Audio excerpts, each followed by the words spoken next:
Daredevil by Leslie Charteris. The day that Captain Arden put on his steel waistcoat, the menace of the Alpha Triangle was forever quelled.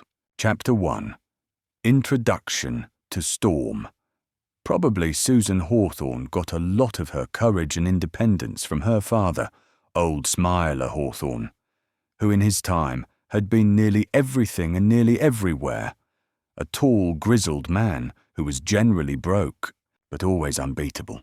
Anyway, wherever she got it from, she needed it all, for old Hawthorne crossed the divide one night with the same reckless optimism as he had gone through life. He left her his name and £30, the rest of his fortune having disappeared only a week before, together with the promoter of a company whose sole asset was a diamond field wherein no diamonds were. And Susan Hawthorne faced a blank future with a smile that was reminiscent of old Smiler's cheeriest effort, which you only saw when things were very black and the proposition to be tackled was exceeding tough. He was that sort of man, and she was his daughter. She felt very much alone in the world.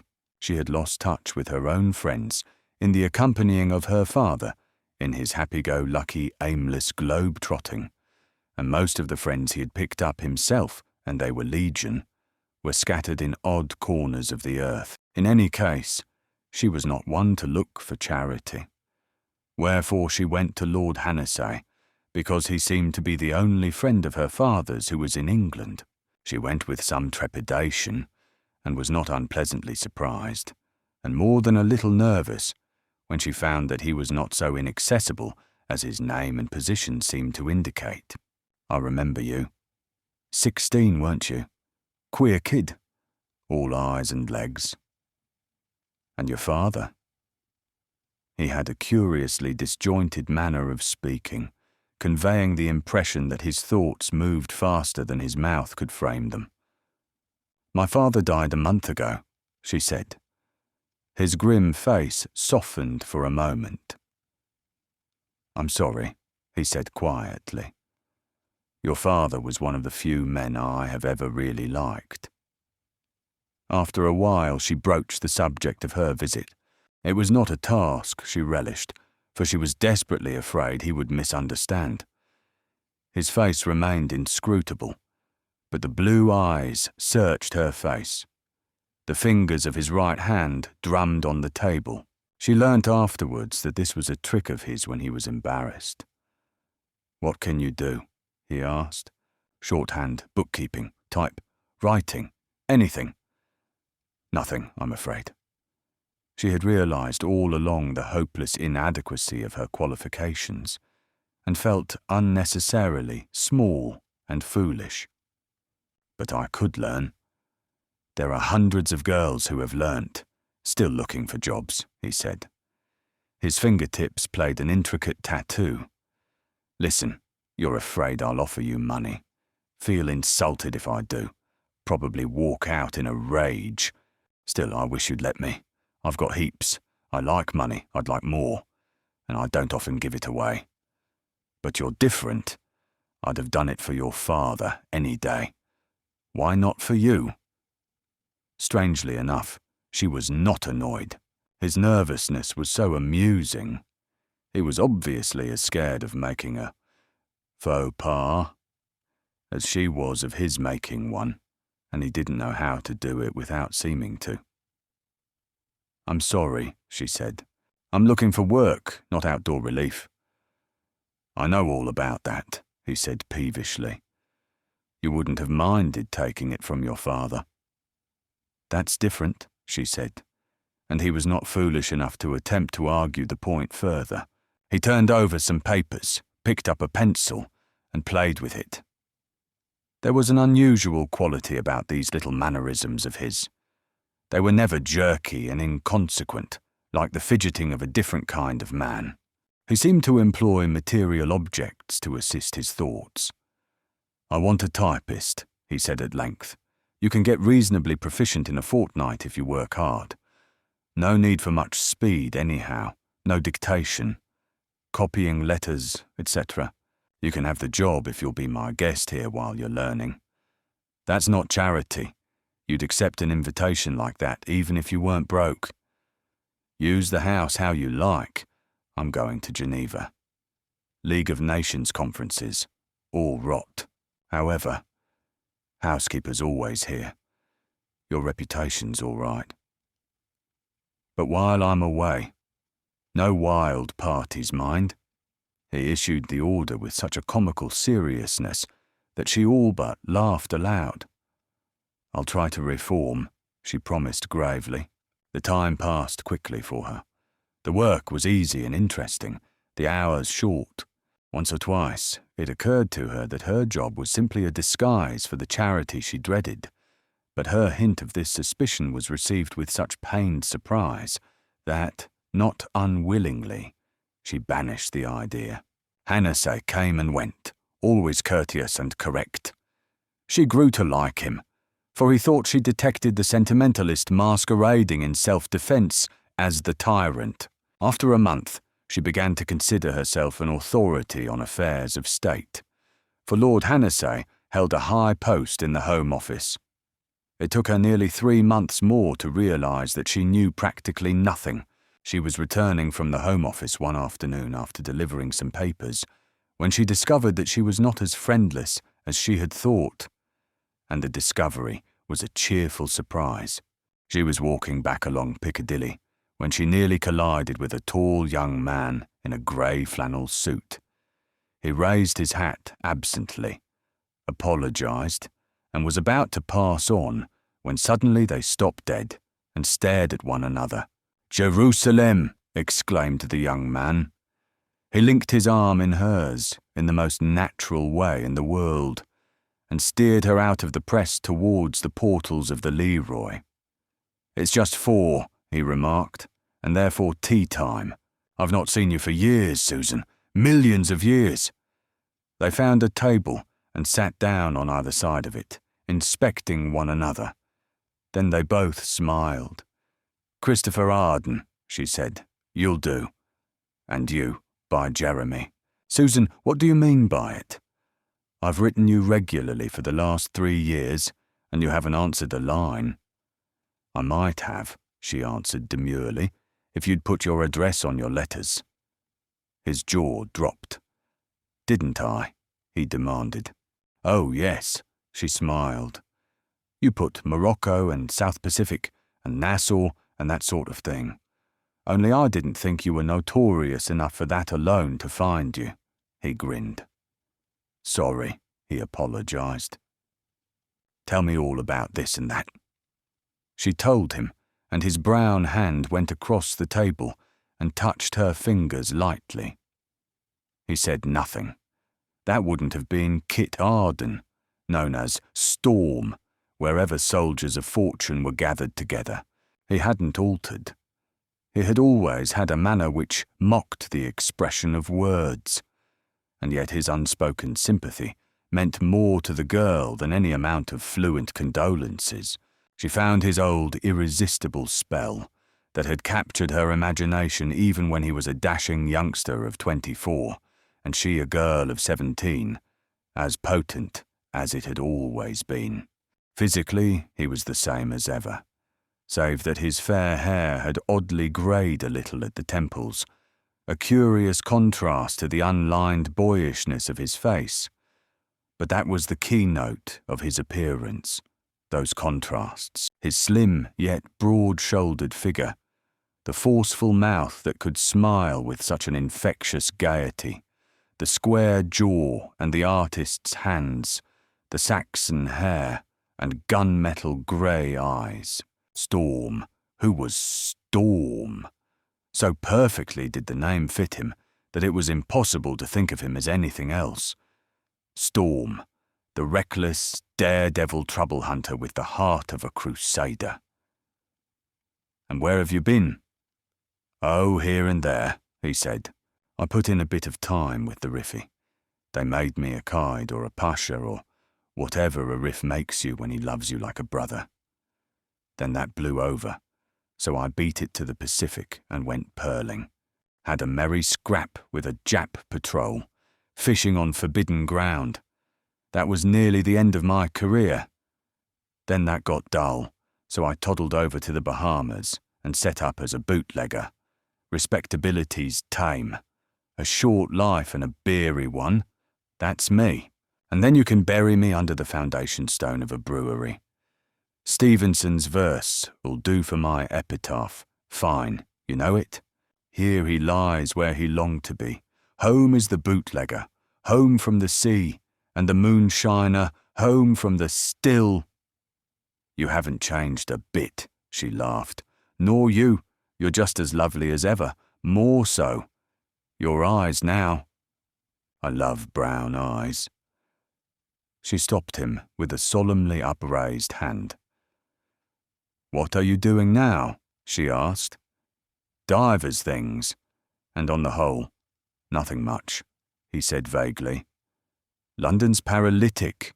I'm just wondering whether it'd be worthwhile going back to Paluna. You remember, I ran a one-man revolution there and made myself president about 3 years back. Being president of a South American republic is some game, believe Uncle.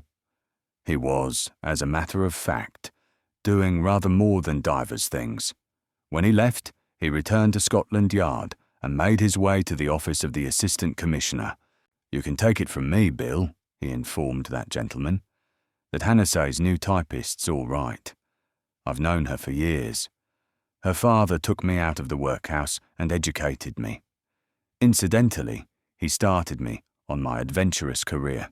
I tell you, anyone who was brought up by Smile or Hawthorne, and after that went in for stockbroking or market gardening or anything else respectable and dull, would have been a blistering robot.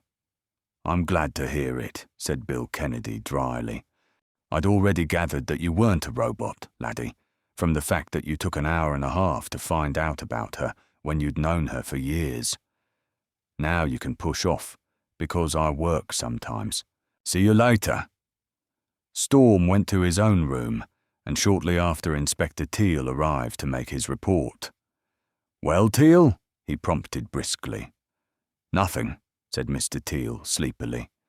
The process of reformation continues. I looked up Lou Mecklin and Gat Morini this morning, and they greeted me like a long-lost brother, which isn't like Lou and the gentle Gat. They've been over for a month now, and they haven't made a joke yet. Birdie Sands has been out 6 weeks, and we haven't had a thing on him. And Prester John hasn't cracked a crib for 2 months, and I know he was hard up 2 months ago. Mr. Arden, when a lot of old lags all start reforming at once, my nose itches. Uh-huh, said Storm thoughtfully. And they're only a few. With more coming into the fold every day, supplemented Mr. Teal. He was a big, slow-moving man, red-faced and sleepy-eyed, beginning to pay the price of his youthful robustness as muscle turned to fat and easy living irresistibly increased his circumference. He was invariably tired and invariably bored. It was an affectation of his of which he was intensely proud. Storm stared out of the window. When I got into this job, he said, I had ideas. I thought Special Branch dealt with active crooks, not the boys who turned good. This is more subtle than I'd like it to be. Inspector Teal said nothing. Rousing himself slightly with what seemed a terrific effort, he reached into a pocket and extracted a small packet therefrom. From this packet, he removed a smaller packet, and from the smaller packet, he detached the pink wrapper. If it wasn't so absurd, said Storm, I'd tell you the only explanation I can see that fits. Mr. Teal conveyed a wafer of chewing gum to his mouth and champed meditatively. Mr. Arden, he murmured drowsily. If I hadn't heard things that make me want to offer that same theory, I'd say it was absurd. But I stood Prester John a drink this afternoon, and I picked his pocket. I ought to have been a criminal, really. People wouldn't suspect me, because I look so innocent. Anyway, I found something interesting. Look at this. From his waistcoat pocket, he took something that glittered and laid it on Storm's desk. It was a little silver triangle, In the centre, a similar triangle was picked out in black enamel, and in the centre of this, a silver alpha had been picked out in the enamel. Storm looked at it closely, turned it over, and inspected the back, and laid it down. "What's this got to do with anything, if anything?" he demanded, and Mr. Teal shook his head. "That's what I want to know." The bell under Storm's desk rang discordantly, and he picked up the receiver. "Hello?" "Speaking." He listened for a moment and then spoke insistently. "Struth?" "No, I don't know anything about it. Yet. Look here, Mr. Blaithwaite, will you wrap that letter up exactly as it came, envelope and all, and send it round at once by special messenger?" "Yes, New Scotland Yard." "Right, thanks." "I know that man Blaithwaite," said Mr. Teal, as Storm replaced the receiver. "He's manager." "Shut up," snarled Storm. "I'm thinking." He swung over to the window and stood looking down for some moments. Then, abruptly, he came back to his desk and pressed a bell. To the man who answered the summons, he gave the trinket that Teal had brought him. "Go down to Records," he commanded, "and ask 'em for anything they've got in which anything like this figured." It was only 10 minutes before the man returned, bearing with him a small bundle of papers. Storm lighted a cigarette and went through them carefully, and at the end he looked steadily across at Inspector Teal. "Listen," he said. "Just over 3 months ago, a man was found dead by the railway between Priory and Kearsney. That's on the Dover-London line. There were no marks of violence, and since he had a ticket from Dover to Victoria, it was supposed that he'd simply fallen out of the train. He was identified as Henri-François Joubert, a Frenchman domiciled in England, who'd made his fortune on the stock exchange, jobbing, you know, about 30 years ago. There'd be no records of the case if it hadn't been for one curious thing. In one of his pockets was this." He tapped a photograph with his forefinger, and Mr. Teal peered at it with his habitual indifference. It was a picture of a visiting card. In the centre had been sketched a design similar to that on the silver triangle of Prester John, and underneath was roughly scrawled, "February, 1899. "Mr. Blaithwaite," said Storm, "has just received through the post a similar card, and all that's written under the triangle is Harchester. What do you know about Harchester, Teal?" "One of the biggest and best public schools," said Mr. Teal. "Joe Blaithwaite was educated there." Storm leaned back in his chair and exhaled a thin streamer of smoke. Then he looked at Inspector Teal and smiled. Storm's smile was the most attractive thing about him. It flickered about his lips for a moment as though he didn't want to give it a chance, and then it broke out, irrepressibly boyish. It bubbled over with mischief. Head back and a little to one side, eyes dancing, Storm smiled. "Absurd be cat-licked," Storm said. "Teal, this is going to be big." Chapter 2. Tittle-tattle of Mr. Teal. Inspector Teal was that unusual type of man who literally takes both pride and pleasure in his employment. Mr. Teal loved talking shop, and would do so for hours on end if he found a listener on whom his enthusiasm was not wasted. He was never off duty. His leisure hours would always find him sauntering round the preserves of other divisions, listening to gossip in public houses and at coffee stalls, entering queer and unregistered clubs, and paying friendly calls on eccentric gentlemen not unknown to the records office. Criminals, to him, were a race of children, interesting, amusing, and completely human, but occasionally in need of sharp correction. And when necessity demanded that they be chastised, he hailed them to their punishment without resentment. It was his boast that he knew every bad man in London, and he was probably right. The morning following his discovery of the Alpha Triangle, already, with that queer instinct for the dramatic, which few would have suspected beneath his prosaic exterior. He spelt it with capital letters. Inspector Teal flowed. There is no other word, for his peculiar method of locomotion, in the direction of Kensington, for on the left-hand side of Church Street, behind a door over which hung 3 golden orbs, lived Mr. Eddie, more commonly known as Snooper Brome, who was a big, florid, shock-headed man with an alarming taste in fancy waistcoats, also the reputation of being a receiver of stolen goods. Teal considered himself lucky to find him in residence, for Snooper was a man of erratic habits and rarely attended to his business in person. "Good morning, Snooper," said Mr. Teal affably. "How's trade?" "Not too bad," said Snooper. Trade, with him, was always either not too bad or not too good. "Have a cigar?" The sample he offered was undoubtedly a weed of great price, and Mr. Teal sniffed at it suspiciously. "Who gave you this?" he asked, and Snooper shook his head. "I cannot," he said unhappily. "Get rid of the idea that you suspect me of being a receiver." "You might have made a worse guess," said Mr. Teal, quite easily. "How are the crooks? Or is clients the correct term? Comrades Lou and Gat are heading for trouble, you know." "Don't know 'em," said Eddie. "Interesting people, very," said Mr. Teal, "especially the educated Gat. He has the most cherubic blue eyes. You'd love him." He stirred in his chair sluggishly. "By the way, Snooper, there's a friend of mine I'd like to bring along to meet you one day, if you'll let me know when you're at home. He's interested in criminals." Mr. Brome shrugged. "I'm afraid my acquaintance with the criminal fraternity won't help him."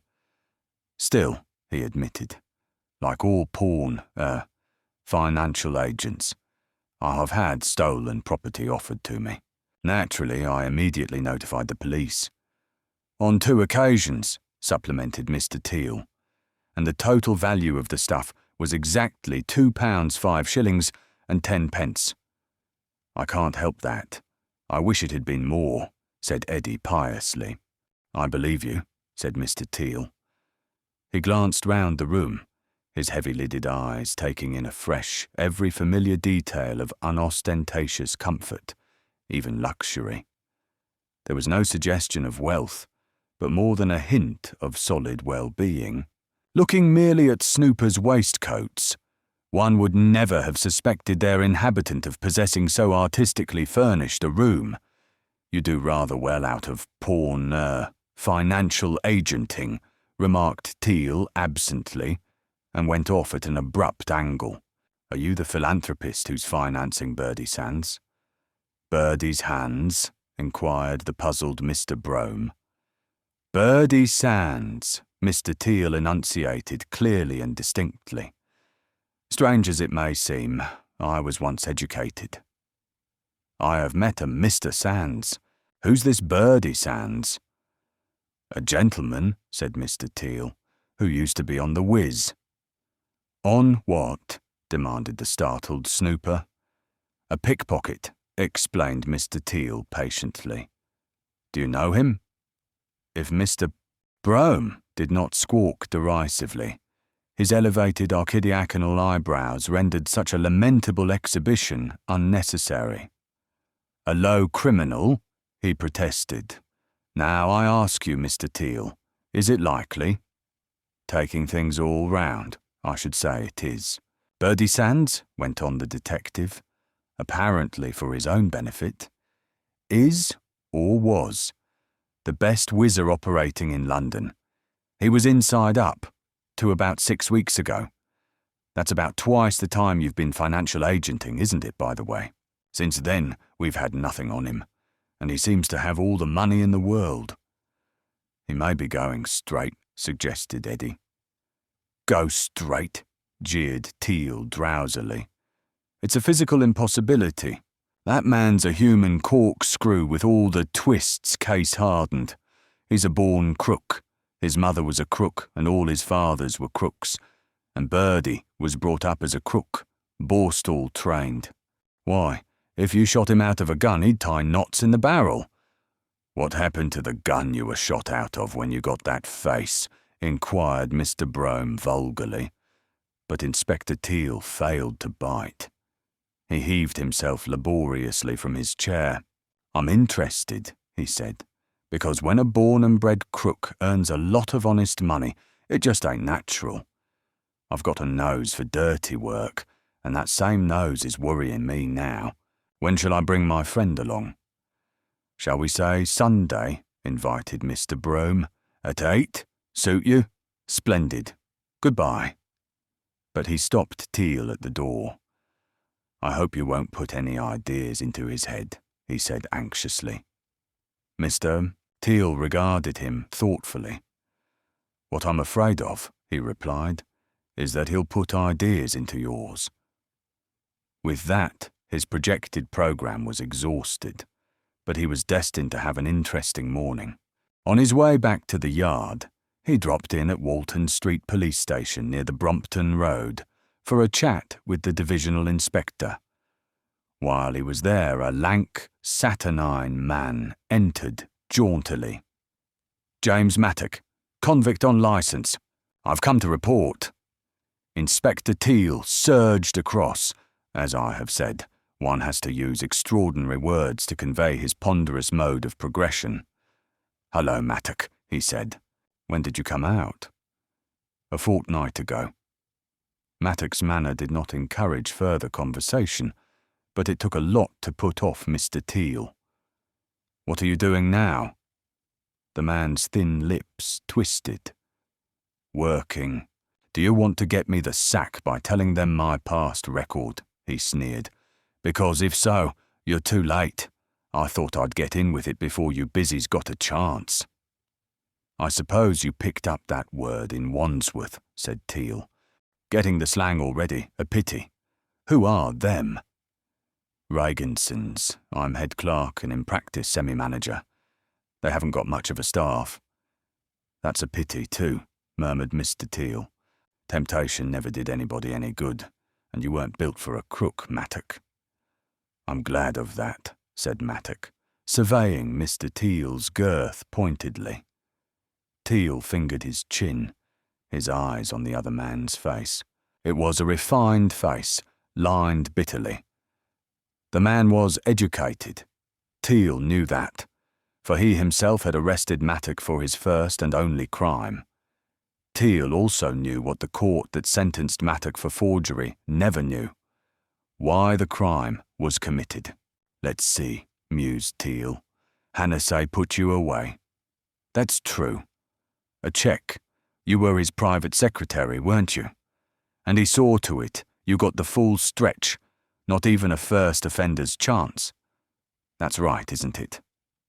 It is. Mr. Teal's contemplative fingering of his chin continued. He would have been better pleased if Mattock had been stung to a storm of abuse and threats, for the only dangerous criminal is the one who hugs his grievances. You don't love him much, do you? Would you? Countered the other. Possibly not, admitted Mr. Teal. Did they ever recover the money you drew on that cheque? 6,000, wasn't it? You must have a tidy bit put away. Why go clerking? Or did Joan throw you over? That's my business, said Mattock icily. What exactly are you trying to do, Teal? Rub in my disgrace, or persuade me to commit another crime so that you can make me a thorough old lag? Mr. Teal shrugged. His sleepy eyes were nearly closed. I'm sorry you're such a fool, Mattock, he drawled. What I'm trying to do is to save you from making an utter mess of the rest of your life. Thanks, said Mattock curtly. And now do you mind going and preaching to someone else? I will, promised Mr. Teal. Come along and have lunch, Mattock, and let's talk things over. He rolled in to report progress to Storm later, and told of an unsatisfactory conversation. He thawed after a bit, but since he was liquid air to start with, he wasn't much better than an iceberg even then. A card? He was a gentleman all right once, and still talks like one. One of the Somerset Mattocks. They had pots of money once, and then went bust. Mattock fell in with Joan Sands, Birdie's sister. She got very ill. The docs said the only way to save her life was to operate and then send her to the south of France for a long rest. Mattock couldn't pay, and Birdie was in stir and never had much money anyway. He was defiant and insolent in court. Otherwise, he might have got off a bit lighter, in spite of all the fuss Hannessy kicked up at the time about making examples and so on. He's the hottest man in the country on crooks, and they all hate him like a pussyfoot hates beer. My own idea is that Mattock begged Hannessy to help him out and was turned down. Hannessy's as hard as tungsten in any case. What about Snooper? Asked Storm. Teal flicked his chewing gum through the window and replaced it with a fresh slab. The flavour doesn't last, he remarked with irrelevant irritation. Oh, Snooper. We don't know much about him. He's a success so far. We don't even know where he lives. We had him shadowed once, to find out, and he spotted the tail and came storming in here swearing he'd bring a suit against us if it happened again. He'd have won his case, too. We can't tail people unless we've got anything definite to justify it. He's only been in business for about 3 months, and as far as anyone can prove, he's as innocent as the day. No, there's another matter, and that is that in 3 months he's become the first fence in London. Storm nodded and pulled out a drawer from which he took an envelope. Some more souvenirs have come in, he said. One by one he spread out 3 small white carats on the desk. Each bore the same symbol in the centre, but the inscriptions differed. One said simply, Harchester. That's your pal Blaithwaite's. On the second was written, March 23rd, 1897. That was received this morning by the Home Secretary, Sir John Marker, said Storm. The third similarly bore a date. December the 2nd, 1899, That one went to John Carden, editor of the Recorders. Storm's faint smile played about his lips. What do you make of it, Teal? Inspector Teal shook his head. Give me time, sir, he murmured. A French-English stock jobber, a bank manager, a cabinet minister, and a newspaper editor. And just dates, except one which has the name of a place. Where were they posted? In different parts of London. There's not even a threat, you notice. Just dates and places, which obviously means something to the man who sent them, and may mean something to the men who got them. I want you to push off on that trail for the moment, Teal. It mayn't lead anywhere, but it may. Find out what happened to Marker on March 23rd, 1897. Anything important that happened to Blaithwaite at Harchester, and anything Carden can remember about December 2nd, 1899. Inspector Teal sighed. That sounds like a lifer to me, he groaned, and picked up his hat wearily. He concluded an unproductive round of investigations by spending the evening at a house in the Finchley Road, where dwelt Joe Blaithwaite, manager of the Lombard Street branch of the City and Continental Bank. Joe Blaithwaite was nearly as rotund as himself, but shorter by 6 inches, and whereas Mr. Teal's eyes always seemed to be struggling with an overpowering desire for sleep, Blaithwaite's were always alert and twinkling. These evenings, during which they played piquet and discussed crime and criminals, detectives and detection, these are 4 different subjects, were among the relaxations of Mr. Teal's life. Joe Blaithwaite had a crimson taste in fiction and absorbed Mr. Teal's practical knowledge eagerly. It is, of course, unusual for a policeman to be the especial friend of a bank manager, but then Inspector Teal's friends were a queerly mixed crowd. Blaithwaite was reading a novel with a distinctly intriguing cover, but he put it away on Teal's arrival. That book, he said, jerking a disgusted thumb in the direction of the offending volume. That book is supposed to deal with the exploits of a master criminal, and already he's made 4 mistakes which even a policeman couldn't miss. Teal grinned languidly and took his usual chair. You'd better write a book yourself and show him how to do it. I've started, announced Joe. 2 minds, etc. It'll be the greatest detective story ever written. Everyone will buy it. Will anybody publish it? Inquired the practical Mr. Teagle. How do you get a book published? Asked Blaithwaite. Send it to a publisher and enclose enough stamps to pay for him sending it back, pronounced the detective, and Joe's round face lengthened as he visualized the sordid difficulties of a literary career. But he soon brightened up. It'll be great, he enthused. I'm writing it in the first person, and I shall commit impossible crimes. I shall never be caught.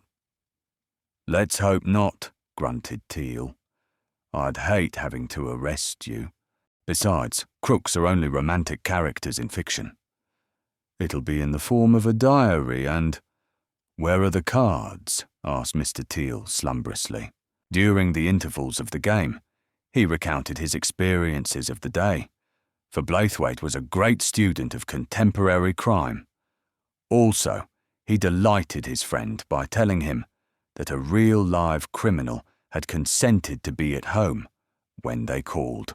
I think you must peeve Snooper, said Blaithwaite. You do try the magazine detective stunt, trying to make people think you know everything. Nearly everything, corrected Teal modestly. If you know everything, you know nearly everything, said Joe sententiously, and Mr. Teal stared at him. You've been going to one of these modern plays, he accused. I've been studying the stage with a view to dramatising my book. That sort of thing goes well. Look at Raffles. You didn't write Raffles, said Mr. Teal crushingly. They played out 2 more hands in silence, and then Blaithwaite looked up brightly. At least, he said, I can stump you. Carry on, suggested Teal. Who is Christopher Arden? My chief. Pro tem. He got into special branch through the assistant commissioner, and he's all right. You can take that from me. He's one of these tough young soldiers of fortune. He'll never settle down. He joined up in the ranks at 16 and came out at the end of the war a captain. Ever met him? No. You'd like him. He's big and strong as they're made. He talks like a quick-firing gun, and he's got a nerve that'd make a refrigerator look like a quiet corner in hell. He's one of these cool, casual devils who could get onto a bus politely during the rush hour and get on first. That's off the point, said Blaithwaite. I know all that. You've told me about him once before. I didn't ask what he is, but who he is. Christopher Arden, said Mr. Teal. Blaithwaite smiled triumphantly. That stumped you. I came across it quite by accident, and if you hadn't mentioned the name, I shouldn't have done anything about it. I scented a coincidence, and I got one. Someone took him out of a workhouse at the age of 2, but who put him in? I'll buy it, said Teal. He's got a good bit of money too, hasn't he?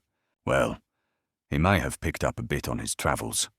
According to you, he's tackled a few risky and paying jobs, but you can't go pearling or bootlegging or running revolutions without capital. I know that one, murmured the somnambulous Teal. An uncle died and left him 10,000. The solicitors traced him somehow. What was the name of the uncle? I don't know, and it isn't my business, said Teal bluntly. If Kennedy says a man's all right, he is all right. What are you getting at, Joe? You ought to play about a bit in Somerset House, said Blaithwaite. Mr. Teal blinked. It was the only evidence he gave that he was interested. On his way home to his modest lodging near Victoria, he dropped in at the Albany to report his discoveries, such as they were.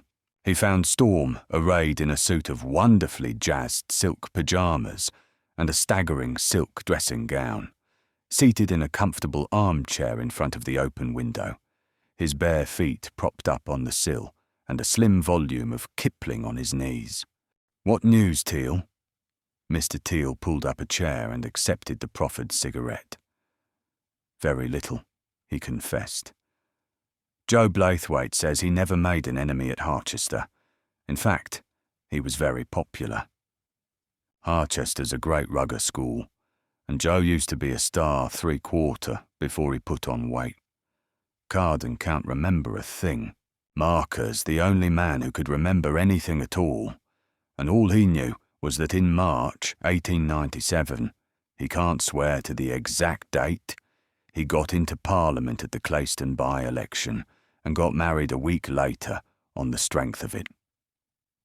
"It isn't much to go on," Storm admitted ruefully. "I'll talk to Marker tomorrow. I suppose we can look up who opposed him at Clayston, though I don't suppose there's much in that. Now look here." He reached out for an envelope that lay on the table beside him, and from it he drew a card which he laid in Teal's hand. "That came round from the yard after dinner. Reginson brought it in. Got it this afternoon." The card and the sketch were by this time familiar to Mr. Teal. Underneath was the legend, April 1st, 1928 Hofen. Inspector Teal shook his head. "There's been a mistake," he said. "That one ought to have come to me. April the 1st is my birthday." Chapter 3. Advantages of Respectability. Snooper Brome was not a man who was noted for his love of fresh air and exercise. In fact, none of his clients had ever seen him except in the small, comfortable room in Church Street, where he transacted business with the favoured few who were privileged to deal with him personally. He came and went secretly, and discouraged interest in his movements. On this particular day, however, there was no furtiveness about him. He sauntered slowly through Kensington Gardens, an exceptionally brilliant waistcoat proclaiming his approach several hundred yards in advance of his person, emerged into Exhibition Road, and strolled on down that wide, barren thoroughfare. At least one man followed his progress, and Snooper permitted himself to smile faintly. On your right-hand side, as you walk down from the park, is a tube subway which leads to South Kensington Station. Into this wandered Mr. Brome, continued about 50 yards, and stopped to light a cigar, a process which took him some time. Satisfied, at last, that anyone who was interested in his destination had hurried onto the station by the overground route to pick him up again as he left the tunnel, Mr. Brome turned about, left the subway where he had entered it, buttoned his coat over his fancy waistcoat, and made his way briskly into Queen's Gate. Just before he reached the entrance of a block of flats, he stopped to relight his cigar and took the opportunity of glancing keenly up and down the road. Joan Sands was curled up on a sofa reading when he rang the bell, and she was not pleased when she saw who her visitor was. "I don't remember inviting you," she said.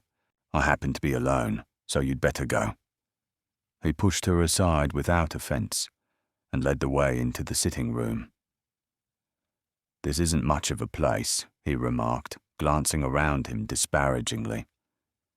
"Couldn't you and Jimmy have done better than this on 6,000? You might leave Jimmy out of it, if you don't mind," she told him briefly. "Also, as I've already said, you weren't asked to come, so if you don't like it, you know what to do." "What's Jimmy doing now?" he pursued. "Working." "And what are you doing?" She frowned at him contemptuously, and he laughed. "No need to get annoyed, Joan. I've got some good news for you. There's a nice flat in Cornwall House waiting for someone to live in. It's big. There's a huge panelled dining room, a sitting room you could lose yourself in that cost £600 to furnish, and 2 bedrooms that'd make a queen happy, And the Apex is paying for it and offering you an allowance of $2,000 a year for overhead expenses. How does that appeal to you, Joan? She nodded. I know. And he has a key and drops in any night he feels like it. No, thank you, Snooper. He was almost pathetically shocked at her frankness. No, not that. Good Lord, Joan. Wouldn't have dreamed of suggesting it. Don't know what made you imagine such a thing. Brought up the way I was, you get that sort of imagination, she informed him coolly. If it isn't that, what's the game? Don't tell me there's a philanthropist behind it, because I shall shriek with laughter. He fidgeted while she sat down and lighted a cigarette. It was a side of him she had never seen before, and she would have mocked at the idea of offence being so sensitive if his distress had not been so palpably sincere. It's the triangle, he said presently. We've got to have several places in different parts of London, and that flat'll be one of them. All you have to do is to live there and spend your allowance any way you like. In return, any member must be able to come and go as he pleases. The place is really 2 small flats knocked into one, so there are 2 entrances. If you like, you can lock yourself in half of it at night, and you can have both the keys of one entrance. I'll have a special lock put on the communicating doors too, if that'll make you feel more comfortable. The only thing is to have some solid tenant. When big expensive flats aren't occupied, the splits are liable to be a little curious, and we can't afford to take risks. Won't you think it over again, Joan? She looked at him through a wreath of smoke. Who is the Apex? Who are the Triangle, for that matter? She asked him directly, and his agitation froze into a menacing stillness. That doesn't matter to you, he said. All you need to know is that you're part of it, Joan, and you do as you're told. She stood up and set the long cigarette holder carefully between her white teeth. Hands thrust down into the pockets of her boyish coat, she stared him straight in the eyes.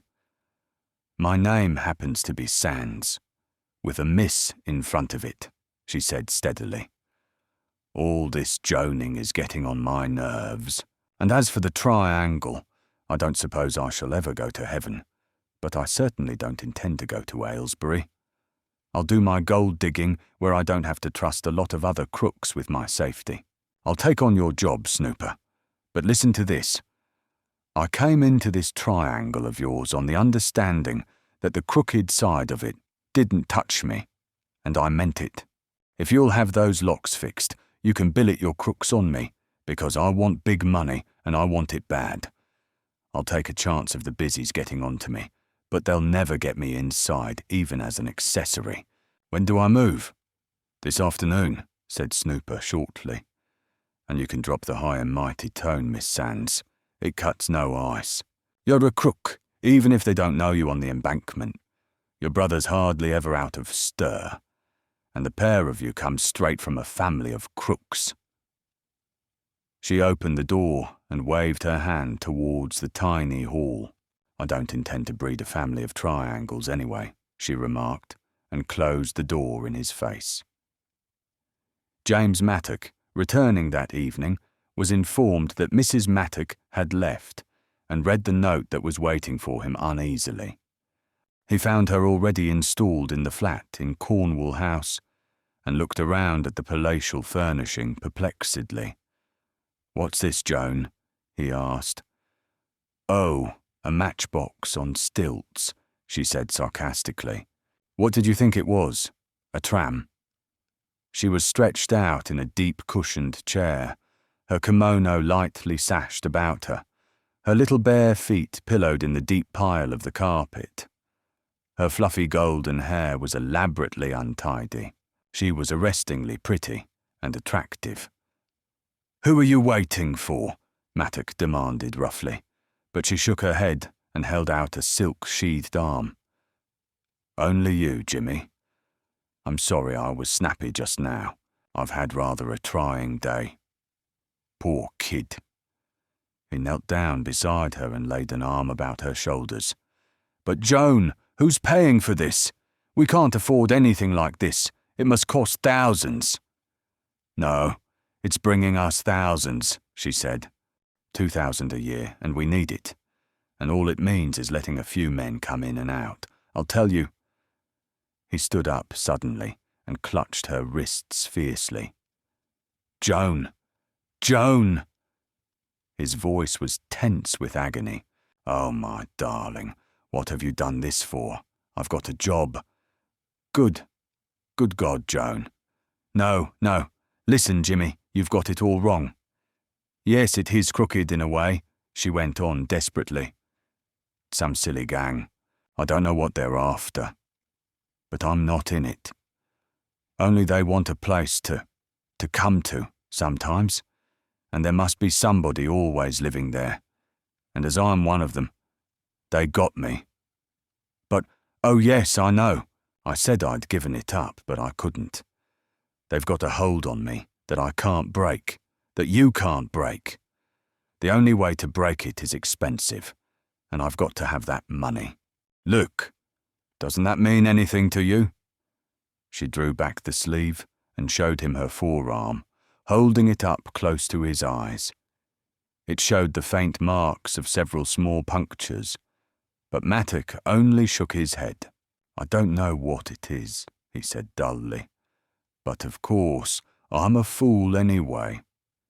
He sank into a chair and covered his face with his hands. She went on her knees beside him and pressed herself close to him. "Jimmy." "Oh, yes." "Joan!" He took her hand and fondled it, and then he pressed it to his lips. It was a very long time before he spoke again. "I'm sorry. I'm making a fool of myself. But I was afraid." The words fell from his lips in a painful monotone. "I'll go out for a walk. I'll feel better then." Storm, following Susan into the Leroy that night, saw the hatless figure striding madly down Piccadilly and was puzzled. "You are doing something," Susan accused him. "I saw you this morning with the detective, Mr. Teal." "I was being arrested," he said solemnly. "The charge was barratry, champathy, and attempted gun boils, with complications. I explained that I was a Quaker and had never eaten tripe, so after ringing up Carter Patterson's to verify my alibi, they let me go. I know he was a detective, because he's been in to see Lord Hannasay. Have you become a detective?" "Not yet," he assured her, "though I hope to rise to that later. At present I'm looking for a job. I suppose you couldn't get me a master carpenter's ticket or a wood repairer's diploma, could you?" "What on earth do you want that for?" she asked, and Storm laughed. "I'm interested in a sawmill," he said gravely, "and I want to get inside it. Unfortunately, the owner discourages visitors, and I'm curious. I want to rub around that sawmill. Why have a sawmill in Billingsgate? Why not in Tottenham Court Road or Bloomsbury? They're just as aristocratic." That faint smile of his flickered on his lips provocatively, and she knew him too well to question him further. "A man's been following me about all day," she told him later. "I don't know what he wants, but he worries me. He hasn't tried to speak to me or anything like that, just trails round behind me wherever I go." "I'm being followed too," he said with a lightness he didn't feel. "And my man isn't a detective either. I'll tell you, we're beautiful, and he's an artist. We shall be on the walls of Burlington House next year. Or have you been married secretly, and are we going to be compromised?" "Stop fooling, Storm," she commanded. He grinned. "My dear soul, what else can one do? I'll push your little playmate's face in if you like, but you'll only have another man in his place tomorrow. Everybody's being followed. It must be a new game. Reaganson's being followed, and Sir John Marker's being followed, and Joe Blaithwaite's being followed, and John Carden's being followed, and Sir John Marker's private secretary's being followed, and I'm being followed, and Inspector Teal's being..." followed, and, don't you know what's at the back of it? I know what, but I'd perjure my soul to know who, said Storm. And I take back what I said the other day. Respectability's exciting.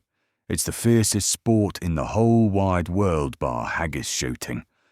Everyone's turning respectable now, even the crooks, just for the fun of the thing. Just look over to your right. That little cherub at the next table but one. See him?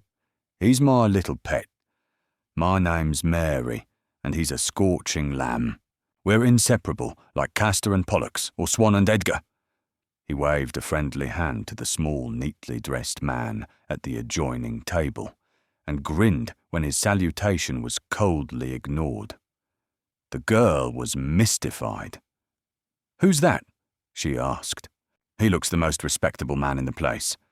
"Oh, yes, he's respectable," said Storm caustically. "He's only killed 11 men.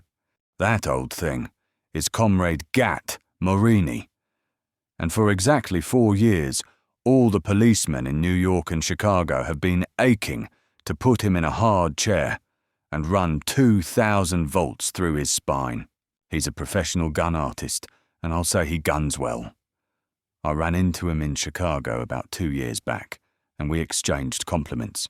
His compliment missed my heart by just over 2 inches, and mine missed his by exactly 1 inch, so I always tell people I won on points. He loves me all right. You can stake your socks on Uncle."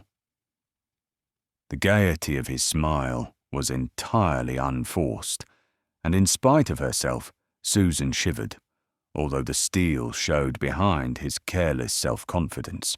Even so, she was afraid, for she knew his cheerful recklessness too well. "Can't you do anything about it?" she suggested. "What?" he demanded promptly. "There isn't a word against him.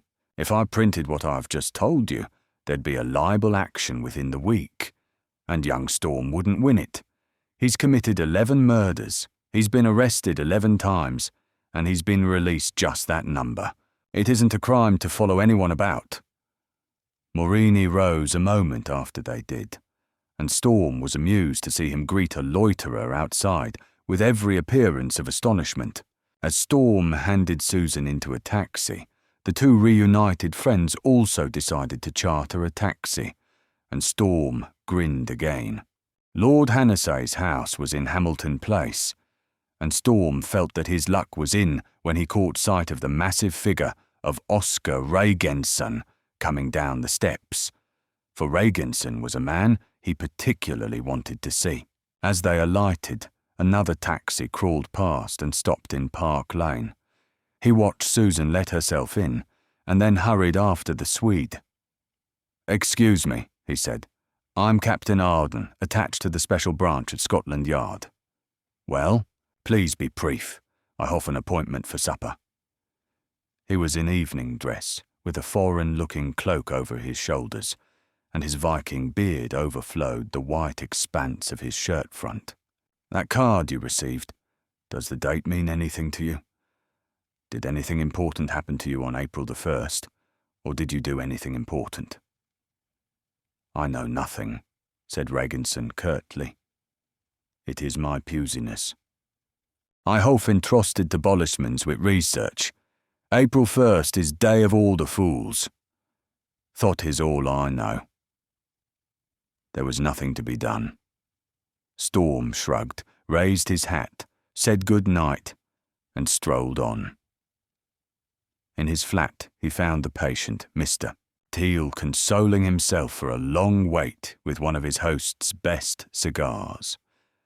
"Mecklin is my shadow," said Teal, yawning. "He's outside now." "I saw him," said Storm. "He's got company. Morini trailed me home. For sheer plodding industry, give me the Yankee gunman." He threw his hat and gloves into a chair and walked over to the side table on which a decanter and siphon stood. "Been helping yourself to a drink, Teal?" he murmured. "I don't drink," said Mr. Teal piously. "It's bad for my heart. Fat men didn't ought to touch alcohol."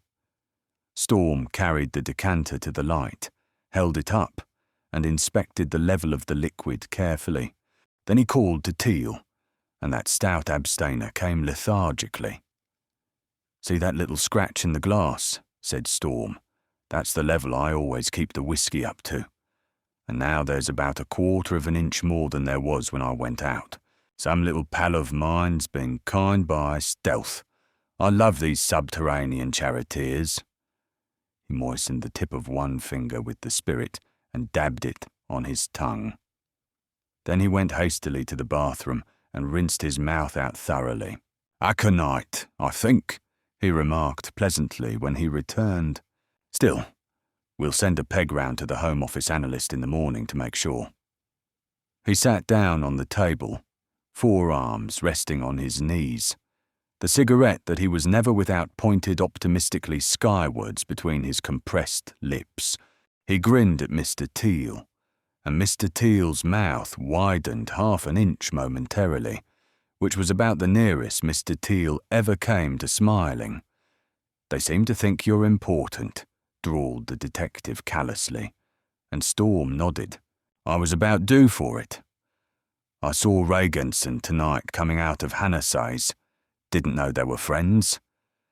Dear old Olaf the seabird was quite rude. All these people seem to hate having to try and remember their pasts. What can you remember about yourself 30 years ago, Teal?" "I daren't tell you, Captain Arden," said Inspector Teal. They were talking seriously about 15 minutes later when the telephone buzzed a warning, and Storm picked up the instrument. "Hello, yes. Susan. Yes?" He listened impatiently for a few moments, and then hung up the receiver violently. "Let's go to a moonlight picnic, Teal," he crisped, and picked up his hat as he sprang past the languid detective. He led the way at a breakneck speed down the covered alley, towards the courtyard, which opens onto Piccadilly, but Inspector Teal, showing an agility which one would not have suspected, kept pace with him fairly comfortably. Just level with the porter's lodge, Storm stopped for a moment and thumbed down the safety catch of his automatic. "I'll bet it's Lou," he said, and stepped calmly out of cover. They had just reached the foot of the steps when a spurt of flame leapt out of the darkness of Albany Court Yard, and something sang viciously past his head. "Rotten bad shooting, comrade," he remarked mildly. Mr. Teal, however, missed the last part of that observation, for as he spoke, Storm fired. There was a scream of pain, and a police whistle sounded shrilly. The next instant Inspector Teal was deafened by the roar of an open exhaust. Storm was already at the wheel of his long silver Hirondelle, and Mr. Teal climbed in beside him briskly. A crowd had already gathered in the yard, and Storm made his klaxon howl urgently. A uniformed man signalled them to stop, but stepped aside when he recognised the detective. "Arrest that man!" shouted Teal as they went past. The Hirondelle skidded hectically into Piccadilly, swinging straight across the nose of an omnibus. There was a screech of grinding brakes, a chorus of angry yells, and the silver car lurched across the road and headed west, gathering speed with powerful ease. They sailed down the slight gradient towards Hyde Park Corner, cutting in and out of the stream of traffic with a daring that made Inspector Teal grip the side of the car hard and temporarily suspend mastication of his chewing gum. "Something funny happening at Hannasay's," Storm explained, raising his voice to make himself heard. "Secretary rang me up. 2 men trying to get in the back door, and Hannasay in his bedroom, locked in and can't be woken. I heard a shot, and then the line went dead. Respectability. Huh?" Chapter 4. Talking of triangles, Susan Hawthorne saw the door of the library opening slowly, and her heart stood still. The man outside was Marini. She saw his baby blue eyes above the white silk muffler that was bound about the lower part of his face. She saw something else that was blue also, but by no means baby-like. something that came up like the head of a striking snake. The electric light switch was close to her hand, and she clicked it down and ducked swiftly. Even as she did so, the sudden darkness was split by a streak of orange fire, and a deafening explosion battered on her eardrums and left them buzzing painfully.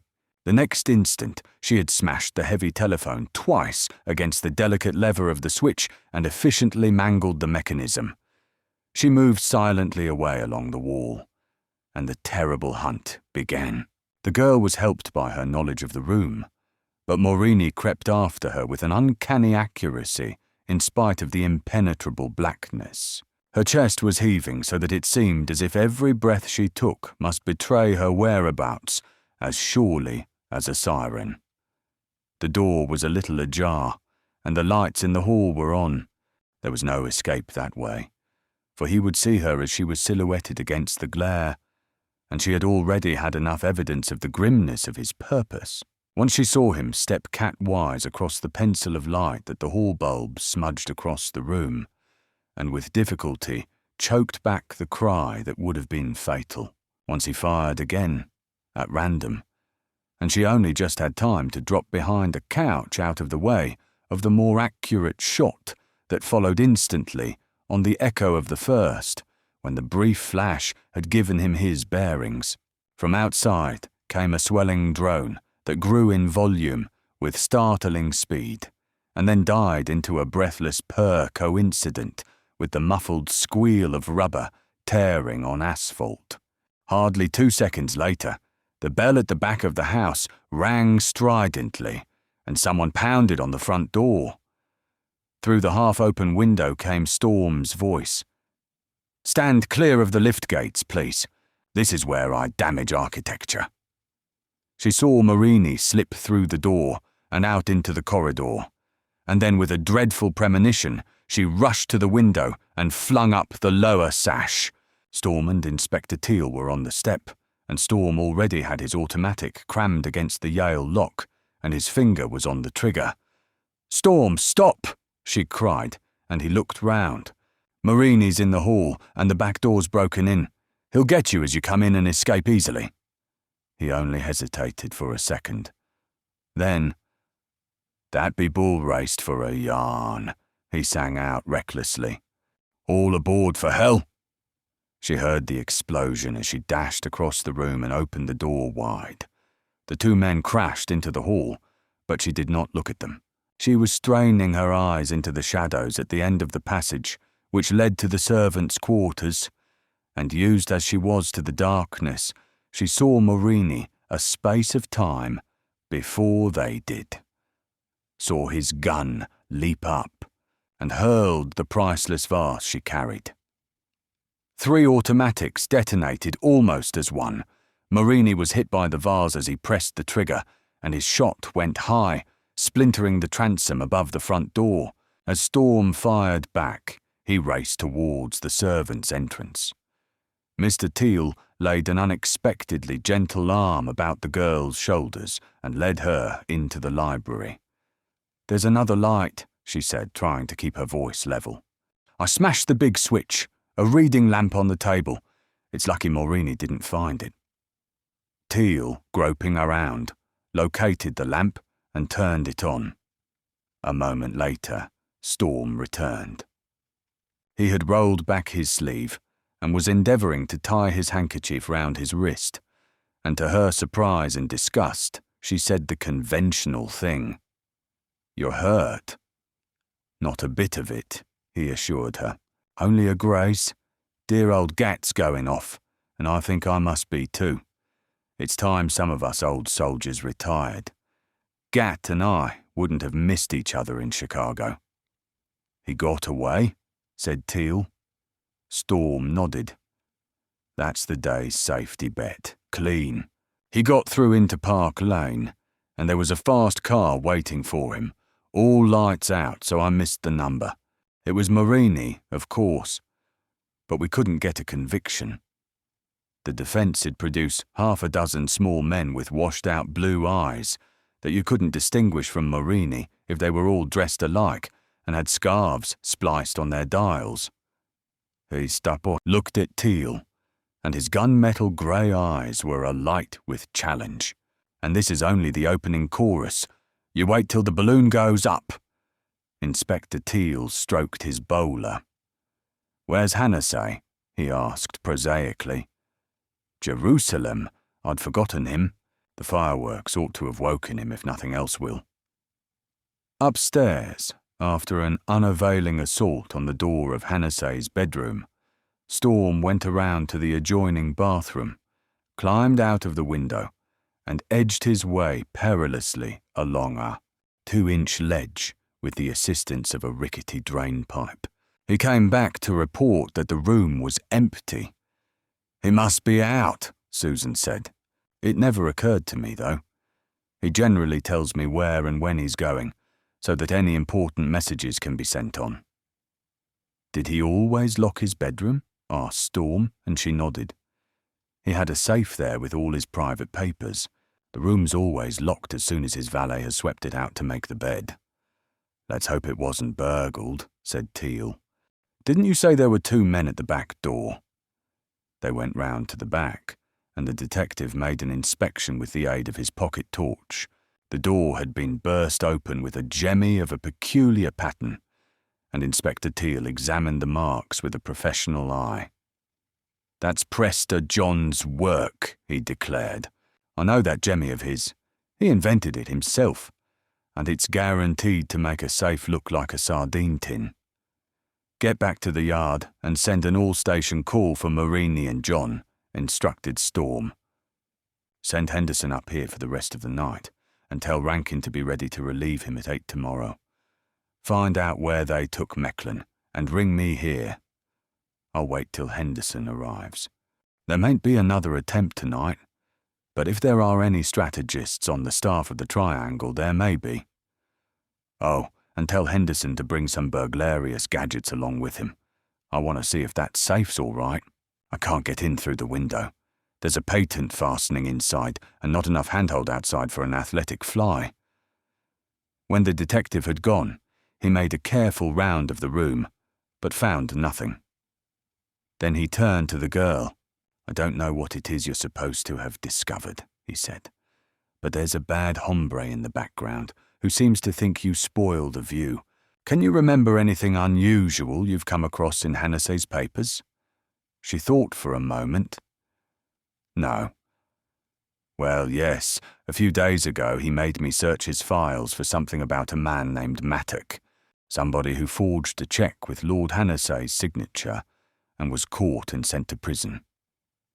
Did you mention that to anyone? I did, as a matter of fact, though I suppose I shouldn't have. It was an uncle of mine on my mother's side. I didn't know where he was, but in the city the other day I ran into Uncle Joe, and he made me have lunch with him. He always was interested in crime, and of course he started talking about it almost immediately. Then I happened to mention Mattock's dossier, and he seemed awfully interested. But Uncle Joe's interested in the weirdest things. Uncle Joe who? Storm asked. Blaithwaite. He's got a job as manager of the City and Continental Bank, Lombard Street, which same firm is honoured with the account of Olaf the Seabird. Jerusalem. Things do run in circles. Why isn't this Regent's Park? Just before Henderson arrived, a call came through on the upstairs telephone, and Storm learned that Lou Mecklin had been taken to St. George's Hospital, suffering from nothing more serious than a flesh wound in the thigh, and that a detective was already guarding him. So far he had refused to make any statement. I'll see him first thing tomorrow, said Storm. Get hold of the Assistant Commissioner. Lou must be charged tomorrow morning. He shook hands with Henderson and led the way upstairs. From the detective, he received a small leather wallet of fine steel tools and reviewed them critically. Anyone might think I was going to smash a strong room, he murmured. Gather round for a demonstration of expert yeggship. It took him only a couple of minutes to manipulate the lock, and then he straightened himself and pushed open the door. The safe was untouched, and nothing appeared to have been disturbed. "This is not exciting," he remarked, and re-locked the door on the outside with his instruments. They returned to the library, and he gave Henderson his instructions. "Of course it's all wrong," he concluded. "The Triangle are so keen on broadcasting their visiting cards. Why haven't we got a memento of their call?" While Henderson talked to the girl, Storm embarked on a fresh search of the house. He combed every inch of every room and corridor, and was raking the study upstairs when Lord Hannessay himself arrived. Storm heard the voices downstairs, and came down with the irritating belief that he had overlooked something. As a matter of fact, he had, for as he descended the stairs, he saw something gleaming at the edge of the rug in the hall.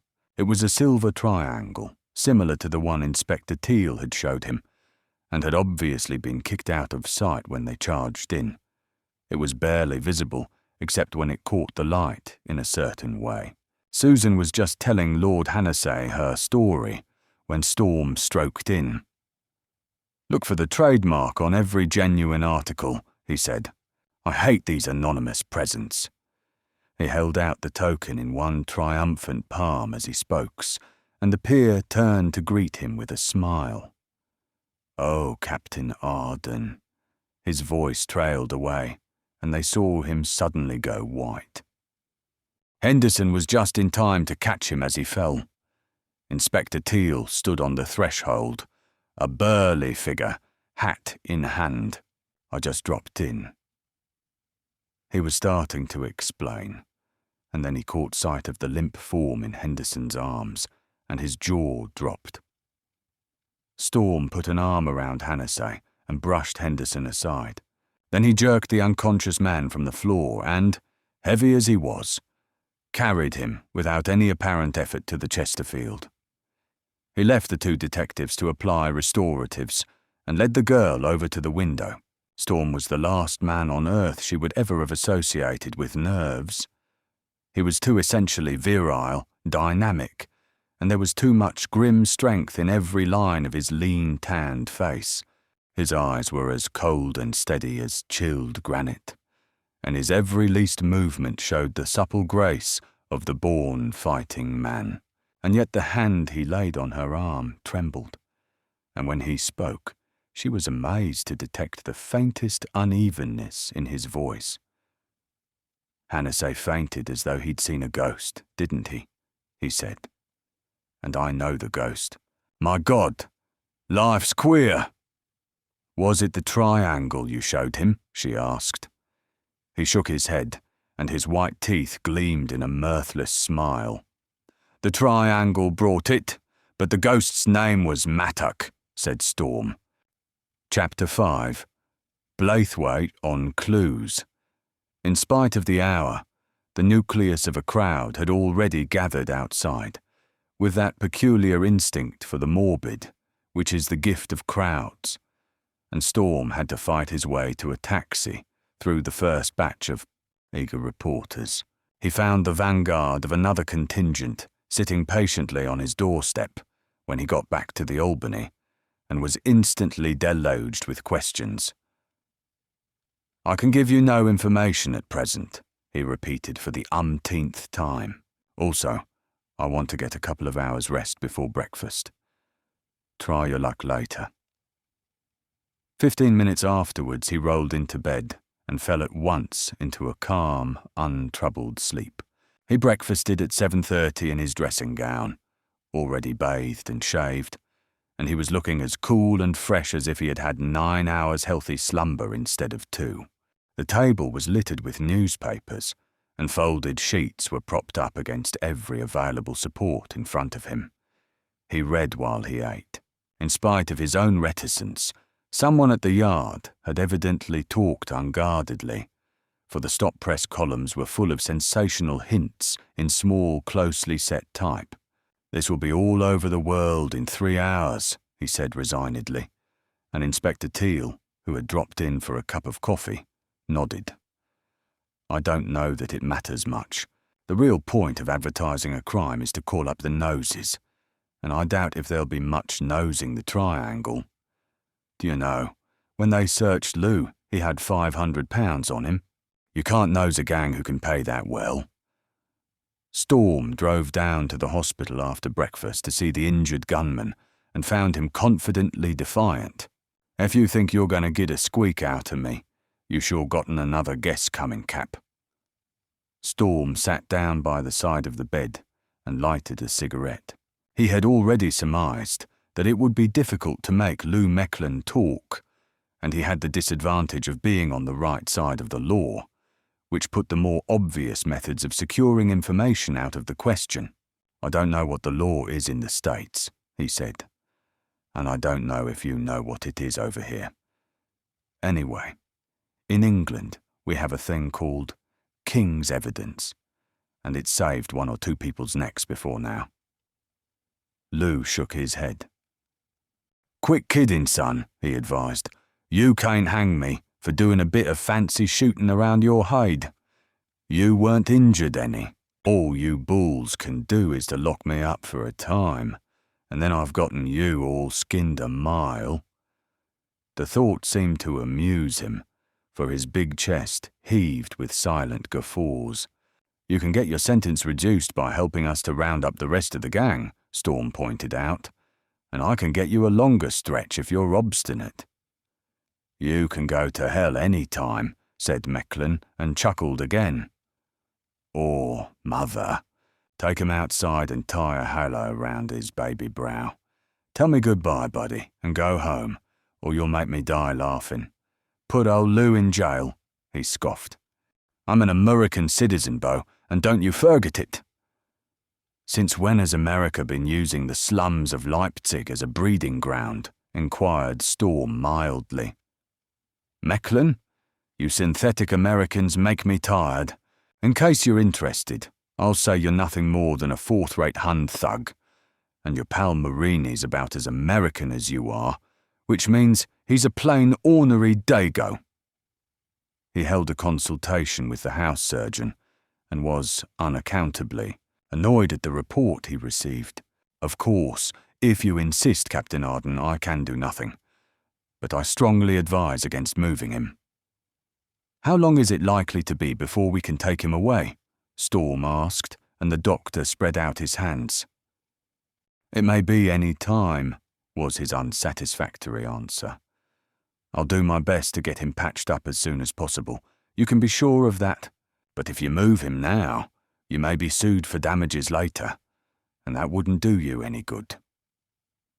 As Storm drove back along Piccadilly, he saw that nearly every poster advertising the early editions of the evening papers bore an enlarged reproduction of the Alpha Triangle.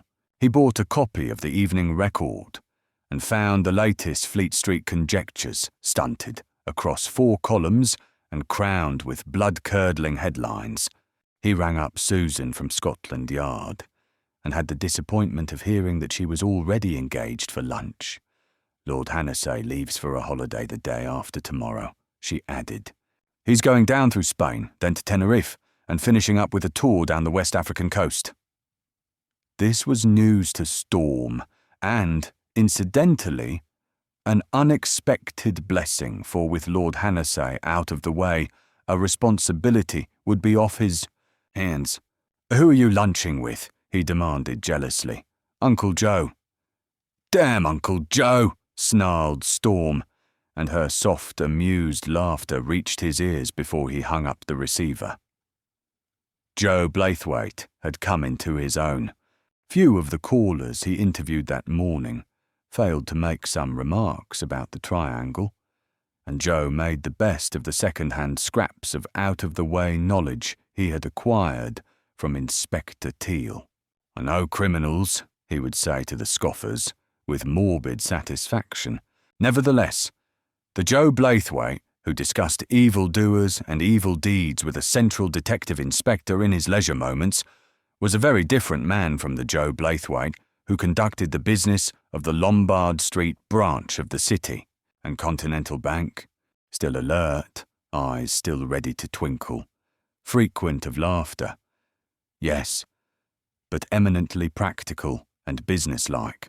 He was businesslike when he held his usual weekly interview with Regenson in the snug little office to which the roar of traffic came but faintly.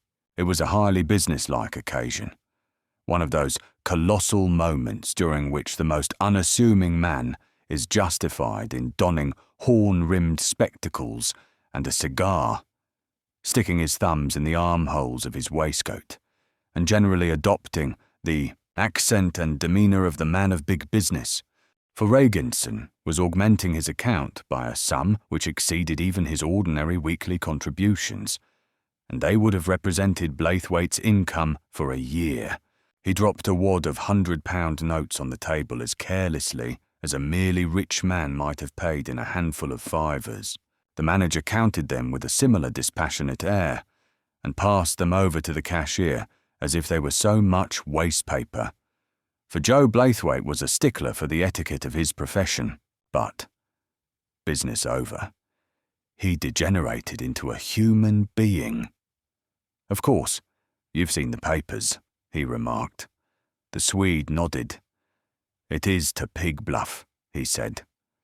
He glared at the inoffensive Joe as though he suspected him of being in league with the gang. "Blackmail," he declared violently, "and I shall not bay." Blaithwaite watched the departure of the huge Viking figure in its ill-fitting clothes thoughtfully. Oscar Regenson drove back to Cockspur Street, where he occupied a palatial suite of offices in Scandinavia House. He sat over his desk for a long time, his big capable hands toying with a ridiculously small pencil. Crag-like jaw out-thrust, he stared truculently into space. His leonine head was set at an arrogant angle. He looked by no means an easy man to intimidate. Presently, he pressed the bell at his side, and there was a knock on the door. "Come," he commanded curtly, and Mattock entered. Regenson took the little bundle of pink slips from his clerk's hand and spread them out on the blotting paper in front of him. With ponderous deliberation, he scrawled his thick, untidy signature in the bottom right-hand corner of each, and when he had finished, he gathered them up, counted them, and studied every one minutely. 2 are missing. "I have them here," Mattock said. "I've written nothing on them. They're for large sums." "Why?" Mattock showed his teeth. "You forget my reputation, sir," he said gently. Regenson regarded his clerk inscrutably. Mattock met the stare boldly, almost insolently. Then, without a word, Regenson wrote out the checks, blotted them, and handed them back. Although Regensons were vaguely described in the directory as agents, the city knew them very little. It was rumoured that the Swede was a gigantic speculator in foreign exchanges, and certainly large sums of exotic currencies passed through the Scandinavia House offices, and between London and the firm's correspondence in Marseille, Lisbon, Amsterdam and Genoa. "Next week to will be incoming moneys. You will notify Amsterdam as usual. That is all. Go." "There was something I wanted to mention, sir, if you'll excuse me," Mattock said. "Gondineur, yes? The safe you have in the office is of an old pattern. It would be child's play to an expert safe-breaker." "Gondineur, yes? Mightn't it be wiser, sir, to get a new safe, or better still, keep the papers at the bank? If anything should happen, the police would be after me at once.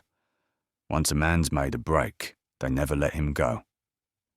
"Gondineur, yes? They are rather private papers, sir." Cold blue eyes bored mercilessly into insolent brown ones.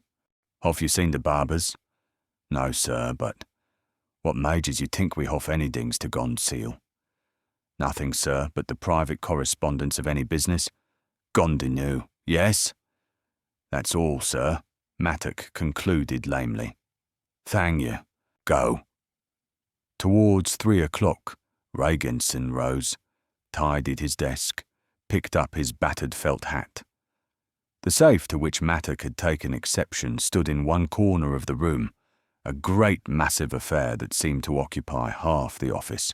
It was 8 feet high, by 3 feet wide, by 3 feet deep, and it was Oscar Regenson's especial joy. There was a glitter of amusement in his eyes as he comprehended its imposing bulk. He locked the door of his sanctum and passed through the outer office, where his 2 clerks and Mattock worked. Only Mattock was left, and he was at that moment drawing on his waterproof preparatory to departure, for Regenson's closed early. "It's come on to rain, sir," he remarked. "Have you your car outside, or shall I fetch a taxi?" "Tagar is in St. James's Square. You will please summon it." Storm, endeavouring to appear interested in Inspector Teal's lengthy monologue on the psychology of the criminal, had been suddenly seized with what struck him as being an exceptionally brilliant idea. He took up the telephone and gave a number in the city. "I want to speak to Mr. Blaithwaite, please. Captain Arden of the Criminal Investigation Department." He was unpleasantly conscious of Mr. Teal's curious gaze, and fervently wished that he had delayed putting his idea into practice until that portly sleuth had taken his leave. "Hello." "Yes." "Can you see me almost immediately, Mr. Blaithwaite? This triangle affair, it's an awful nuisance, I know, but it can't be helped." "You're just going out to lunch?" "No, I'm afraid I can't. I've got a lot of other things to attend to this afternoon. Look here, if I shan't intrude, will you lunch with me?" "Susan Hawthorne." "Jerusalem, that's funny. Yes, known her for years. I remember now. You're her uncle, aren't you?" "No, I'm sure she won't mind.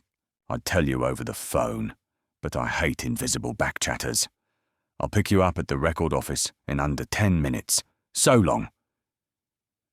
"She's a nice kid, that Miss Hawthorne," observed the somniloquent Mr. Teal, as Storm put down the instrument.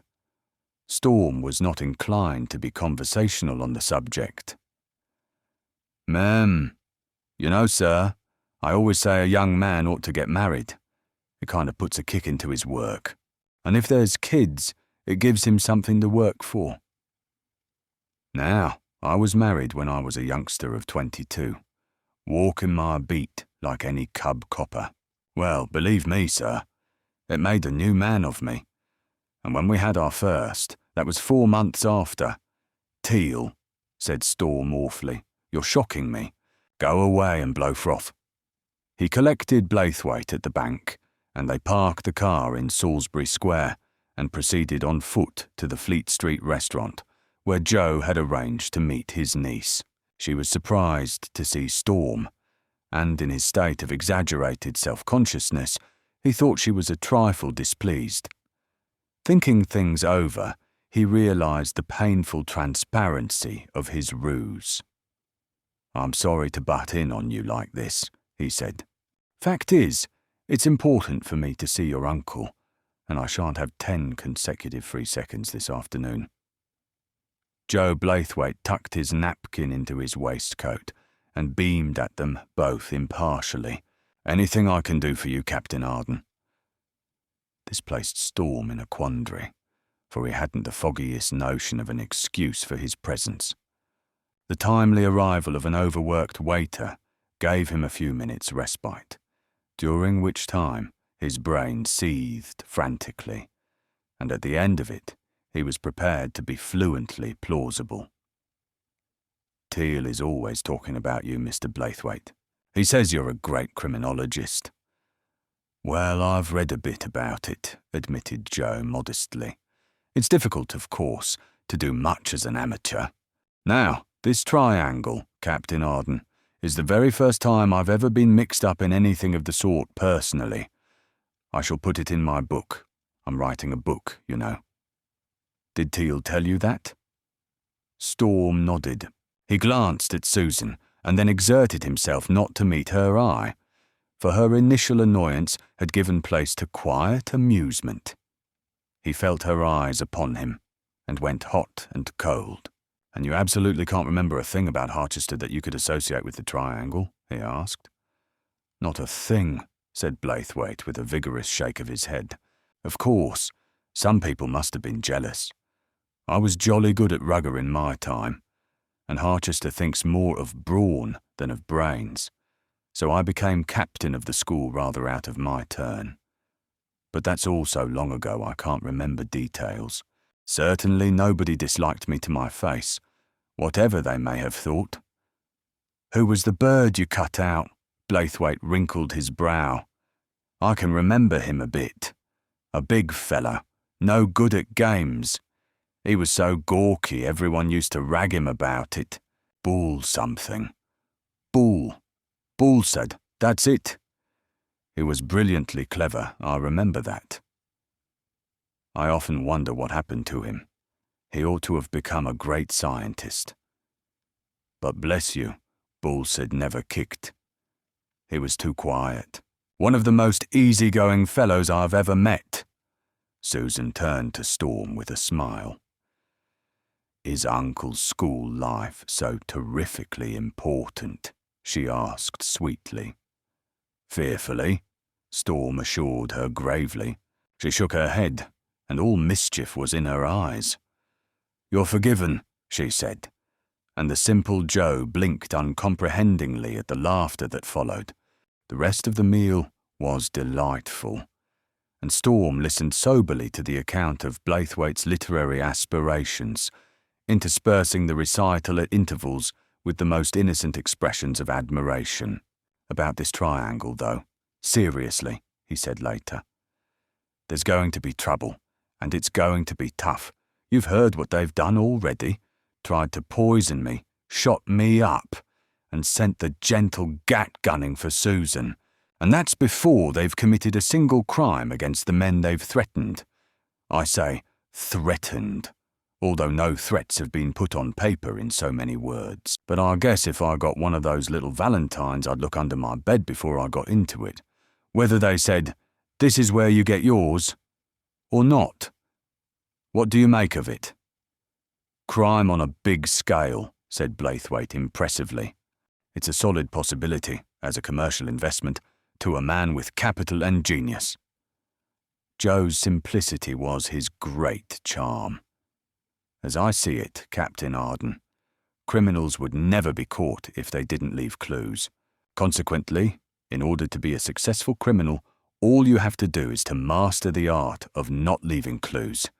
And, as a detective, you will only run the triangle to earth by looking for and following up clues.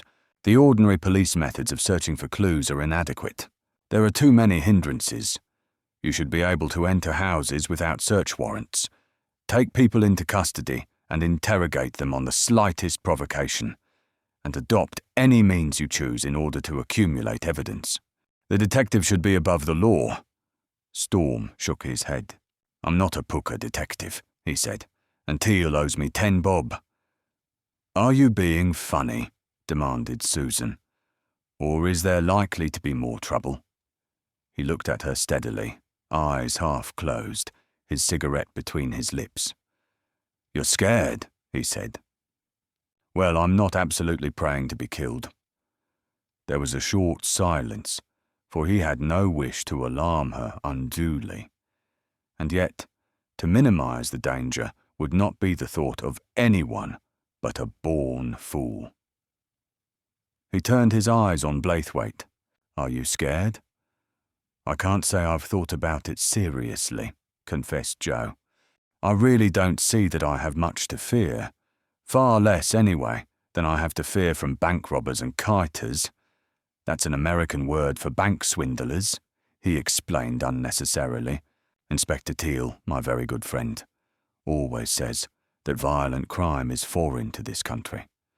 A few attempts by Dagos and such like, perhaps, but they can easily be rounded up. It's just a coincidence that a threat should have come to me. One can understand them being sent to the others. Public men are bound to receive threatening letters, but they very rarely come to anything. Storm would have liked to point out the minor coincidences of alcohol diluted with aconite, and firework displays in Albany Courtyard and Hamilton Place, but refrained. What's your honest opinion, Kit? Susan persisted. Oh, Well, Mecklen's in hospital, and we've got Marini's description. There may be a bit of fun before he's found, he conceded easily. But I don't think you need be afraid. I'd like you to stay with some friends of mine, though, while Hennessy's away. You don't want to be alone in that huge house. Besides, it's so dull. You'll like 'em. Terry Mannering's a great lad, but don't go liking him too much, because he's already married. You needn't be afraid of that, she told him coldly, and did not realise for 5 minutes why he smiled. Blaithwaite pulled out his watch. I'm afraid I really must be off, Captain Arden. It's nearly 2:45. Please don't think I'm rude, my dear fellow. But business. When Joe Blaithwaite spoke of weighty matters, he always gave the impression that he talked in capital letters. In Salisbury Square, he inspected every inch of the silver hirondelle with an almost childish awe. I wish I could afford a car like this, he said wistfully. Can she go? Go? Scoffed Storm. She's the fastest thing on wheels that you can use on the road. I've tried her up to 115 at Brooklands. He had an inspiration. Get in and let's have a run. I'll be taking Susan home anyway. Can we really? Said Joe, and Storm had shepherded him into the back seat before he had quite decided whether to accept the invitation. He had, apparently, forgotten the calls of business. They whirled round Trafalgar Square, and Storm hesitated momentarily between Cockspur Street and the Mall. He decided on Cockspur Street, and to this day, the thought of the far-reaching effects of that casual decision makes him gasp. Oscar Reigensen, waiting for the arrival of his luxurious Navarre cabriolet, saw a man whom he particularly wished to avoid sauntering down from Pall Mall. He looked up and down the street, but there was no sign of his car. With a slight gesture of annoyance, he started to cross the road. He stepped directly in front of the bonnet of Storm's car. The fine drizzle that was falling lay on the road like thin oil, and Storm knew at once that it would be impossible to pull up in time on the treacherous surface, for he was doing over 30 miles an hour. He wrenched the wheel over to the right as he braked, and one wing just caught Reigensen as the Hirondelle skidded round. Luckily, the street was almost deserted, and the silver car turned completely round in a space of feet and fetched up against the curb, facing back towards Trafalgar Square. It was a magnificent piece of driving, but the most masterly driver in the world could not have saved Reigensen from that blow. Storm jumped from his seat and ran towards the stunned man, an excited Joe hard on his heels. He picked the Swede up in his arms and carried him to the pavement. He was loosening the clothes about Reigensen's throat, with Blaithwaite trying ineffectually to assist, when a tall, oldish man elbowed his way through the crowd and knelt down beside him. "Your boss, Mattock," remarked Storm briefly. Reigensen was not badly hurt. He was even then recovering consciousness. His eyelids flickered dazedly, and his lips framed an almost inaudible word. Sylvia. Sylvia. "He's coming round," said Storm to the constable who had joined the group. He stepped out right in front of me without looking where he was going, but I only grazed him. "This gentleman is Captain Arden of the Special Branch," announced Blaithwaite pompously. Storm was searching in his pockets for a card, and Susan saw that his jaw was tightened up so that the muscles stood out in faintly serrated knots, and his eyes were abnormally level. Wondering, she looked at the others. Joe Blaithwaite was standing by importantly with a broad smile on his face, and yet he was trembling with excitement. Mattock had looked up from applying first aid to his employer and was staring at one of the other two. She could not be sure which. His features were contorted, his mouth working, and there was a blaze in his eyes that set her heart pounding against her ribs like a trip hammer. Chapter 6. Immigration of the Ungodly. Storm breakfasted with Hannessy on the morning his lordship left for his holiday. It was an unexpected invitation, but Lord Hannessy came to the reason of it without delay. "I have made arrangements for you to be given complete charge of the case," he said. "You will probably get the official intimation when you reach the yard." His usual abruptness of manner was conspicuously absent.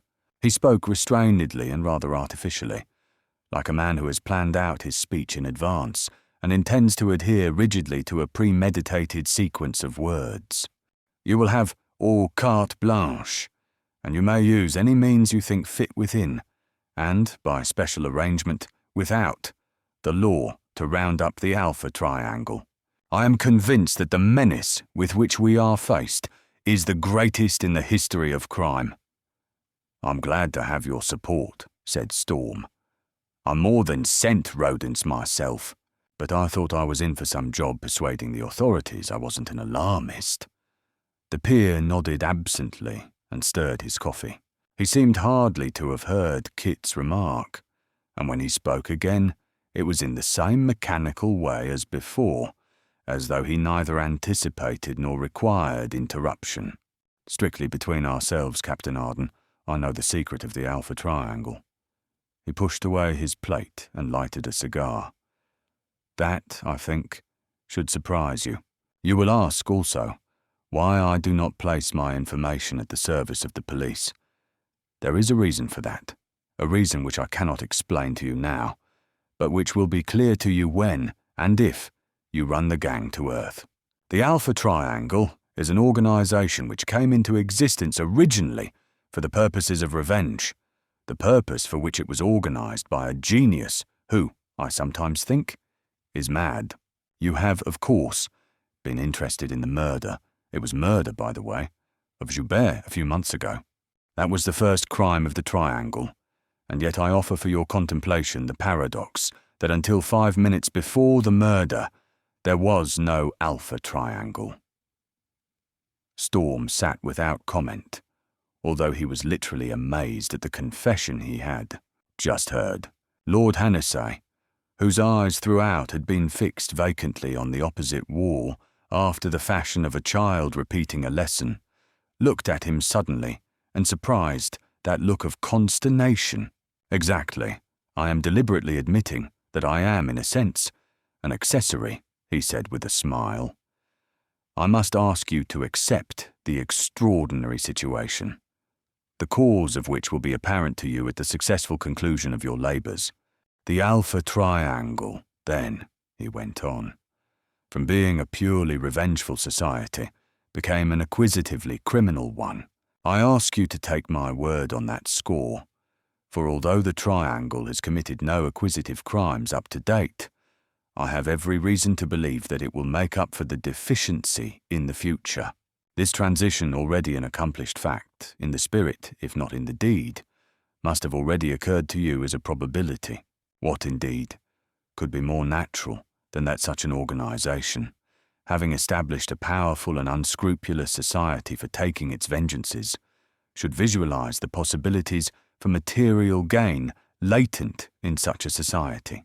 The power is there, a power, Captain Arden, which, if you knew its magnitude and the utter, cold, superhuman inflexibility of the man who controls it, might make even you, in spite of your reputation for physical prowess and indomitable courage, turn back from the task you seem so eager to undertake. For all the precise, calculated levelness of Lord Hannessy's voice, there was an earnestness behind his pedantic sentences that pricked the small hairs on the nape of Storm's neck like a chill wind, and yet this was a purely reflex sensation, for Storm smiled lightly and flicked the ash from his cigarette with leisured care. "I'll take the risk," he drawled. Lord Hannessy nodded slowly. "I thought you would," he said. "You're the sort that would. And that's not what they call sand, either," said Storm, and his mocking smile flitted elusively across his lips. "I'll give it you, Lord Hannessy, straight, that I'd rather tackle anything else under the sun than this triangle business. And I could throw in my hand. I'm not a detective, and I'm not even in special branch regularly. I stay on simply because it's a challenge. I've got some sort of a reputation among disreputable people. Storm won't be beat till he's buried, and maybe not then, they'll tell you. And they've got it all wrong. It's pride, arrogance, conceit, anything you care to call it. But all it stews down to is just that I'm too bucked with myself. It'd break my heart to have to admit I was beaten. I'd sooner go down fighting, because if I'm beaten that way, I'll never have to admit it. He spoke without a trace of affectation, and yet it was an analysis he had never made to anyone in his life before. Later, Lord Hannessey knew the reason for that frankness. Yet even at the time, Storm's simple directness appealed to him. The peer rose and held out his hand. "I call that sand," he said quietly. "Captain Arden, you have my very best wishes. I'm scared of that triangle. It's got me jumpy, that's honest." He had relapsed into his old jerky style. "It's bigger than I ever dreamed such a thing could be. Queer thing. Sometimes I don't care. Sometimes I wish I could speak. Probably you'll be killed. Sometimes I'm sorry, sometimes it doesn't seem to matter. Yet I like you extraordinarily. Look an easy man to frighten." Storm viewed the splendid physique, seemingly unimpaired by age, and his glance wandered to the masterful poise of the big head on the broad shoulders. He smiled as he shook his head. "I'm afraid," said Lord Hannessey, with a grim matter-of-factness that was more startling than any emotional outburst. "Is that serious?" Storm asked incredulously, and Hannessey nodded. "Same as you. I'd like to be out of it. Sooner or later, I think, I'll have to pay for my knowledge of it. And yet, if I placed that knowledge at your disposal, even on your assurance that it would go no further, I should be little better off. The triangle is supremely callous. You understand that, Captain Arden? A human life. 6 if you like." "That!" He snapped his fingers contemptuously. Storm concentrated on blowing 3 smoke rings, interlinked with accurate symmetry. "Who is Bullset?" he asked carelessly. He had expected to create a sensation, and in this he was not disappointed. Hannessey froze into a rock-like immobility. His pale blue eyes were like chips of ice, brittle and glistening. "Bullset," he whispered. Bullset, the man who was supplanted by Joe Blaithwaite at school, whose mean little soul conceived even at that age an undying hatred of those who passed him in the race. Bullset, the man whom Sir John Marker beat at the Clayston by-election in March 1897.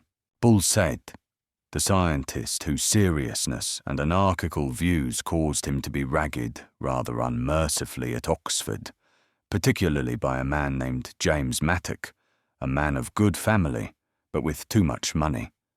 A popular, noisy, carefree youngster whom Bullset came to add to the list of enemies his warped mind never forgot. Bullset, the man who has you, Lord Hannessey, in his clutches, and who will perhaps never let you go. Bullset, the brilliant scholar, the fanatic, the unforgiving hater, the embittered, half-mad genius, Hugo Arden Bullset, my father. The Under-Secretary said nothing, but the ramrod set of his giant frame was now only superficial, for Storm saw that the whole man was vibrant with tiny tremors.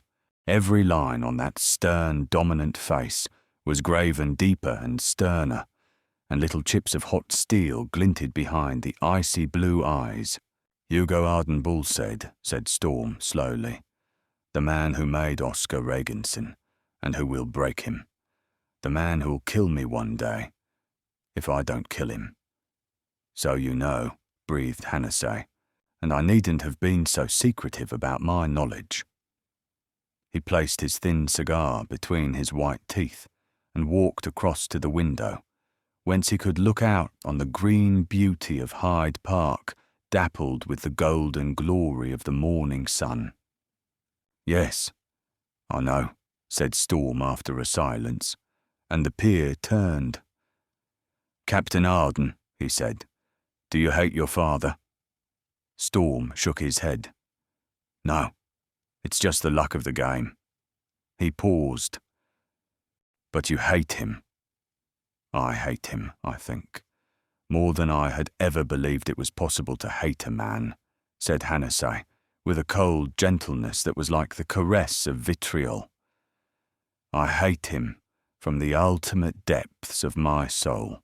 I would kill him without compunction and without fear this day. But for one thing."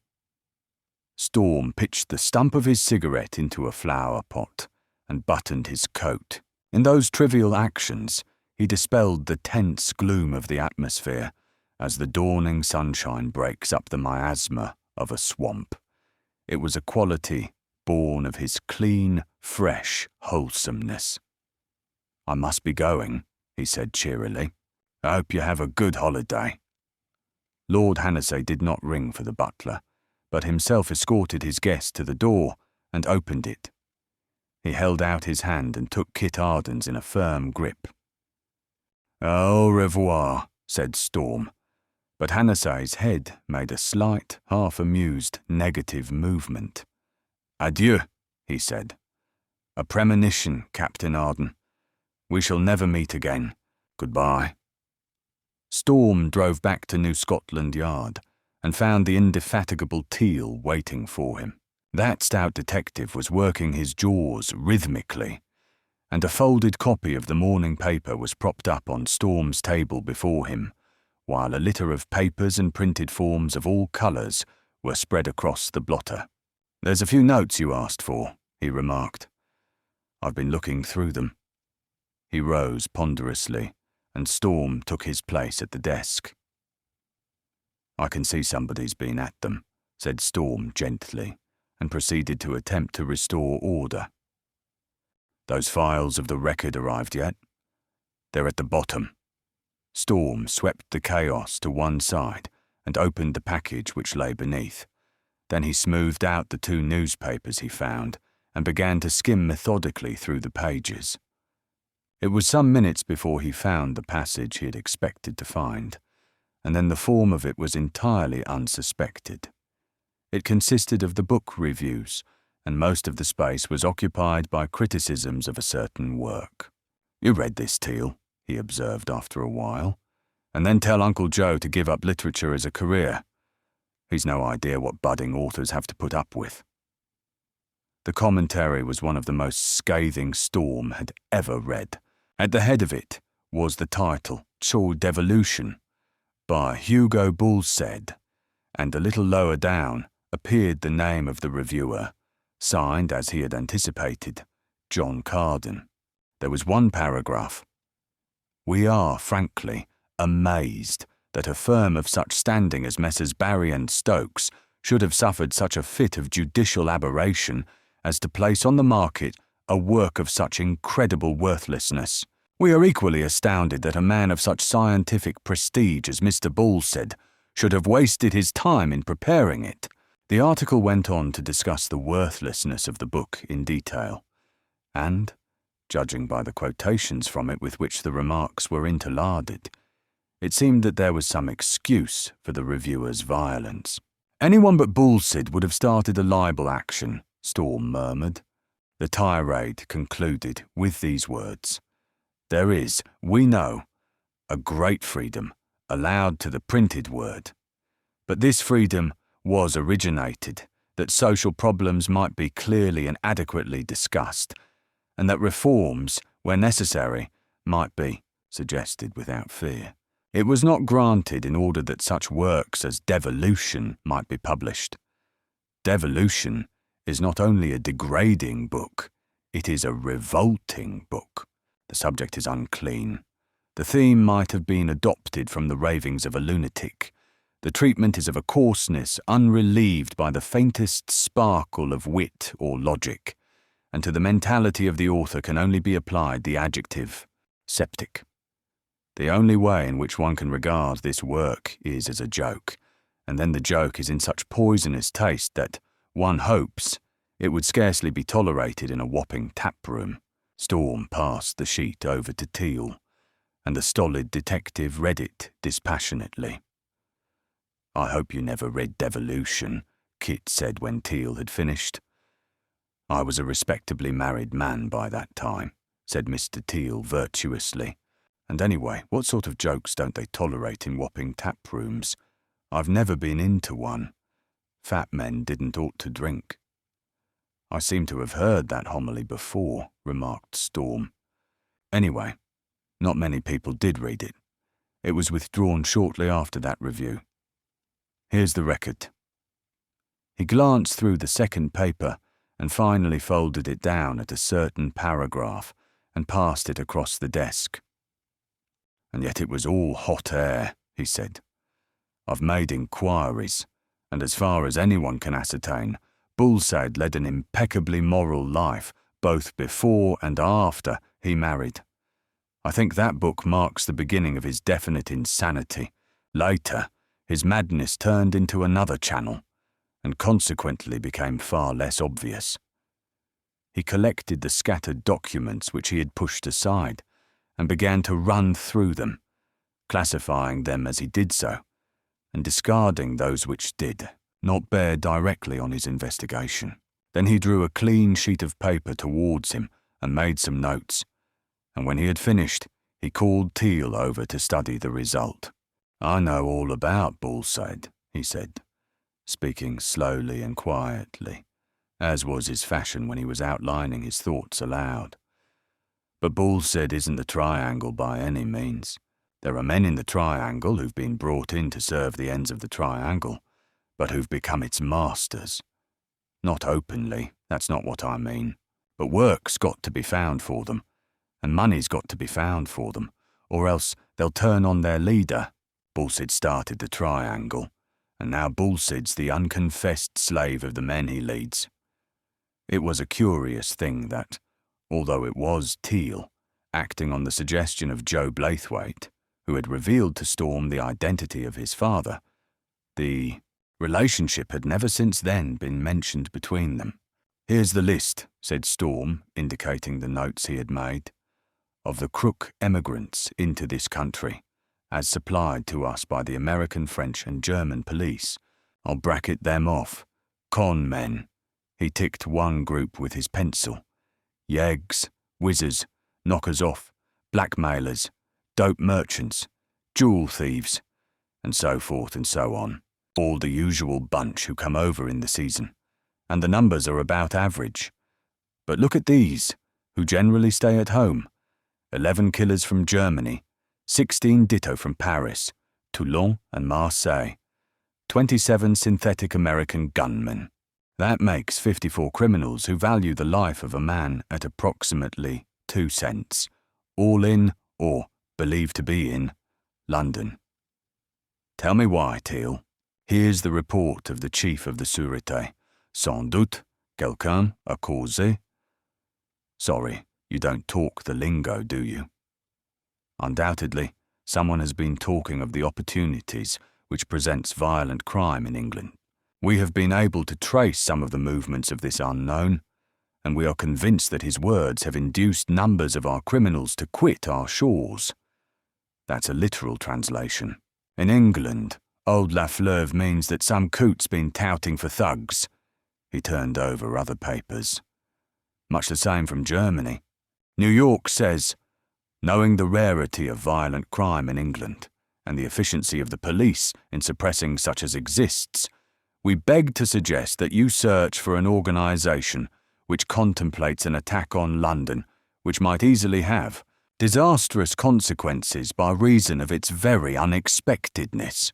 Our information leads us to suspect the existence of some such organisation, since there is abundant evidence of the persuasive suggestions of some agent, whom we have been unable to trace and identify, and since it is unlikely that men such as those We name on the enclosed list would leave in a body without a definite plan in mind. Teal, who said respectability was dull. I'll put through an all-station call for these men. You've got the descriptions, said Teal conventionally. Storm lighted a cigarette with a grace which he contrived to make inexpressibly cynical. Put through all the calls you like, he said languidly. I'll bet you $10,000 to half a second-hand Limburger you don't get more than 6 of them that way.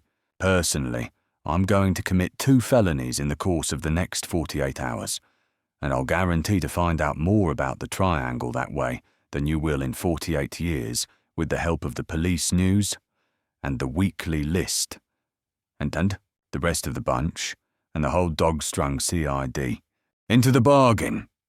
He cast around for an excuse to ring up Susan, and finding none, called her number and hoped that the Lord would provide. Yes, of course I'm all right, he said in answer to her first question, and felt a pleasant tingle at the thought that this should have been her initial interest. One reason I rung up was to find out if you'd decided to accept Terry's invitation to stay with them till Hannah's back. I wish you would. In the new spirit of selfishness that had come upon him in the past few days, this was an inquiry of minor importance, and yet, having made it, he was seriously concerned about the reply he would receive. I have accepted it, she told him, and he was relieved. I'd like you to move in today, he said. I'm sorry if that rushes you, but you've got to realize that there is a certain amount of danger, and if you're killed or anything, I shall get it in the neck. I'll give Terry a ring, and he'll come round and fix everything for you. He loves work, added Storm mendaciously. I suppose it can be managed, she said, for in spite of his flippancy, she recognized his determination, and knew of old the futility of opposing him. Also, when Storm gave orders, he had an uncanny knack of being always right. Do we lunch with Uncle Joe? He teased her. I shall probably lunch with Mr. Mannering, she mocked him back. No, really, I'm sorry you're in such a hurry for me to move. I wanted to go to Moraine's and see the jewels. What jewels? Haven't you seen the papers? Haven't had time yet. I usually breakfast in pyjamas, if that personal detail interests you. Getting up so early to go out to breakfast spoilt my interest in the latest horrors other people have been suffering. I'll get hold of Terry now, and I'll be round with him. That boy wants watching. He hung up the receiver and took the paper from Teal's hand. The detective, with a perspicacity which indicated that he had not turned a politely deaf ear to the telephone conversation, had already found the place and folded the sheet so as to display it. It was an announcement that the final instalment of the Russian crown jewels were to be sold by auction at Moraine's on the morrow, and would be on view from 10 to 4 on this particular day, and for one day only. The regalia had already been broken up, and the stones alone, valued at something like £400,000, would be sold. That's a lot of money, murmured Storm thoughtfully. Teal, get on the phone and find out how many men are watching Moraine's. Mr. Teal obeyed heavily, and in a few moments he had the required information. He cupped one hand over the mouthpiece of the telephone and imparted the facts without interest. 8, repeated Storm. That's a hell of a lot, I don't think. Tell 'em to turn out the reserves. I want 50 men at Moraine's in 30 minutes, and they've got to be armed. Chapter 7. Robbery over arms. The car's in Cannon Row, said Storm, and led the way down the stone stairs. Just before they came into view from the street, he stopped in the corridor, fished out his cigarette case, and selected a slender cylinder with elaborate care. I think I'm considered the most important, Teal, he remarked. So you'll stand in the doorway while I go down to the car, and you'll shoot first. Mr. Teal nodded, and Storm lighted his cigarette as calmly as though he was about to stroll out of a theatre during the interval. Then, with a gay wave of his hand to the grim detective, he stepped out into the bright sunlight and began to walk towards the Hirondelle. He fully expected that an attempt would be made on his life, but the manner of it came as a complete surprise. He had covered half the distance when he heard a warning yell from Teal, which, even in those circumstances, was unlike that placid gentleman. For Inspector Teal was accounted the best revolver shot in the force. An instinct that had lain dormant since 1918 made him fling himself to the ground. And as he did so, Teal's gun cracked viciously. Practically on the instant, there came a detonation that surged staggeringly and clanged with savage force back from the stone walls of the building. Deafened and half-stunned, he sensed dimly a chorus of shouts and one shrill scream, and something hummed menacingly over his body. Then he stumbled to his feet, mechanically brushing the dust from his clothes. In the roadway was a thing which presumably had once been a man. Inspector Teal was coming imperturbably towards him, pocketing his revolver with an air of duty well done. Further from the thing were a couple of moaning figures, around which a crowd was rapidly collecting. "A Mills bomb," said Teal unemotionally.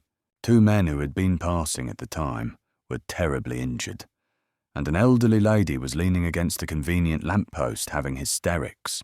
Storm saw the ambulance arrive and superintended the removal of the wounded men, and then he made an inspection of the car. It had been between himself and the bursting bomb, and undoubtedly it had saved his life. The coachwork on one side was battered and torn in great gaping holes, but, miraculously, the tyres and the engine had escaped. He climbed in, lighted a fresh cigarette to replace the one he had lost, and Teal followed him. "Like to insure my life, Teal," Storm murmured lightly. "You might make enough to retire on in a few days." "I'll go first next time, sir," said the sporting Mr. Teal, and the two men solemnly shook hands. Storm drove the car to Moraine's and affected a sublime indifference to the curious glances which followed the progress of the damaged relic of what had once been a glorious, shining Hirondelle. All the world knows Moraine's, the inconspicuous house where priceless art treasures change hands and the bidding rises in thousands of pounds. To Moraine's come the wealthy connoisseurs and their resplendent wives, with a small sprinkling of gaping sightseers, awing themselves with the sight of so much concentrated wealth, and a few optimistic ladies and gentlemen of irregular notions anent the laws of property, whose dream it is that one day they will arrange a coup on the premises. That they do not is due to the foresight of the architect who designed the showroom, a lofty hall of glass and marble, roughly square in shape, and set in the centre of the building, with no windows for the cruder criminals to attempt to smash, too severely furnished for the more nimble to find cover in at closing time, too solidly built for the violent to break into with high explosive. It is a room of fearful silences, where every whisper rings out like a clarion, and the intruder moves delicately on the unpurchasable crimson carpet that hides most of the tiled floor, for fear of offending the giant flunkies who stand statuesquely, one on each side of each of the three portals.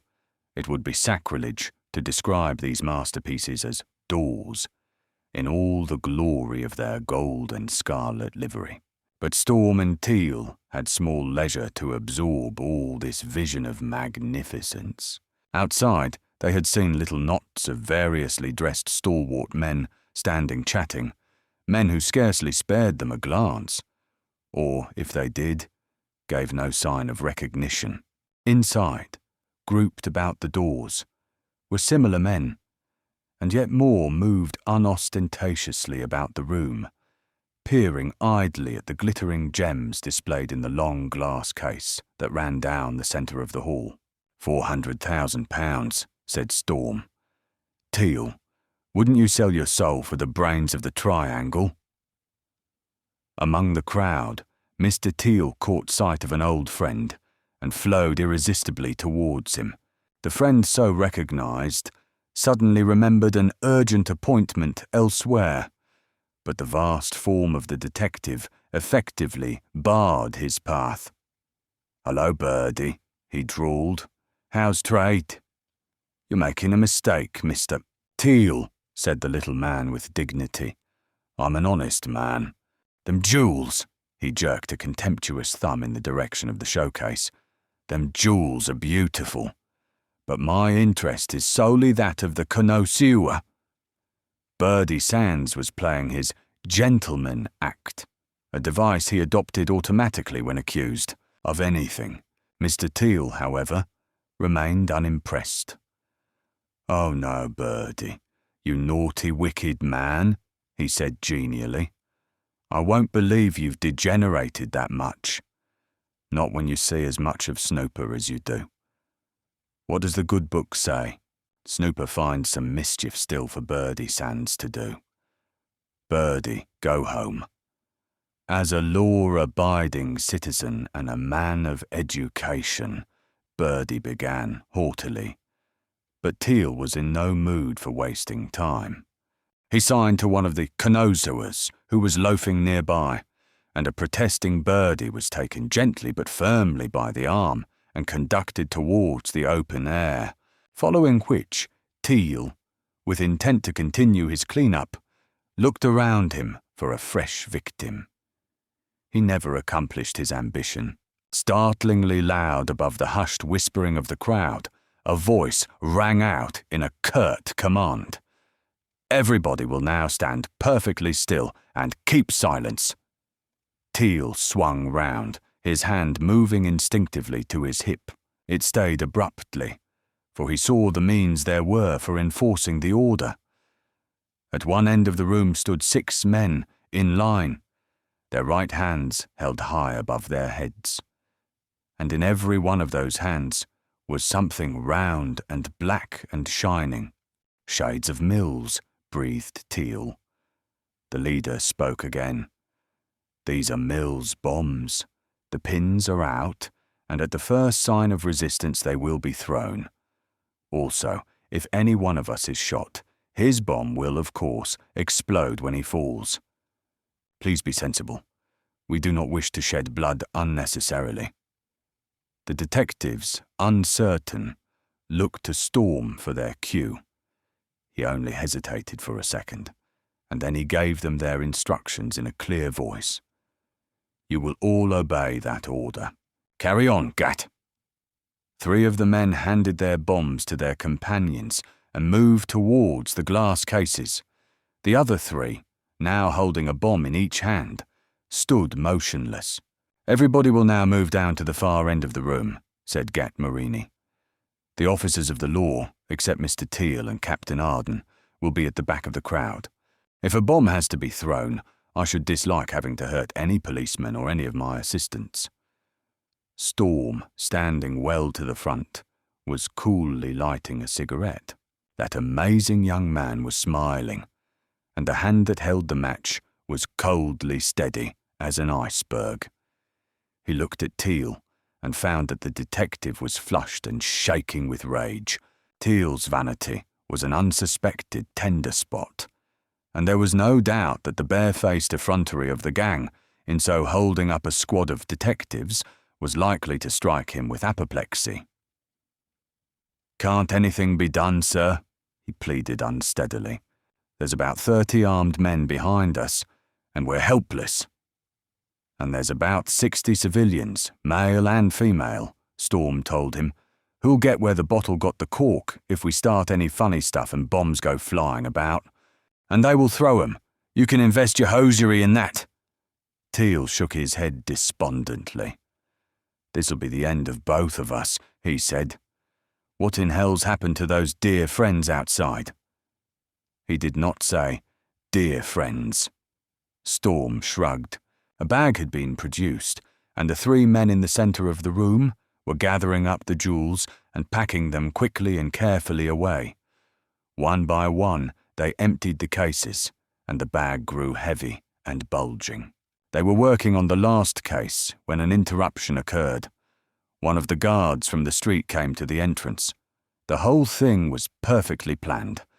The three unarmed men hardly looked up from their task. One of those who held bombs turned with one arm threateningly drawn back as the detective, swiftly comprehending the scene, made a swift movement of his right hand. The other two continued to menace the crowd huddled together at the far end of the room.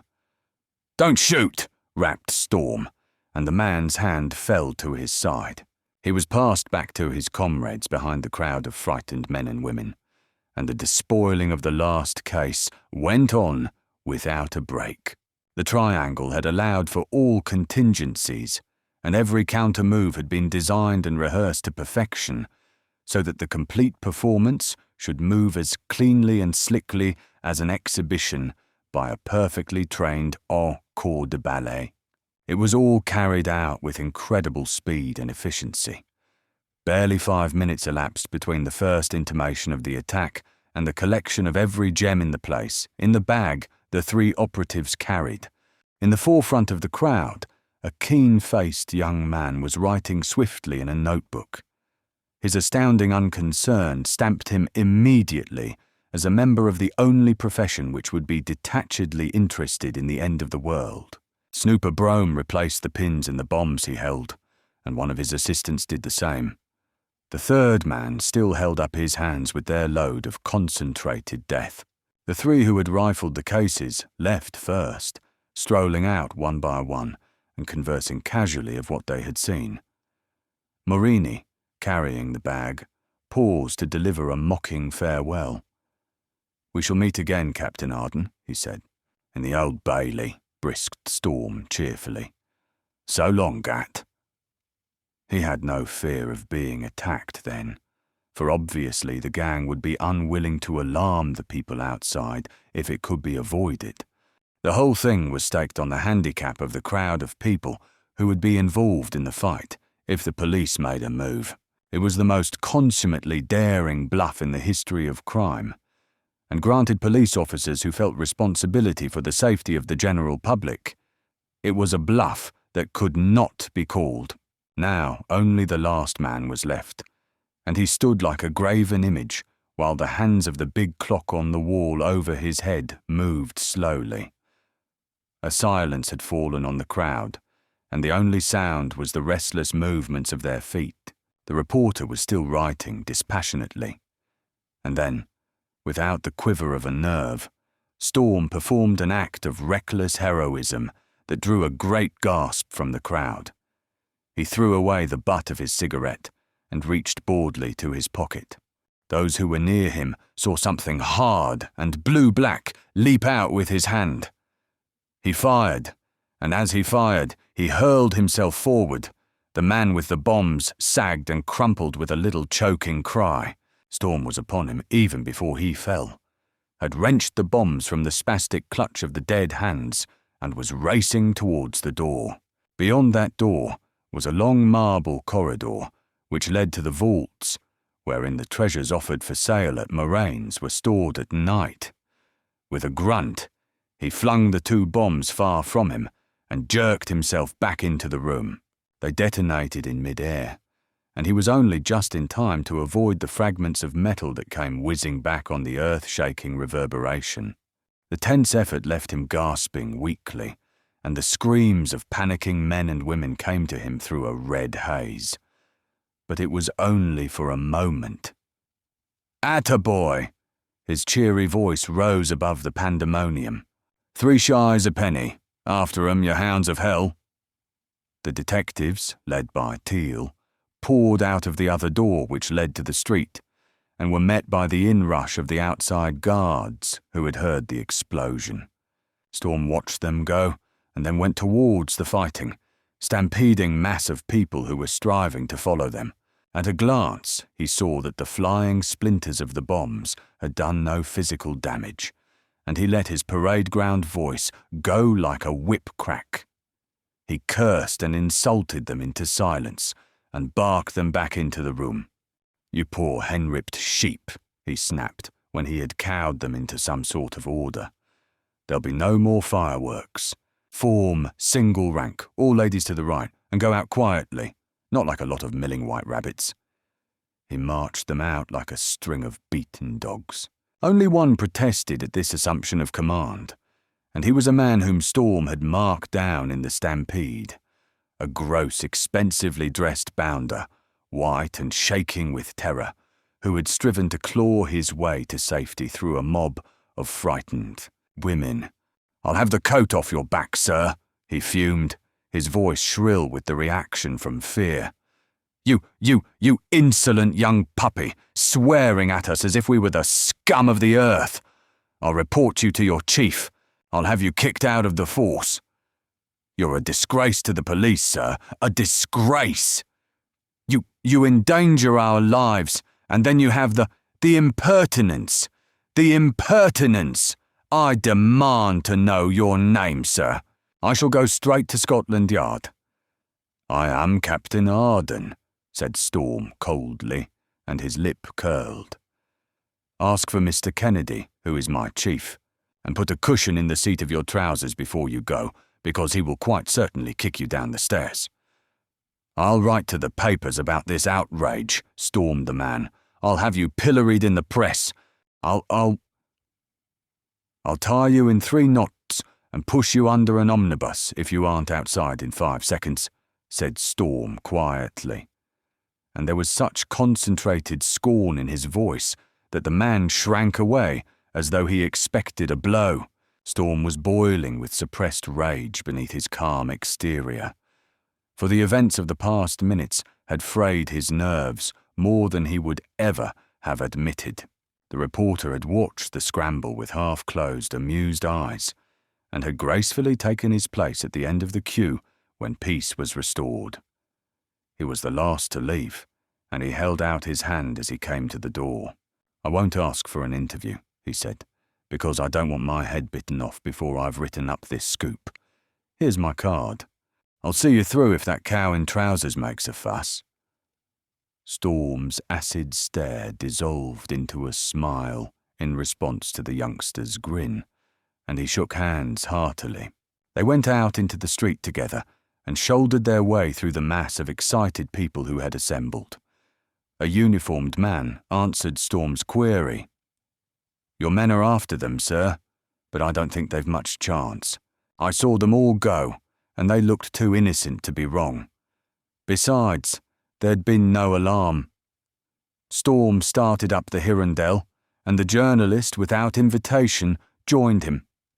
Storm drove him back to Fleet Street and returned to Scotland Yard.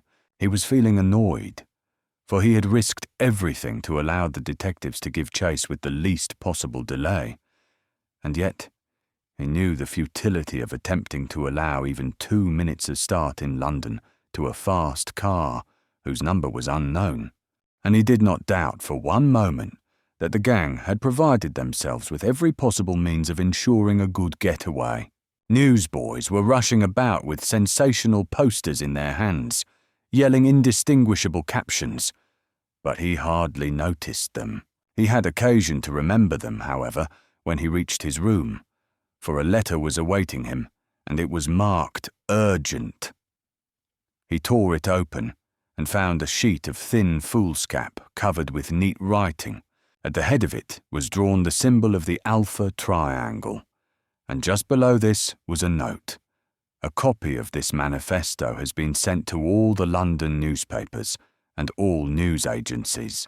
Then came the lines of writing, headed in a way that was more audacious than any criminal proclamation, of which a few are issued from time to time, but of which nobody takes any notice, he had ever read.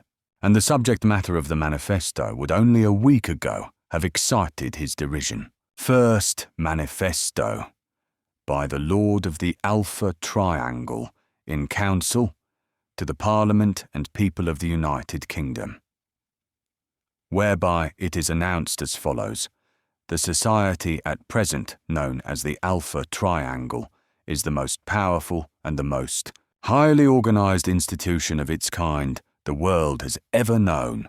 The society is composed of those who, recognizing the fact that force is the law of nature, and that the principles obtaining in international politics are those which should have currency in social politics, have arranged to extract from the world the wealth which they desire, by such means as they think fit to employ, recognizing also that they are declaring a war upon the laws of the world.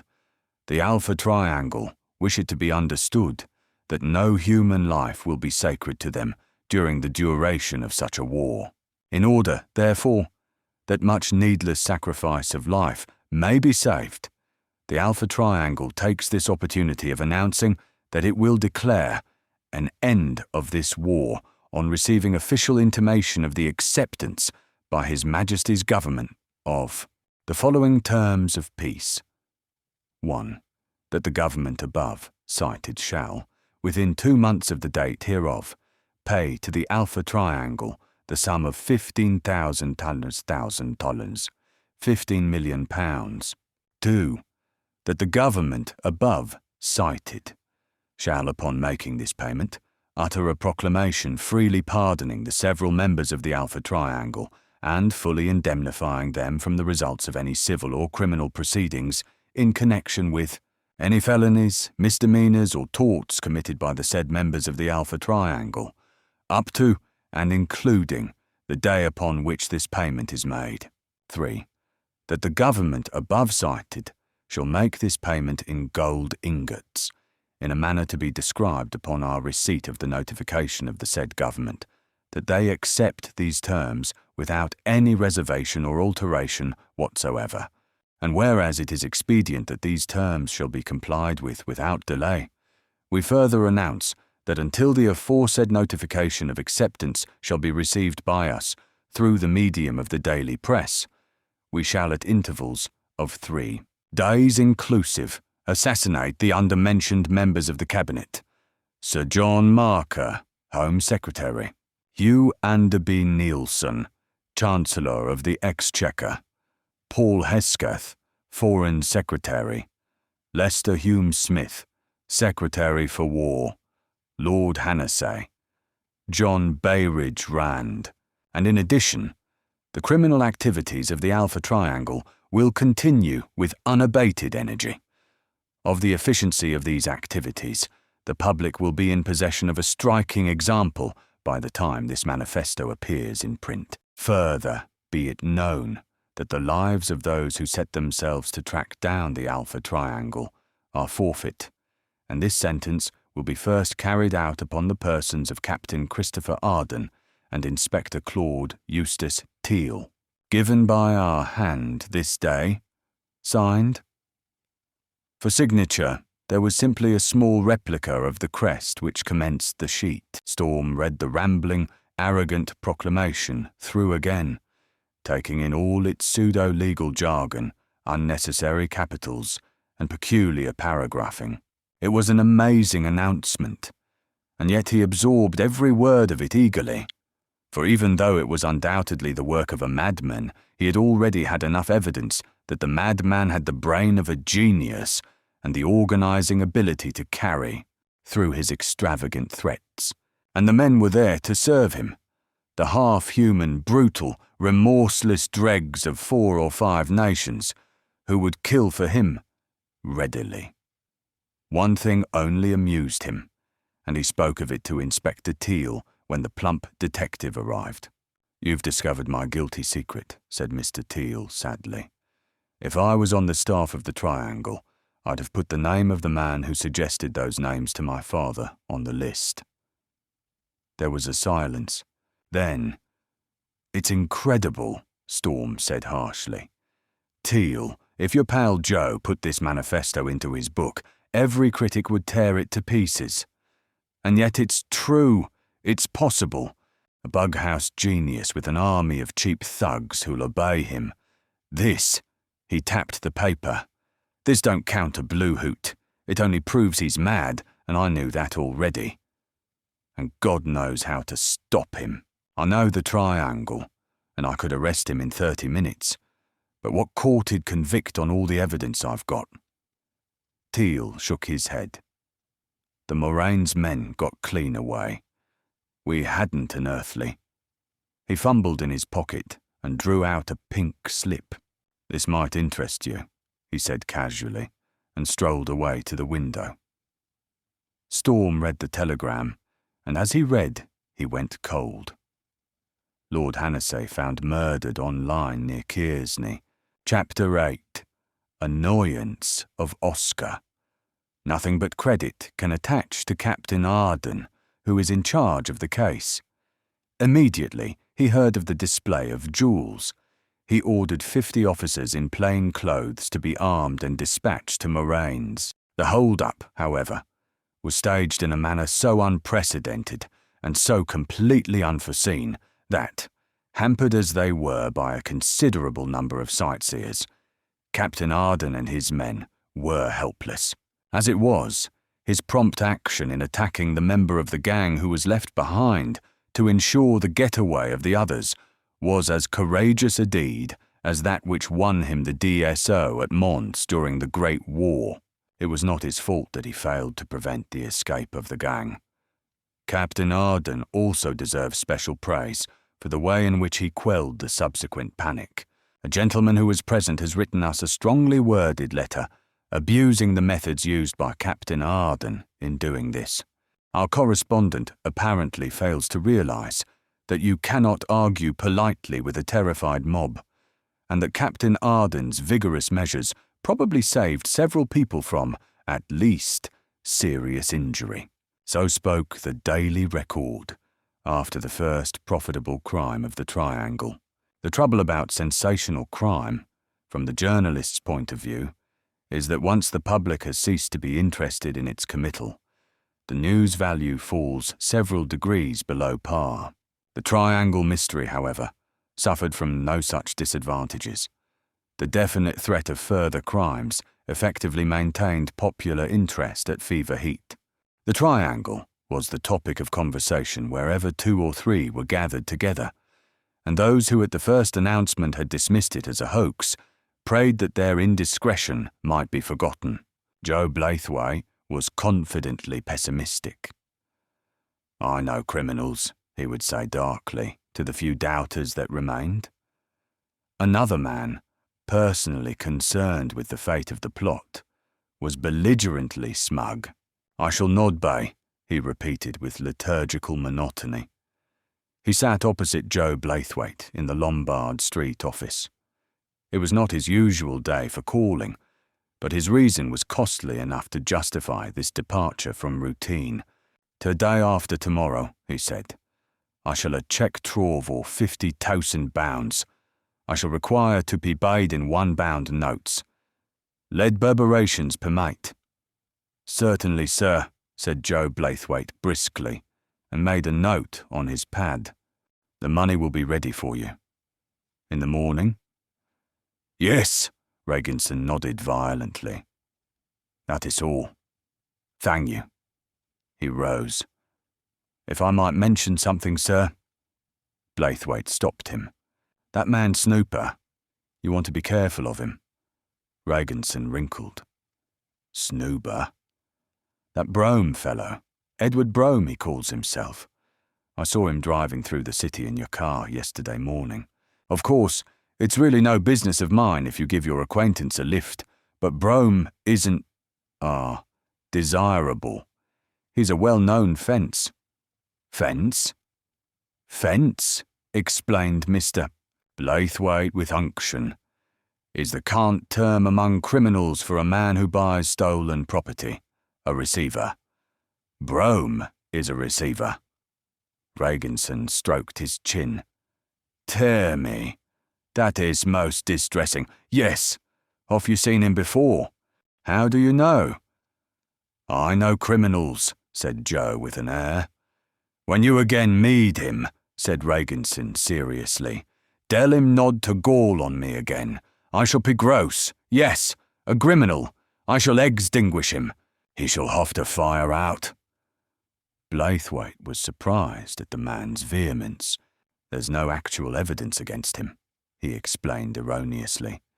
"But the police know him for a criminal, and they're anxious to get a conviction." In this he was nearer the truth. "It'd be unpleasant for you to be known as a friend of Snooper's. I thought I'd take the liberty of warning you." The Swede nodded. "I am grateful. Thank you. Goodbye." He left in his usual abrupt manner, and Joe Blaithwaite returned to his desk with a comfortable feeling of having at last found an opportunity of giving a practical demonstration of his knowledge of the criminal classes. So escaped Snooper Brome, with 3 carloads of detectives all but on his heels and £400,000 worth of gems in a shabby leather bag. And the armed men who prowled the streets of London searched in vain. That evening, Oscar Regenson summoned his portly butler and his chauffeur to his study. He took the cocktail the butler shook for him and threw 2 buff scraps of paper on the table. "Tonight," he ordered, "you will go to the theatrical entertainments. Your tickets. I do not wish to disturb P." His servants accepted the tickets with murmured thanks and exchanged a covert wink, for they were used to their master's eccentricities. Without warning or explanation, he would disappear for weeks and return, as though he had only been absent for a day, expecting to find everything running smoothly for him to drop back into. Often he sent them away for the night, with some such instructions as he gave them now. They put their own constructions on these habits of his, and they were quite wrong. Regenson saw them out of the house, and then fetched a hat and stick, and himself left. He dined economically at a small restaurant in Soho, and from there he went on to the Orpheum Theatre, where that bright entertainment, Bronx or Manhattan, played nightly to crowded houses. Not that Oscar Regenson was interested in snappy back chat, negroid music, or chorus girls' legs. But the box of a theatre is a convenient place for meeting those whom you wish to see and speak with in private. There Storm, who was in the stalls, saw him dozing boredly during the first part of the show, for Oscar Regenson's friend was not due to arrive until 10. Storm left in the interval and strolled leisurely to the garage where his car was kept. He drove north and west, along Oxford Street and up Orchard Street, and when the gates of Regent's Park loomed before him, he veered half left and went on up the Finchley Road. After a distance, he turned right, drove on for about 300 yards, and suddenly swung left into an unlighted track. The car bumped and jolted as he nursed it over the uneven ground. At length he stopped, switched off all his lights, got down, and stretched himself. The moon was new and feeble, and the sky black with hurrying clouds. Somewhere to the north rumbled the mutter of distant thunder. A summer storm was brewing. He disappeared among the shadows. The darkness was almost complete, yet he picked his way over the rough path unerringly. On either side of him rose ghostly polyliths, which resembled ruins in that faint light, and once he climbed over a wall in the interstices of which the cement was still soft. He was on a plot of land where a block of flats was being erected. Presently he stopped and took a black silk handkerchief from his pocket, and this he pinned to the lapels of his dinner jacket. It erased the white blur of his shirt and made him practically invisible. A second black silk handkerchief, folded diagonally, he tied about the lower part of his face. A 6-foot wall barred his way. He scaled it like a cat and dropped nimbly on the springy turf on the other side. The house stood back from the road, in darkness. Storm was in the back garden, the high walls that enclosed it screening him effectively from the view of any possible outside watchers. He stole along in the shadow they cast. A car passed with a hoot and a blare as the latch of a window clicked open under his expert manipulation, and as the splutter of the car died away, he raised the sash soundlessly and slipped over the sill. Inside, the blackness was intense, with a tangible quality to it that was numbing to the senses. Myriads of silver specks whirled before the eyes in protest against the strain of attempted vision. The utter opacity was tactile, half-fluid, like a fog. He crept through the room with a feline assurance, uncannily avoiding chairs and tables, crossed the hall and opened a door on the far side, closing it behind him. Then he went over to the window and passed his sensitive fingers delicately over every inch of it, even as he had done to that by which he had entered. A touch light enough to stroke a butterfly's wing unfelt. Satisfied that there were no alarms fitted, he pressed back the catch and opened the window to its fullest extent, after which he drew the heavy curtains. A beam of light stabbed the darkness, flickered over every part of the room, and rested at length on a Sheraton cabinet. Unhurriedly, he made his preparations. From an inside pocket, he took a paper bag from which he scattered a coarse powder over the exposed parquet by the door, so that anyone attempting to enter would be bound to step on it. Next came a slim wallet of Morocco leather, which, laid open on the floor beside the cabinet, gleamed with the silvery sheen of fine steel tools. Lastly, he drew from his hip pocket an automatic pistol, and this he also laid on the floor beside him. The cabinet hid a small safe of the most modern type, built like a battleship, yet he tackled it confidently. Patiently and skillfully he worked, and at last he had a rubber cup fixed securely to the metal about the lock. Into this he poured a viscid liquid from a rubber bottle, which he handled gingerly. Then he sat back on his heels, while the concentrated acid bubbled against the steel and gave off a heavy, pungent vapour. Exactly 3 hours after he had entered the house, the door of the safe hung open, disclosing rows and rows of documents tied in bundles of various sizes, neatly arranged on the metal shelves. Holding the electric lamp between his knees so that its rays fell towards the floor, he ran through the packets rapidly. It was then that he heard the snap of potassium chlorite. The safety powder he had sprinkled around the door detonated underfoot like the tiny explosions of cap pistols. He caught up his automatic and spun around, just as a switch clicked over and the room was flooded with a blinding glare. For a space of seconds, there was a strung, pulsating silence. Then, "Hello, Snooper," said Storm, in a voice that was not his own. "How are things?" It was a deadlock. Snooper Brome's big hand held an ugly revolver which covered Storm, and Storm's little automatic was steadily focused on Mr. Brome's rainbow waistcoat. So they stood without movement, with every nerve keyed and strained to humming pitch, while their eyes never swerved a fraction of a millimetre from each other's trigger finger. Moments passed with the glittering clarity of crystal drops falling in a bottomless pit. "What are you doing?" asked Mr. Brome, though the question was rather unnecessary. He looked pale, and his mane of black hair was more unruly than usual. "I might ask the same question," remarked Storm. Their eyes met over the blue-black gleam of their weapons, Storm's glinting metallically over his improvised mask, Snooper's blue ones cold and level, and Storm saw Snooper's first finger whiten over the knuckle, saw the slight backward tremble of the hammer of his revolver. "Don't be a fool," he snapped tensely. "An automatic's quicker than an uncocked revolver. I can shoot a fraction of a second before you can, and I never miss." Snooper's finger relaxed, and the masked man rose slowly from his crouching position. "That's why you'll drop me that gat," went on Storm's monotonous, unrecognizable voice. It was perfectly level, and yet he was playing the most terrific gamble of nerve in his career.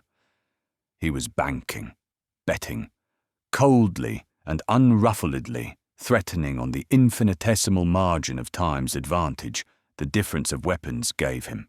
"You're poaching, Snooper. Your business is to fence, not to crack cribs yourself, taking the bread out of the poor burglar's mouth. I shall have to report you to the Larcenists' Union, Snooper. Really I shall." His voice trailed away. Brome slackened the muscles of his forearm preparatory to making his own gamble, for he knew how desperate was his position, and yet he need not have been afraid. For Storm had taken one of those swift, inspirational, entirely characteristic decisions of his. But, not knowing this, Eddie Brome watched keenly for the faintest wavering of the gun-metal grey eyes.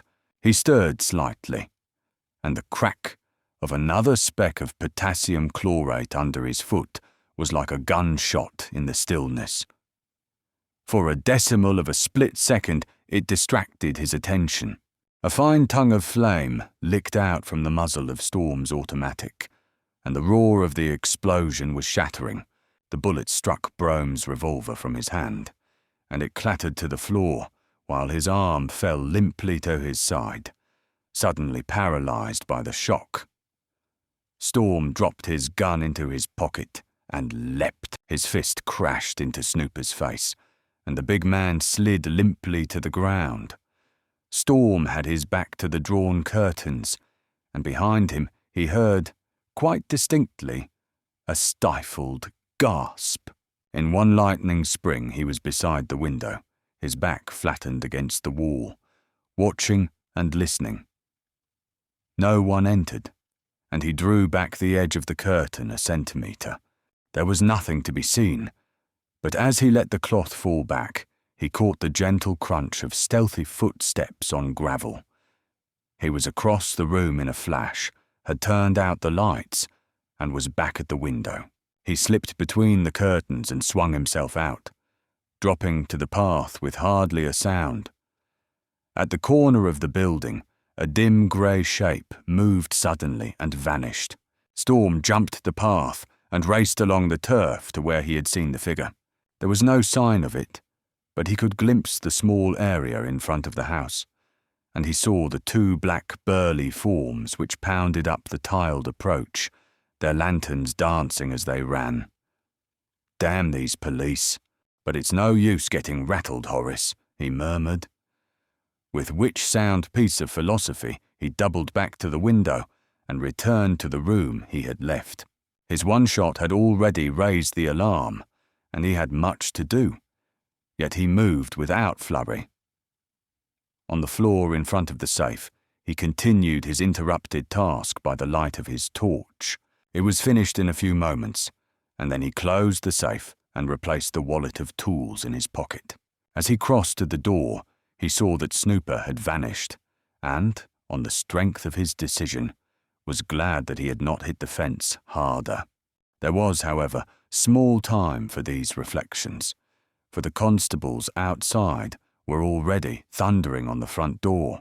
He flitted upstairs like a shadow, temporarily unperturbed by the problem of how he was to escape, and made a speedy, methodical search of all the upstairs rooms.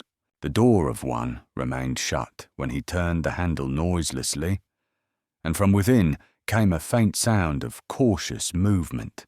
Coolly, he twisted into the next room, and looking out and down, he saw the policeman climb in through the window he had left open for his own bolt hole. "Jerusalem," he breathed. "They've both gone in, the poor damned boobs. I ought to take their numbers, really, and report them for incompetence. However," he flung a leg over the sill and looked up, for although his way of escape was temporarily clear, he was anxious to see the man in the adjoining room. Above his head ran a stout gutter, and testing it with his weight, he decided that it would hold. He swung out into space and risked his way along the side of the building. In a few hair-raising seconds he could see into one corner of the lighted room, and then a loose section of pipe rattled in his hand, and the blind whirred down almost in his face. Without hesitation he turned and made his way as swiftly as he dared back to the window he had left. He got his legs inside, and then grabbed the top of the sash and wrenched his body down and inwards with all his strength. Even as he did so, the shot he had feared and sought thus to dodge rang out, and something seared across his shoulder. "Here, none of that, sir," commanded a voice, and the next instant the lights went up. Ryganson stood on the threshold, cold murder flaming in his eyes. Behind him were the two constables, holding him back, and one of them was clutching the Swede's wrist to prevent him firing the second round he was wrestling and straining to loose off. He was in evening dress, with his mane of fair hair dishevelled and his Viking beard awry with the struggle. "Take that man!" he screamed, and one of the constables released his hold and came towards Storm. "Dear me," murmured Storm. "Siegfried, my pelican, you seem annoyed." His hand went to his pocket and whipped into view again immediately with a vision of snarling death. He fired in between the men until the magazine was exhausted, and for a moment they recoiled instinctively. It gave him his chance. With a light laugh, he leapt for the little group in the doorway. Regensen staggered back from the sideways smash of Storm's elbow, and in the same movement, Storm hit one of the policemen, regretfully but scientifically, on the point of the jaw. An instant later, he was sprinting down the passage. He sprang to the banisters and went whirling down as the Swede fired again. The bullet sang harmlessly past Storm's head, and a whistle shrilled urgently. The three men came stumbling down in his wake, but he had the start of them, and he had ducked back into the shadows of the hall and vanished into the library before they could switch on the downstairs lights. They were still groping about when he passed through the still open window and scudded across the back lawn the way he had come. He found his car, stripped off his disguise, and had his hand on the door when he noticed that there was someone huddled up in the front seat. He glanced keenly around him, and then kept his right hand on the gun in his pocket as he turned his electric flash on the face of the intruder. "Hello, Kit," said Susan calmly. When he had disposed of the police, Regensen collected the papers from his safe and studied each one of them closely. Then he replaced them and went to the kitchen at the back of the house, where he brewed himself some coffee and, armed with this, returned to the library and lighted a cigar. Halfway through the smoke, he discarded the stump fastidiously and rose. At one end of the room was a small writing desk, which he unlocked, drawing down the folding front. Then he took off his coat and white waistcoat and began to work. A tiny reading lamp on the top of the desk was all the light in the room. He looked a grotesque figure. His leonine head stooped over his work, his glasses perched precariously on the end of his nose, his protruding tongue following the movements of his hands, with the direct light bringing out his angular face in high relief. It was 2 hours later that he heard the sound, the creak of a board under a wary foot. He laid down his stylo carefully and switched out the reading lamp. On the threshold of the library, he halted. The hall was in darkness. Facing him, though he could not see them, were 3 doors, and he had left each one of them slightly ajar. Almost certainly, his study would be the goal of this new trespasser, he decided, and passed over the heavy carpet without sound. He was just outside the study door when he heard a curious noise. 3 deliberate claps. It was so obviously designed to attract attention that another man would have paused. But Regensen was a man without fear. He slid through the opening and stood with his back to the wall, every sense on the alert. "Who is that?" he demanded. "Wouldn't you like to know?" boomed back a mocking voice. It was disguised, yet there was something familiar in it, which he could not place. His searching fingers located the electric light switch, but he flicked the lever over and back without results. The wires were cut.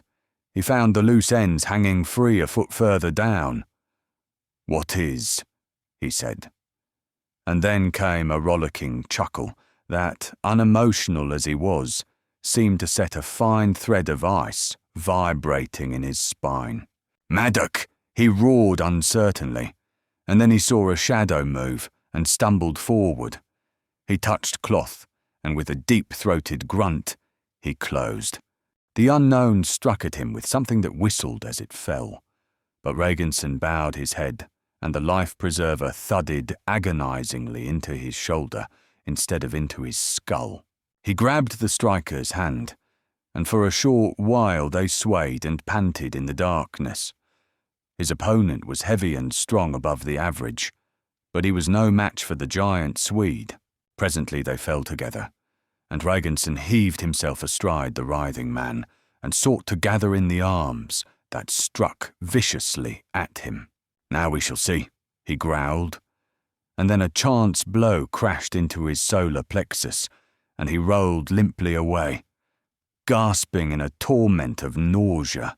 It was some minutes before he could rise, his great chest heaving painfully, and by that time he knew that the unknown had gone. He reeled across the hall, bent almost double, and snapped on the lights in his library. Every drawer and cupboard had been hurriedly rifled, and their contents strewn on the floor, but he gave the damage scarcely a glance. From among the wreckage, he retrieved a flashlight and went back to the study, switching on the lights in the hall on his way. He went over every inch of the room in search of anything his late visitor might have lost in the struggle, and it was quite early in his hunt that he saw something winking up at him from the carpet. It was a little silver triangle. Chapter 9. Specimens of journalese. Storm trod on the self-starter. The powerful engine woke to life with no more than a whispering purr. Like a long shadow, the Hirondelle slid out of the cart track and down the deserted road between ghostly files of street lamps. He switched on his lights as he turned into the Finchley Road. It had been a merry evening, and not without those thrilling moments after which his heart yearned. And it had left him with things to ponder. He wanted to know the reason for Snooper Brome's appearance in the home of Oscar Regenson, and he wanted to know what the hurriedly lowered blind in an upstairs room had hidden from him. But it was typical of the man that he accepted Susan's arrival as though it were the most natural thing in the world. "Lucky you found me," he remarked. "Now I can take you along to the Elysian, and we can consume bacon and eggs." He made no effort to discover the reason for her presence, but she enlightened him of her own accord. "It's all Uncle Joe's fault," she explained. "I'd been to dinner with him, and you've had some experience of him. You know what a bloodthirsty little man he is, and this triangle business is meat and strong drink to him. He was lecturing me about it for hours after I ought to have gone home, and he kept dragging Regenson into the discussion and then forgetting what he was going to say about him. Then he told me Regenson lived nearby and promptly added that women shouldn't get mixed up with crime. So, of course, I had to butt in. Did you kill Snooper?" She asked the question so dispassionately that Storm laughed. "No," he said mildly. "Not tonight. It wasn't, expedient. One of these days I shall probably have to, but that'll keep. How much did you see?" "You saw me." "And," said Storm in pained accents, "you saw the police charging up the garden, and you didn't rally round to assist the getaway. Susan, you're going off." She smiled and laid a cool hand on his. "Old chap," she said, "that would have been unpardonable. You knew what you were doing, and you don't need lessons in looking after yourself. If I'd thought you wanted help, I'd have come—" "Like old times," said Storm, and raised her hand to his lips. He felt curiously exhilarated that night. It may have been due to the fresh food for thought which he had gathered from his adventurous and wholly illegal visit, or to the sudden bracing rush of swift action he had enjoyed to the full after overmuch peace and quiet. Or, on the other hand, it may have been due to the presence of the girl at his side. Storm felt happily incompetent to judge. He knew, at least, that the old gay recklessness had returned to him in all its reawakened daredevilry. The cool night air was grateful on his face. He drew deep breaths of it contentedly, and it went to his head like wine. He moved his arms ecstatically, for the pure, sensuous joy of feeling the rippling suppleness of them. He laughed softly, irresponsible and proud, throwing back his head, a splendid animal glorying in its magnificent manhood. "Oh, Susan, this is the life," he said. "No dull safety for me. I only hope it doesn't end too soon." "You get all the fun," she complained. "All I can do is to mooch around waiting to be shot up and fill in the intervals lunching with Uncle Joe." "Damn Uncle Joe!" exploded Storm, but this time without jealousy. "I'm sick of hearing about Uncle Joe. Forget him, kid, and listen to me. Susan, when this jaunt's over and the Alpha Triangle's done the 6-foot drop, you're coming away with me. I don't care where, so long as it's some place where you can still go gunning for people who annoy you. London's all right when there's a triangle livening things up. But one day the triangle'll tow the tea in a whitewashed shed, and I hate stagnation. We'll start a young war somewhere if you like. Any old thing suits me, so long as it's disreputable and dangerous. Is that a bet?" "I don't know," she said demurely. "You're so very unconventional." And thereafter, he only had one hand for the steering wheel. Storm breakfasted next morning with his usual litter of newspapers scattered on the floor all around him, but he was chiefly amused by the alarm of the Daily Record. To his mind, the crime reports in which the Record specialised were far more interesting than fiction, for that paper had a reputation for chewing more meat from tropical bones than any of its contemporaries. Where are the police? London at mercy of gang of murderers. Government must not surrender. Further outrages anticipated. Latest news of gigantic conspiracy, and a lot more. The police, one gathered, were either incapable or afraid. The government were meditating incontinent surrender. England was to be plunged into anarchy. Neither life nor property would be safe. Only the policy of the Daily Record was stemming the tide of disaster. "These people aren't helpful," murmured Storm. "Stampeding sheep. Bring me some more toast." "Yes, sir," said Cork. Cork, Storm's valet, was a man with aggrieved eyebrows and a disapproving mouth. He had the expression of one who has looked on the wine when it was sour, and who has never quite succeeded in getting rid of the taste. But at least he went about his work with the efficiency of a superman, whose head would be bloody but unbowed, despite plague, pestilence, famine, riot, civil commotion, the fall of the Conservative Party, the dissolution of the British Empire, acting of God, or the agitation of the Daily Record. "There is a man downstairs who wishes to speak to you, sir," he said, returning with reinforcements of coffee.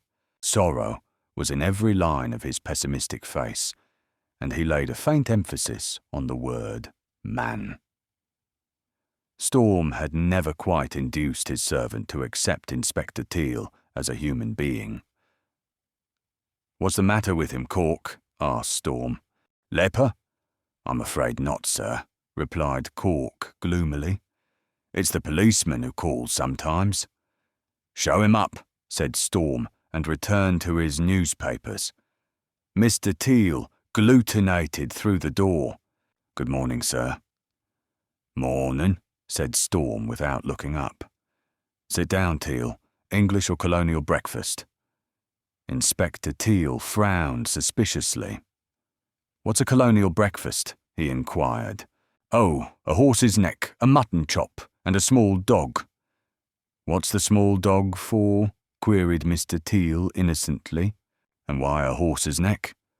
"The dog eats the mutton chop, and a horse's neck's a brandy and ginger ale." "Coffee, thank you, sir," said the shocked Mr. Teal. "Fat men didn't ought." Over a steaming cup, he surveyed the cheery, comfortable room. There were well-filled bookcases, a grand piano, and an open secretaire strewn with scraps of paper and writing materials.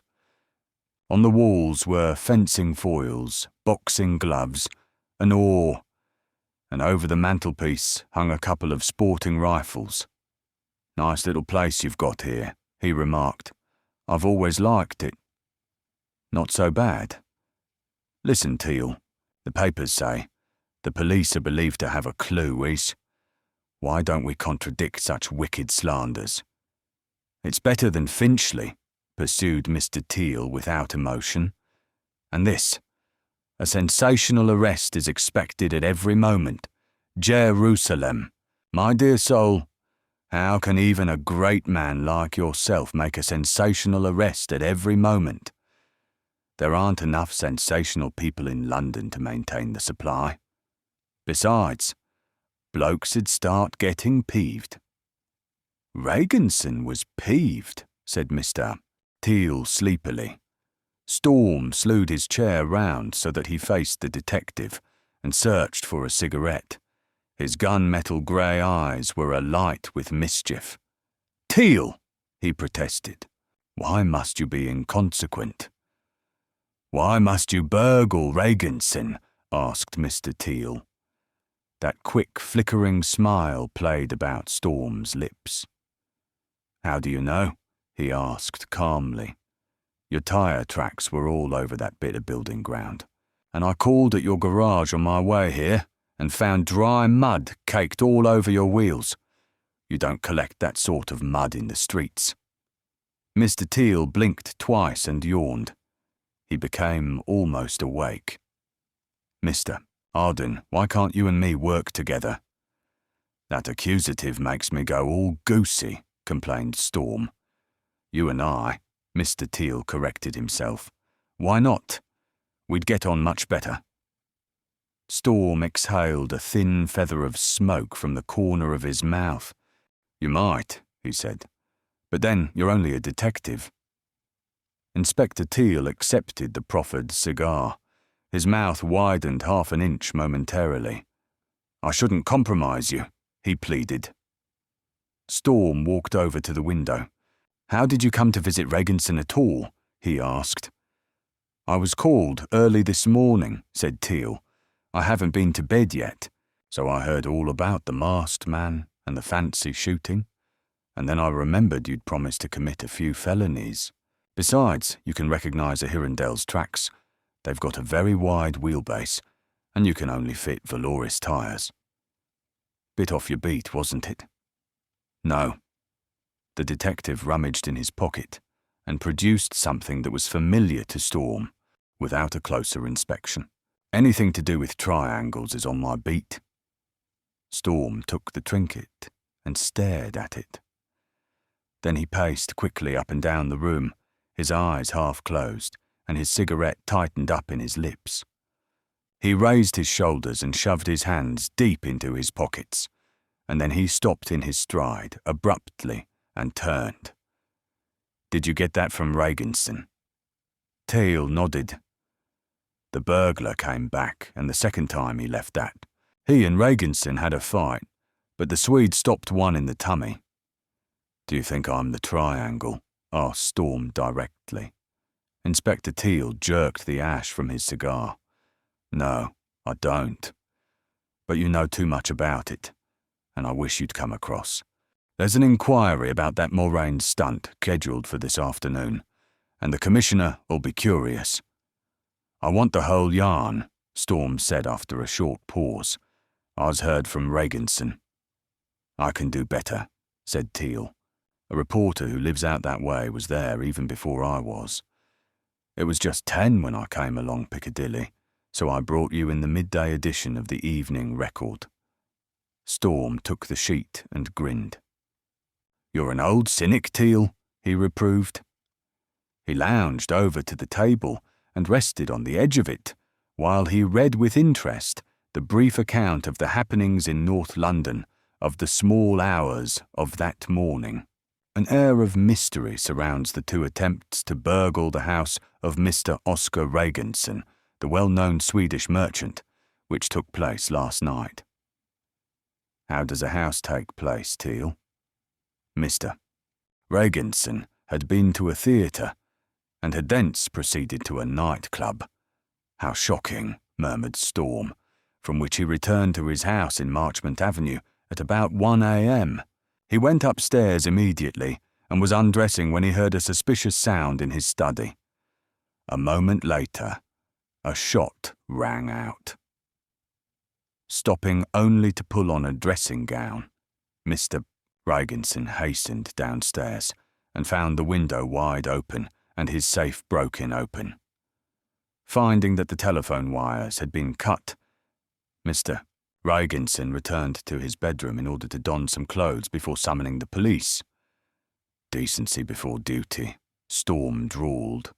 2 constables who had heard the shot, however, had already arrived and had entered the building by way of the window which the burglar had left open in his flight. Mr. Ragenson, meanwhile, had heard a noise in the room adjoining his bedroom, which led him to suspect that the burglar was perhaps still in the house. This indeed proved to be the case, and the 2 officers, assisted by Mr. Ragenson, attempted to apprehend the man. The burglar, however, who was masked and evidently a dangerous character, drew a pistol and fired several times at his would-be captors without hitting them, after which he made a desperate and successful bid for safety. About 2.5 hours later, when Mr. Ragenson, who had been too disturbed by the thrilling incident to return immediately to his bed, was working in his library, he heard a suspicious sound in his study and attempted to investigate it. He was promptly attacked with great ferocity by the desperado, who again contrived to make his escape, but who this time left behind him a silver triangle of a type which is by now familiar to readers of the Evening Record, and during the time it took Mr. Ragenson to recover sufficiently to rise, the library was in its turn the subject of the burglar's attentions. The extraordinary feature of the affair, however, that's 3 howevers, is the fact that in neither case, that's 2 cases, was any attempt, that's 4 attempts, Teal, Beaver, 15 love, made to abstract anything of value. The only things interfered with were the safe and a number of drawers and filing cabinets in which Mr. Ragenson kept private papers concerning his business. Inspector Teal, who is working on the triangle mystery in conjunction with Captain Arden, has been called in, and he is said to have made an important discovery, which is at present being kept a strict secret. How much did you lend this reporter? Teal? Asked Storm accusingly. It will be remembered that Mr. Ragenson had already been the recipient of one of the warnings of the Alpha Triangle. Good old snooper, said Storm cryptically. I knew he'd get away with it somehow. He pitched the paper into a corner and swung himself off the table. And an inquiry. Well, I'll deal with the inquiry, but I wish I knew who Oscar's second friend was. It wasn't you. Inspector Teal was incredulous. It was not. If you're really interested, I can prove an alibi. I was inhaling bacon and eggs at the Elysian, or beer, in Shea Mannering, where Miss Hawthorne's staying at the time. Teal wrinkled his brow. Didn't I hear you mention Snooper? He prompted, and Storm nodded. Snooper was at Regenson's last night, and I let him go. You can tell that to your board of inquiry. And now, if you don't mind, we'll leave the subject until this afternoon. The board assembled in the Chief Commissioner's room at 2 o'clock, and Storm took his place at one end of the table without a trace of embarrassment. Teal, who sat on his right, was less self-confident, for Inspector Teal was a conventional detective with a proper awe for the majesty of higher command. Bill Kennedy, the Assistant Commissioner, shook hands with Storm as he passed, although his usual cheeriness was singularly half-hearted. The Chief, Sir Brodie Smethurst, was the last to arrive, and with him came a man whom no one present with the exception of Storm had expected to see.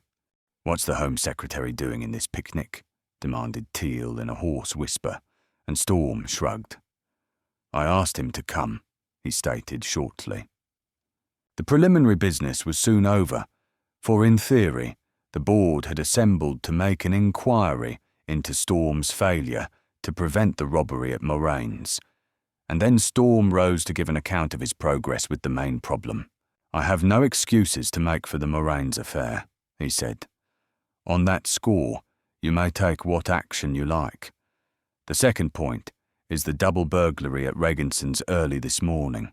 I was the first burglar, but I don't know who the second was, although I could name the man with certainty in 2 guesses. And I'll make you a prophecy. Within the next 48 hours, the man known as Regenson will either have disappeared or been killed. I have no excuses for the burglary either. It merely happened to be necessary. By swearing information, I might conceivably have got a search warrant, but I decided that course would be both risky and futile, because the issue of the warrant would alarm the man I was anxious to trap. Futile, because it might have been necessary to repeat the search without the man being aware that an official search had been made. I was both lucky and unlucky. I found what I expected to a certain extent, but the arrival of the police gave me no time to find out all that I wanted to. To this moment, Regenson does not know that his visitor was not a common thief, and therefore he will be killed. If I had revealed my identity to the police, he would have recognized me, and Waobi should have been killed. It was, you see, a matter of my life or his. They listened without comprehending. "You suspect Regenson of having some connection with the Alpha Triangle," suggested Smethurst. "I know," said Storm carefully, "that the evidence I have secured from Regenson, together with what I have obtained from another man, will kill the Alpha Triangle. I could arrest the Apex today, but I won't." He heard the suppressed gasp that went up, and smiled faintly at Inspector Teal's muffled, "Good God."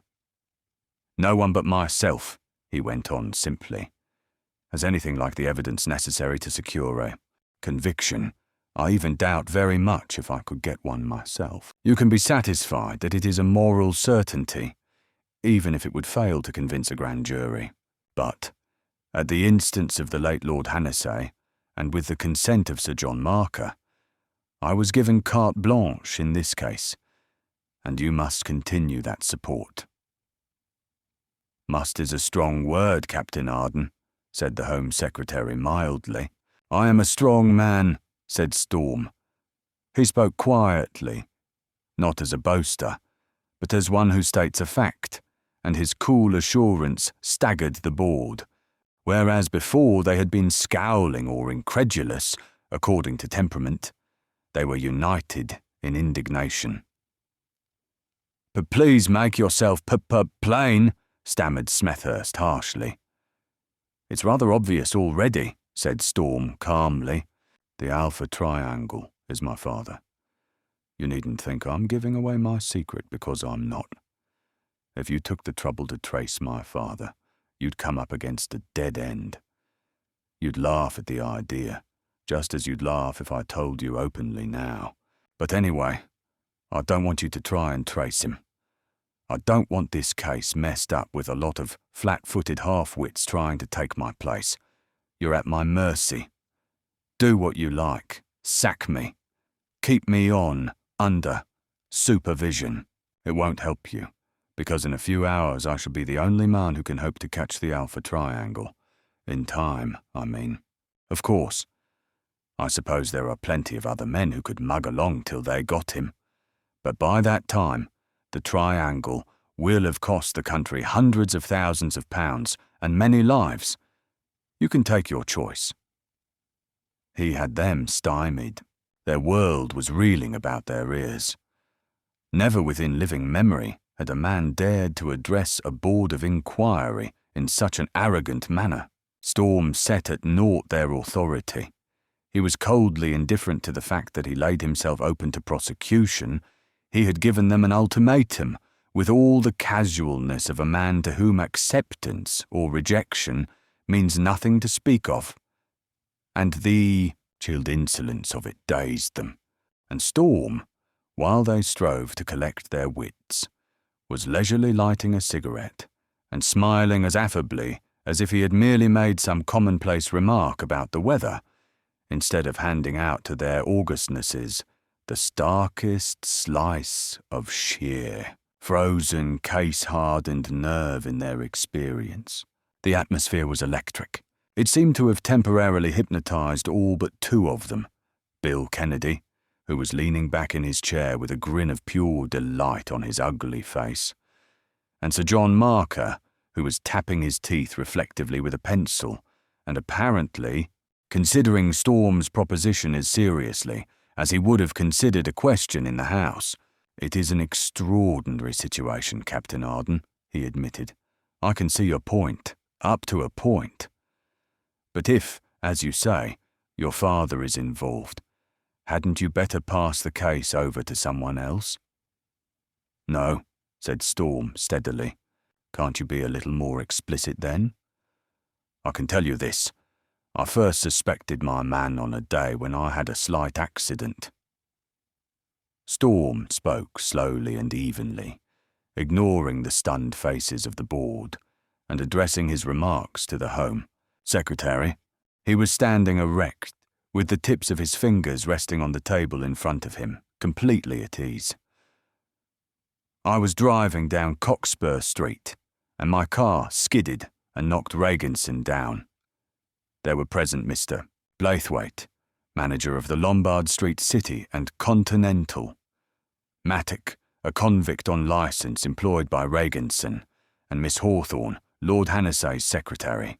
Of those people, two were in a position to note the same thing as I did. The first piece of evidence against my father." He smiled again at their perplexity. "Acting on this, I burgled Regenson last night and learnt something of the next coup planned by the Triangle. I also acquired a fresh suspicion, which I hope to verify soon. But that's all speculation. The solid fact," he said, watching them with a glimmer of amusement in his eyes, "is that one is always interested in a sawmill which has recently received a consignment of machinery and materials that have nothing whatever to do with the sawing of wood. Do we have to play at Sexton Blake when there aren't any reporters with us?" drawled Bill Kennedy. Storm grinned. "I must have notice of that question," he murmured, and sat down. Then the bottled-up feelings of the police chiefs had their vent, and a hum of argument broke out like the snarl of numerous irritated bees.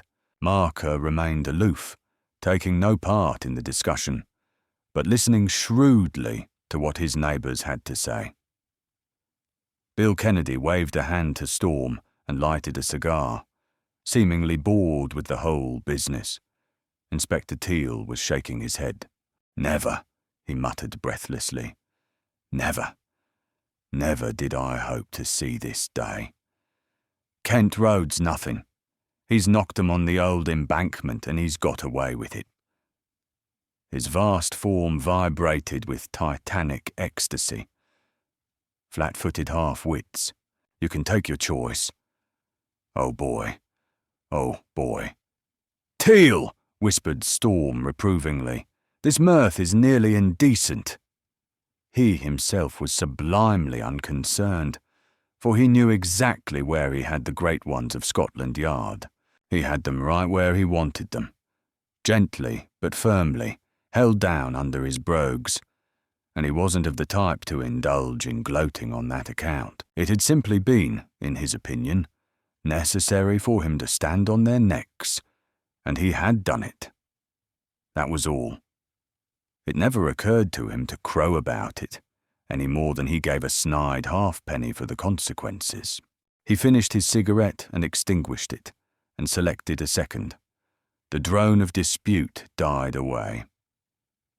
"Will you answer some questions?" asked Sir John Marker. "Within limits, yes," Storm gave back without hesitation. "Are you convinced that you know the Triangle?" "Yes."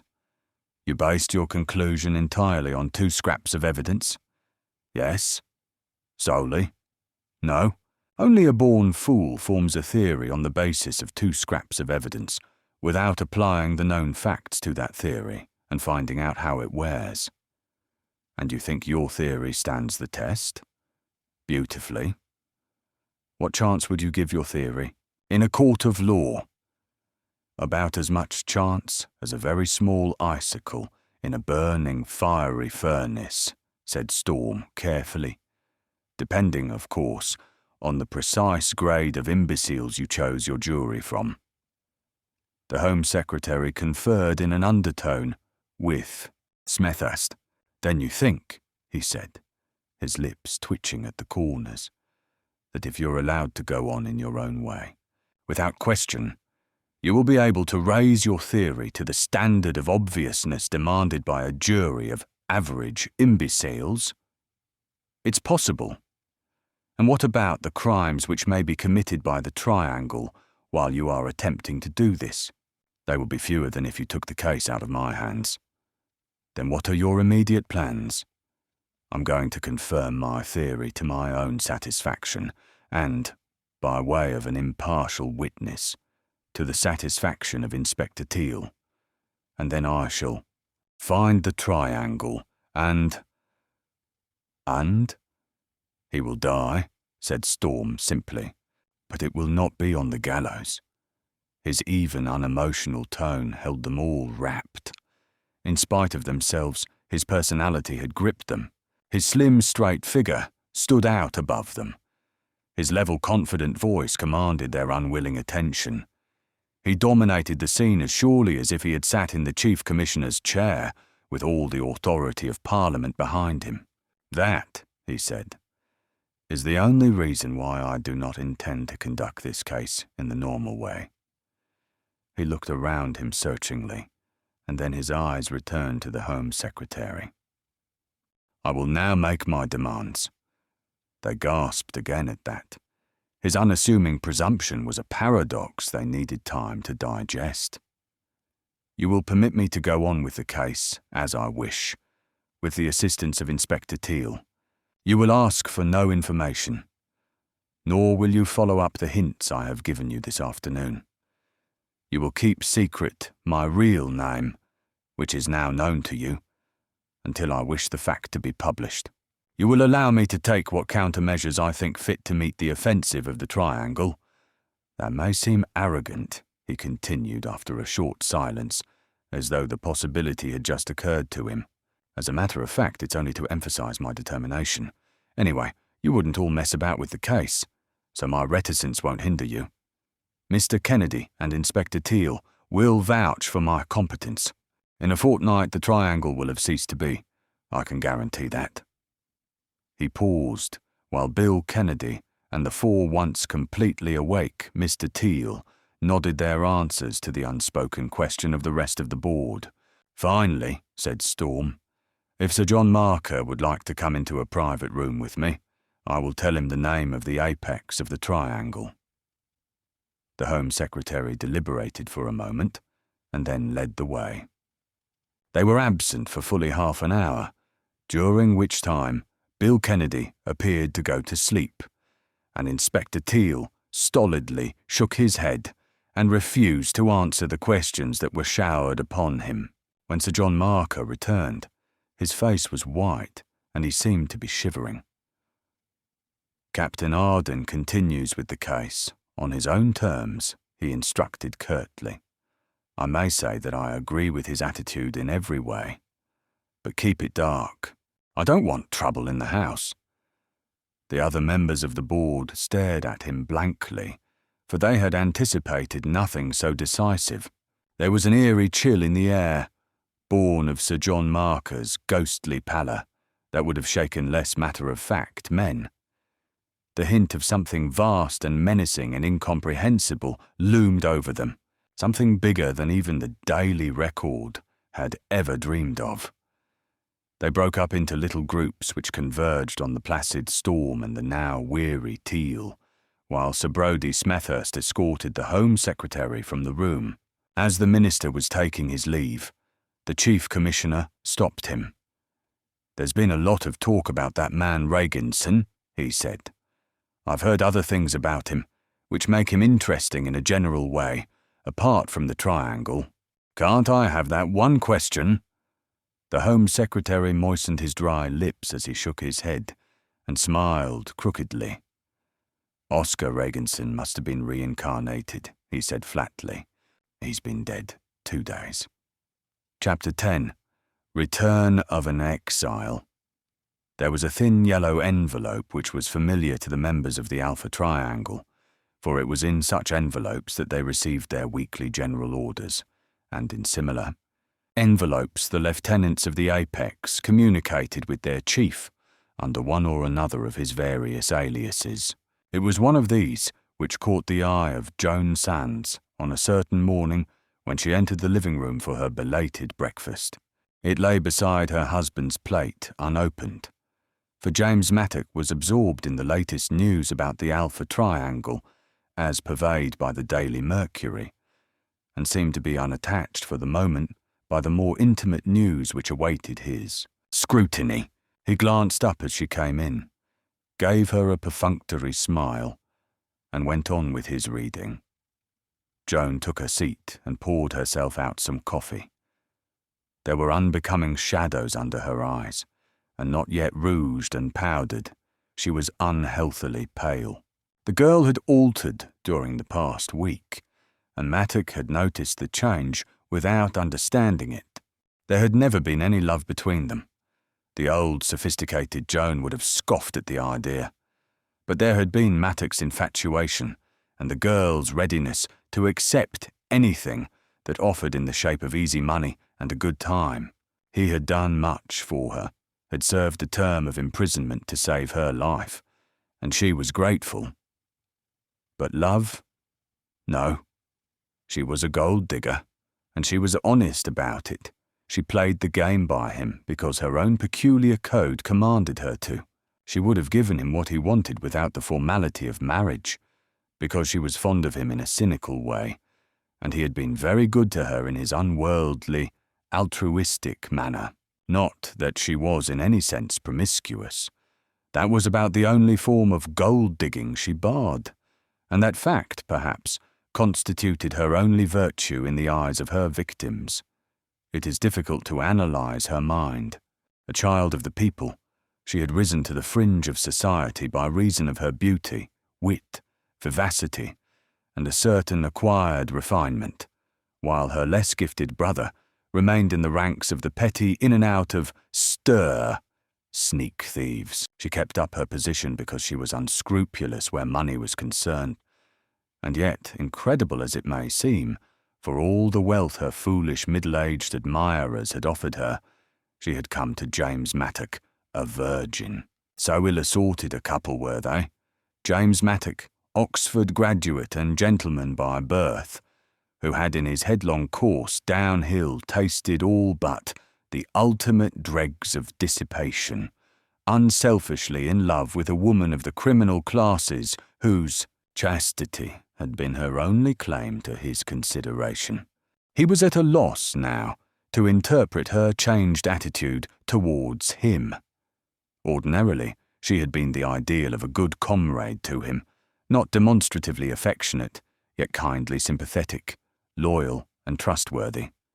Of late, she had become rather distant. There was an awkwardness between them which exasperated Mattock and perplexed the girl herself.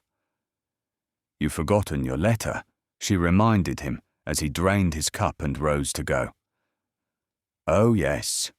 He was preoccupied. She could see the lines of worry on his face. He had been past middle age when he had met her, and prison had aged him. He had aged even more during the last few days.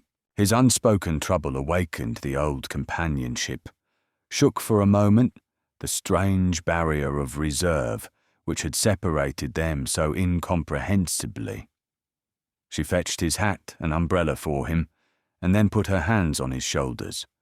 "What is it, Jimmy?" she prompted. "You're so quiet lately." "Am I? Oh yes, dear, perhaps I am a bit. I'm not feeling quite myself." His voice was expressionless. The whole thing's rather getting on my nerves, I think." He had forgotten the yellow envelope in spite of her reminder, and she went back for it and placed it in his hands. "Do you have to go on?" she said wistfully. I wish you'd drop it, Jimmy." "You wouldn't have this flat then," he said innocently. "Do you think that's everything in my life?" she broke out resentfully. "Didn't I marry you when you hadn't a bean, when you had to steal for me? Have we always got to have this life, with everyone's hand against us, and nothing in the future? Nothing, unless it's Aylesbury for me and the awful place for you. The wall was down now. This silly feud of yours is going to cost us everything. That's the only idea you've got in your head, to satisfy your rotten vanity and get your paltry revenge. And you'll go on slogging at it, and risking on it, and wasting your whole life on it. You've set it up as your god, and you'll sacrifice everything to it. Sacrifice yourself. Sacrifice me. You've kidded yourself that heaven's at the end of this road you're going, and you'll sweat for your worm-eaten heaven. You'll slave and slink and cringe and break your heart to feed this bloody thing that's gnawing away inside you, and what good'll it do you?" "We've had all this before," said Mattock tonelessly. "I've got to go on. I'm sorry, Joan. But you can get out of it. It nearly broke me up when I found you were in the triangle, but it's been on my mind ever since. Get out of it, Joan, and don't fret. We'll pull through somehow." She faced him accusingly, unshed tears in her eyes. "If it costs you everything, in spite of all I've said, you're going on," she flared. He nodded. "Even if you lose." "Me?" He stared at her. "You, Joan? Why, how does it touch you?" "You can go, I've told you I'd prefer you to. And then, when it's all over." "Yes?" "When?" she blazed back. "And when that happens, you'll be dead. Dead. Don't you know that? You're playing skittles with dynamite, James Mattock. You're screwing your head into the mouth of a howitzer with a wild horse, harnessed to the lanyard. You're mad." She clung to him convulsively, her head buried in his shabby coat. "Jimmy, give it up. Don't go on asking for death." Instinctive actress though she was, her passionate outburst was desperately sincere, and Mattock passed a shaking hand across his forehead as if to brush away a veil that clouded his eyes. And yet, when he took her gently by the shoulders and set her from him, the dull blankness of his eyes had given place only to the glimmer of a fanatical light. "There was Sylvia," he said. "I must go on." She suffered cruelly. "I must." He spoke as one who repeats a prayer, and as she drew away from him, it seemed as if the old, insurmountable wall slid into the space between them. She must have realized it, for she made a last fierce effort to break through his armor. "Are you blind?" she whispered tremblingly. "The strain's getting too much for me, and it's not myself I'm worrying about. I've been blind too, and I've just realized it. Jim." A wonderful light was born suddenly in her eyes. "Oh, Jimmy." Breathlessly, "Jimmy." And then, in the old caprice of fate, the clock struck. The sharp chime of it perked Mattock from his throbbing expectancy, wiped the dawning comprehension from his face, lashed and wrenched and hammered and tortured him back behind the reef that had all but crumbled away, beat him back to the cold, matter-of-fact reality of things and his madness, flung back into his brain the madness that had come to him one drizzling afternoon when he had sworn to set a goal above all prizes, gave him back the ambition, the one idea. "I must be going," he said unevenly, for the hurt showed in his voice. "Can't afford to lose my job. Cheer up, Joan." He kissed her, not perfunctorily now, but with all the frustrated longing of his heart. and then he strode swiftly from the place. He saw little of Reginson that morning, for the Swede marched straight through the outer office without his customary "good morning" to his clerk, and gave no instructions for the day's work. Reginson locked himself in the inner office and lighted a cigar. He opened the big safe and took down from it a number of ledgers and a bundle of miscellaneous papers bound up with tape. Each one of the books and papers he went through carefully 3 times, as though memorizing their contents, and then he tore out the pages which bore his scrawling handwriting, added the other papers to the pile, and carried the whole over to the fireplace.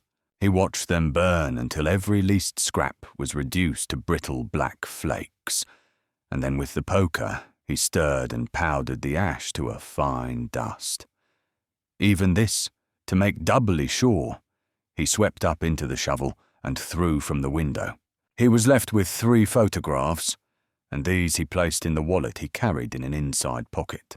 Then he resumed his seat and sat through the time it took him to smoke another cigar, motionless except for the regular monotonous twisting of the pencil in his strong hands. It was nearing 11:30, when with a sudden movement of decision, he snapped the pencil in half, pitched it into the wastepaper basket, and rose. He picked up his battered hat, unlocked the door, and passed again through the outer office without a word or a glance to either side, and Mattock watched his departure with a puzzled frown.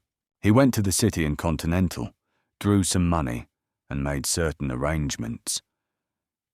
"I see you've had a burglar," remarked Blaithwaite when they had concluded their business. "Yes." "He debarted away." The Swede's voice was lifeless. "So the police haven't caught him yet?" Reginson glowered. "No," he snapped. "The Bollicher fools. Why have they not to Triangle apprehended?"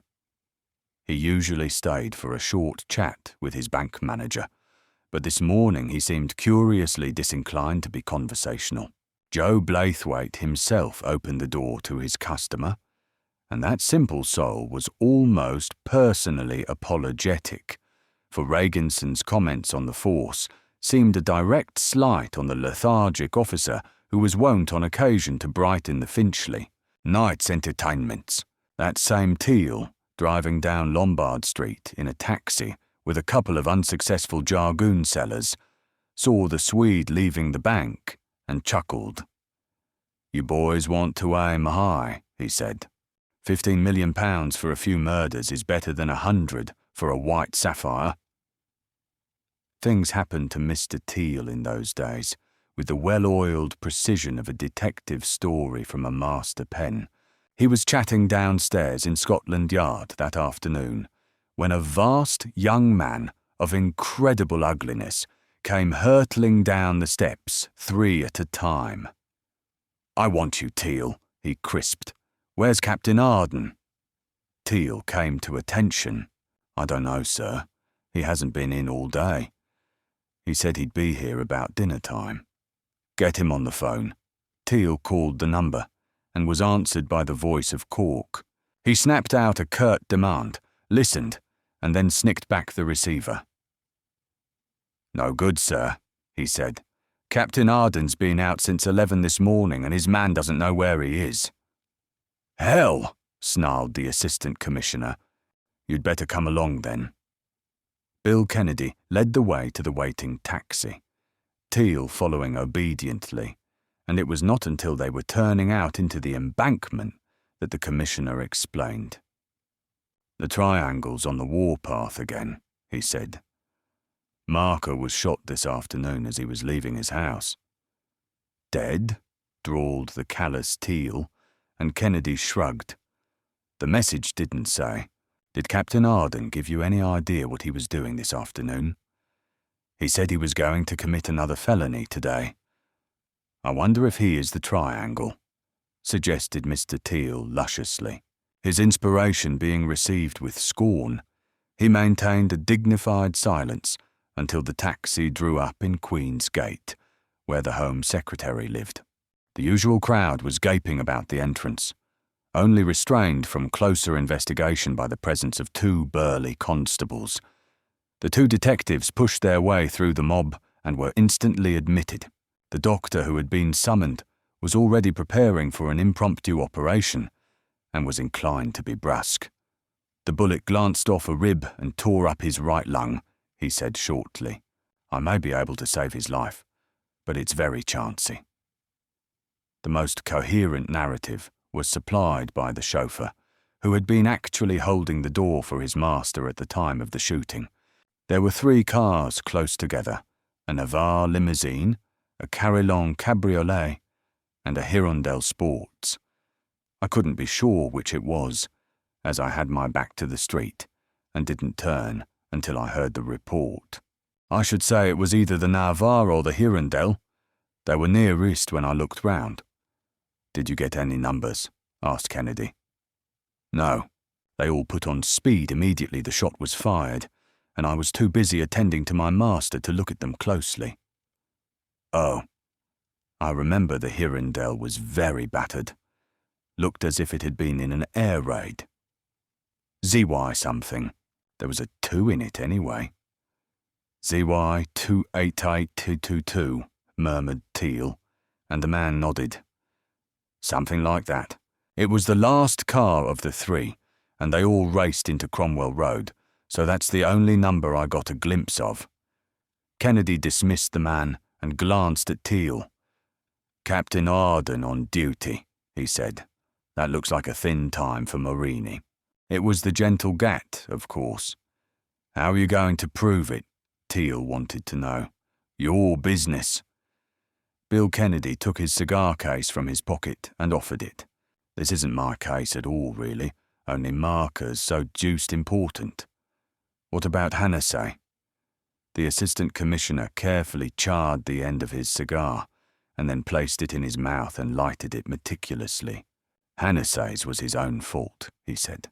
"The man refused protection, said he could look after himself and that he wouldn't have his holiday messed up with a lot of detectives hanging round. He had a compartment to himself. I saw him off, and it was a corridor train. He must have been easy." They waited to hear the result of the doctor's operation, for there was clearly nothing they could do for the moment. An all-station call for Marini had been out for days without result, and unless their luck changed, the only hope was that Storm would be able to hold up the gunmen. A butler came in with a tray of sandwiches and offered them the use of the siphon and decanter in the corner. They talked on odd subjects, and it was just before they received their report that Bill Kennedy opened up a new line of thought to Mr. Teal. "What we really need in a case like this is the German razzia," he remarked. "If a wanted man's patient and really ingenious, he's as hard to find as water in the desert. All he has to do is to retire to the house of a friend, or to a fairly big residential hotel, and never budge out of doors. By simply lying doggo instead of trying to make a bolt for it, he could have the police rubbering till all's blue, and never be in danger." A few minutes later, the doctor arrived. There was a hope.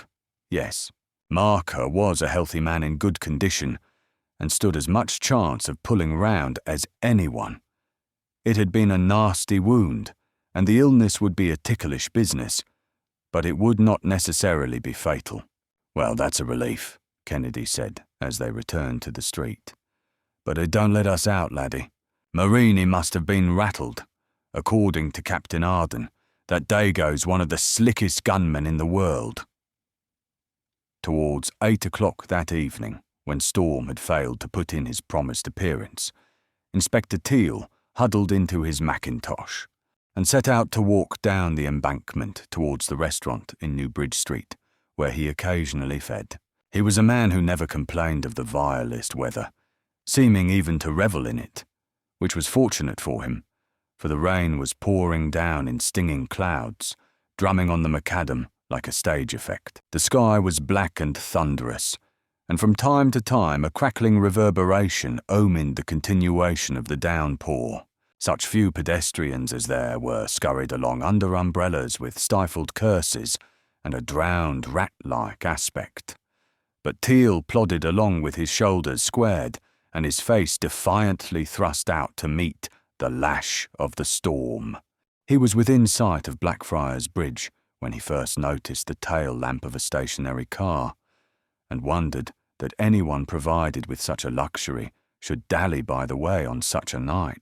As he came abreast, he saw that the driver was poring over a map, and as Teal passed, he was hailed. "Can you tell me the way?" began the man, and then the flickering light of a street lamp swaying in the wind fell across his face, and Teal let out an exclamation. "You're Carl Schweisen," he said, "and you were deported 6 months ago for—" So far he got before the driver's fist shot out and ripped into his face. Half stunned with pain, the detective staggered back, tripped on the curb, and fell. As he did so, the car jumped forward. He was fumbling for his whistle when he saw it had slowed up again, and he struggled to regain his feet.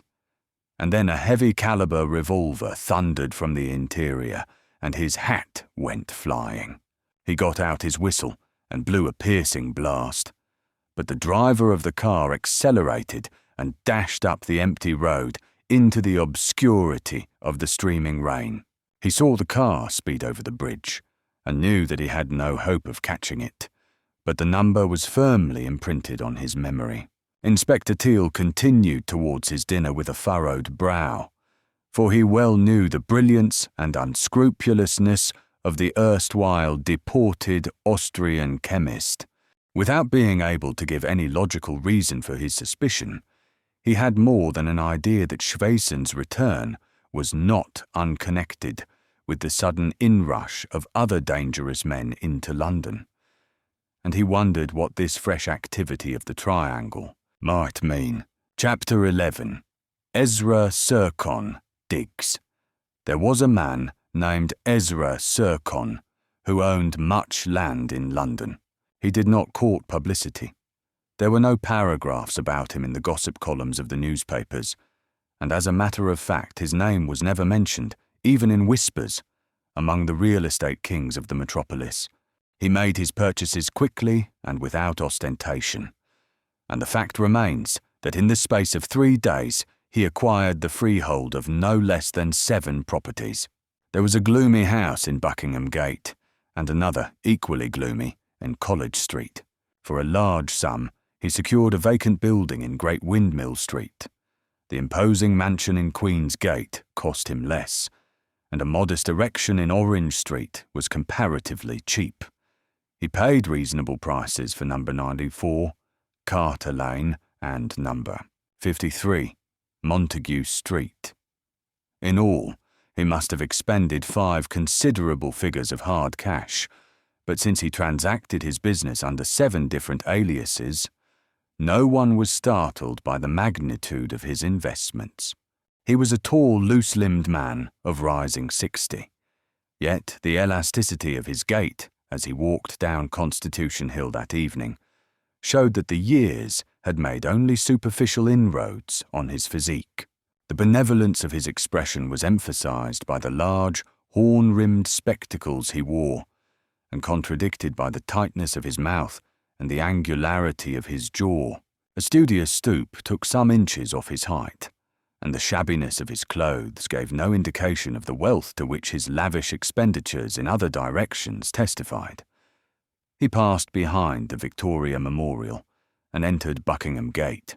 The residence of which he was the proud landlord stood only a short distance down the road, a gaunt and grimy affair, having about it that indescribable air of forbidding unkemptness which is a seal upon the seats of the mighty. The blinds in all the downstairs windows were drawn, and there was no sign of life about the place.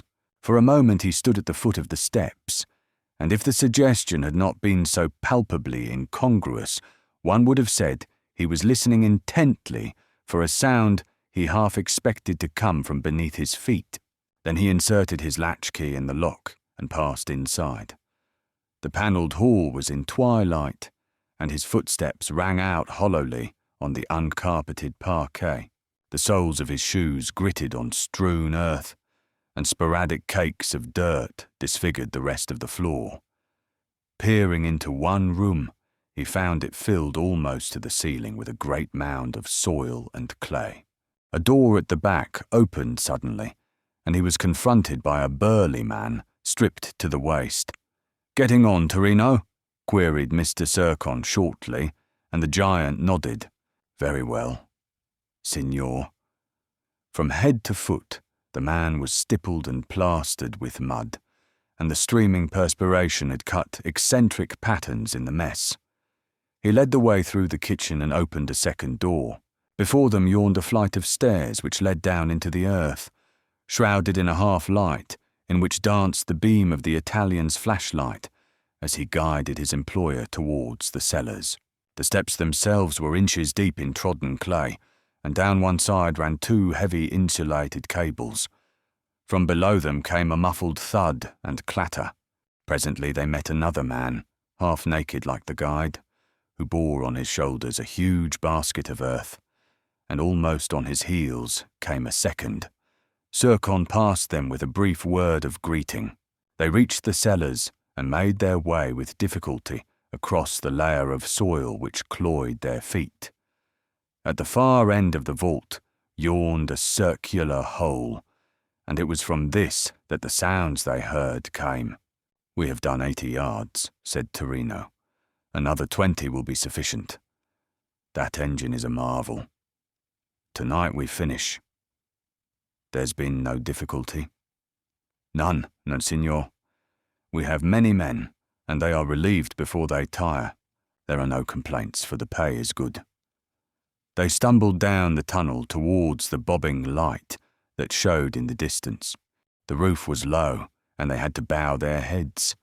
Even so, Zircon cracked his head once on a buttress and swore softly. A third man, similarly laden with a muddy basket, passed them, and they caught the heavy tread of the two they had passed on the stairs, returning. At length they reached the end.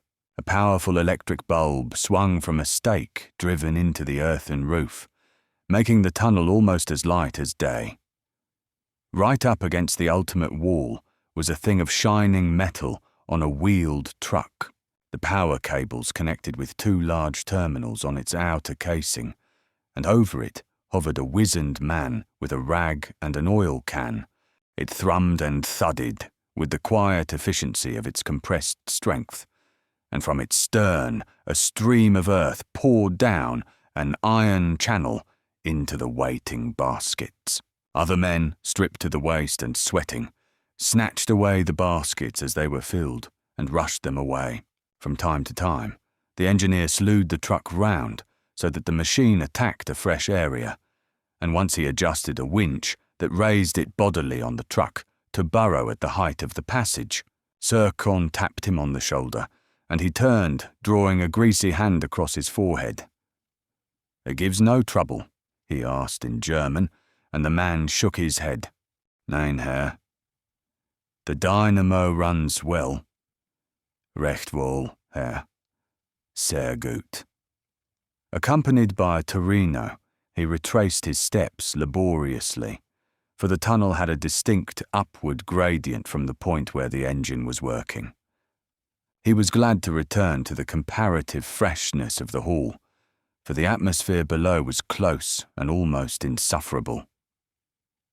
They entered a room at the back of the house, which had once been a beautiful dining room. Now, the polished mahogany table was scarred and stained, and the remains of a meal were congealing on the chipped plates. A pack of cards was spread on the seat of one chair, and a dozen empty beer bottles stood by the wall.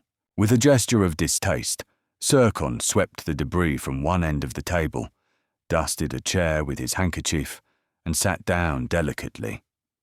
His companion followed suit without these precautions. "Where are the others?" asked Ezra. "They sleep upstairs, Signor. In an hour they relieve those who are working now." "There is enough room for the earth?" "Barely, Signor. Much will have to be spread on the floor of the tunnel and in the cellars. A little will go in the upstairs room where the relief are resting." They spoke in Italian, for Mr. Zircon was a linguist. He took out a bulging wallet and counted out a large sum, and passed the notes across the table. "There is the pay," he said, "and there is 100%. Bonus for finishing so soon. You will go from here to the other foremen and tell them to promise their men the same if they complete their work at the time I have ordered." "Grazie, signor. Subito." When they finish, they will return to headquarters. Only 2 need remain, yourself and 1 other. It is understood. Perfettamente. The reason of his visit disposed of, the whim seized him to make a second tour of inspection below. This time, he did not penetrate the tunnel, but sat on an upended packing case in the cellar, gazing down towards the winking luminance that showed where his machine ploughed on tirelessly. The clamour and purr of it hypnotised him. He realised then, as for the first time, the colossal daring of his plot and its immense simplicity. The shaft which faced him was paralleled by 6 others in various stages of progress that were being driven to his command at that moment by similar machinery. He had a stabbing comprehension of the immensity of the power he was moulding to his hand. The man Torino, breaking out of the gloom with one of the wastebaskets on his back, paused at the look of intentness on his master's face. "It is the plan of a genius," he said softly. "So simple and so unbeatable. It will mean wealth for all." Zircon nodded. "Wealth? But this little hole will be used last. It is our safety valve, our trump card. While this remains unused and a secret, there can be no danger." He followed his foreman back to the sty of a living room and sat down with his chin in his palms, staring into vacancy. The Italian lighted a rank cigarette and searched among the bottles for an unopened one, which he failed to find. Neither spoke, for each was busy with his own thoughts, and the rap clang of the brass knocker on the front door made them both start. "See who it is," ordered Zircon, and Torino nodded and tiptoed from the room. He was back in a moment with a small, innocent-looking man, whose china blue eyes swept round the dining room in one wary, all-embracing glance. "Morini," snapped Zircon. "Why the devil have you come here, fool? Would you lead the police?" "The bulls aren't after me," said Morini calmly. Arden was on the spot as usual. Damn him! But your idea of having 2 cars was a brainwave. He smashed his car into the carillon just as I expected, and I jumped from the Noir. Gee, I've never seen a man look so sick. He started gunning from the wreckage, plumb in the middle of West Cromwell Road. But we were round the next corner too quick for him. He spoke without Mecklин's nasal twang, for Gat Morini had once been a gentleman, notwithstanding which fact he was infinitely the more dangerous of the 2. "Did you get Marker?" "Not fatally, though he may die. I always know to a fraction of an inch where my shots go. Arden was so much on the premises he worried me a little, and I misjudged the speed of the car." Zircon shrugged. "It doesn't matter," he remarked. "Gunning is crude. I have a better plan now. A few days in which Arden may put you behind bars." Morini leaned against the door and began to pour flake tobacco into a curled slip of paper. "You underrate that man, Chief. He's cool, so cool he nearly gives me cold feet. And tough. He's just a slab of Bessemer on 2 legs. He fixed his cigarette with one deft twist and lighted it in the same movement.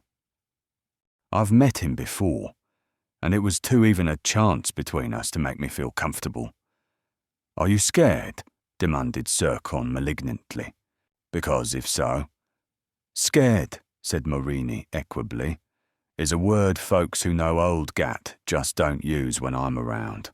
but I don't mind 'em knowing that a coffin isn't my idea of a good time." Zircon regarded his subordinate in silence, his big hands locked together on the table, his heavy brows lowered. "Well?" "Let me go gunning for him, Chief," begged Morini. "I tell you, I won't feel comfortable in this game till Arden's riding in a black buggy. He'd be easy. He takes any risk. He got Lou, but Lou always was too nervy to be much good at close work. I shouldn't have missed him that night." Zircon shook his head. Reluctantly, one might have thought. But nonetheless, definitely, his fingers untwined, and he flattened his palms slowly on the mahogany in a simple gesture that conveyed better than words the utter finality of his decision. "No, I'll deal with him. He needn't be killed. We can hold him until the government have paid up, and then he can go. You seem to have a soft spot in your heart for that guy." Morini flicked up an interrogative eyebrow. "Is he your long-lost brother or something?" Zircon ignored the question. "How's Rodriguez?" "Nearly dead. He'll go out tonight for a certainty. Trouble is, we can't have a dock. In with that place, looking like a cross between an arsenal and a barracks. I'll give instructions about him by telephone." Zircon rose and buttoned his coat. He picked up his hat, and Morini stood aside to give him passage. Zircon paused in the doorway, and his eyes fixed the gunman with a cold warning in them that was more acidly menacing than his words. "You understand?" he said. "Leave Arden to me. If you kill him, you will die. That's all." Morini showed his teeth. "Is he your brother, Chief?" he taunted. And then the flame of concentrated venom that licked out of the big man's eyes made him shrink back. In that moment, with that one level gaze, Zircon, unarmed in the presence of a professional killer, showed who was master.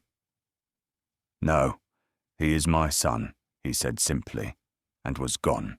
An hour later, he sat at ease in an armchair, reading over the proclamation that was to appear in every London newspaper the next morning. It was a notice absolutely without precedent in the history of crime, an ultimatum set out with all the cold-blooded, arrogant effrontery of a note from an unscrupulous great power to an insignificant power, a manifesto that was staggering in its presumptuous authoritativeness, before which the imagination reeled away with uneasy incredulity. Chapter 12. Tours in Billingsgate. Respectable young ladies of gentle nurture do not as a rule haunt the obscure purlieus which lie east of London Bridge, down towards the river, at 1 o'clock in the morning. But then, although Susan Hawthorne might have pleaded guilty to the gentle nurture part of the clause, it is doubtful whether she would have admitted her respectability.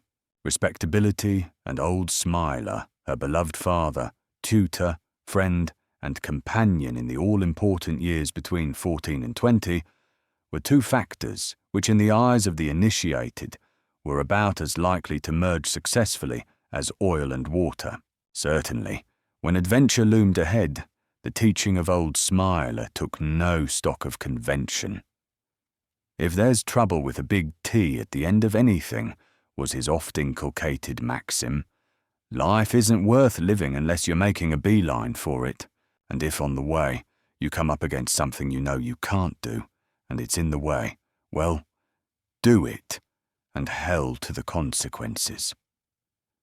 A pernicious doctrine by almost any ethical standard, but one which by frequent repetition had become as much a part of Susan's life as old Hawthorne himself, which goes to explain why she sauntered down Lower Thames Street on a certain evening on felony bent. There was no hesitation in her lissom stride. She even hummed a little tune. Nerves? You don't know her, Susan Hawthorne, who on one occasion had stuck up His Excellency the President of Olvidada at the end of a six-shooter in his own illustrious palace for 6 measured hours. What time she... persuaded him to issue divers orders anent the constitution of that misruled republic. Orders which made His Excellency shudder and gasp and fume impotently. Susan Hawthorne, I say, and nerves, not in your sweet natural, stranger. Nothing so amateurish as taut muscles, quivering ganglions, and a disconcerting void in the gastric regions. Nothing more tremulous than a faint, pleasurable tingling of anticipation. To the casual eye, she was simply a weedy youth trudging towards his favourite pub. A moist and melancholy-looking cigarette dangled from the corner of her mouth. Her face and hands were convincingly grimed, her shoulders slouched. The corduroy trousers were artistically torn, the ill-fitting coat dusty and clumsily patched, the tweed cap pulled down over her eyes in the approved rakish manner. There were only two things about her attire to distinguish her from the original of the part she was playing, and neither of these obtruded itself. One was her shoes, light black pumps with soles as thin and flexible as rubber wafers, which made no sound as they plodded lightly over the cobbles. The second was a little instrument of blued steel which nestled against her hip, for Susan Hawthorne had spent most of her unusual adolescence in those parts of the world where the wise go healed and the foolish are all dead. So Storm had decided that she wasn't to be in the Triangle picnic, had he? Well, he'd got another guess coming, she reflected grimly. Keep her out of it, when in her time she'd been through more hair-raising adventures in company with old Smiler and Kit Arden than she could remember in detail. Not much. She was swift on the uptake, was this slim girl. Storm had rambled on unsuspectingly about the mysterious warehouse in Billingsgate, and Uncle Joe had spoken somberly of the mysterious Mr. Reganson. The faculty of adding 2 and 2 and unfailingly producing a tentative dozen was hers in a marked degree, and a few discreet investigations had done the rest. Oscar Reganson himself, that eccentric gentleman, was the worthy Burgess who numbered that curious sawmill among his goods and chattels, and the coincidence required closer scrutiny. There had remained only the minor problem of the escape from the watchful eye of Terry Mannering, and from the even more intent care of the plainclothes watchdog whom Storm had set over her. To one of her breed, that difficulty was exceeding small. She chuckled reminiscently as she recalled the simple ruse she had employed to circumvent it. The Sud Scandinavia sawmill stood a little way back from the narrow street, occupying a whole block, and fronted by a wide stretch of pavement, not 100 miles from Nicholson's Wharf, a gaunt, sooty building from which by night and by day issued the muffled swoosh and clang of a tireless plant. A forbidden place. Glancing up as she approached, she took in its massive dullness, the intangible air of secrecy, the barred and shuttered windows placed high up in the walls, the single narrow rat-hole-like entrance with its steel-mounted door. The domain of Sud Scandinavian wood was going to be difficult, but it took a lot to daunt Susan, once she had definitely embarked on an enterprise. In one lightning summary of the situation, she laid hold of the fact that nothing short of dynamite could force an entrance into that building, if so be the occupants earnestly desired to prevent ingress. Dynamite, or low cunning, dynamite being clearly out of the question, stealth became the order of the day. All this she had grasped and docketed in the couple of dozen paces it took her to reach the place, and she never paused as she approached the small door. Under the light of the lone flare which guttered over the lintel, she studied the masonry on either side and located a bell. Her finger pressed it with a firm touch. A while she waited, and when no response came, she pressed again. Straining her ears, she caught the tread of heavy feet coming towards her. There was something threatening about their slow progress, which would have alarmed most people. It was as if the janitor knew that the one outside was no regular visitor, and was suspicious. Came the gentle slither of bolts in well-oiled grooves. She counted 4 of them, and then the protesting snap of a big lock. The door swung back a couple of inches, and part of a scowling face appeared in the gap. "Wat is?" "An urgent message. Hurry up and let me in, you fool!" As the man perceived her slightness and the fact that she was alone, the door creaked open a further 6 inches. "Whom from?" "The chief." "I know no chief," said the man, and began to close the door again, but Susan already had her foot in the jam. "The triangle, you infernal idiot," she hissed. "Vic, triangle?" She played her trump card. Something silvery glittered in her open palm as she thrust it towards the man's eyes. Joe Blaithwaite had begged it from Mr. Teal as a memento, and Susan had abstracted it from Uncle Joe's treasury without that formality, in preparation for just such a contingency. The charm worked. The door opened wide enough for her to pass. "Come." She entered and heard the door close and the bolts snick back into place. The darkness closed down inkily, and then the shuffling of the janitor's feet stopped and a switch clicked. Over her head, a frosted bulb broke into a dim radiance. Without embarrassment, she crushed out the stump of her fag on the dusty floor and took another from a gaudy packet. She knew that she was being inspected closely, but, secure in the efficiency of her disguise, this fact troubled her not at all. At length the man seemed satisfied. "Vid whom do you wish to speak?" he queried deferentially.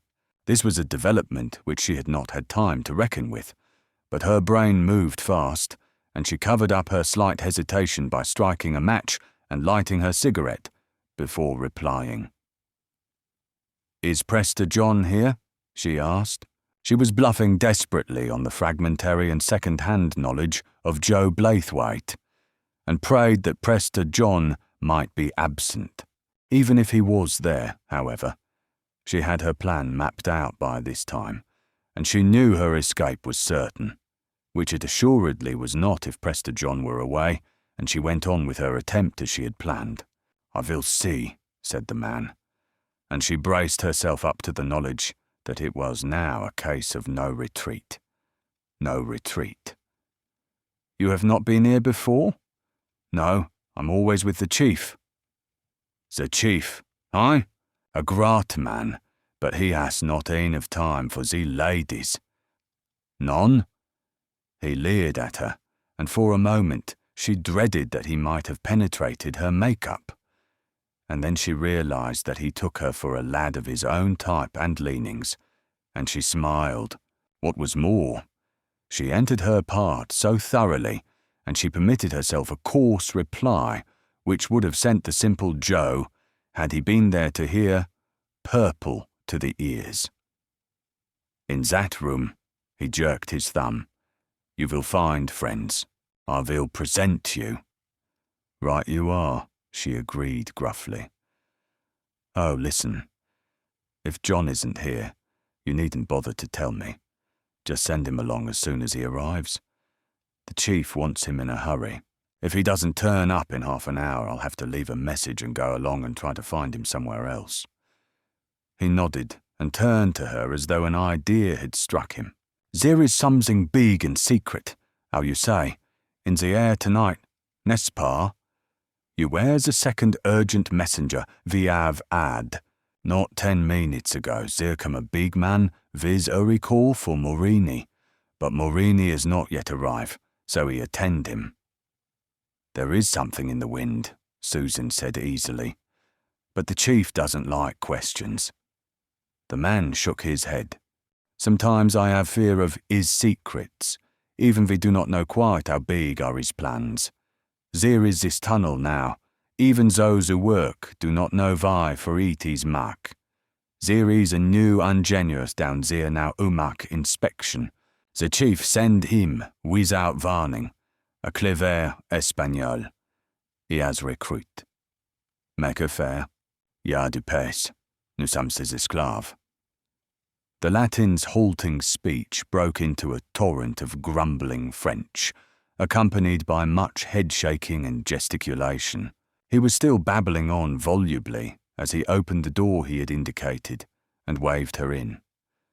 She found herself in a broad, low-ceilinged room that looked as if it had been rigged up as a doss house at short notice, which was the fact.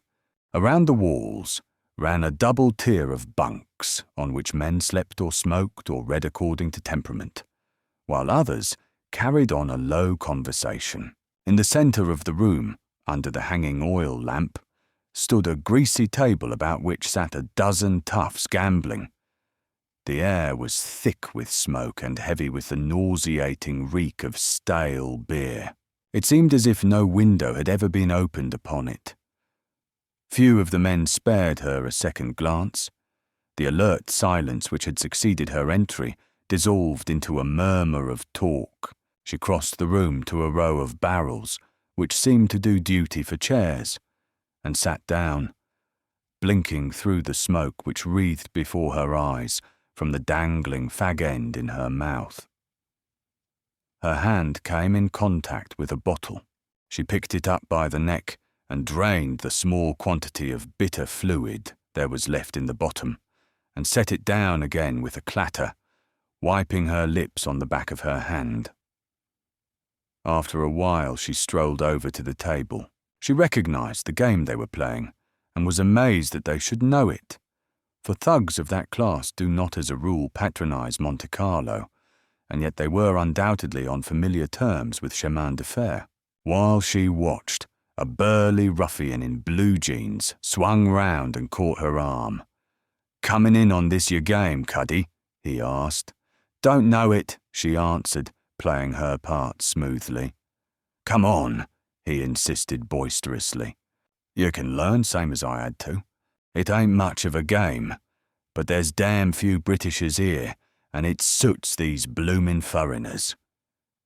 She understood then that the cosmopolitan crowd who provided the majority of the gathering in the room were the cause of the departure from the time-honoured gambols of the Englishman, and to save trouble, she took the place the patriotic tough made for her.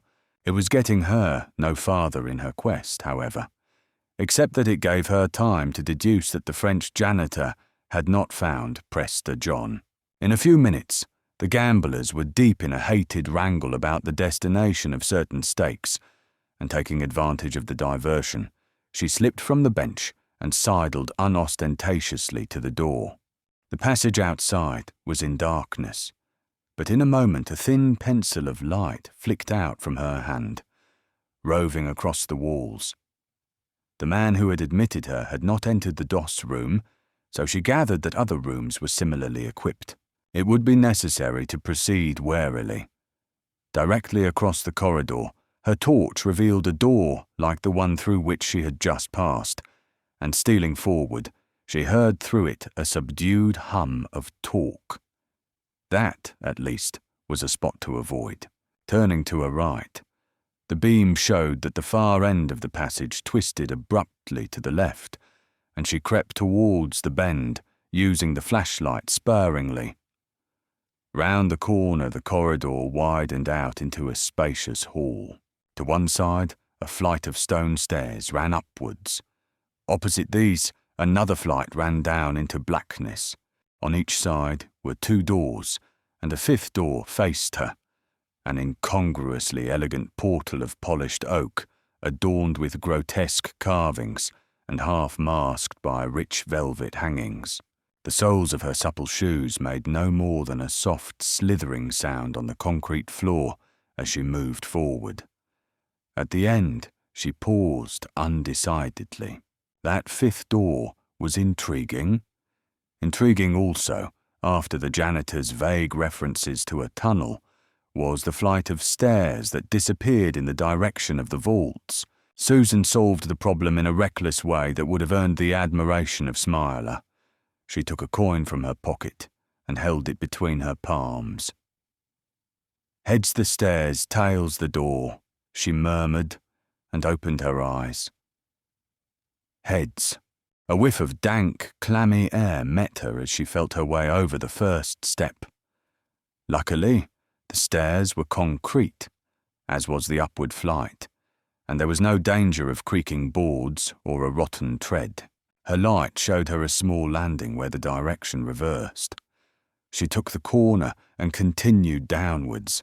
The cellars seemed to extend over the whole ground space of the building, most of the weight of which appeared to be taken by a number of massive pillars. She could only guess at the actual area, for little but the ceiling was visible. Every available cubic inch of space was filled from the floor with great mounds of earth, tightly packed. There must have been tons of it, piled and compressed into stacks. All the thoroughfare that remained was a narrow lane which wound between the huge dumps, and these had been buttressed up on either side of the path so that the last fraction of volume might be utilised. Down this lane, danger lay, for in that insignificant width there was not much chance of avoiding anyone who happened to be coming towards her. Moreover, the path was lighted at intervals by electric bulbs fixed to the side boarding. Switching off her torch, she transferred her automatic from her hip to her jacket pocket, where it would be quicker to reach, and went on. There was a silence in that weird cavern, which was accentuated rather than relieved by the dull rumble of the plant overhead. That the true purpose of this plant was to provide power she gathered from the insulated cables which snaked along on each side. Presently, a yawning hole, fitfully lighted by bulbs suspended from its earthen roof, confronted her. So, this was the tunnel of which the keeper of the door had spoken. She entered it resolutely. The quality of the air had altered subtly. It had taken on a puzzling, faint, acid tang, which she could not account for until she came to the exit. She must have travelled 300 yards before that. And then she noticed that there was only darkness in front, and the bulbs no longer hung from above. She switched on her flash again, and a moment later, she left the tunnel. A blank tile-faced wall was before her, and she looked from right to left in surprise. She was in a second tunnel which ran almost at right angles to the one she'd left, and at distances lights hung on the walls. She bent the rays of her torch downwards, and they were reflected by 3 parallel ribbons of gleaming metal. And then she understood. She was in the tube. Chapter 13. Interest in Ikea. Making a closer examination with the aid of her flash, she realised her good fortune, for a heavy circular door hung back against the tiling of the tube tunnel. Swinging it cautiously, she found that when closed, it fitted snugly into the round gap where the Sud Scandinavia borough debouched into the City and South London Railway, so that without a minute's study of the surface, it was impossible to know that a door existed at all. Remembering that between the hours of 2 and 5 a.m., when the tube is closed, there are repair gangs moving about its subterranean ways, she realised the necessity for some such camouflage, and guessed that the door had only been left open by an oversight. Scrutinising the inside of it, she found that it was fitted with a strong iron bolt. There was nothing to be gained by remaining, and she retraced her steps with all speed. On the return journey, she noticed that 2 irregular ruts ran on either side of the earthen floor of the boarded lane. Some heavy-wheeled vehicle had made that trip frequently, but what it might be, she had no notion. As she went, her head was whirling like a ball race. A clean-cut tunnel down which ran power cables, which came to a dead end in the tube. The enigma was to her temporarily insoluble, and she had no time to sit down and make a calm, collected study of the facts from all their angles. All she knew was that she had stumbled on the trail of something big, and the most imperative thing at that moment was to get clear with her knowledge and pass it on to more brilliant and capable heads. At least she would have a short laugh over Storm. He would have to admit that even in circumstances of the magnitude of the Alpha Triangle, she had her uses. But after that brief period of exasperation on the one side and self-congratulation on the other, she had no doubt that Storm was the one man to deal with the situation accurately and efficiently. The steel-keen precision of his mind, no less than the steel-strong virility of his physique, brooked no uneasiness on that score. If she got out, of course. And when? At the top of the stairs she paused, but it was only a momentary hesitation. There remained still that intriguing door, and anyway, she was fairly and squarely in the swim by now. When you're in the soup, get all the nourishment out of it you can, was another of Smiler's adages, and on it she acted.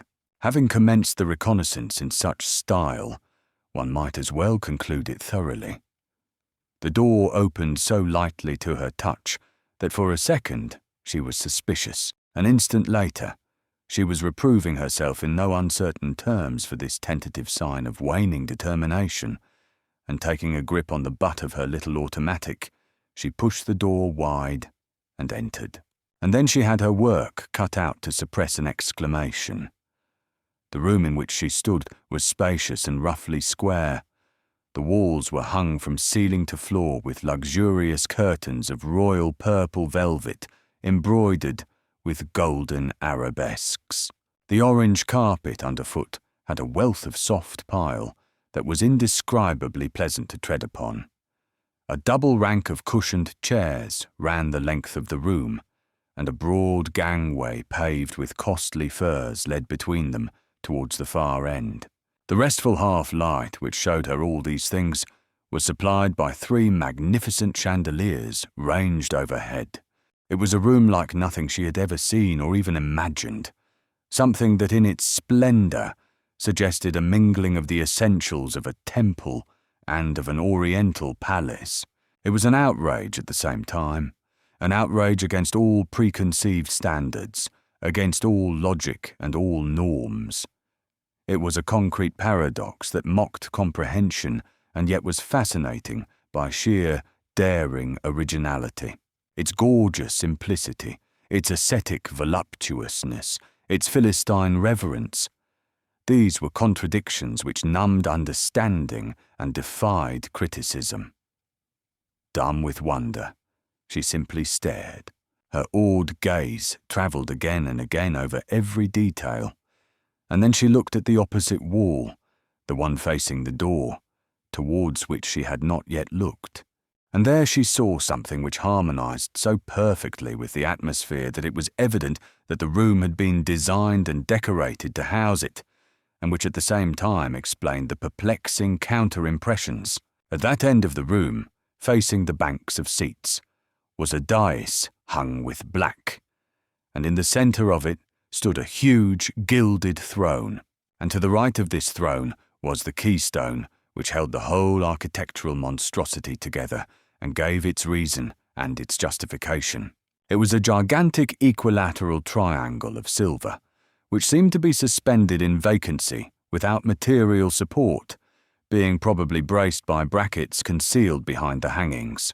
It must have been fully 5 feet of base, and in the centre of it was a Greek Dou Alpha, similarly made of silver.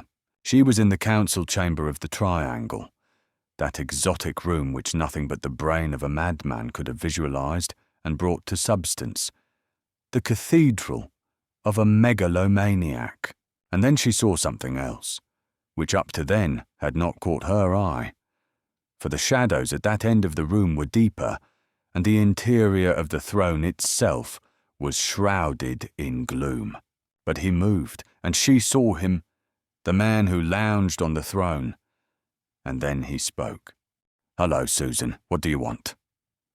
Her eyes dilated, for although the figure and face of the man were the figure and face of the tousled scoundrel who had invited her to play a magak chemin de fer, the voice was the voice of Joe Blaithwaite. "Uncle?" "Joe," she breathed. He lumbered ponderously off the dies and came towards her.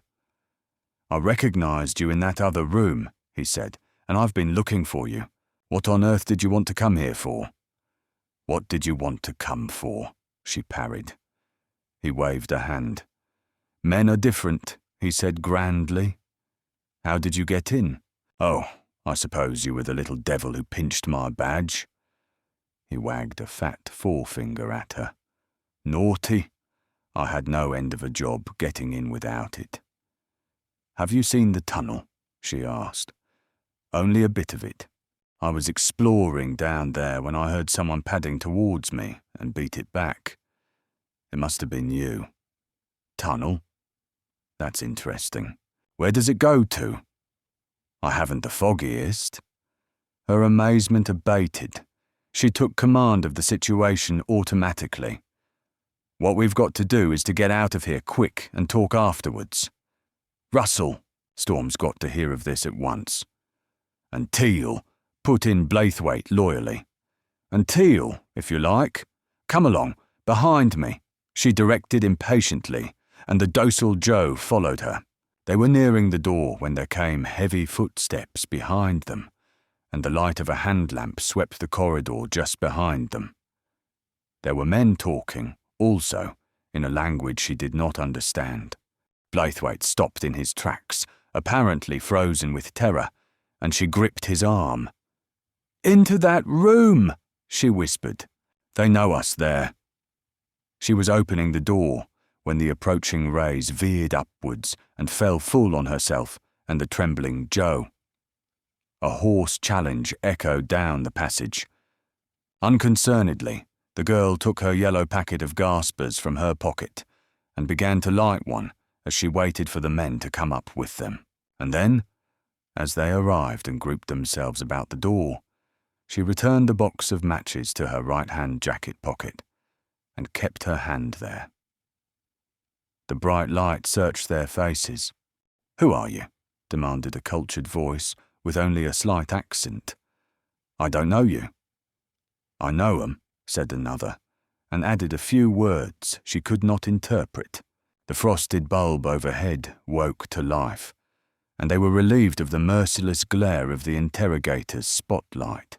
She looked about for the one who had claimed to know them, but none of that dishevelled dozen seemed likely to possess so smooth a voice. And then he spoke again, a man clad only in his trousers and a greasy singlet, who stood half a head above the rest. "They are special messengers of the Apex. Who admitted them?" "I did." It was the janitor, whom she had not recognised through the smears of engine oil which disfigured his face, who spoke. "That was how they themselves called. They big one have asked for Morini, and the mignon for Presterjean. That's in order. John and Morini won't be here tonight. I know where to find them. You'd better go." It was a miracle to Susan, for the man's face was unknown to her, and yet there was something vaguely familiar about the cast of it. Just that indefinable carriage of the broad shoulders, the lithe swing of the powerful arms, and yet the lank, oily black hair struck no chord in her memory. She looked at his eyes more closely. Gunmetal grey. Surely only one man in the world had eyes of the curious tint, and taken with the other resemblances in poise of head and general bearing. He met her gaze calmly, and she could have sworn that the flicker of a smile fainted at the corners of his mouth. "I'll go with you, if you like to wait a minute," he said. "I'll just get my coat." A few seconds later, he was back, folding a scarf round his bare throat and buttoning his coat tightly around it. Only one man returned with him, as if receiving his final instructions, and now that she had caught an answering "Si, señor," she gathered that they were speaking in Spanish. The man unbarred the front door for them, and they passed out, Storm going last. A curt exchange of "Buenos noches," and the bolts slithered home on the inside. Storm led them briskly to the corner of the block and halted. Now, he ordered, you can get in a taxi and go home, and thank your gods you're going to bed alive. There's a tunnel, Joe began excitedly, but Storm cut him short. I know all about the tunnel, and about the synthetic mosque, and about the power plant, and about the Doss House crew, and about the arsenal, was his categorical retort. I also know that there isn't going to be a second Battle of Sydney Street if I can help it. Our separate bluffs may be shown up at any moment, and then there'll be hell to pay. I've got to get busy, and you'll hinder me. Step on it. But can't I stay and see the— Nope, vamos. Joe looked hurt. This is the first time I've ever been near any excitement, he protested weakly. Get in a taxi and beat it, snarled Storm, and Blaithwaite moved aggrievedly away. The girl had watched this brief encounter in amusement, blended with annoyance. After all, it was only luck that had put Storm on the spot at the same time as herself, and it wasn't fair. She had taken exactly the same risks as if he had been 100 miles away, and she wasn't going to be cheated out of her reward. All right, we'll beat it, she said defiantly, but we'll come back. Let me see you, and you'll spend the night in a police station. Storm flung at them over his shoulder as he strode away. From the custom house, he phoned the nearest division and rapped out his requirements in terse, staccato sentences. Then he got through to the yard and tried to get Inspector Teal, but Teal, tired of waiting, had gone home to bed. Storm called a third number, and presently the detective's drowsy grumble answered him. Come right down to the Sud Scandinavia sawmill in Lower Thames Street, he directed. There's going to be fun. Is that Reaganson's place? Teal's voice took on a more alert note.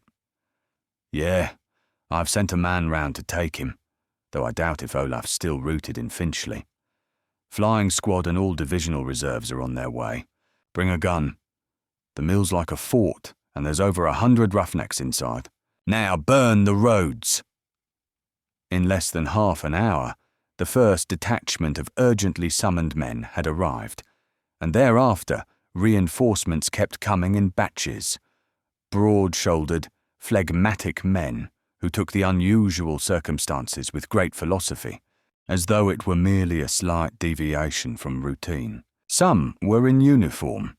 These had been hurriedly called in from minor duties. The rest were in plain clothes. All were armed, in accordance with Storm's telephoned warning.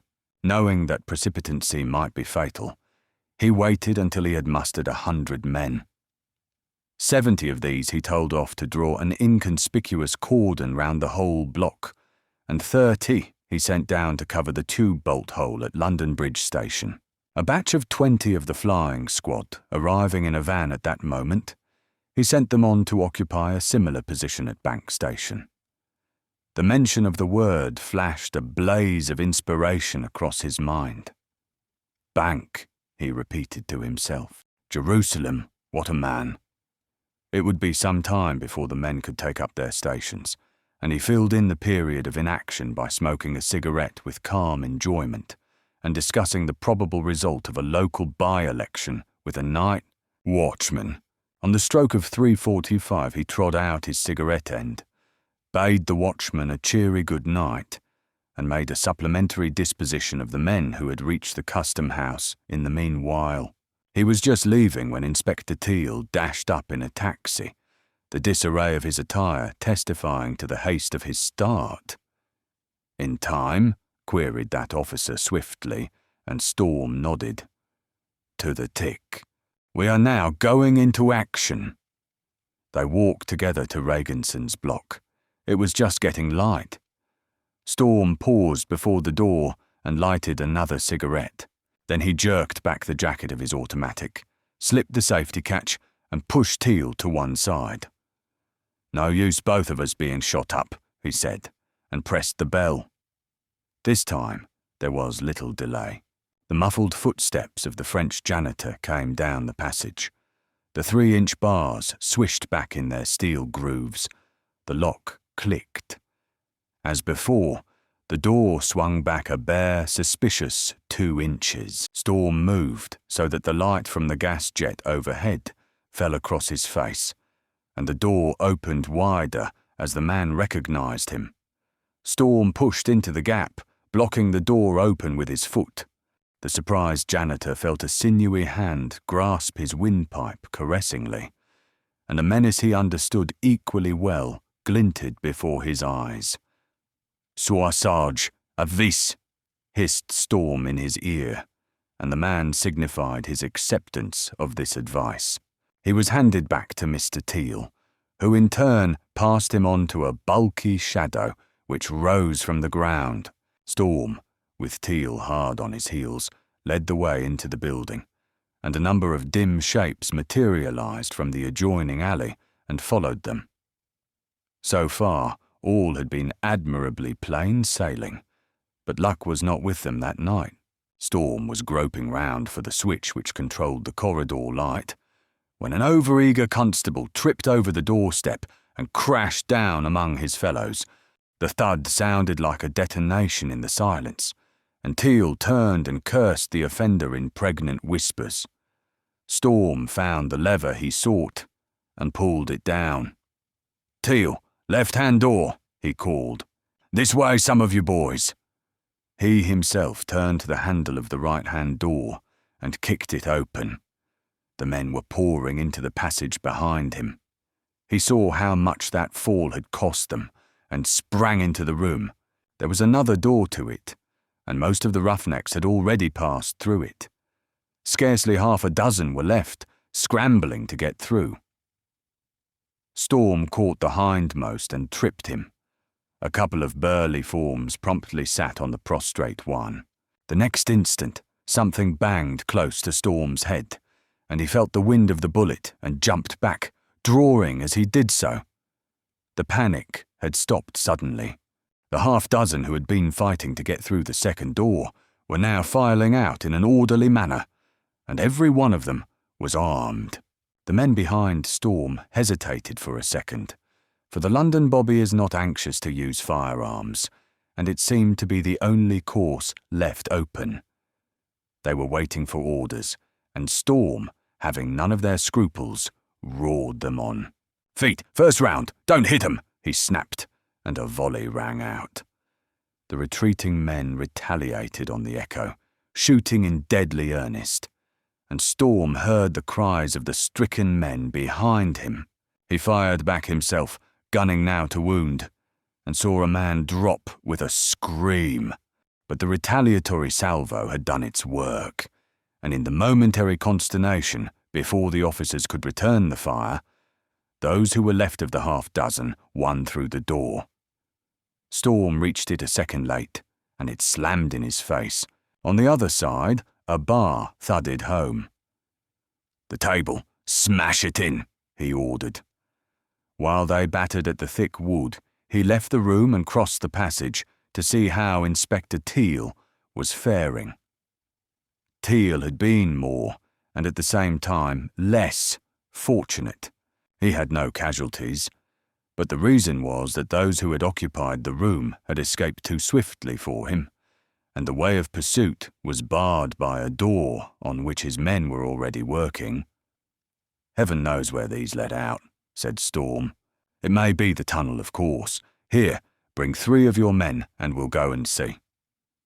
They sprinted down the corridor, and so bore the brunt of the flank attack, which the Triangle, with amazing daring and presence of mind, had organized. Just as they turned the angle of the passage, an armed mob streamed from a side door and let fly at them on sight. The 5 dodged back behind the bend, and leaning over each other, fired from cover. The police were shooting to kill now, and in the face of that withering hurricane of death, the assault faltered and broke. The survivors retreated to the door through which they had come, and Storm caught Teal by the arm. "Great stuff! Go back and get the others. Just leave a few on guard in the rooms. Oh, and whistle more men in from the outside." Teal departed obediently, and Storm coolly reloaded. He was breathing evenly and there was hardly a flush on his face. On an impulse, he decided to reconnoitre upstairs, and thereby saved his life. It was halfway up when the door below him opened, and a man appeared. In a moment, the apparition had vanished again, but Storm had seen the round black object that had been flung towards the angle he had just quitted. He yelled a warning, and at the same time fired through the door. He heard a bellow of pain, and gathered that his random shot had found a billet. Then the bomb exploded. Lying flat on the stairs, he blazed between the banisters at the second mass which crowded out to attack, until his automatic clicked on an empty magazine. By this time, a fresh contingent had arrived under Inspector Teal, and once again the onslaught was repulsed with losses on each side. But now, instead of retiring to their door, most of the party broke for the stairs, running the gauntlet of the police fire. Storm leapt up ahead of them, for there was no hope of resistance. There must have been fully 80 men in that solid pack. He had hoped for a single door which he could have held against them, but a long passage fronted him as he reached the top. A side door which was ajar showed a bare room, and he dodged into it, barring the door behind him, and heard the mob go pounding past. Reloading at speed, he opened the door again and fired low as the last of them disappeared through another opening, and 2 fell to his shooting. Then Teal and a number of men arrived, and he led them in a rush to the door and tried the handle. It was locked. "There may be another bomb coming, so look out," he warned, and promptly disregarded his own advice. The lock burst out under the impact of a bullet, and they charged in. The place was beautifully empty. "This is annoying," said Teal with staggering restraint, and walked to the only window. Hanging out, he looked to his left and saw that the wall continued over to the next block, with an archway below at the street level. He pointed this fact out to Storm, thereby annoying that young man considerably. "The place is marked as an island site on the surveyor's plans," he said. "They must have sent me an old set. You can see the bridge is newer than either building. I suppose there's a secret panel somewhere, but we needn't waste time looking for it now. What about the birds who didn't get away?" "The boys have got them. 13. They were unlucky, all right." "And 80-odd have slipped the cordon, you long-tailed land ape," snarled Storm with pardonable heat. "Your sense of proportion makes me want to scream." His first thought was for the men under him, but he found that an ambulance had been sent along by a thoughtful authority, and Red Cross men were already tending the casualties. 6 of the constables were killed, and a number were more or less seriously wounded. Then he went along to the room where the 13 unlucky ones were under guard, awaiting the arrival of a van. Their spirit left nothing to be desired. "You might as well let us go, Governor," said one hefty specimen. "It'll only mean trouble if you take us to the station." "Yeah," agreed Storm ironically, "and the trouble will be right up under your hats." The man looked at him queerly. "Do you really think you'll get us to the station?" he asked, and Storm showed his teeth. "I'll think more than that, for your benefit," he said unpleasantly. "I think in about 2 months' time, you will all hang by your necks until you are dead." Teal, on a round of inspection, stopped Storm to air a theory. The detective was taking the setback with great patience. He stripped the wrapping from a wafer of chewing gum and inserted the sweet in his mouth with care. "Has it occurred to you," he said, "that even a lot of thugs like that bunch wouldn't be armed to the teeth, every man of 'em, in the ordinary way, if they'd thought they were all snug and chummy?" This was a far-fetched suggestion, Storm opined. But Teal's confidence was undamped. He went to the telephone in the hall and called exchange. "Central Inspector Teal," he introduced himself. "Has this number been called in the last hour?" "Thank you." "Ah, public call box at Monument Station, you said." "Thanks." 3 bluffs were put over in this shack tonight, Storm murmured thoughtfully as Teal replaced the receiver. I don't think it matters which one that call gave away. He looked at the detective somberly. Teal, this is hell's own song and dance act. They were waiting for us, and they guessed they could make a slick enough getaway when the time came. They just stayed on to liven things up a bit for us. That's nerve. I wish the swine didn't seem so damned sure of themselves. You surprised me, after that speech of yours at the enquiry, Teal said dryly. Shortly afterwards, one of the flying squad's vans arrived with the detachment, which had guarded the bank station. The officers were unloaded, and the captured members of the Triangle shipped instead, with 2 armed men for company. A 3rd armed man rode beside the driver. Huge drays with their attendant school of porters were already about, blocking the narrow street, and the van made slow progress. Storm watched it go with a frown, for the confident words of one of the prisoners stuck in his head. A 2nd van arriving at that moment, he sent it on the trail of the 1st for additional security. But by that time, there was a thick jam of slow traffic between the 2, and in those circumstances, he had some doubts of the efficiency of his precaution. If they do get away, I believe I'm dreaming a detective story, he told himself. Nevertheless, the prisoners did escape, and by a ruse so simple that it was almost certain to succeed. The leading van made for headquarters via Tower Hill and Eastcheap, to avoid the obstructions of Lower Thames Street as much as possible, a move which the strategist would have foreseen. At the turn into Tower Street, it encountered a lorry laden with men, who to the casual eye were navvies on their way to work, but who must almost certainly have been a section of the crowd which had made its getaway through the secret door in the upper story of the sawmill. As the van containing the prisoners took the bend, its escort being still held up in the wedge of Billingsgate traffic, the lorry seemed to get out of hand and swerved across the road. It caught the flying squad van squarely across the bonnet, throwing the whole vehicle round in a complete circle which fetched up in a smash against a lamp-post. The driver of the police van and the man who sat beside him were thrown out and dangerously injured. The 2 armed men inside, half-stunned by the shock, were quickly overpowered by the navvies who swarmed from the lorry. The rescue party and their friends then re-entered the lorry, which in the meantime had been backed out of the wreckage, and which by reason of its superior weight and the angle of impact had suffered no great damage, and were driven off. The rescue was conducted with such well-organised speed that it was obvious that some such contingency had been feared and prepared for, and the proceedings rehearsed beforehand.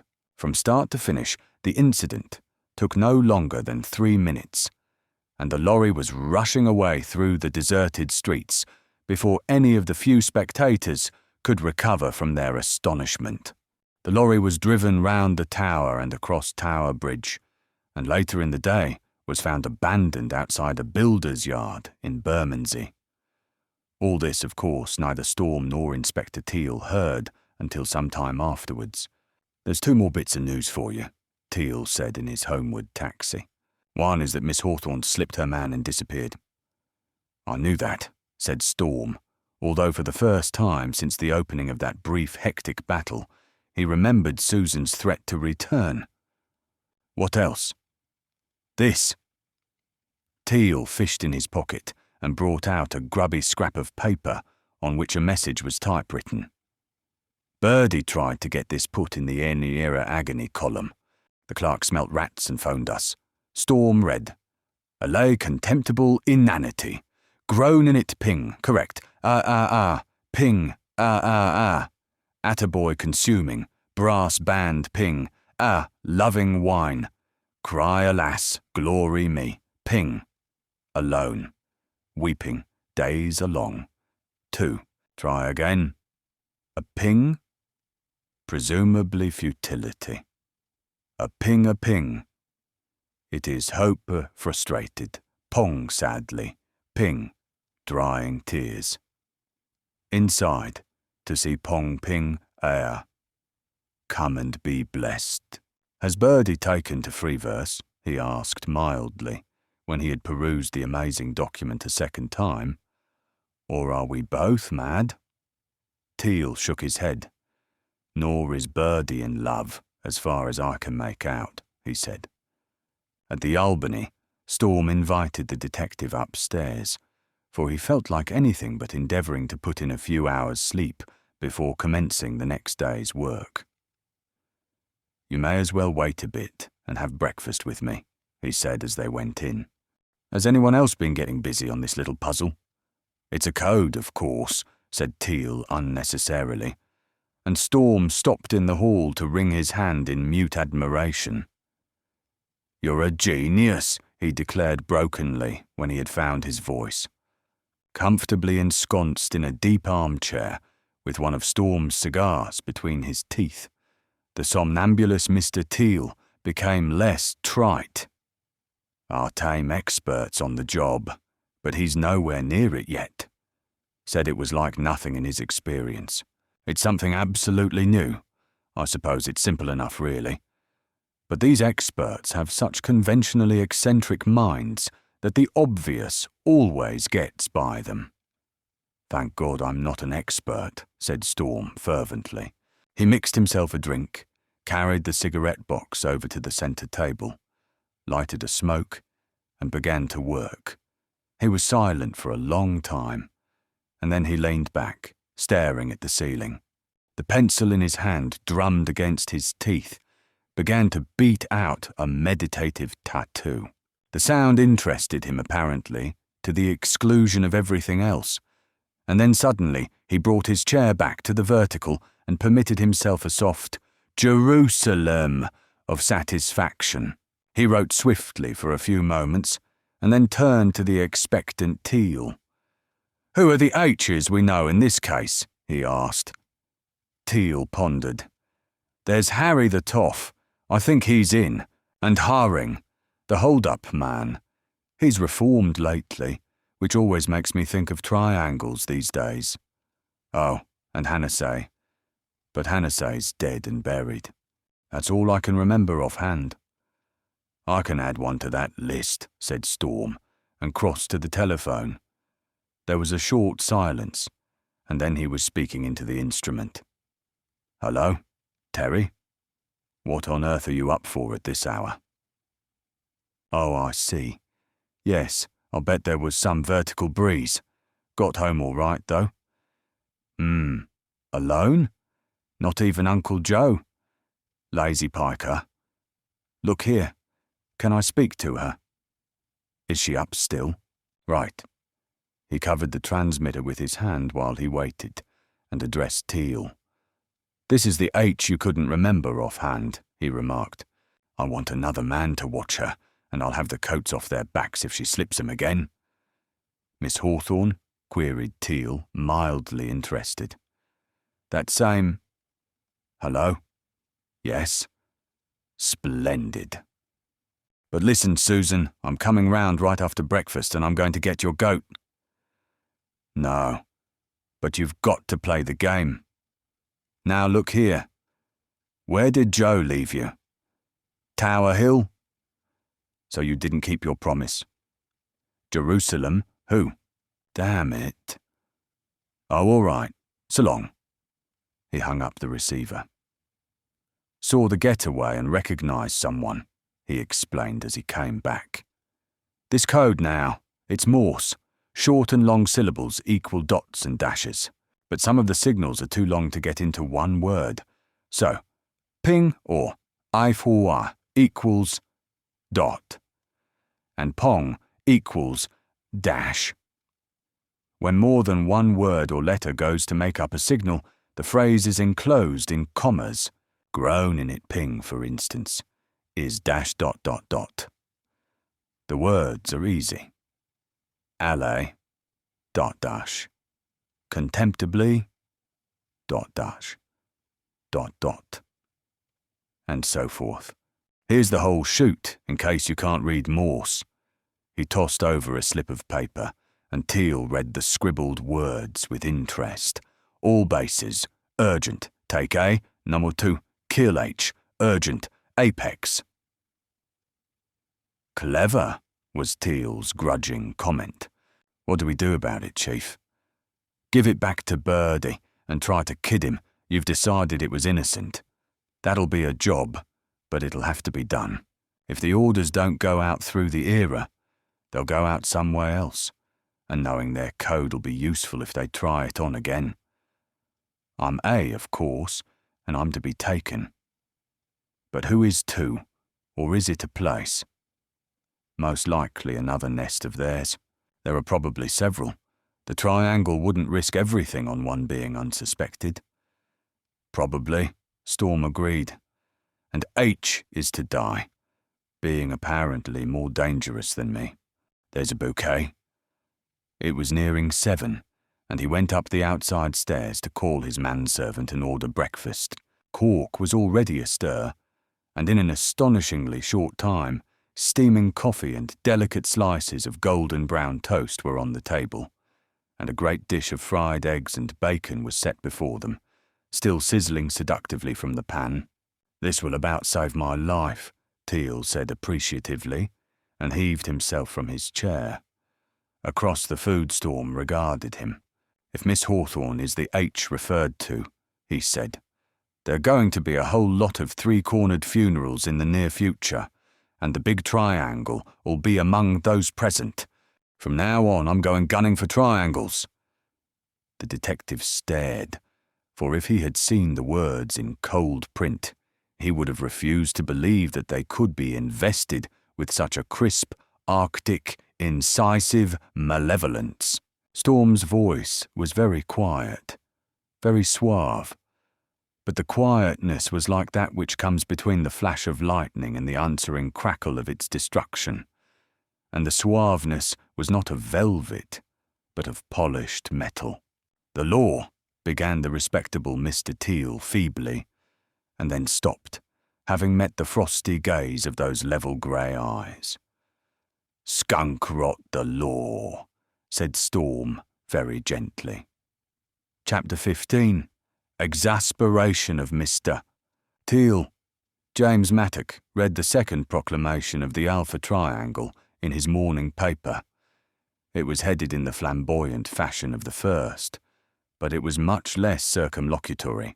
Its comparative brevity lent it a force which had been lacking in its predecessor, a force which gained much from the incidents which had come between the two, and which was emphasised by the account of the Battle of Billingsgate and the subsequent escape of the 13 prisoners, a scoop that occupied the place of honour next to the manifesto itself.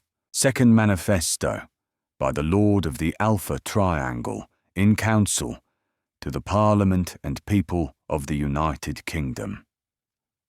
Whereby it is announced as follows. Seeing that our first manifesto has been ignored, we find it necessary to increase the arguments we have already advanced, why it will be advisable for the government to accede to our terms, and this we do according to this warning. That, until our receipt of official notification of the government's acceptance of the aforementioned and previously detailed terms, we shall destroy the undernamed objects of public property at intervals of 2 days from the date hereof in the order given below. The new underground junction at Piccadilly Circus, the Albert Hall, the National Gallery and the Nelson Monument, the British Museum, St. Paul's Cathedral, the Houses of Parliament. Concurrently with this campaign, our already initiated policy of terrorism will be continued and augmented. Given by our hand this day, signed. Followed, in the facsimile which was blazoned across the front page of the Mercury, the sign of the Alpha Triangle. Mattock read the whole epistle through a second time. Not that it interested him, he already knew it by heart, but because for the first time he had been struck by an almost insignificant detail of the layout. Searching in his wallet for the clipping of the first manifesto, he compared the two, and the confirmation of his idea made him sit very still for some time. When he reached the Cockspur Street office that morning, he found that Regenson had not arrived, and the police were in possession. Shortly afterwards, Inspector Teal himself entered and promptly buttonholed the ex-convict. "The last time your boss was in was yesterday, wasn't it?" he drawled. "Yes." "What business did he do that day?" Mattock looked at the detective. "I've no right to talk about my employer's business," he said. "No-oh?" Teal's voice was silky. "But we want to know all about it. We're just buzzing with interest, in fact. And you look most like the man who's going to tell us." "I'm sorry about that." "What did Regenson do yesterday?" "Rotten weather, isn't it?" said Mattock absently, and turned the papers on his desk. Teal shifted his chewing gum with a deliberate clamp of his jaws. "Did he go to the bank, by any chance?" "I suppose," murmured Mattock, staring reflectively out of the window. "I suppose the ducks like it. You listen to me, and look at this. You know a warrant by this time, don't you? And do you know what you'll get with your record if I use it? Marchmont Avenue, Hampstead, at the house of Oscar Regenson. Burglary and assault. 5 years. Mattock regarded the paper in the detective's hand calmly. Then he looked at Teal. James Mattock, convicted criminal and sometime jailbird though he was, had once been a gentleman according to Teal's own description, and the fact gave him an immeasurable pull over the detective. Teal, blunt and burly, a man of the people who had won his rank from the Academy of the Beat, felt uncomfortable under the steady once-over of the self-possessed clerk. "You know," said Mattock kindly, "your tact would make an angel weep." Teal had one pose which never failed to conceal his embarrassment, his heavy-lidded eyes half-closed, his whole figure relaxed. He looked as if he were on the point of falling asleep on his feet. Everything in the world seemed to bore him to tears. "All right, Jimmy," he said wearily.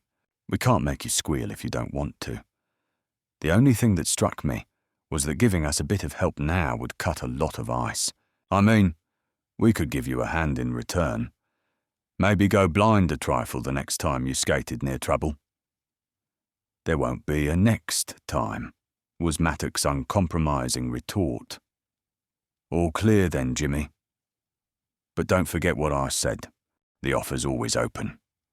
It seemed to Teal that Mattock had watched the whole performance with cynical enjoyment, and the clerk's answer verified that impression. "If you're ever in trouble, Teal," he said, "go along to a music hall manager. If you get an audition and your form's up to today's, your fortune's made."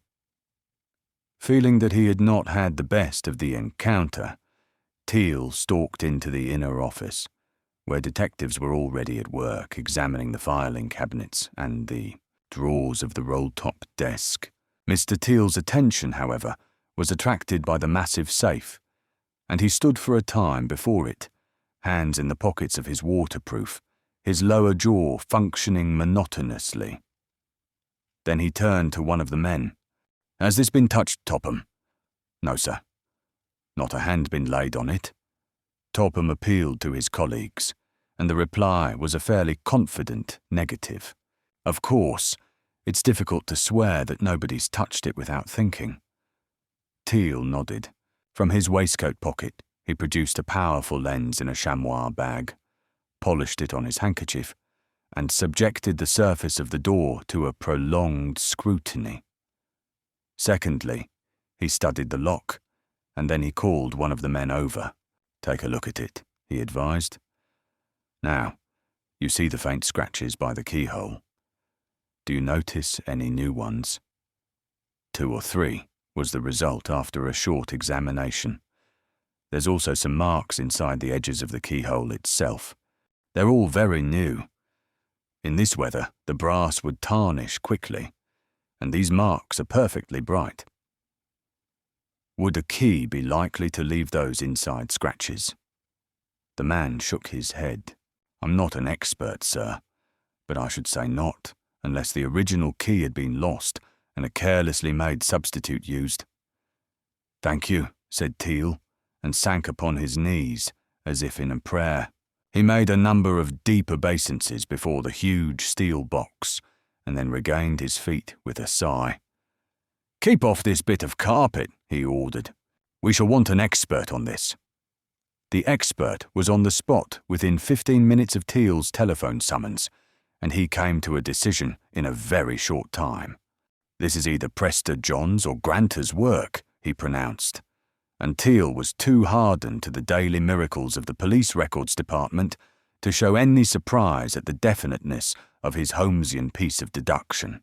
A number of microphotographs were taken, and the fine specks of metallic dust which Teal had discovered on the carpet in his supplicatory attitude were carefully brushed up and placed in an envelope. The safe was also tested for fingerprints, the expert in that science going over it minutely with his grey powder and camel's hairbrush, but nothing whatever rewarded his labours. The extraordinary thing, he said, is that there's no mark of any kind. If Regenson had touched the safe at all recently, he either wore gloves or wiped it with a rag afterwards. In an hour, the plates had been developed and compared with similar close-ups classified in the colossal card index system of the records office, and the unhesitating verdict was phoned through to Mr. Teal. The vote went to Prester John, and the somnolent detective became a perplexed and irritated man, for the fact upset every single one of his theories and dizzied him completely out of his bearings. After 3 thoughtful slabs of chewing gum, he rang up Storm, obtained permission, and then got through to the yard and demanded the attendance of a third expert, a gentleman who in the past years had earned a comfortable income from his knowledge of safes until a false step and a term of confinement at His Majesty's expense had exacted from him due labour of hire already received, and, unusually enough, instilled into the said gentleman an enthusiasm for a more restful, if less remunerative, and spectacular employment on the lee side of the law.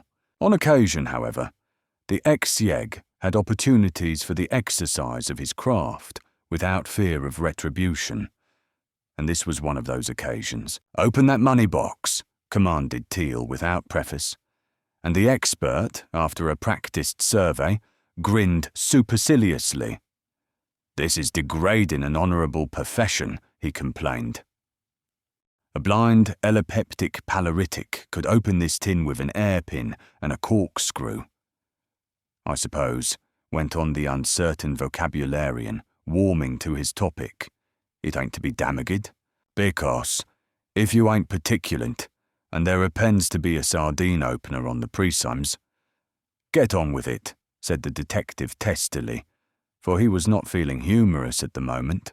The expert got to work with a pained air, first experimenting with 3 skillfully twisted lengths of steel wire, and then filing a key with the result of his investigations to guide him. At the end of half an hour, and here we are, all chinged for Charing Cross and the Pink Elephant and Castrol. Pass darn the car, please, and I may say, Mr. Charming, that a softer crib has yet to be builded. Why, if the game had been so elementary in my days, when I was an exterp at the Science, I'd have been a blinking millionanthropist by now, I would, driving about my fare in a Calabriat, with all the flatties touching their hats to me and hoping I'd put a monkey in their Christmas box. That's the narcs all over. One law for the rich and another for the poorest, and no gratuities, except from those who make them big enough." He regarded the confounded detective in wonder. "Well, well, Mr. Teal, what's the matter? Ain't nothing there. Well, what did yer expect to find? A Leopold Tomoserov or a box of pink pills? This ain't masculines, you know. No conjurating in this gallery." "Shut up, nosy," said Teal rudely. You can leg it now. We shan't want you any more. Oh, leave that key behind you. I want to shut this thing up again when I've finished." When the exterp had taken his departure, Teal sat back on the desk and stared at the open safe. Empty, vacuously empty, it stared back at him. One of the most annoying voids he had ever seen. The rows of steel shelves were bare.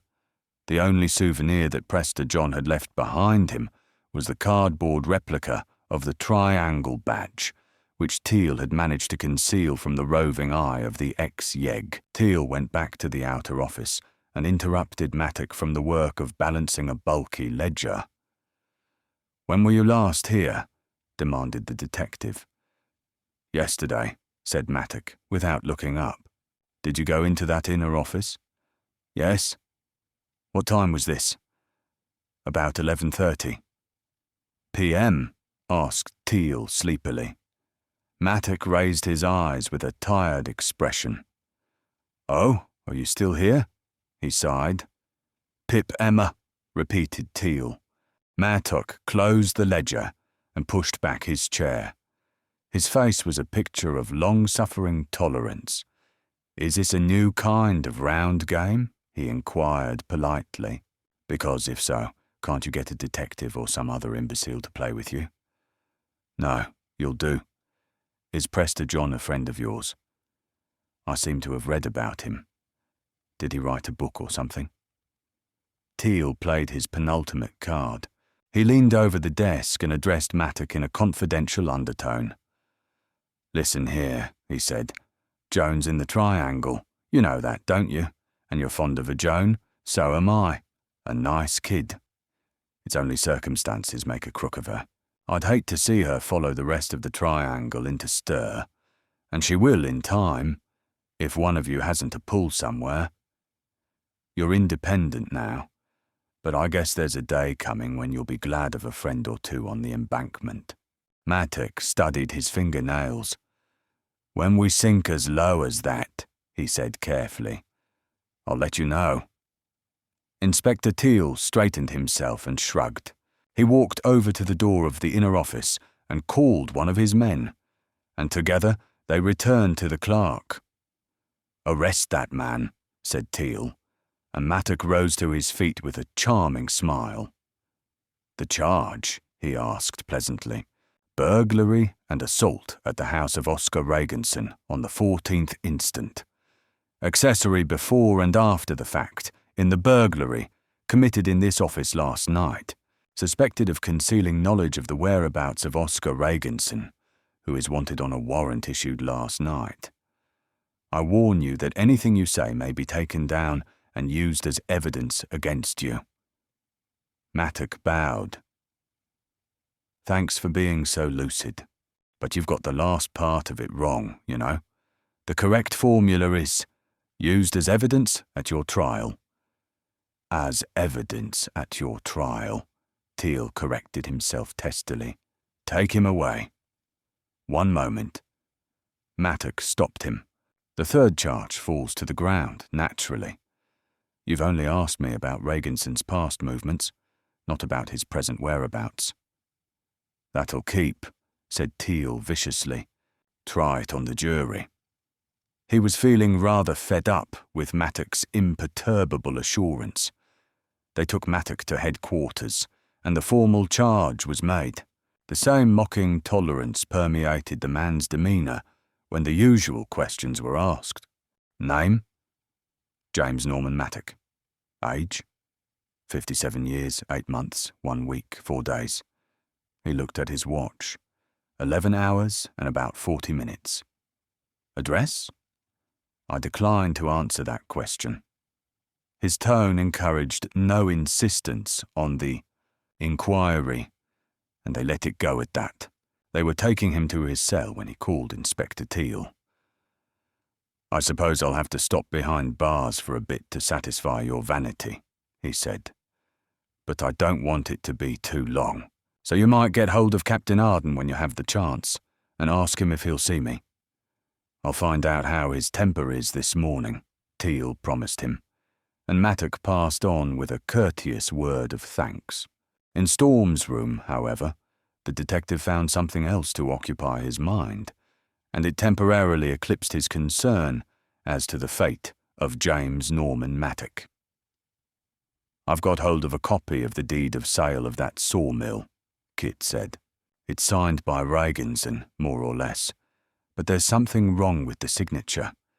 It doesn't agree with the writing on the papers they brought in from his office. Men with two handwritings make me take notice." Teal looked at the parchment, and particularly at the date. 2 months ago. That's about when the Reformation set in, he observed. In the City and Continental office, Joe Blaithwaite was inclined to be taciturn about his client's business until the importance of his cooperation was pointed out to him and duly signed authorization produced. "No, that's not his ordinary signature," he said as soon as he saw the conveyance. "I'll get you some genuine specimens." He returned almost immediately with a bundle of cancelled cheques, and these Storm compared with the signature of the deed. The two were totally dissimilar. Whereas the writing on the parchment was small and neat, all the cheques were signed in a thick, sprawling hand. The latest cheque attracted his attention for another reason. "That's a lot of money to draw in cash," he remarked. "How did he take it?" "Fivers. It wasn't the first time. I think you'll find 2 others made out for large sums, though that one is easy the largest he's ever put through." Teal nodded. "One way he is triangular, the other way he isn't," he said peevishly. "That man's the 2 horns of a fat dilemma, all right. That sawmill wasn't really his, then?" Storm rang up the other party to the sale and found him after some trouble. The managing director of a firm of paper manufacturers with an office close by. Having found that the man was disengaged, Teal and he went round and interviewed him. The result was not satisfactory. I remember the transaction distinctly. I should have remembered it anyway, even if it hadn't been so recent, because of the way payment was made. "How?" asked Teal perfunctorily, for the trial did not seem to him to be leading anywhere. "In notes of 4 different countries," was the reply. "All denominations, big and small. United States dollars, the new Reichmarks, Spanish pesetas, and Italian lire. I didn't want to take them because of the exchange risk, something considerable in a sum as long as this one. But he promptly added a 5%. Allowance to cover that. That must have cost him something." The director nodded. "Next, I was afraid of forgeries. But there again, he met me. He went round with me to the bank and was present while the notes were examined and passed." Teal, interested, suspended chewing for a moment while he put a question. "Hard to describe," said the director. "Nothing noticeable about him except his height. Past middle age, I should say. Grey hair, eyes light blue, lined face, walked like a much younger man. Very well built, small iron grey moustache. Beard? No. Any kind of accent? None at all. He spoke English perfectly. I'd take my oath he was an Englishman." "Reaganson himself without face fungus," exclaimed Teal. "I always thought that accent of his was a fake. It sounded too much like the cheap review idea of a Dutchman. It was Reaganson. Or Mattock cleverly padded," added the sceptical Kit. "If you were going to do a deal in my name, wouldn't you try to make up to look like me in a general description?" The mention of Mattock recalled to Teal his prisoner's request, and he would have mentioned it as they returned to the yard. But Storm was already off on another tack. "You remember Miss Hawthorne told me over the phone she'd recognise someone in that getaway? Well, she won't pass the glad news on unless I promise she's to have a part in the play." "Rat all women. Arrest her as an accessory," suggested Teal sardonically. "I'd be happier if she was inside." "Kill, obey, Teal. If you go down and break the neck of that constable who fell over himself last night, I'll guarantee to rescue you from the gallows. He's put everything back by weeks. By the way, did that ad go in the era? Tomorrow, said Teal. I put it over on Birdie, all right. Mattock said I was a great actor, he added reminiscently, and recollected his promise. Teal waited in the charge room while Storm paid a visit to the clerk's cell and picked up a newspaper to while away the time. In those days, the press was so full of the triangle that most other information was crowded away into obscure paragraphs in small type, which few people ever read. Teal, having a single-track mind, rarely had time to assimilate any news which did not bear directly on the case in hand, and politics concerned him not at all. But he already knew the Triangle news by heart, and the second manifesto was by then as familiar to him as his own face. Consequently, he broke his usual habits and cast an eye over the other happenings of the world, and one section fairly leapt to his eye. Death of a great scientist, deported Austrian chemist, commits suicide, uncompleted work. Daily Mercury special correspondent. Vienna, Tuesday, June 3rd. A drama of real life is locked up in the news of the death of the Austrian scientist, Karl Schuessen, who was deported from England some years ago. Schuessen's clothes were found on the banks of the Danube, together with a note explaining that he was taking what seemed to him to be the only way out of a hopeless existence. Schuessen was known to have been making researches into the possibility of stabilizing nitrogen trichloride, NCl3, the most powerful explosive known to science. But, as far as contemporary methods of preparation have progressed, entirely without practical use, since even particles of dust settling upon it from the atmosphere are sufficient to detonate it. Schuessen had announced a few days before his death that his experiments promised an epoch-making success. He has left no notes behind, however, and it is to be feared that his knowledge has died with him. Teal read the paragraph a second time, for this premature obituary notice did not appeal to his sense of humour. He was quite certain that Karl Schuessen was alive and in London, and Storm returning with Mattock at that moment, he pointed to the column and vented his surmise. Storm read it through and looked grave. NCl3, he murmured. That sounds like more fun. Is it very powerful? Asked Teal, and Storm smiled. If a small salt spoonful went off between us now, they'd be able to bury us in matchboxes, he said. It was then that Teal noticed the presence of Mattock and turned to scowl at the man. Mattock had been looking over the detective's shoulder unobserved, and his smile showed that he had heard the conversation. I know all about Karl, Mattock said, but the problem ought to amuse the flatties for some time. Flatties, I think, was the term Nosey used. Teal was struck by the change in the man's manner since he had met him in Walton Street police station. Then, Mattock had had the truculence which comes of an inferiority complex, but that had now dispersed as though it had never existed, in spite of the shabbiness of his clothes and the ugly lines which prison had cut in his face. He bore himself with a calm confidence that annoyed Teal. It annoyed him because he could not understand it. It was so out of keeping with the part of the lag under supervision. Truculence was regular, and cringing was also in order, though less common.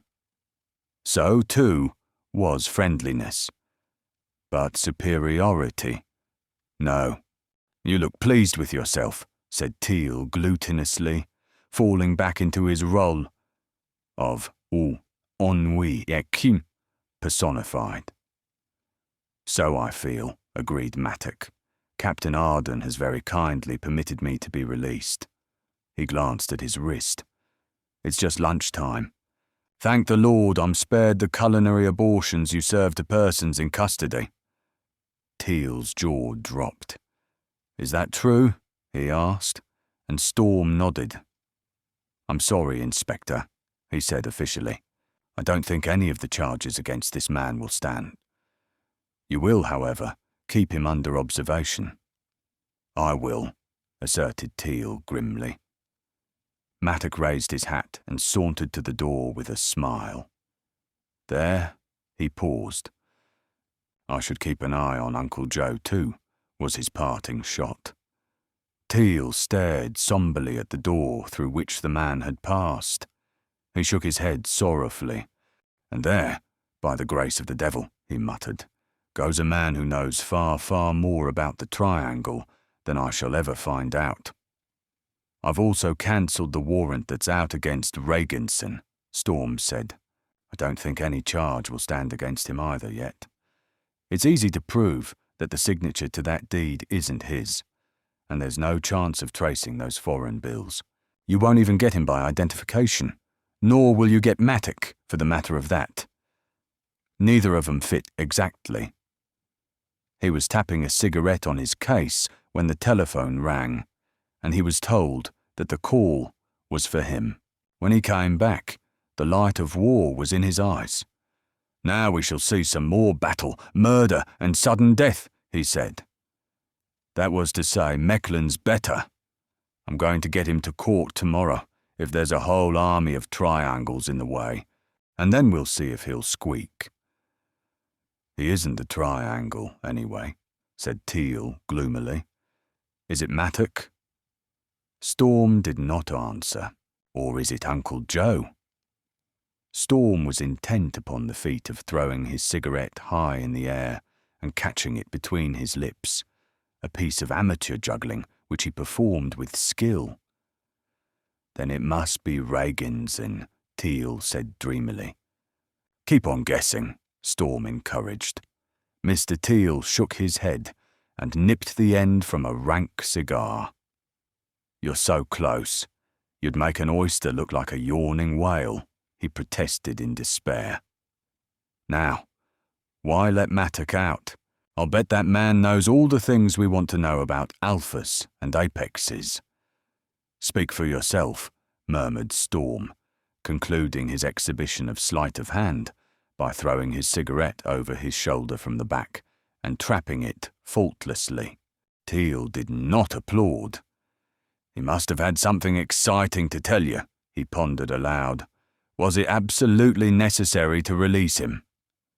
Storm, who was striking a match, watched it flare and then looked up with his quick smile. "Oh, sure," he drawled. "He's going to kill Reaganson." Chapter 15. Once. A gentleman, Storm being an unconventional young man, it was not to be expected that the private report on the Battle of Billingsgate which he sent to Sir John Marker would be strictly in accord with conventional ideas on the correct composition of such documents. Kit Arden had no manner of use for formulas. Jargon made him feel ill. In the presence of the bugaboo of official phraseology, he positively writhed. He banged out his points with crisp simplicity and framed them in sentences like bullets. The letter is worth quoting, in extenso, for reasons which will be apparent at sight. When once the door of the sawmill had been opened and the janitor removed without noise, the fate of the Alpha Triangle hung by a hair. In spite of the telephone call, which told the men in the building that their heavily armoured bag had lost its cat, they could not forecast the minute in which the information so gained would be acted upon. The future of the organisation was suspended by that slender thread, our hope of being in amongst them, raising hell, before they could collect their wits. You already know how that thread was snapped.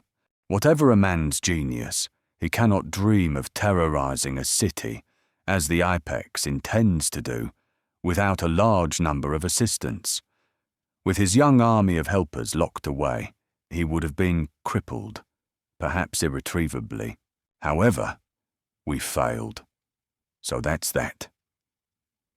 Anyway, all we made was an attempt to maim, when our object is to kill. One or two details stand over. One, besides myself, 2 others got into the sawmill. One was Miss Hawthorne, secretary to the late Lord Hannessay, who went simply in search of adventure. The second was Joseph Blaithwaite, manager of the City and Continental Bank, Lombard Street, who in his spare time aspires to sleuthship. He is a friend of Inspector Teal, from whom he had heard unpublished facts about the triangle, which, on his own account, fired him with thoughts of honour and glory as an amateur Sherlock.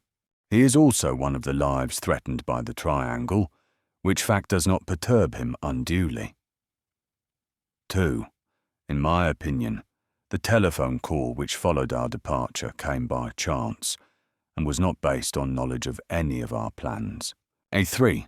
Regenson's office was burgled last night, and the safe opened, but I don't know if the men found anything.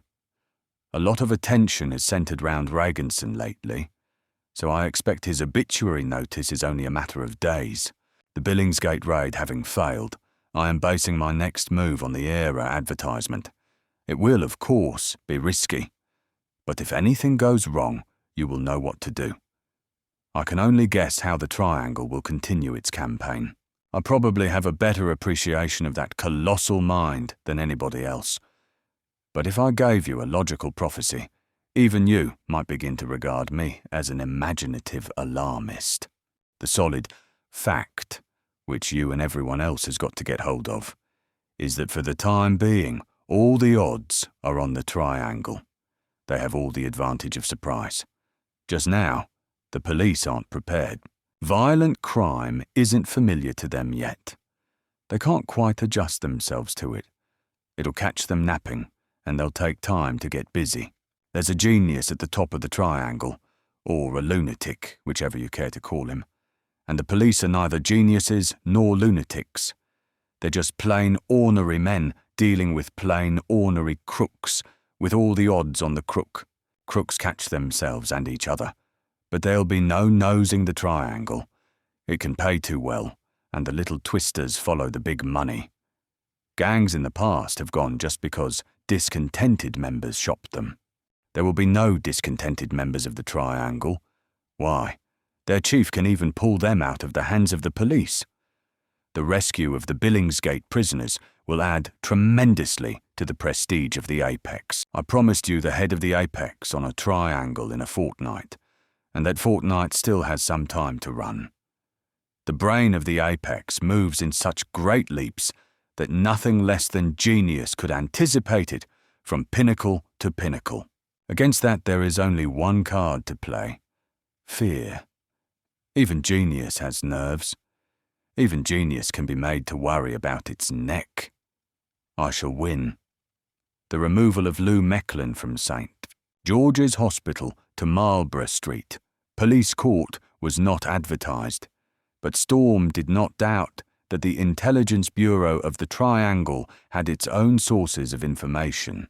He had asked for and secured a special escort from Wellington Barracks, and they were served out with ball ammunition. It was a wise precaution, for the soldier, being a lethal machine, is less chary of using firearms than the London constable, who is a civil institution into whose routine the more effective forms of violence rarely enter. Apparently, the triangle admitted that Mecklin was well guarded, for no attempt was made on the armoured car in which the gunmen rode, with platoons of scarlet-coated men marching in front and behind. Lou was taken into the tiny courtroom, and a stream of detectives followed him and filled the rest of the space. Outside, uniformed men blocked the tiled hall, and the military escort stood at ease in the road. The proceedings were brief, for attempted murder offers no option of summary jurisdiction. Mecklin pleaded not guilty and declined to instruct a solicitor. Evidence of arrest was taken, to which the prisoner paid little attention. The verbal proceedings seemed not to interest him, but he studied his surroundings curiously. He did not cross-examine and made no statement, and the whole business took no more than 10 minutes. "Without a hitch," remarked Storm, in grim reminiscence of the formal press account of executions. "Thanks to the army." Mecklin was committed for trial, and whilst the necessary papers were being made out and signed, he was taken to a cell in the Tackle adjoining police station. It was when they removed him and told him that he would be taken immediately to Brixton Prison that he showed his first sign of uneasiness. He asked if a message had come for him, and when informed that none had arrived up to that time, he asked to be allowed to see a newspaper. On Storm's authority, the request was refused, and Mecklin was handcuffed and led out between a double rank of policemen.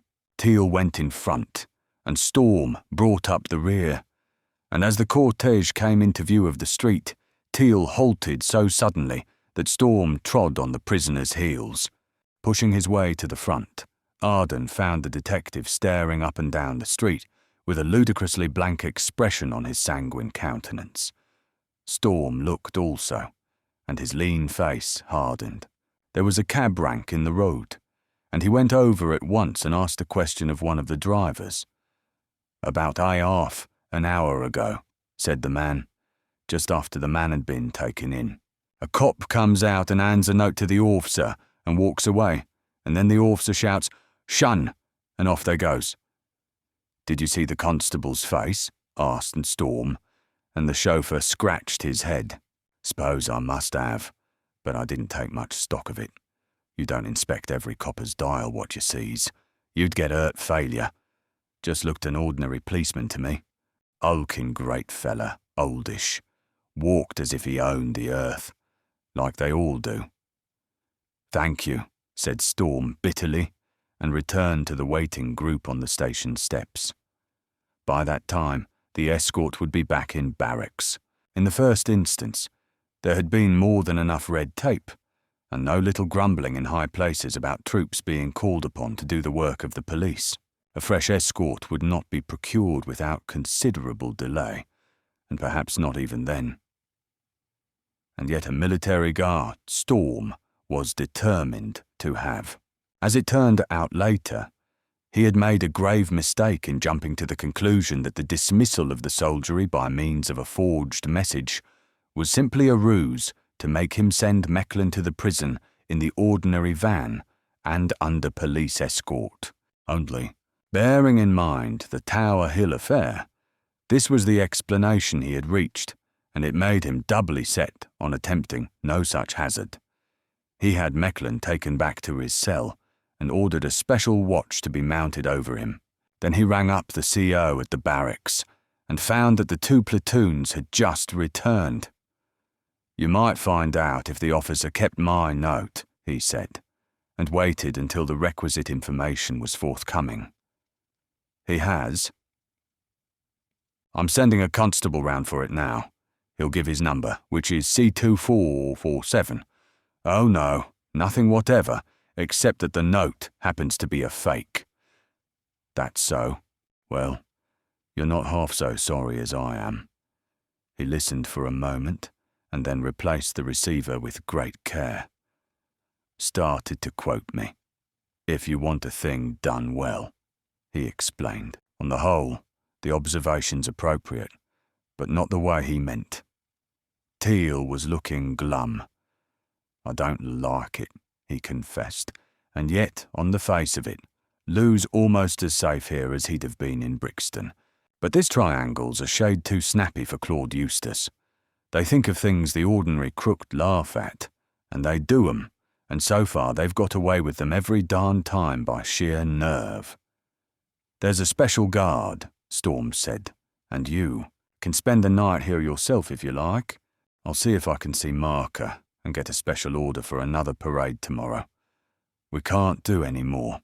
Either the Triangle's thinking of raiding the station, or they're planning to hold up the prison van, and I think the first is the least likely to succeed." Teal shook his head. "I agree, but it doesn't make me happy. Triangles have 3 corners, so I guess they might manage to have a prick waiting in 2 places," he said prophetically. Down at the yard, however, a slight ray of hope awaited them, for the call put out the previous day for Prester John had been successful, and the burglar was even then being detained in Cannon Row pending audience. The man who had made the arrest foreshadowed the result of the interview in his account. I took John in a bar in Camden Tower, where he often goes. He didn't deny the charge and said he was coming along to see Captain Arden today, anyhow. He's got his wish then, said Teal. Send him up. The facetious parent who, while replete with beer, had bestowed upon Mr. John the Prenemen of Prester must have been gifted with second sight. The celebrated infringer of the laws of property resembled nothing so much as an elderly parson. He was lank and lofty, sallow-complexioned and blue of chin. He affected clothes of clerical hue, wore a high Gladstonian collar and a black bow tie, and generally gave the impression of sanctimoniousness incarnate. "Good morning, brethren," he said politely. "I heard that my lords had need of men, and I came." It was his invariable greeting when summoned before the police to account for his lapses, and he accompanied it with an equally automatic gesture, holding his elbows into his sides, bringing his forearms horizontal and spreading out his flat palms in the same plane, a mannerism which the irreverent Inspector Teal described as John's lo and behold mitt-flap. "Acoustics excellent," commented Storm. "I hear you visited Mr. Regenson last night." "On business," nodded Prester John. "And was he pleased to see you?" asked Teal. "He was, unfortunately unable to attend." Storm passed his cigarette case to the pious one, and, when John declined, lighted a cigarette himself. "How much was Mattock paying you?" he asked, waving his match in the air to extinguish it. "Mattock? Regenson's clerk. He put you onto the job, didn't he?" "Not that I know of, although, of course, since the name is unfamiliar to me, he may have been the man. May I sit down? It assists the train of thought." Permission being granted, the man seated himself with a sigh and hitched up his trousers fastidiously. Leaning back, he fixed his eyes on the ceiling and pressed the tips of his fingers together like a pedantic schoolmaster, and after a dramatic pause, he deigned to continue. "The circumstances are, to say the least of it, curious," he said. "To commence then, I am, as you probably know by now, a member of the society called the Alpha Triangle. You have heard of it, of course." "No," said Teal. "Sotto voce? Not, you understand, that I associate myself in any way with the outrages which they propose to commit," John explained hastily. "No, I am simply a wage slave, an employee, an hireling. And in passing, the hire is worthy of the hireling. My employers pay me a salary, which is very comfortable, thank you, and in return I undertake to deal with such refractory locks and so forth as they wish to penetrate. So far I have had little to do, although I was given to understand that there would be an important piece of work for me in the near future." "The Bank of England, I think Surcon said. Surcon is the name by which the Apex is known to his men. An assumed name, of course, but we are not encouraged to discover his real one. There was a man named Rodriguez, a Portuguese, who said he was going to find out the real name and put the black— I believe that is the correct slang, Mr. Teal, and— where had I got to? Oh yes, put the black on. Polite people call it demanding money with menaces. Rodriguez died the other day. Enteric, you know. I'm sure of that because I was able to take a swab from the hypodermic syringe Mr. Surcon used when he treated Rodriguez to a shot of morphine. Surcon says he qualified as a doctor. So did I. In my leisure moments I still dabble in bacteriology, and bacilli typhosi are easily recognized under the microscope by the trained observer. So, one is not encouraged to be inquisitive, is one? Quite, murmured Storm. Inspector Teal cleared his throat noisily, fumbled aimlessly in his pockets, and came across a battered cigar. He nipped the end from it and sought for matches. Instead, he found a virgin packet of spearmint and abandoned fumigation in favour of mastication. Then, having returned the weary weed to his pocket and posted a wafer of chicle in his mouth, he struck a match and absently wondered why there wasn't anything to light, which seems to indicate a certain perturbation. It does. Miss Dempster, Teal was familiar with the vanity of criminals, their affectations and their powers of plausible invention, but the yarn of Prester John was something which failed to enter the borders of his experience. The germ of truth in it stuck out like the Eiffel Tower. He had always known that Prester John had drifted to burglary, not from Borstal, but from Balliol, solely because of the moral kink in his nature. But the lying of criminals, which psychologists will tell you is pathological, whatever that may mean, is expressly designed for the covering up of their defects and defections, not the revelation of the same. Wherefore Prester John became an interesting specimen, a fact which seemed to have entered the mind of that oleaginous man, for he allowed an appreciable time to elapse before he resumed his confession, time during which the theatrical atmosphere piled up, hand over fist. Well, to return, he went on at last. Last night, I received a telephone call in the name of the Apex, instructing me to proceed with all speed to Scandinavia House, Cockspur Street. My lord had need of me, so I went. Interval for the lo and behold mit-flap. Entering the office to which I had been directed to proceed, I found seated at a desk a masked man. That sounds a bit thick to you, I suppose, Mr. Teal, but you've got to take my word for it. A masked man, as I said. Most extraordinary.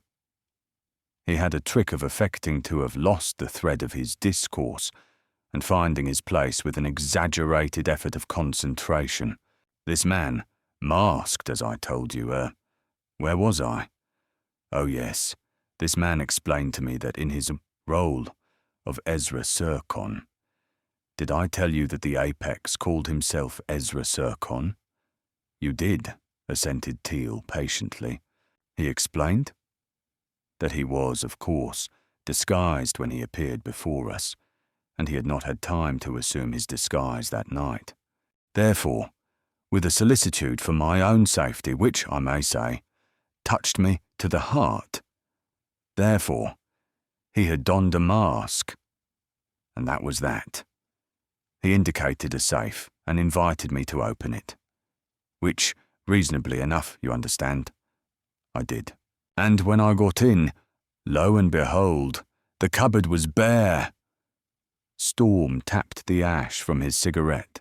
The revelation affected him less than it did Inspector Teal, for he had already deducted much of what he now heard, and the criminal's story came as little more than a confirmation. "Well, Mother Hubbard," he prompted, and that was all, Prester John concluded with an eloquent wave of his hand. "Shall I ask you to picture the scene? My masked friend, shaking with baffled rage. Quite upset, you know. Some people take things to heart so. It's a thing as I was saying, shaking with baffled rage. Myself, calm and serene, rather like a turf accountant's clerk as the horses pass the post, knowing that whoever may have lost money, his own wages are secure. There's an extraordinary attraction for me in gambling. I've always wanted." He caught a murderous gleam in Inspector Teal's eye and tactfully returned to the point. "So that was that. Shall I endeavour to picture for you the scene? To delineate, so to speak, the situation? Shall I?" "No," said Teal with determination. "What happened after the tableau?" John shrugged. "What would you?" "I went. My lord's manner did not give me the assurance which every gentleman requires before he continues to inflict his company on a comrade, that he is welcome. You follow? The moment did not appear propitious for bringing up such sordid topics as my own remuneration. I folded up my wallet and silently stole away. He uncrossed his legs as though, his mission accomplished, he was about to repeat that manoeuvre, but Teal's curiosity was no more than whetted. Did you see any triangles that night? No. Not this, persisted Teal, and produced from his wallet the cardboard insigne he had found in the safe. Prester John examined it with interest, but he shook his head as he handed it back. This is one of the badges which are issued to the inferior members. The rank and file, so to speak, he said. The higher members have tokens of silver and enamel. My own, have you finished with it yet, by the way? The question was ignored. Teal and Storm were busy with their own thoughts, and both these ran in the same channel. Storm, who was watching the methods of the two men dispassionately, allowed the detective to give tongue. Why have you spun us this yarn? Why? I thought it might possibly be of some assistance, said John deprecatingly. As a matter of fact, I am giving up my illegal activities altogether and resigning from the Triangle. I heard this morning that some obscure relative had died and left me money. Nothing great, you understand, but sufficient at least to enable me to inhabit once more those haunts of culture and respectability after which my soul hankers. Teal grunted non-committally and made a mental memorandum to verify this glad news. Prester John read the disbelief on the round red face and smiled faintly. That happens to be true, he said. Then can you help us to locate any other members, silver badge-size members, I mean, or any bolt holes? John made a negative gesture regretfully. I wish I could, he said. Unfortunately, I was never taken to any rendezvous but the one at Billingsgate, of which you already know.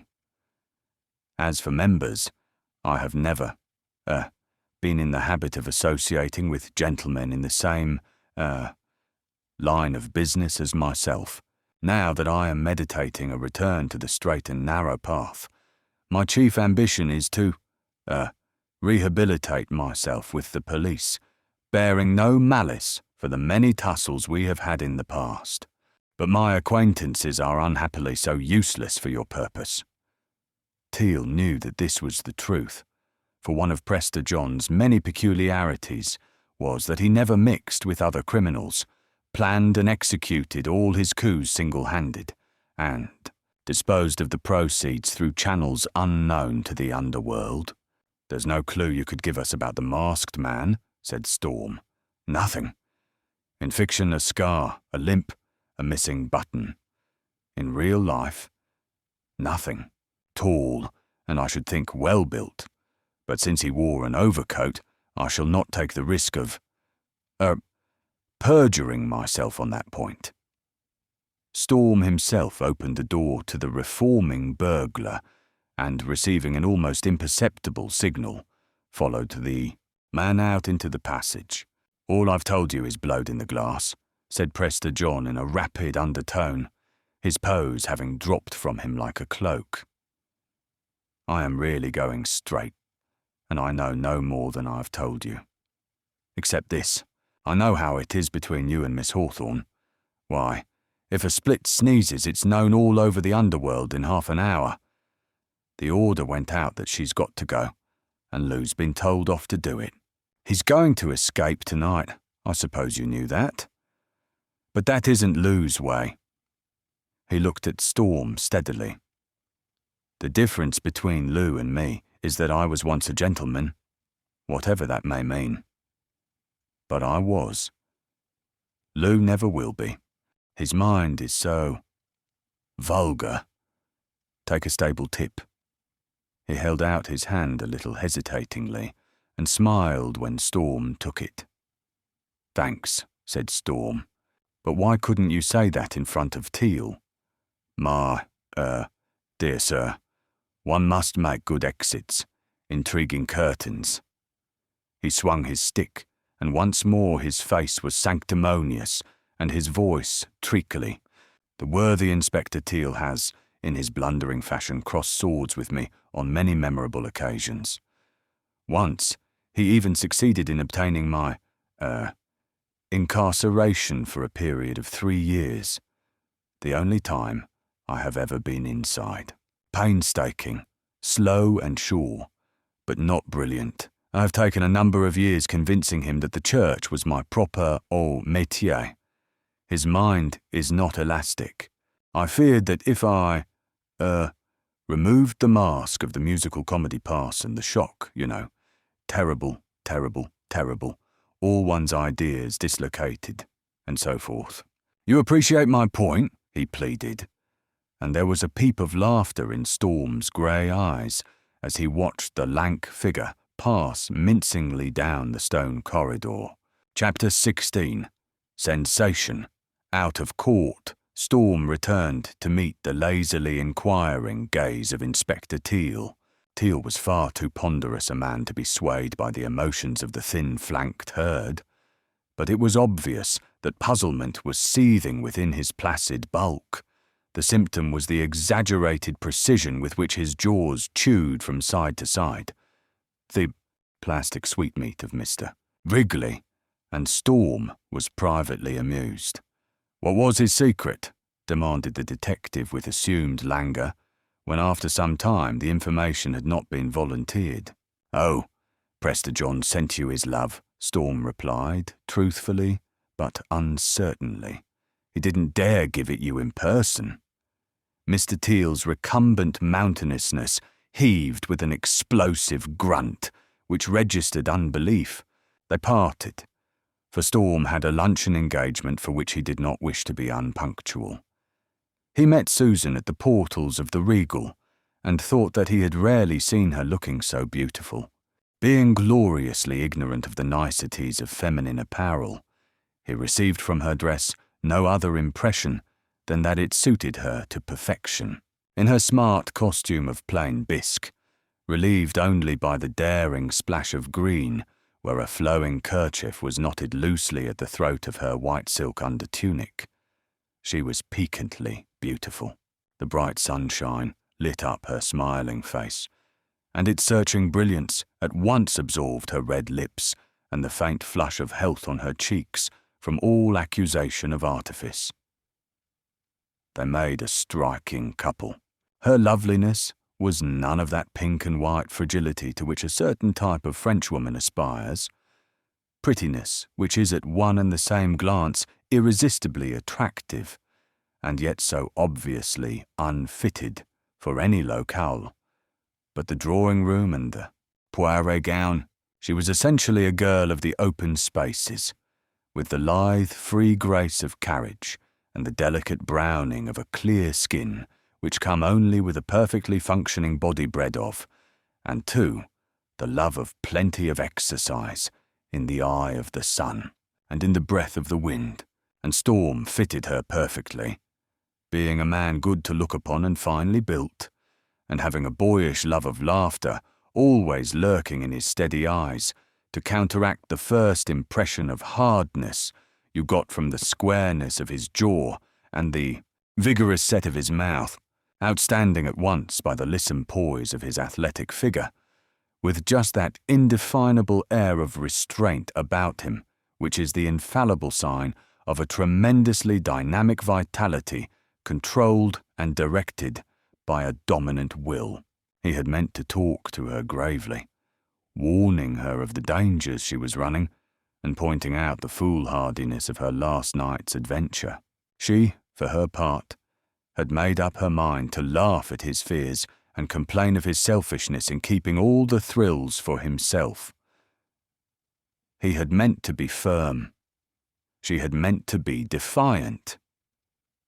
Somehow, neither program produced according to schedule. "Who was the man you recognized last night?" he asked her point blank, and her resolutions crumbled so weakly that she hated herself. "The man we saw when we had that motor accident," she answered meekly. "Mattock, I think you called him." Storm had known that, unless she was bluffing, it must have been one of 3 men, and he annoyed her afresh by the coolness with which he received the report. "He's an enterprising man," he murmured, passing his cigarette case across the table. "One of these days there'll be trouble for James. You wager the haberdashery on Uncle." "Aren't you interested?" He raised his eyebrows. "Fairly. I know nearly everything there is to be known about Mattock. At the moment, I'm betting in my mind which'll die first. James Norman or Oscar Siegfried. That problem, however, is reserved strictly for office hours, and this is my lunch interval. What are you going to do about a job now Papa Hannasay is with the majority?" "I don't know that I need one," she said surprisingly. "He's left me everything. I heard from the solicitors this morning." Storm bit his lip. "How much?" The bluntness of his question made her stare at him. She found him unaccountably irritating that afternoon, and had half a mind to snub him, but she decided that that might be a failure. He had an amused way of laughing at people who stood on their dignity, which was absolutely impossible to deal with. 10,000 odd, if you're so desperately interested, she said frigidly, and was speedily disconcerted. His eyes danced with quiet mockery. "I am desperately interested," he assured her, and his smile swept pettiness out of existence. "Susan, don't be small. It's an important question, because I always understood old Pop Hannasay was rich." "Don't be irreverent," she said severely. "De mortui. Nil nisi ludicrum. And how about the dead, what die in their sins?" She opened her bag and handed him the letter. He read it through carefully, and then made a note of the address of the solicitors. Bylam, Krell and Bylam, Suffolk House, Leicester Street, Strand. "I'll see 'em this afternoon." 10,000. "Jerusalem, a few years ago, old daddy." "Sorry, Susan." Lord Hannasay was worth about 500,000. "You ought to be rich instead of the unreasonably proud heiress to a paltry 10,000. "How do you know all this?" she asked in wonder. He was not disposed to enlighten her at that moment. "There's damn little I don't know," he boasted airily. "The snag is, it's going to take me all my time to remove just those little scraps of ignorance." He looked at her for a moment, frowning thoughtfully, and then dropped a bolt from the blue. "When can you be married?" Her face went blank. He disregarded all the time-honoured laws governing the proper setting, manner and preliminaries for such questions. Twice he had made love to her. Once, years ago, in his breezy, inconsequent manner in the kitchen of the presidential palace of Olvidada. For the second time, on that night when he had driven her home from Regenson's. And when he made love, he was irresistible. On the whole, it was a proposition he should by rights have put forward long ago. Yet, now that he had put it forward, the suddenness seemed alarming. It caused a queer constriction about her heart, and at the same time it brought to a head the vague and formless anger that had troubled her all day. He had been almost insulting. He broke every accepted canon for proposals. In fact, he did not propose at all. He took her for granted, and she was furious. "Married to whom?" she asked with dangerous obtuseness. "To me, of course." The perplexed lift of her straight brows was perfectly done. "I don't understand. Why should I marry you?" His eyes held hers, and at the back of that clear gaze she saw a glint of comprehension and, coincidentally, of good-humoured reproof which was maddening. Without batting an eyelid, he suggested a sympathetic elder amusedly tolerating the peevishness of a child. "I really don't know," he said coolly. "It occurred to me you might like to. Besides, you love me." The man's audacity stunned her. In her consternation, It was some time before she could find suitable words wherewith to administer a stinging rebuke, and the effort was not diminished by the knowledge that he had spoken nothing but the truth. "You flatter yourself," she said coldly, and he smiled. "You flatter me," was his quick response. "Now, for the love of Mike, don't boil over with rage, not till we've finished eating anyway. Squabbling at meal times is so horribly bad for the digestion. You wouldn't like me to utter a loud shriek and collapse on the floor, clasping my diaphragm, a young man stricken down in his prime with dyspepsia, would you?" Her retort had simply glanced off the armour of his confidence. The edge of it had cut rather less ice than would cover a sixpence. He might have done no more than ask her to go to the theatre with him, and agreed to wait for an answer until she had consulted her engagement book.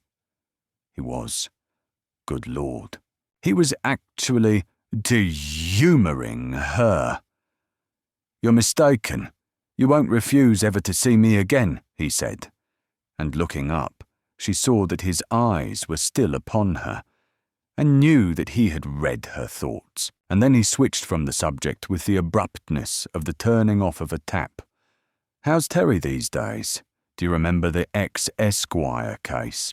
Old Terry was in that, though it never came out." He continued blithely to recount the story in that staccato, jerky way he had of speaking, and she had to listen in spite of herself. He could be a delightful raconteur. He had the happy knack of coining spontaneous phrases, which had the punch of mule kicks. Gradually, so gently that she never noticed it, he thawed her out of her attitude of barely polite attention. Coffee was on the table before she realised how the time was flying, and, as she took the final cigarette he offered her, light dawned. Why had she been snappy? Because she had had so little sleep the night before, and tiredness had frayed her temper at the corners. Why should she vent her bad temper on him? Because she'd read in the morning paper about the fight in Billingsgate, and she'd never even asked him about it. What must he think of her for that? And she'd had her eyes open to the danger he was in, and because there was some of her, something infinitely precious, going with him into every peril he encountered, because for days she had longed for him to want to marry her. Understanding of herself came as a shock, but it did not break her resolution, merely turned it in another direction. He must have his lesson. He must learn that methods which battered a board of inquiry into submission — she had had that anecdote retailed to her with great gusto by Bill Kennedy himself when that genial assistant commissioner dropped in for a nightcap with Terry — would not have the same effect upon her. She was still strong in this decision when they prepared to leave, and when he had paid the bill and was waiting for his change, he had this fact demonstrated to him. For the last time, but... He paused and studied the end of his cigarette meditatively.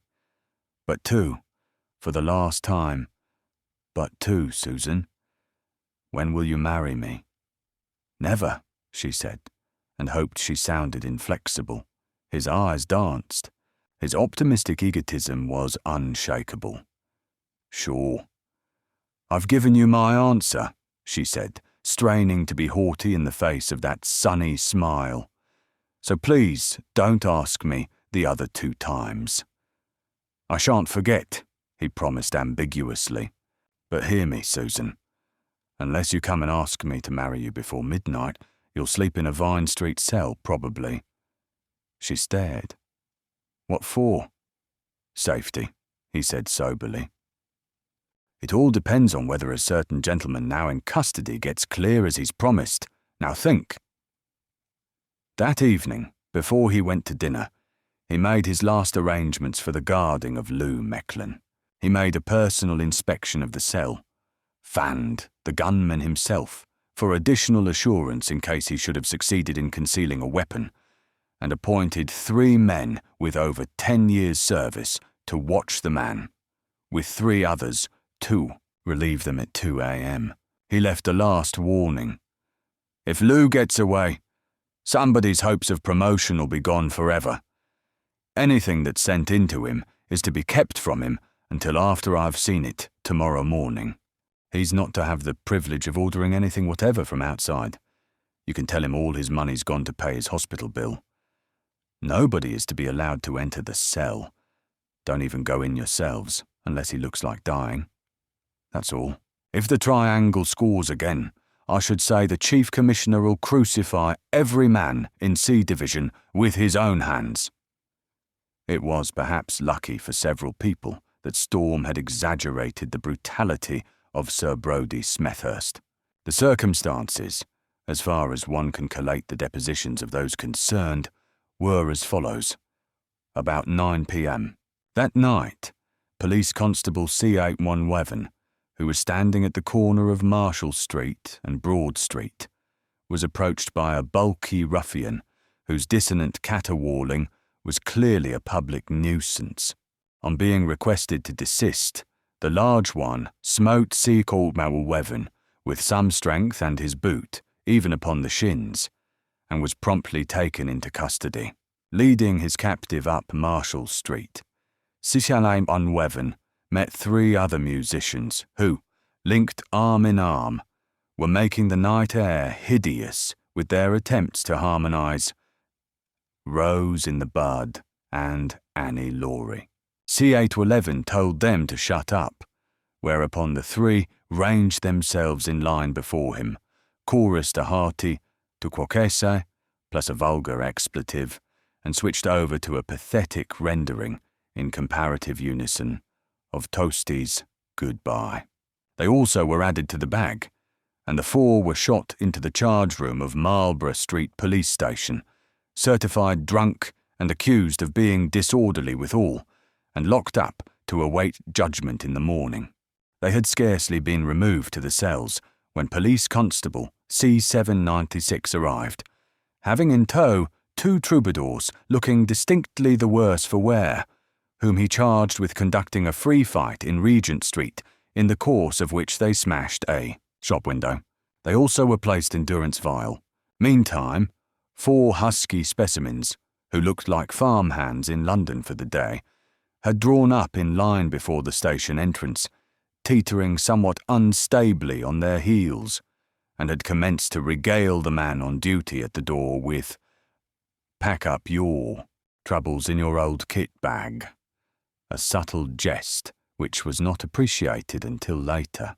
After enduring their immелodious advice for some minutes, the doorkeeper descended the steps and invited the 4 bards to move on.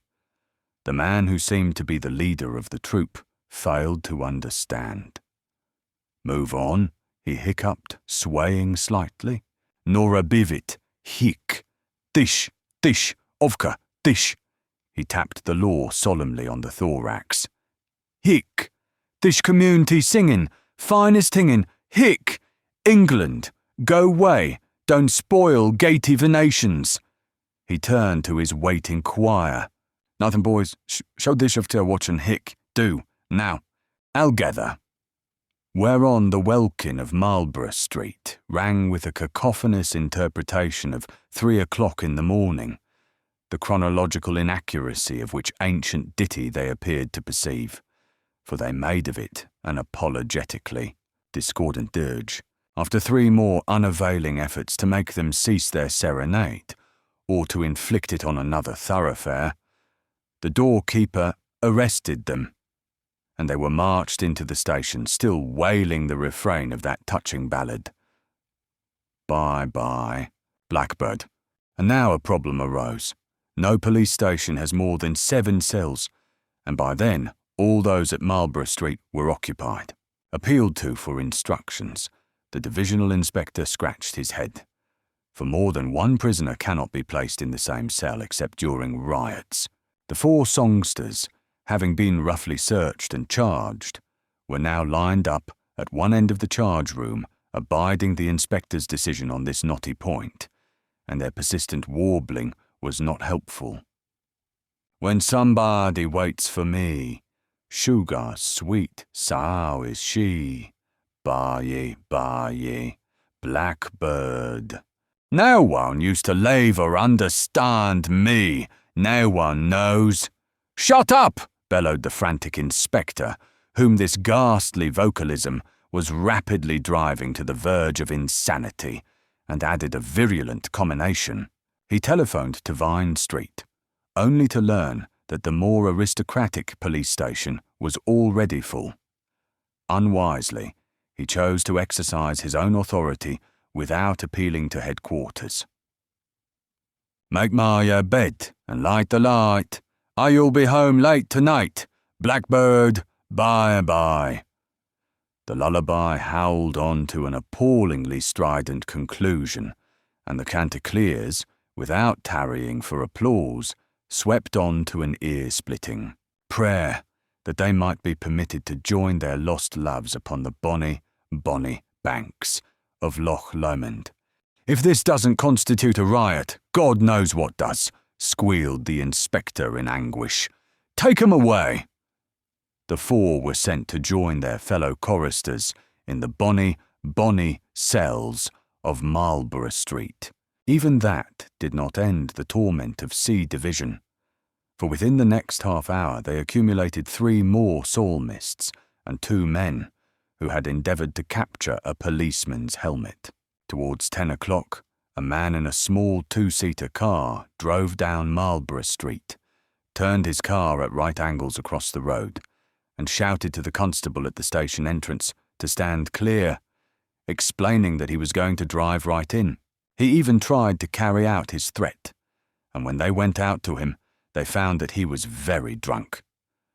What was more, he was the only one of the night's captures whom the divisional inspector knew by sight. You're James Mattock, he said reproachfully. Jimmy, we thought you'd gone respectable. Mattock shook his head, staggering a little. There was a fatuous grin on his face. James, shh, nothing, he protested loudly. Listen, tell you. Secret, I'm Queen of Sheba. You ought to be ashamed of yourself, an old man like you, said the inspector sadly. Take him away. With that the influx ceased, and when a humdrum burglar was brought in, the inspector sent him on to Vine Street, feeling that his own preserves were already overstocked. There were now 16 men divided in between the 6 vacant cells, and that their lubrication had been thorough was proved by the fact that muffled yelps of carolling still came through the charge room door. It was impossible to subdue the uproar, and the reserve PC, whose duty it is to make a round of the cells at half-hour intervals, was pleading to be allowed to use chloroform. About 2 a.m., when the vociferation was become slightly hoarse and rather less enthusiastic, the reserve constable was making the round when from one of the further cells came a shuddering cry and the thud of a heavy fall. Running down the corridor, the constable found that it came from one of the cells where 3 men were herded together. One of them lay twitching on the ground, and the other 2 were watching him helplessly. "Had a fit," one of them muttered, and seeing the jailer, added, "Fetch a doctor. Bert has these fits. Horrible, it is." It was just at this moment, as far as one can gather, that a powerful lorry drew up by the curb, almost opposite the station but on the other side of the road, and one of the men descended and lifted the bonnet as though to investigate a breakdown. The constable at the station entrance saw the incident, but thought nothing of it. The reserve PC, meanwhile, not knowing what to do, called the relief inspector, and together they entered the cell. Both were promptly killed. The 3 men who were guarding Mechlin rushed down the passage at the sound of the shots and were faced by the 3 prisoners, the epileptic having made a miraculous recovery and threatened with automatic pistols. They were brave men, these 3 constables, or else, perhaps, they did not expect the 3 toughs to shoot. Be that as it may, they continued to advance, and were shot down in cold blood. The prisoners now moved swiftly. They took the cell keys from the dead bodies and released the other prisoners, all of whom were armed. Already there was a tumult in the charge room, and the 16, with Mecklin, burst in upon a dozen or so officers, only 2 of whom had had the time or forethought to arm themselves. The 2 died in their tracks before they had time to fire a shot, and the others paused aghast. In another second, the 17 men were streaming across the road to the waiting lorry, the hindmost firing random bullets backwards to discourage pursuit. They piled in, and the lorry moved off, gathering speed, to the accompaniment of a final volley from the escaped prisoners. Before the pursuing constables, who were now armed, could return the fusillade, the lorry had turned a corner and disappeared. The flying squad and all reserves of every division were called out, and those first on the scene commandeered cars and taxis and dashed off in chase, but the 17, with their lorry, got clean away. As has been stated, the PC at the door had not taken much notice of the lorry, and its number plates had been so caked with mud as to be indecipherable from across the road in the dim light. And, standing midway between 2 street lamps, at night, one big lorry looks very much like another. The doorkeeper was unable even to identify the make with certainty, although he thought it looked like a Rossley. But the most remarkable feature of the crime was its execution. For one thing, it proved that the Alpha Triangle had an unusually accurate knowledge of police station routine. In the first place, ordinary drunks and disorderlies, being apparently harmless and charged only with minor offences, are not perfunctorily fanned.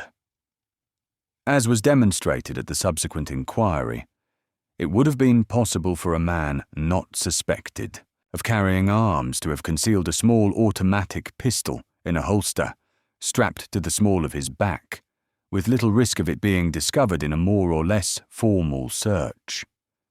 And in the absence of definite information, this theory is the one which is now universally admitted satisfactorily to account for the triangle's success. Secondly, the locks of the cell doors, and those of the doors leading from the charge room to the cells, can only be opened by a special manipulation of the keys, which is a police secret. Yet the prisoners had clearly been well instructed in this trick beforehand by someone with an intimate knowledge of that secret, for there was no delay in liberating the occupants of the other cells. The third curious point was that Mattock was found in his cell, efficiently gagged and bound with strips of his own shirt. His explanation that he had been set upon and trussed by the 2 who shared his confinement just before the prisoners made their escape was accepted. Experts declared that he could not possibly have tied himself up so thoroughly, and no one had seen him in the affray. Furthermore, the head waiter of the Leroy swore that Mattock had entered the bar late that evening, already more than a trifle oiled, and had imbibed continuously until closing time. Mattock was fined for being drunk in charge of a motor car and was discharged on the other count. It was a verdict which did not please Inspector Teal, for he could have sworn that the ghost of a wink trembled on Mattock's right eyelid as the clerk left the court. Chapter 17. Birdie receives orders. "We don't want to lose you," said Mr. Brome carefully. "So we think you ought to go." His pale blue eyes bored inexorably into Mecklin's.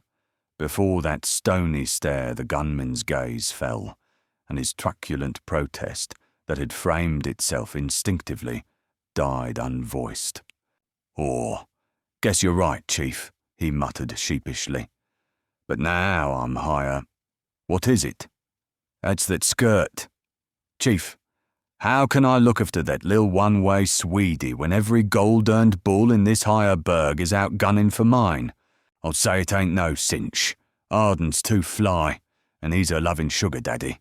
I reckon he's gotten every Lollapalooza in this deck skinned a mile." Snooper regarded him contemptuously.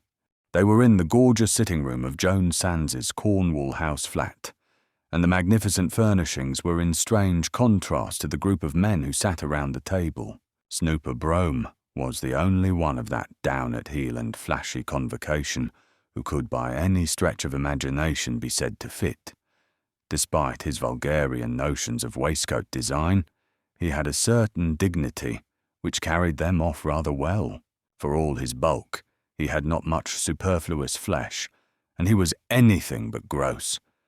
His big features were clean-cut, with his flowery vest and white hands, and the mane of dank black hair that swept back from his high forehead.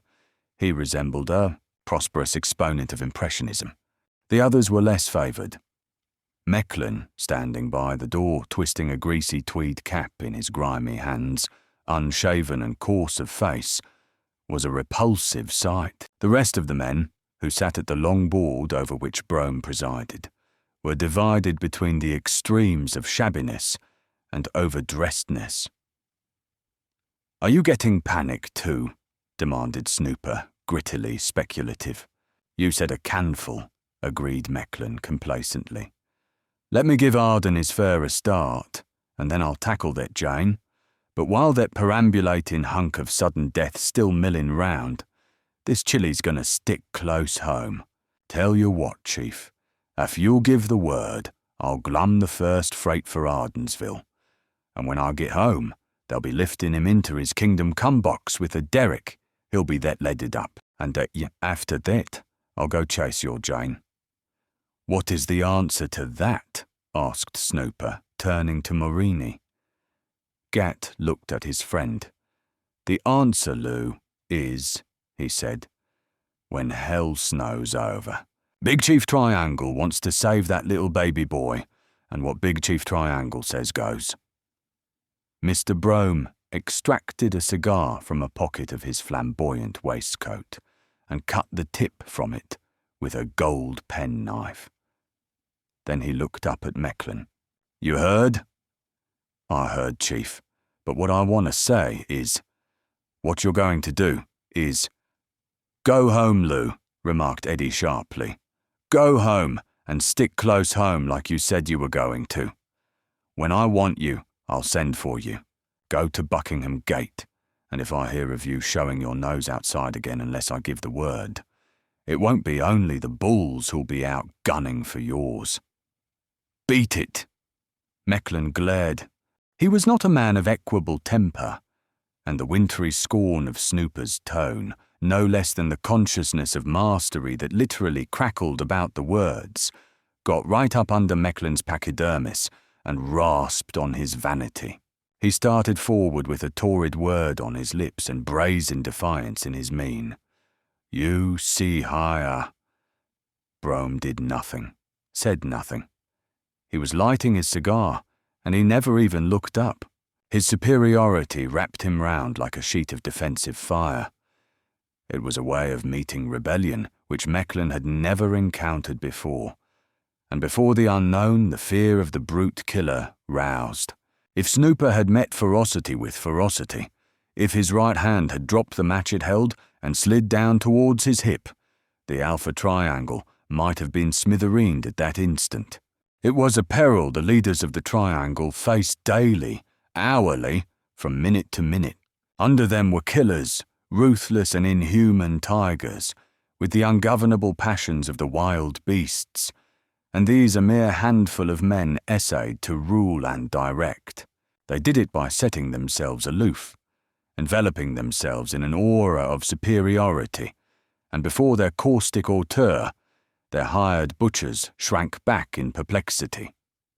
Snooper, calm and self-assured, dealt with Lou Mecklin in just that fashion. He ignored him.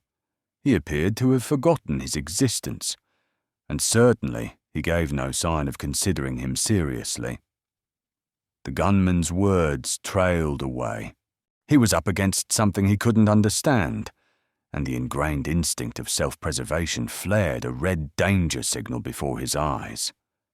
"Guess you said it, boss," he muttered angrily.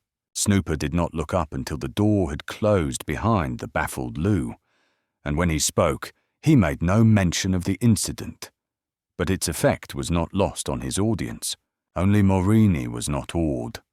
But then, Gat Morini was nearly as intelligent as Snooper himself. "The bomb goes off in about 2 hours," said Mr. Brome. "So keep clear of Piccadilly Circus on your way home. It'll be the crowning stroke, and the beauty of it is that we can go on dealing out crowning strokes for weeks. We've fought off the police, we've rescued prisoners twice, and we're killing those we've threatened as well. At midnight, we shall have caused an explosion which will startle the country." He stopped, intent on the vision of power that retrospection gave him. The others, only half understanding, waited for him to speak again. Arden must go, and the girl. Those are the Apex's orders. I'll arrange that tomorrow. They're dangerous. He tugged at the ornate fob, which graced the southwest of his abdomen, and brought into view a gold repeater. "The triangle's about due to speak to you himself. I've heard all he's got to say, and I've got some work to do tonight, so I'll move off.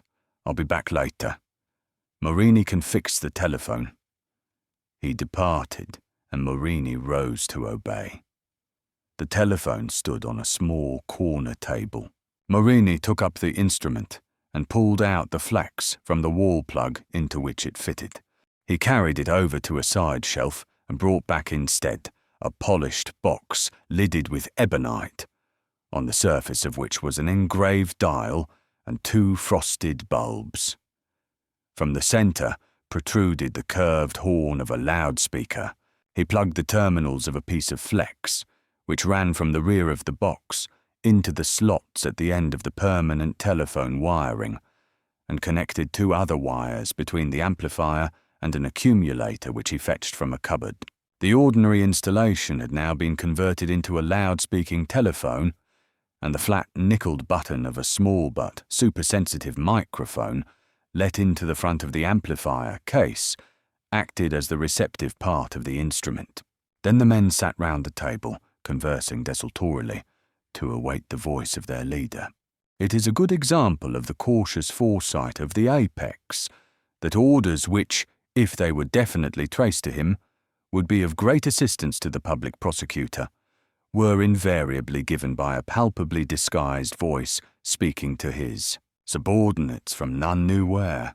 Presently, the loudspeaker broke into that sizzling mumble which denotes the opening of the circuit, and a moment later it spoke, with the muffled harshness that is inseparable from electrically transmitted speech. "Who is there?"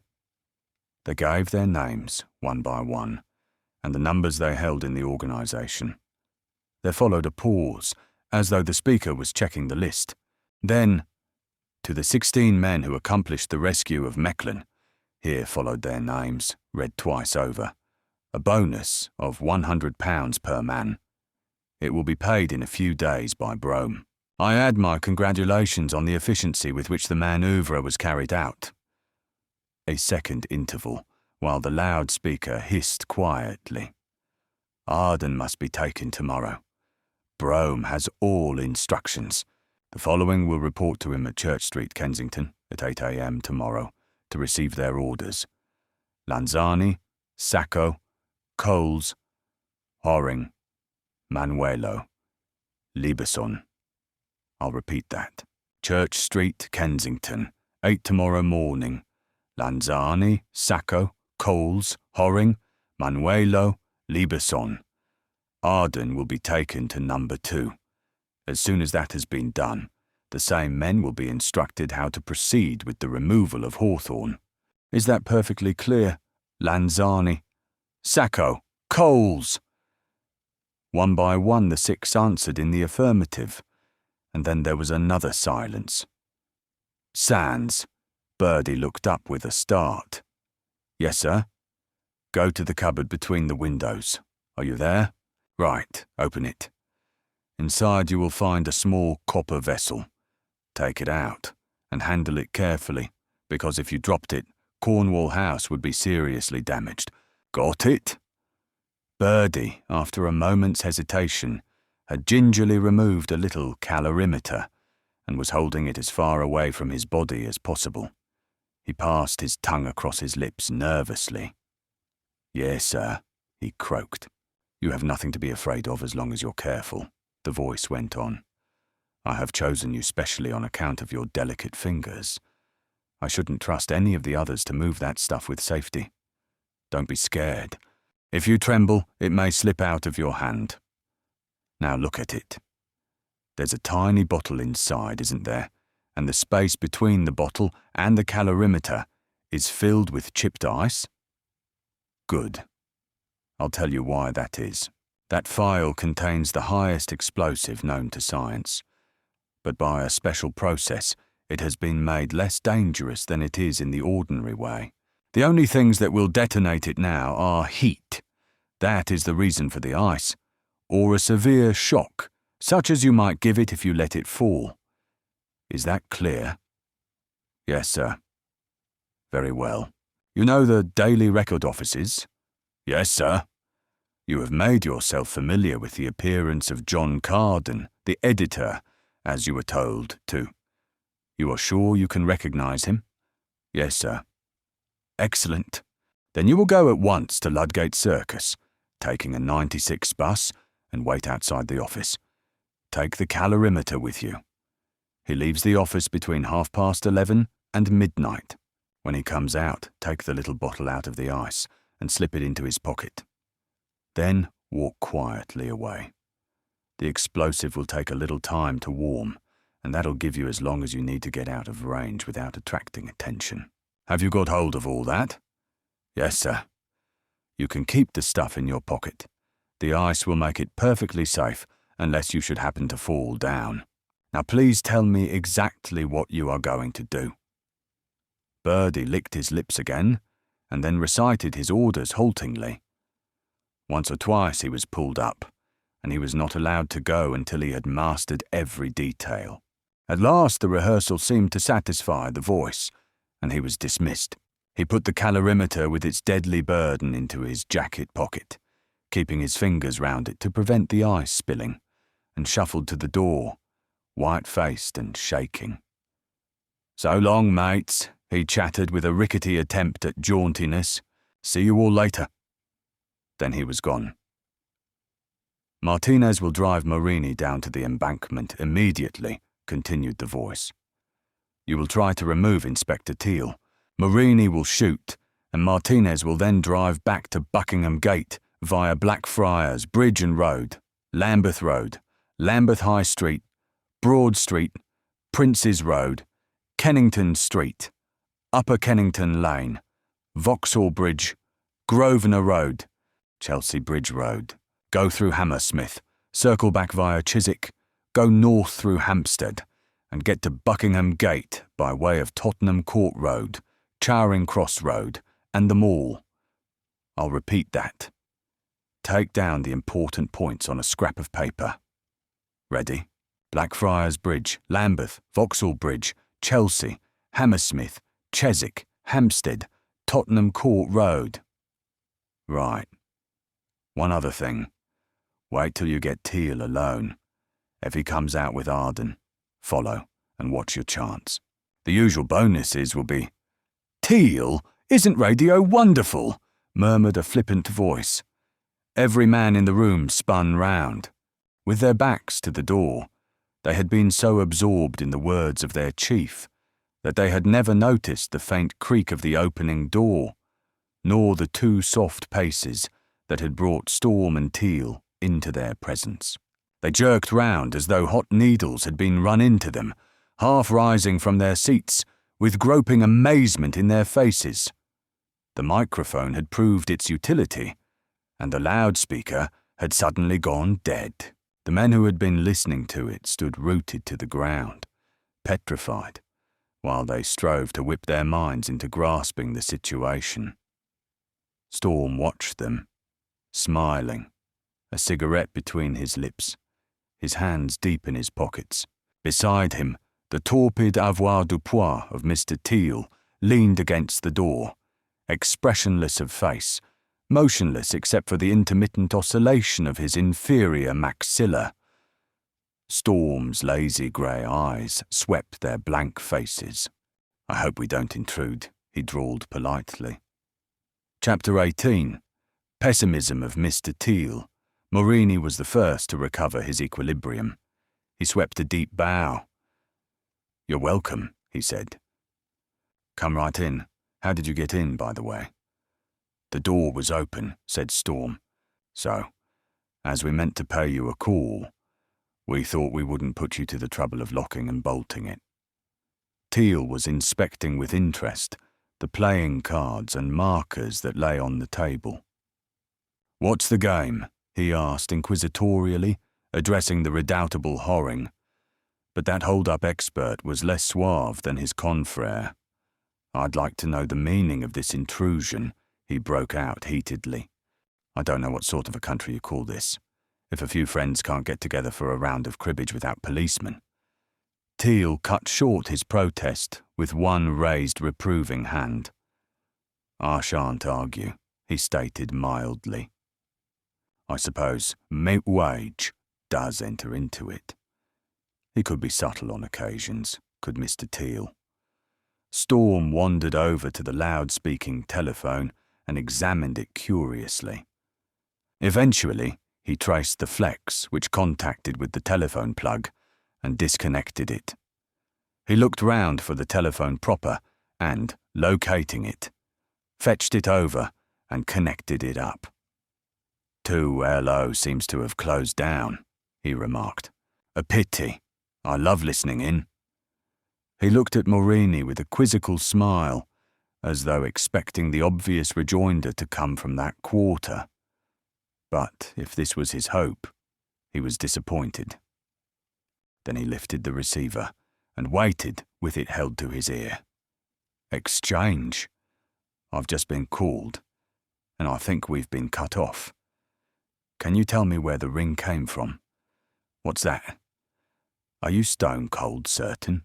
"Well, pass me on to Supervisor." "Supervisor? I'm Captain Arden of Criminal Investigation Department. I want you to make absolutely certain whether any call has been put through to this number during the last hour." There was a longer delay, and then he got his answer. "Thanks very much. Goodbye." He turned his back to the table and lounged against it, his eyes narrowing. "I'm told," he said, "that this number hasn't been called since this morning. Broadcasting with an ordinary telephone is a joke I'm not going to buy." Their dumbfounded faces were his answer.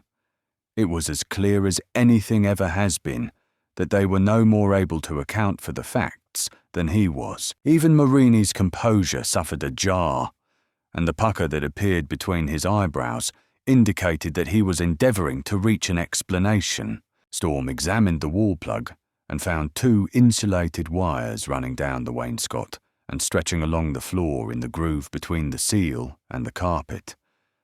They led him halfway round the room and then right-angled round the frame of a door. Trying the handle, Storm found that it was locked. "I'll have the key, please," he requested. "We haven't got it." It was Morini who made the disclaimer. In the absence of any acknowledged leader, he automatically answered for all.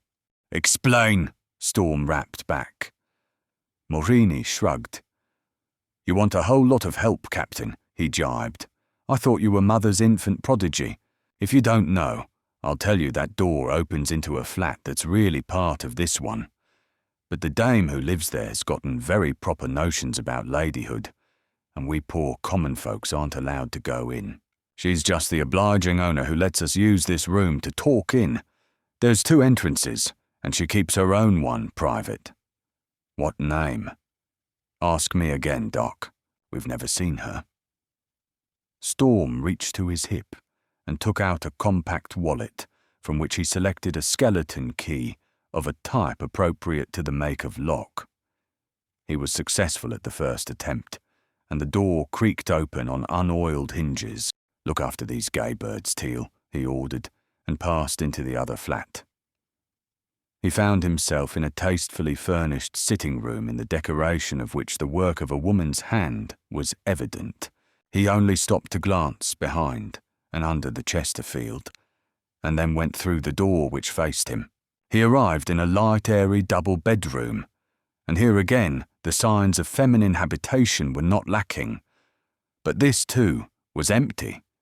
Though he peered under the bed and tentatively prodded the dresses which hung in the wardrobe in quest of a cached fugitive, he moved on to the bathroom, but discovered no one lurking there. After that futile search, he recollected the telephone wire and went back to trace it. It ran around the sitting room and disappeared over the sill of a window. Leaning out, he saw that it hitched over a common porcelain insulator, from which it swept off to join the junction of other telephone wires. The result dissatisfied him, and he tracked the wire a second time. And on this journey, he found that it was tapped very neatly, the secondary wires running under the carpet out of sight.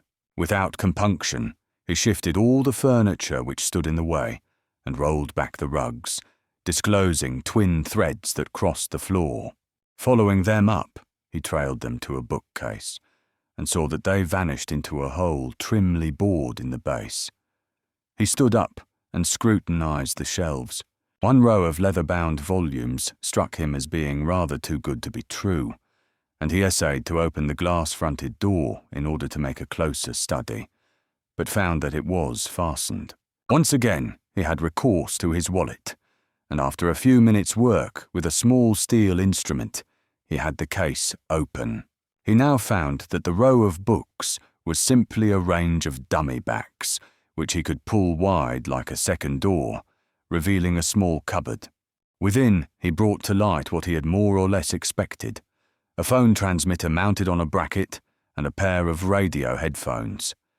These he removed, and then pushed back the secret door, and after some difficulty, re-locked the case over it. The rest would keep, and he left the instruments on a chair and went back into the larger sitting room, closing the partition door behind him. "What are we going to do with these people?"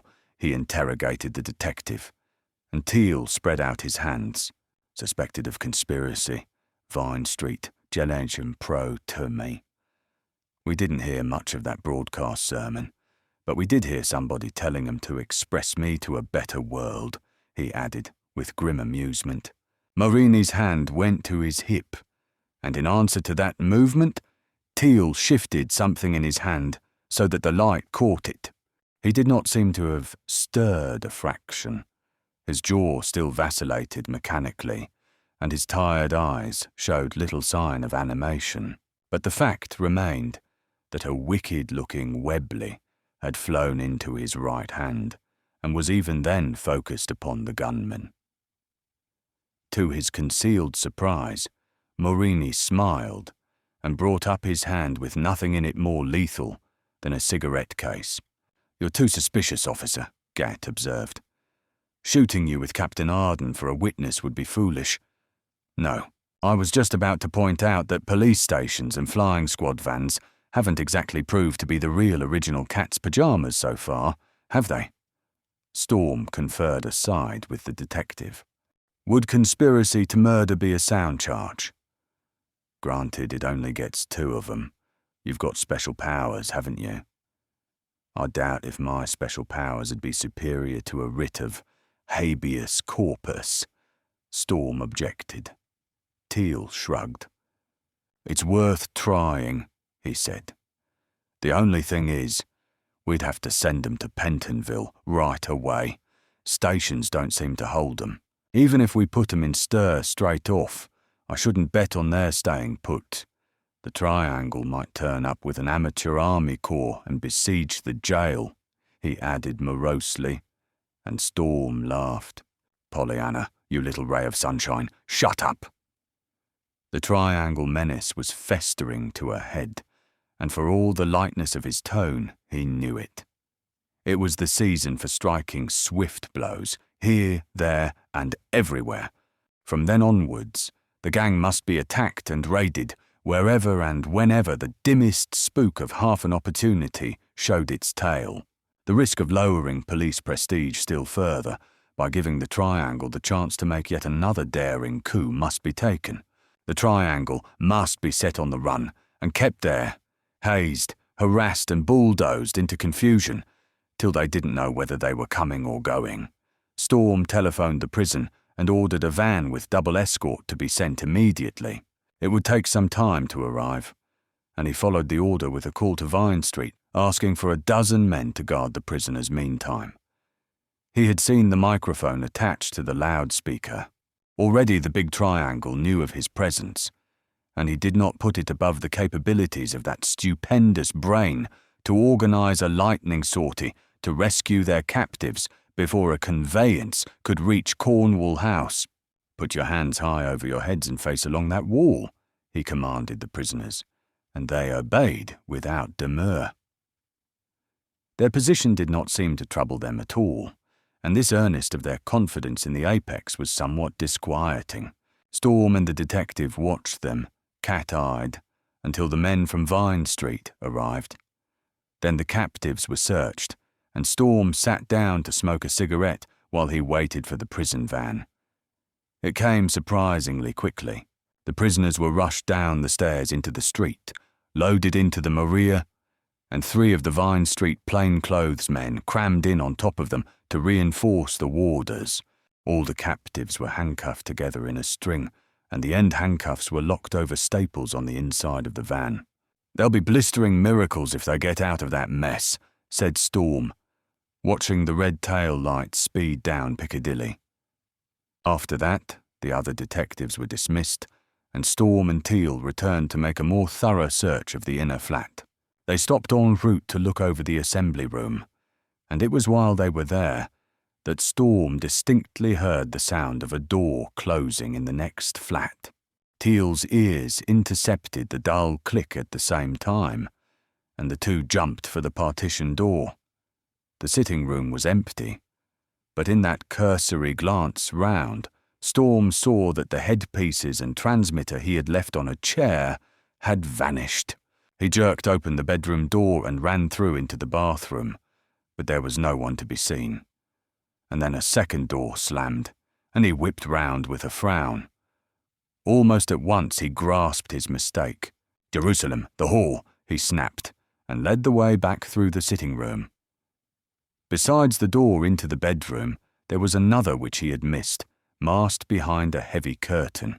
He flung it open and entered a tiled lobby, furnished only with a hat stand and an occasional table. Opening the farther door, he found himself in the corridor and sprinted for the stairs. He overtook nobody in his headlong descent, and he saw nobody he recognized in the street. The porter's cubicle at the entrance was empty, and while Storm stroked his chin in perplexity, that worthy toiler came across the road singing a little tune. "I run out of fags," he replied to Storm's brisk query. "I just went over to a slot machine up the street. No, not 5 minutes ago, shortly after all those men came out." "Have you seen any other guys come out or go in?" asked on Storm, and the man shook his head. Kit climbed the stairs again with a frown and found Teal ruminating torpidly in the bedroom. The detective was dangling a flimsy article of feminine underwear in one of his vast paws. "This is embroidered JS, he said. "Sounds like my old friend Joan to me." Storm scowled. "Do you know we're a couple of dyed-in-the-wool mutts?" he demanded. "I'm willing to bet the big triangle was lying doggo in the vestibule all the time I was making that first search. I never spotted the hall, and when I went back to the big room, he must have padded back and listened to everything we said. God's glory." The oath cracked out like the lash of a stockwhip, and Teal's eyes opened wide at the sibilant intensity of it.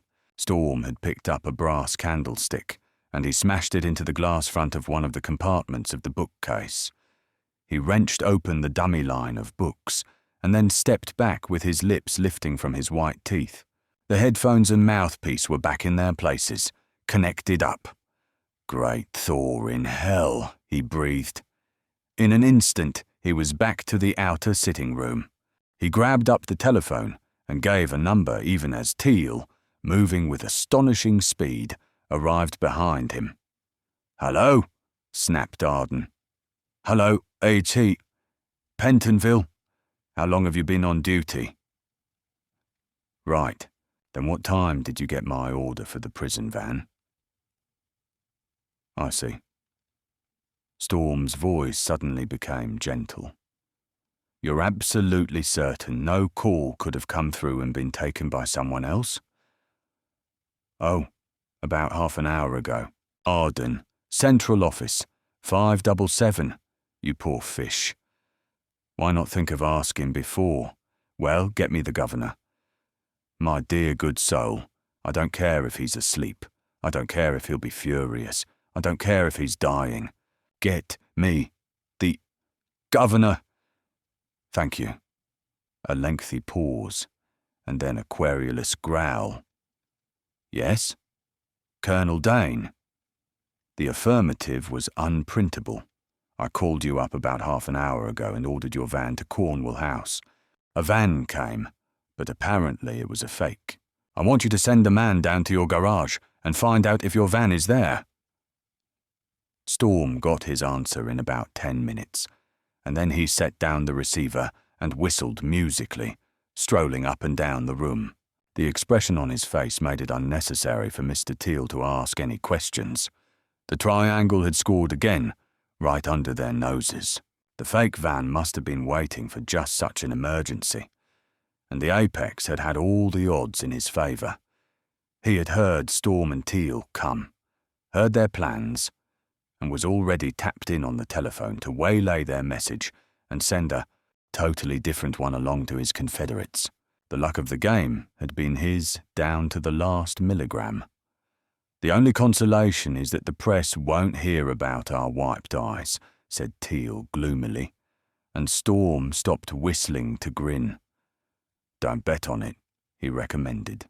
"The triangle might mail a graphic account to all the news agencies. If I were the Apex, and I'd scooped the kitty like that with a pair of deuces, I'll say I'd sing about it." It took a lot to upset Storm. The inevitable cigarette lofted heavenwards between his smiling lips. His hands were deep in his pockets. That boyish enthusiasm, which nothing could damp, shone in his eyes. It was an attribute of his which, delightful in the ordinary way, could be incredibly aggravating in moments of stress, and Inspector Teal glared at him moodily. Zing! Zing! Zing! Through the other flat, the hall bell jingled shrilly. "One rings," said Storm brightly. "Teal, be a good boy and come greet the visitor." He went through to answer the door, Teal following. As he flung it wide, the corridor light outside showed up a stumpy, rotund form surmounted by a chubby pink face, which split in a jovial beam as it recognized the two men who stood in the hall surveying it. Teal reached out a languid arm and took the newcomer by the wrist, drawing him inside and kicking the door shut behind him. "Come right in, Uncle Joe," said Mr. Teal with savage cordiality. "Come right in and open your sweet heart to old Uncle Claude Eustace. He wants to hear a little fairy tale about loud-speaking telephones." Chapter 19. NCL 3. Joe Blaithwaite waddled into the sitting room. He turned and gaped at the detective. "Loud-speaking telephones?" he repeated in an awed whisper. "My dear sir, my very dear sir, I... His fish-like mouth closed with a smack. "Why, what a coincidence. Finding you here, I mean. I didn't know you were friends of Jimmy's." A gargantuan grin overspread Teal's homely features, with the slow, ponderous momentum of an incoming tide. Jimmy. James Norman Mattock. The connection with Joan Sands had eluded Mr. Teal, but now it had been suggested to him. His mind invested it with all the immutable actuality of proven fact. The truth sounds almost sacrilegious, but it is that Claude Eustace Teal, flushed with the joy of discovery, was composing a little song on the lines of a well-known nursery rhyme. It ran something like this. Mattock had a little Joan whose soul was blushing poor, and everywhere Lamb Mattock went, his Joan went on before. Mr. Teal was not a great poet, but he had a wonderful knack of getting a stranglehold on axioms. Funny that Jimmy never occurred to me, he said. Let's take another look at that flat. A novel lay on one chair, and when Storm picked it up to read the title, a thin yellow envelope fell out. It was addressed to J.N. Mattock, and the postmark showed that it had been mailed in Putney at 2 p.m. the previous day. Storm smoothed, put the slip of expensive, creamy notepaper which it contained. Reginson having disappeared. The office can probably dispense with your services for a few hours. You and Sands will take the Torbay Limited from Paddington on the morning you receive this. You will go to Torquay and stay at the Spa Hotel. You will return to London by the noon express the next day. £15 is enclosed for your expenses. The signature was the device of the Alpha Triangle. Storm passed the letter over to Teal, and when the detective had read it, he pursed his lips. He's the sort of snake who would have an alibi handy, was Mr. Teal's sour comment. The voice they had heard over the telephone was certainly that of a man. But whose? Mattock's? Blaithwaite's? Teal could arrive at no plausible solution, and an odd dozen little triangles had slithered through their fingers that night, winning clear on the blindest, most hopeless bluff that had ever been put up in the history of New Scotland Yard. The detective was anything but satisfied with his evening's work, and proceeded to vent his spleen on the unhappy Joe. "Who told you to come butting in here?" he wanted to know. "I'll tell you, Joe, you dilettanti bloodhounds rile me. Now, just you warble me that little fairy tale I asked you for, and put in an opening chorus saying why you come rubing round this manor at 20 to midnight. Really, there's no need for you to be so offensive, Teal," Blaithwaite protested, miserably. "I happened to be in court when Mattock was brought up after the triangle got Mecklin away from the station. I go round the police courts when I've got any time to spare. It's the best method of seeing life in the raw." Joe's tone suggested the suppression of nameless horrors witnessed in the metropolitan courts of summary jurisdiction. "And I'm interested in this case, as you know. So I shadowed Mattock home. Then I had to hurry away, but I wanted to ask him a few questions, so I came along tonight." "What questions?" Blaithwaite waggled a podgy hand. "Material for writing," he explained unctuously. "One should strive for accuracy. I wanted to know what it felt like to be set upon by two scoundrels, how it was to be up before a magistrate, and so on. I have never been before a magistrate, nor have I ever been molested by armed desperadoes, and so I resolved to get my sensations at least at second hand." Storm lounged into a settee and put his feet up. His glance commanded Teal to cut short the persecution, for Storm had his own idea of the right way to deal with l'affaire Blaithwaite. "You go steady, Uncle," he warned. "If you aren't careful, you'll be sampling sensations at first hand. Teal loves arresting people. If I wasn't here, I'll bet he'd pull you in on the spot," he added, to the detective's annoyance. "Arrest me?" gasped Blaithwaite, as though he could not believe his ears. "You!" Storm's manner differed from Teal's, as much as the attack of a tiger differs from the onslaught of an elephant. Storm's voice was buttered and honeyed. His words came guilelessly, but there were little knobs and spikes sticking out all over them under the glossy varnish.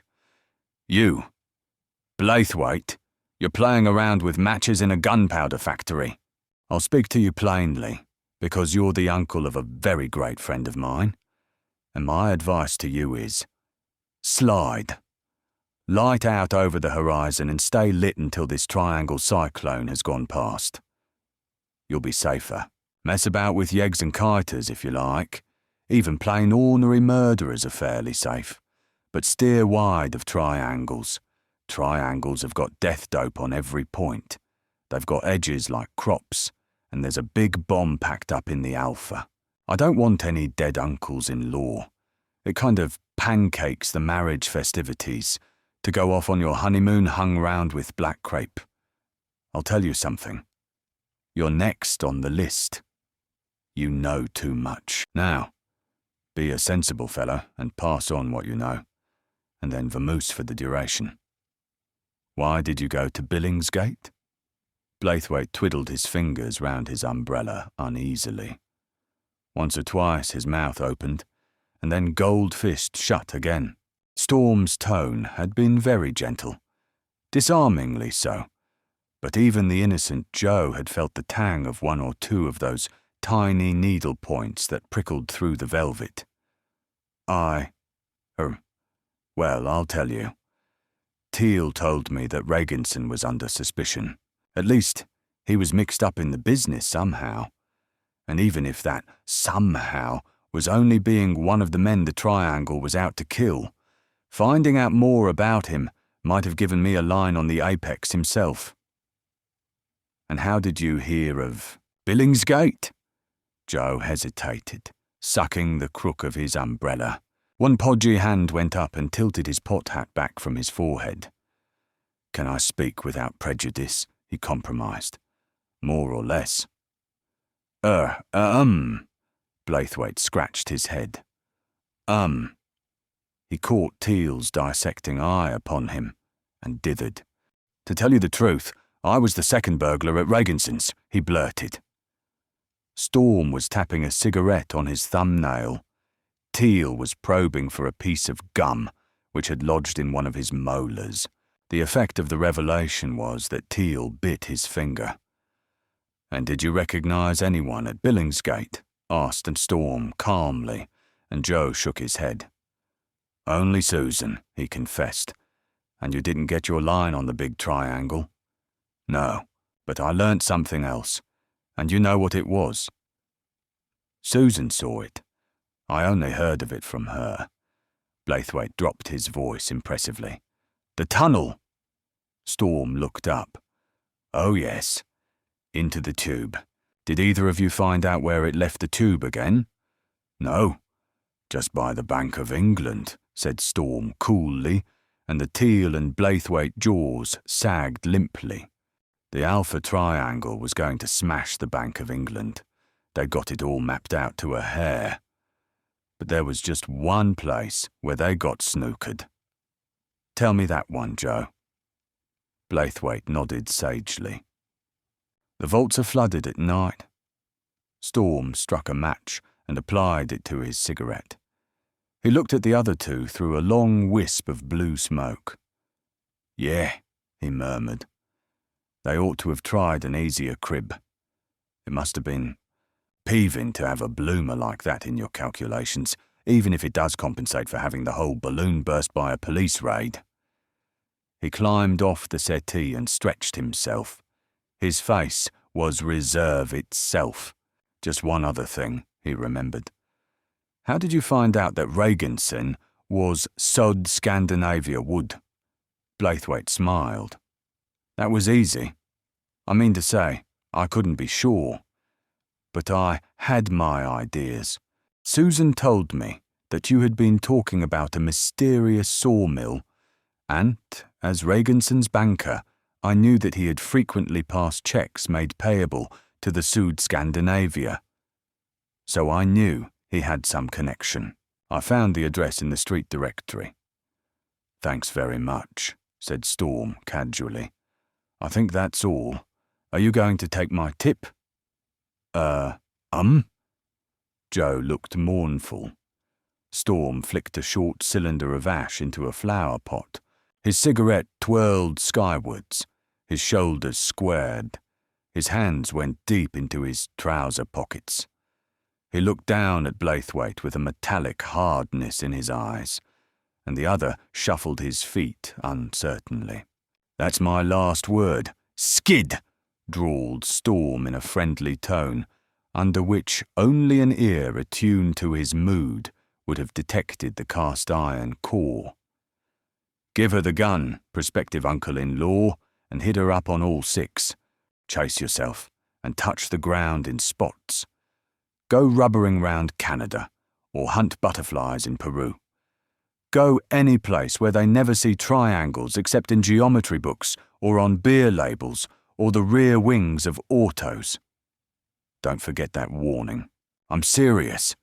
During the next 2 days, there are going to be special trains running to Gehenna for everyone who's got a line on the big triangle, or who's ever had the chance to get a line on him.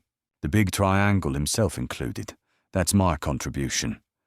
You come right into that catalogue, Blaithwaite. Give Sherlock the Savant a rest. I guess he needs it. Never for one moment had that undercurrent of command broken surface. But Joe felt rather than heard it, and a flush of half-hearted obstinacy stole into his plump cheeks. Now, when do you leave? Said Storm. Blaithwaite was dubious. I really don't see, Captain Arden, that you've... Sing? Zing. For the second time that evening, the clarion summons of the hall bell jazzed into insistence, and Teal ceased mastication for a couple of seconds to frown, followed the clattering thump of a knocker plied by no patient hand, and then a short pause. Zing! Zing! Something quite unrelated to any surmise about the identity of the testy one outside prodded the conscience of Mr. Teal to his discomfort. The foundation of the fact in his misgivings was not long in receiving demonstration. More callers, murmured Storm. I wonder who this is. He opened the front door. Thank you, said Joan Sands coldly, and marched past him into the sitting room. She stood aside to allow Storm to enter, and then placed herself across the threshold. Inspector Teal, I believe, she said, looking straight at the portly detective. That's right, said Teal. Flabbergasted as he was, he could not deny her dignity. She stood with her legs slightly astride, her white hands loosely holding the belt of her simple tweed costume, and a glacial inclemency had come into her baby blue eyes. Captain Arden, I presume. Sure, Storm bowed. Her gaze shifted to Joe Blaithwaite, who had suddenly become conspicuous by his efforts to efface himself. Who's this Arden? She demanded. Is he a split too? Storm smiled. He'll bless you in his prayers if you call him that. Let me introduce you, he said easily. Mr. Blaithwaite, Miss Sands. I expect he knows your name. He's Teal's father-confessor. She looked at him suspiciously. What's he here for? I think he dropped in for a chat with Jimmy. Isn't that it, Joe? Began Joe confusedly. The fact is, Miss Sands, I was especially anxious to have a private conversation with your. He broke off and looked about him wretchedly, as though his mind was clawing round desperately for a straw of assistance. His embarrassment, which increased with every second of that awkward hiatus, was positively painful. He almost wriggled in his distress, and for the first time, Joan smiled. My lover, I suppose that's the word you're jibbing at, she prompted without a tremor. You're unlucky. We thought you were away too, said Storm brazenly, and she swung round on him. So that's why you came? Hardly. We didn't think you were away until we'd come. She looked at him with a frown, as if she thought he was being facetious. He appreciated the genuineness of her scepticism and took the yellow envelope from his pocket and gave it to her. She read it through, and then opened her bag and took out a telegram. I've been spending the last 2 days at Hindhead, she said. I got this wire this afternoon. And that's all I knew of Jimmy going away. Read it. Thank you. Sorry, dear, shan't be home when you return. Sent Torquay important business back tomorrow. Jimmy. Storm folded the flimsy and handed it back. I see. The Apex must have thought you were in town. Storm whistled out a long jet of smoke. Who knew you were going? Only Jimmy, she replied, and then once more she was on her high horse. But I'm not here to be cross-examined. I take it you've been searching my flat. That being so, I'd like to see your warrant. There was an interlude of silence. Joe had succeeded in retiring to the ample background afforded by Mr. Teal. The detective, having had the guiltiness of his conscience materialized, chewed stolidly and was tongue-tied. Arden coaxed his cigarette to the other corner of his mouth and met the girl's imperious gaze levelly. We haven't got one, he said. Like Mr. Blaithwaite, Teal and I were going to pay a little call on Jimmy. Only we got in the wrong door and found a little mothers' meeting in progress. We were in time for the agenda and stopped to, vote upon the motion. Don't be funny, she snapped. I'm as serious as double pneumonia, he assured her gravely. Joan, don't pretend to be dense. I'm only Joan to my friends, Arden, she cut him, but he refused to be high-handed. I'm your friend, Joan, he said imperturbably. Whether you call me Captain Arden or plain Arden doesn't bother me any, because I'm not talking for myself. There's every might of every law in this country, and all the power behind the law, concentrated in my two hands.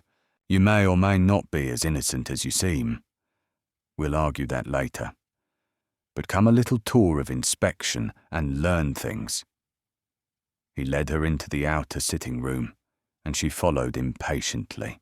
He pointed to the chairs drawn up round the long table, and the marks of recent occupation in the ashtrays and scattered cards. He exhibited the loud-speaking telephone, and then indicated the wire which ran into her private flat. He took her back and traced for her its route across the floor, under the rugs, to the ornate bookcase. She did no more than cast a bored glance at each of the damning beacons of incrimination he picked out for her enlightenment. Her lips were tightened up, her face a mask, her bearing inscrutable. Then he made her look at the bookcase.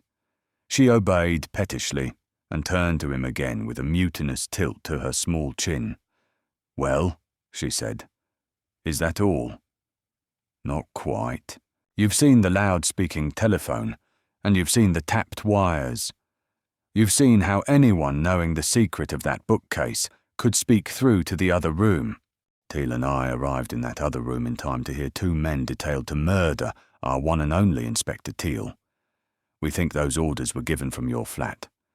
So, we're healthily curious. Well, anything but. It isn't every day you hear the order given for your own execution. She faced him boldly. Do you think I was the speaker? I don't, said Storm. For one thing, the voice I heard was too deep for the best woman mimic on earth to have produced. For another, you hadn't a key. You had to ring for us to let you in. Why did you come back if you knew Jimmy was away? Who was going to let you in? I forgot I hadn't a key. Jimmy lost his the other day, and as I was going away, I left him mine. He was going to have another key cut. Uh-huh. Rather absent-minded of you. What did you have done? Slept on the doorstep? She pulled off her hat and shook out her hair.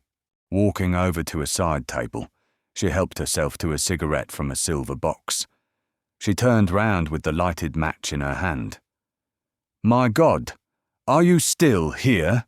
She exclaimed. That's real mattock, Teal said, addressing Storm. He tried that on me the other day. I'm sorry we are, said Storm.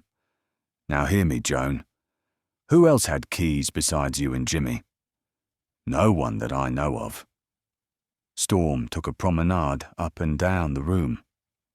She had rested against the table, and he stopped in front of her, eyeing her steadily and forcing her to meet his gaze.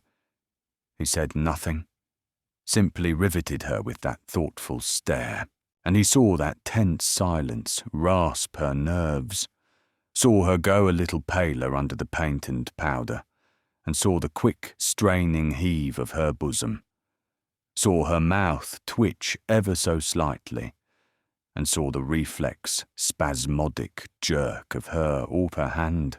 He smashed through her barricade of haughtiness by the sheer, relentless battering of his will, and at last she turned her head away with a short, shaky laugh and put a little distance between them, placing herself on the opposite side of the table as, though to break away from that intangible attack. "I hate talking like a detective story," Kit Arden said slowly. "But if you've told me the truth, it looks bad for Jimmy, doesn't it?" The blow that her intuition had sensed, namelessly and without logic, had fallen. He saw her wince and grip the edge of the table for support. "I don't understand. I'm sorry." Storm relaxed. The bombardment was lifted. His smile was as light and carefree as if there had never been an alpha triangle mentioned in that room. "That's all there is to be said then, except that I'll ask you to pass on to Jimmy the advice I gave Blaithwaite just before you came in. And that advice is, let up, play with fire if you must get a kick out of life, but never do acrobatics on the chute of a blast furnace. We'll move along now. I expect you're tired." Blaithwaite, squirming and panting for relief from those taut surroundings into which he had stumbled, was in the van of that withdrawal. He made for the door as a scared rabbit scuttles to its burrow. Inspector Teal, more phlegmatically constituted, followed him with less speed and more self-possession. Kit was the last to go, and he stayed behind for half a minute. He went up to Joan and held out his hand. She looked up at his face in uncomprehending surprise, and saw that the hard lines had gone, and the flinty glitter was no longer in his eyes. She put her hand in his, and he gave it a little squeeze. "Kid," he said, "there's a lot of good in you, and one hell of a big brick of courage. I won't preach. I know you'd hate that. But you know what I mean." How infinitely sweet and gentle his voice could be. "I am sorry, honest," said Storm, "but there's quite a way to go between saying you're sorry and coming round with a wreath. In a very few days the triangle's going to smash, and you don't want to be part of the bang. So don't be silly. Get Jimmy away. Good luck." From the doorway, she watched him stride down the corridor. She was conscious of a vague, indescribable feeling deep within her, something that troubled her, that she could not understand, and yet was on the brink of understanding, seemed to have awakened against her volition. Something pleasant, and yet rather frightening, something that kindled up with the promise of a sweeping flame. Something that had died was reborn. "Captain Arden," she called, and he stopped. "Hello?" Captain Arden. Her speech was a little faltering, a little tremulous. You're the only busy I've ever met who was pure white all the way through." He smiled and waved his hand cheerily, and then he turned to the stairs and ran down. He found Teal and Blaithwaite waiting for him in the street, and the detective had his friend's arm in an ominously professional grip. "Joe and me," said Teal, oblivious of grammar. "He's going to have words." "I hope you won't be rude to each other," said Storm piously. They walked down Piccadilly together, and they had almost reached Burlington House when all three of them saw an amazing sight. Down in Piccadilly Circus, where the statue of Eros once stood, there flickered into being for an instant a terrific, blinding blaze of violet light. It seemed to lurch up from the roadway in one colossal wave of whirling, jagged, eye-tormenting luminance. A cyclopean flood of flaring amethyst, which stunned vision and paralyzed the brain. In a thousandth of a second, it was gone, splintering into a star-searing burst of intolerable, dazzling white radiance, shot with zigzagging streaks of orange fire. And right in the flash of that fearful disintegration came a shattering, detonating thunder that rocked the very earth under their feet and pounded and pulverized the senses into an agony of quivering helplessness. And then, on the heels of the awful reverberation, followed a mighty rushing wind which reeled them out of all equilibrium and hurled them dazed and breathless to the ground. Chapter 20. Mechlin is disobedient. On a hot summer night, the library of Terry Mannering's house in Brook Street was a cool, alluring room. Susan sat there, cosily stretched out in a deep armchair placed by an open window.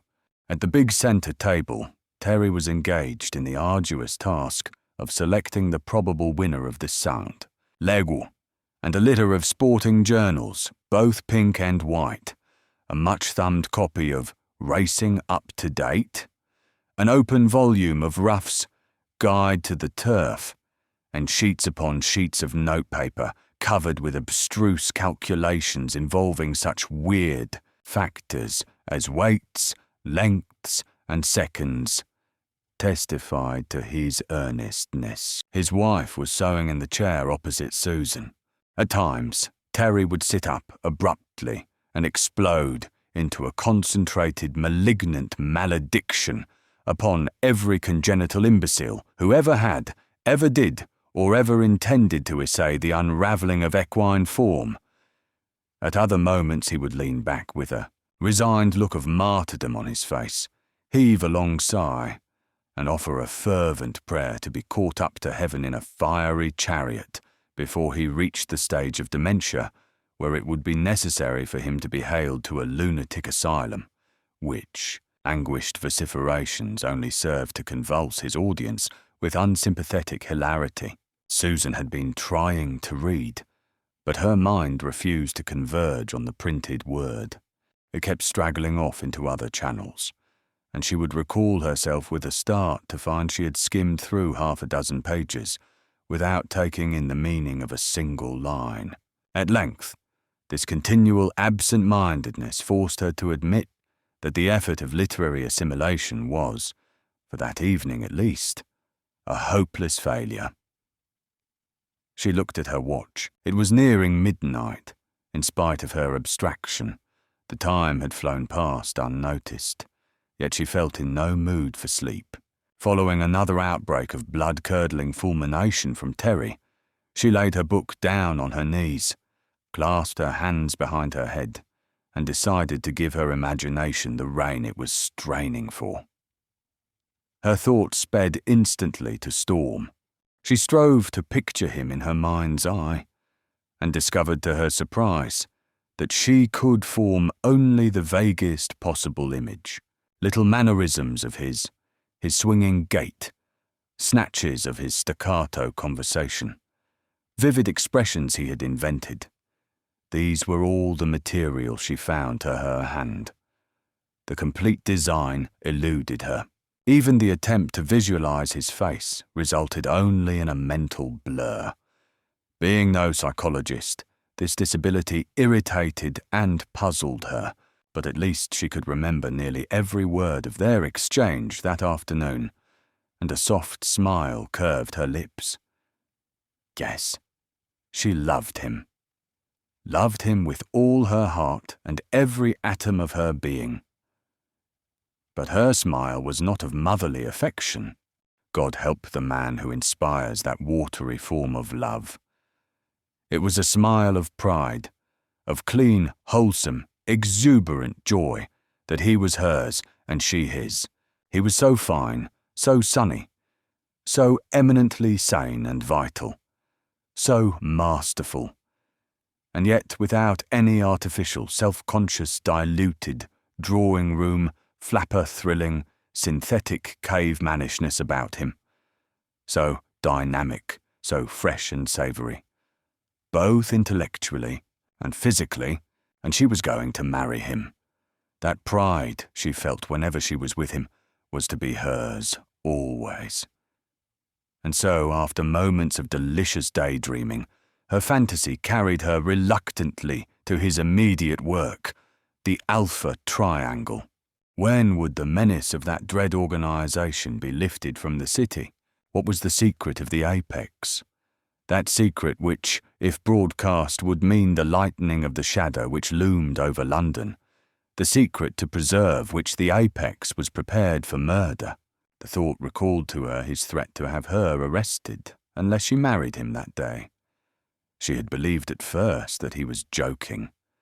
The idea was too preposterous, and yet, was anything preposterous in those days, when a gang of killers, such as one expects to encounter only in the pages of the sensational novelist, were trying to blackmail the centre of the world to the tune of £15 million sterling, and were, moreover, almost daily giving convincing evidence of their mercilessness and their ability to carry out every threat they made.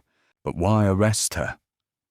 The answer was easy, that she might be more efficiently guarded than she could be in a private house, and the alternative, marriage to Storm, would make her nearly as secure.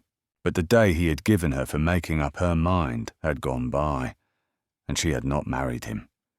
He had left the choice open to her as if he expected her to ring him up and say, "Kit, old man, I've changed my mind.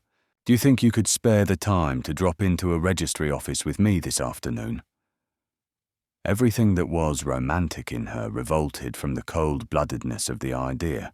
It was unthinkable, and yet there had been a substratum of seriousness underlying his light tone. What was the second condition? If a certain gentleman, now in custody, escapes. Of course, but no. Even that didn't exceed the bounds of possibility, when already the Triangle had rescued 13 of its members from the flying squad van in which they were being hustled to police station. Who was this man who might escape?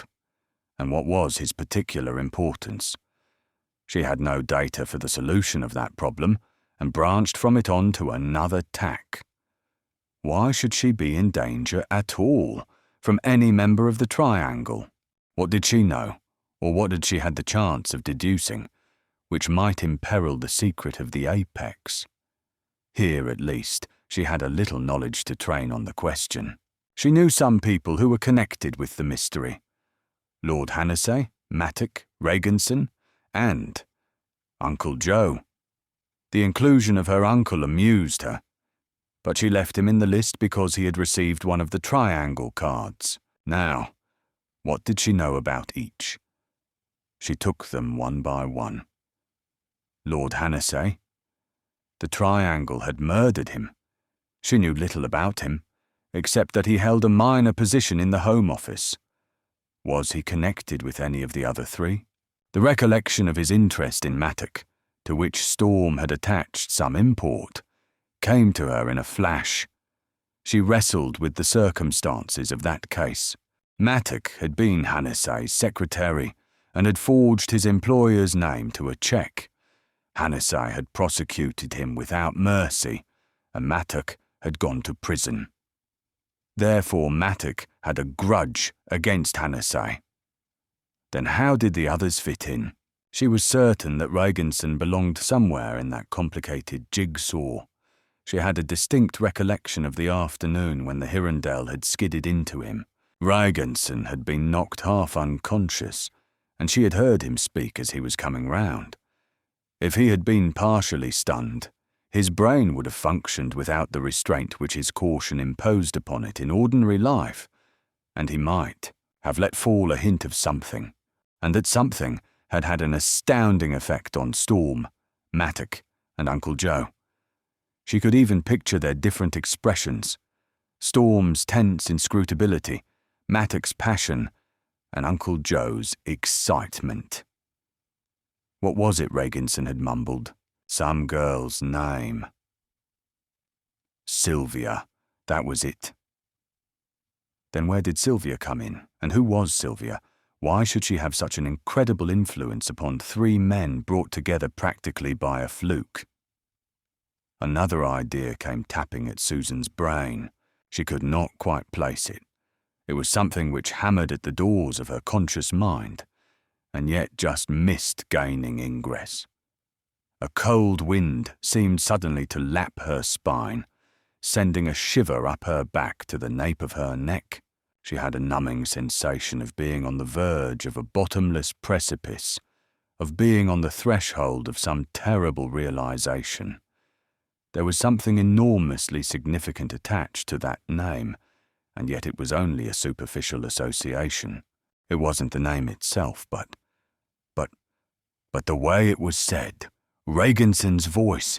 For a space the fog that had thwarted her memory rolled back and blotted out understanding in a maddeningly impenetrable vapour of obscurity. And then, through the mist, dawned a slow nimbus of realization. Reginson's voice. Never in her life, she would have sworn, had she spoken to a man named Reginson, and yet the remembered timbre of his incoherent mutter, Sylvia, Sylvia, struck a responsive chord which vibrated through her consciousness with ever-increasing assurance. Conviction came against her will, fighting for expression against all the massed forces of logic and reasoning. It was ridiculous, smacking of hallucination, incredible. And yet, pluck that awakened chord ever so distrustfully, it rang true every time, millimetre by millimetre, battling doggedly against the overwhelming odds. Common sense gave ground before the onslaught of primeval instinct. She was sound of mind and body, had never had cause to doubt the stability of her senses. Therefore, insane as the idea might seem, it must be granted a due audience. And so, with every breathless second, that clear single note of belief sang in greater and greater volume. She knew she was right, knew she could rely on the combined depositions of hearing and memory. She knew Reginson's voice, and it was the voice of a man who had spoken to her recently. The full light of understanding blinded her, and her hands came down suddenly to grip the arms of her chair, now that all darkness had been swept away by that last swift incandescence of knowledge. She was amazed that she had never seen and gripped that stark fact before. Perhaps it was because she had not thought to place sufficient importance on the incident, and therefore had not turned it over in her mind and inspected it from every angle. Certainly, circumstances had allied to lull her into accepting the salient, startling truth as a thing of no account. Of course, one may always find a full-grown African rhinoceros in a soap factory, but the possibility falls short of the commonly endorsed probabilities of normal life, so that anyone seeking African rhinoceros heads automatically for Africa instead of taking his chance in an expedition to Port Sunlight. In exactly the same way, her subconscious mind had so scoffed at the idea of Oscar Reginson being no more than the Mr. Hyde of somebody else's Dr. Jekyll, that the censor on guard between conscious and subconscious had barred out the suggestion. Nevertheless, and now she would have sworn to it, Reginson was somebody else, or conversely, somebody else was Reginson. In dress, deportment, face and figure, there was only the most far-fetched possible similarity. In the ordinary way, that difference was likely to extend to voice also. All the same, there remained one dogmatic, headsy-win-tails you lose certainty by, way of bedrock on which to start rebuilding every theory about the Alpha Triangle, and that certainly had some very intimate relation to the triangle was an assumption which brooked no question. Her head was spinning like a high-pressure dynamo. The glimpse of infinite leagues of the unknown which her newfound wisdom gave her was appalling. She had a grip on one salient fact, and she was sure that attached to that fact was the thread which, properly trailed, would lead to the centre of the labyrinth. Whose, then, was that momentous voice? She racked her brain for inspiration, but having obliged so far, memory balked at that last fence.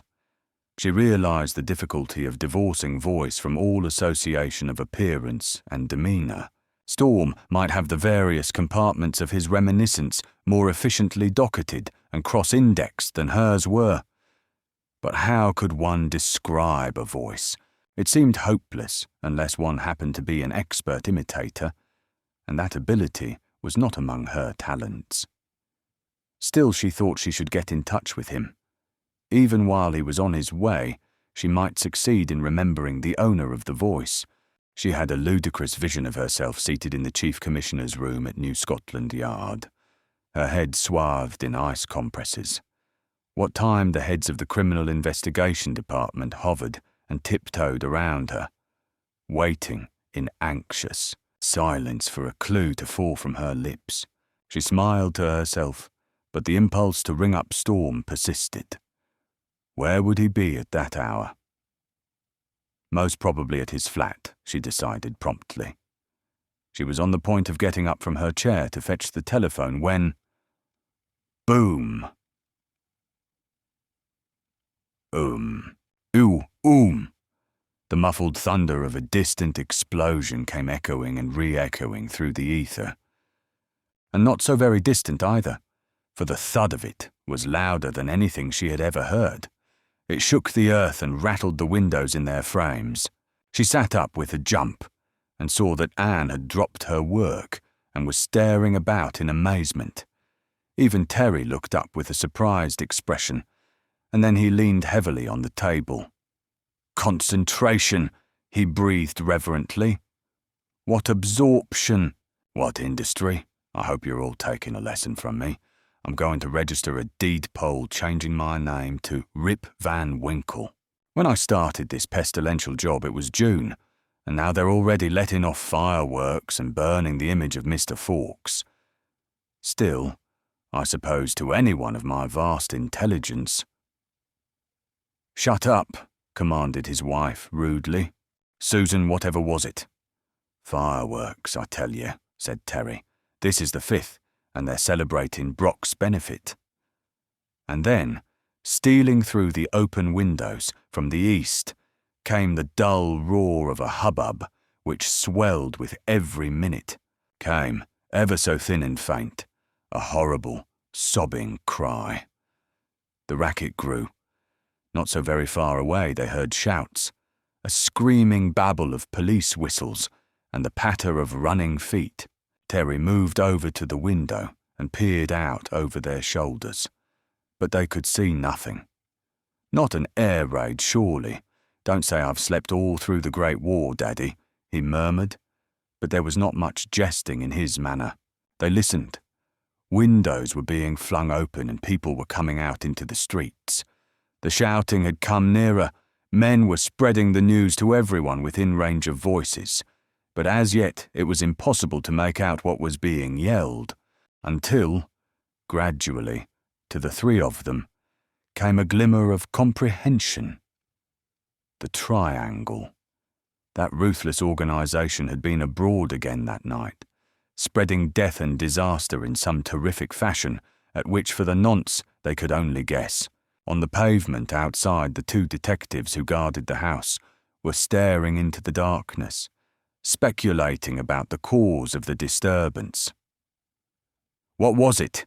Terry called through the window, and one of them looked up and shook his head. Can't say, sir. The Triangle threatened to blow up some places, and Piccadilly Circus was first on the list. The noise seemed to come from that direction, but I couldn't swear to it. Storm's flat was near Piccadilly. A little pang ripped into Susan's heart, and she caught her breath. But it wasn't likely that he'd be in the damage, she reassured herself doubtfully. The Albany was some way from Piccadilly Circus, and London was so big that even if he were out that night, it was umpteen thousand to one against his having been near the explosion. And anyhow, it wasn't certain that Piccadilly Circus had been mined, although logic was inclined to support that hypothesis. Still they listened, and while they did so, a handful of men and women ran past, laughing, dashing off to see the fun. And then, through the night air, came an ominous silence, a murmuring stillness which was perplexing until they realised that it was caused by a sudden stoppage of all the traffic running on the near south and east. And through that hush came a new sound, approaching rapidly. It increased until it could be recognised as the splutter of a high-powered car tearing through the streets towards them. As it sped nearer, it could all but be identified, and the suspicion it roused made Susan clutch the windowsill in unaccountable terror. That loud, rising and falling snort and purr was the voice of a Hirondelle. Storm's car. Was Storm himself driving? The fear that it might be carrying his maimed or lifeless body filled her with a shuddering dread. Was it the Hirondelle? The car broke into sight now, rocking down the road with its twin headlights ablaze. It drew almost abreast of them, and then swerved across the road and jerked to a standstill before the door with all its brakes screaming in protest at the rough handling. One of the detectives ran to open the door, and Susan watched, striving not to flinch, to see who should descend. It was not Storm. It was a uniformed policeman. The man spoke a curt word to the detective, and then ran up the steps. Susan had the door open for him before he could ring. "What is it?" she cried. "Quick, tell me, is Captain Arden hurt?" The man twiddled a button. "Yes, miss, well, not much." The constable was confused. He wants to see you. And, yes, the girl stamped her foot impatiently. "Go on. Tell me the worst. I shan't faint or do anything silly. Is he seriously injured?" "Well, miss, you never know," said the policeman huskily. "The doctors say." "Where is he?" "St. George's Hospital, on his way there anyhow. He sent me to fetch you. That's his car." "I'll come right away," she said pantingly. "Hurry!" She could not understand his hesitation until she turned and saw Terry and Anne standing behind her. Terry was looking grave. "Shall I go with you?" he asked gently, but she shook her head. "I'll go alone. I'd rather," she said. He nodded understandingly, and she rushed down the steps and climbed into the car. The policeman followed. In an instant, the subdued mutter of the engine had risen to a deafening roar, and, as the man let in the clutch, the Hirondelle leapt off like an unleashed greyhound. They swung into the park at Grosvenor Gate, and as they emerged at Hyde Park Corner, they saw that, diminished as the traffic was at that hour, the wreckage of Piccadilly Circus had caused a block which was already spreading nearly to Park Lane. It was with some difficulty that they threaded their way through the press. To the girl's inquiries, the driver answered only in gruff monosyllables, and she was reduced to picturing to herself what might have befallen Storm. It was anguishing to think of Storm, the debonair and strong and athletic, now perhaps only a crushed, mutilated travesty of life. A quiver of fear touched her lips, and then with a conscious gesture she tossed her head erect and sat stiffly motionless. Courage. She must have courage. He had always so despised cowardice, been so scathingly contemptuous of people who trembled and shook at the knees and whined whenever they came up against the toughness and ugliness of the world. She had hardly noticed their man.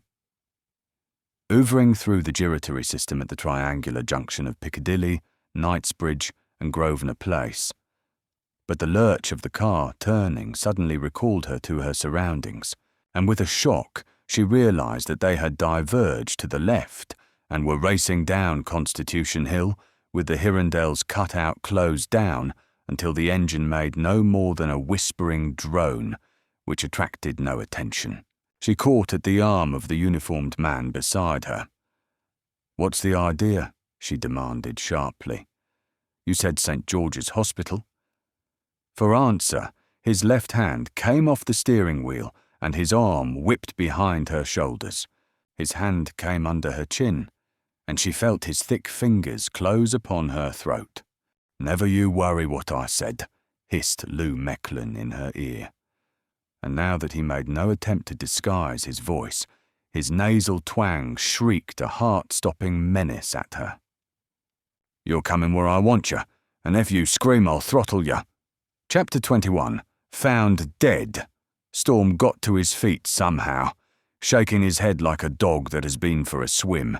He felt sick and giddy, and the blood was buzzing through his head with the whir of a dentist's drill. The shock had been terrific. Years ago, in Flanders, he had gone through the appalling mill of artillery barrages, intensive bomb dropping, and the earth-shaking fulguration of tons of HE, sparked off in landmines. But he had never even in a nightmare gauged the possibility of such a stupendous cataclysm as had just taken place within a quarter of a mile of him. Comparatively great as the distance was between himself and the explosion, its force even at that range had been so daunting that it seemed miraculous to have survived it. He looked around for the other two, doubtfully, as though in his bemused condition he hardly expected to find that the phenomenon had been repeated. But they, too, seemed to be unhurt. Inspector Teal had already regained his feet and was swaying to and fro with one hand clasped to his head, muttering white-hot profanities, and Joe Blaithwaite was sitting up, gazing from side to side, his mouth open and his whole face smudged into one incredulous gape. And even while Storm tried to convince himself that the whole thing wasn't a delusion, Teal staggered over to the bank manager and held out a hand to help him rise. Approximately at this time, John Carden, editor of the Daily Record, left the offices of that enterprising newspaper. He turned into Fleet Street and walked briskly down towards the Strand, for it was his habit to utilise the space between Record House and Charing Cross Station, where he took a late train for his suburban home, to get the necessary exercise his sedentary occupation denied to him.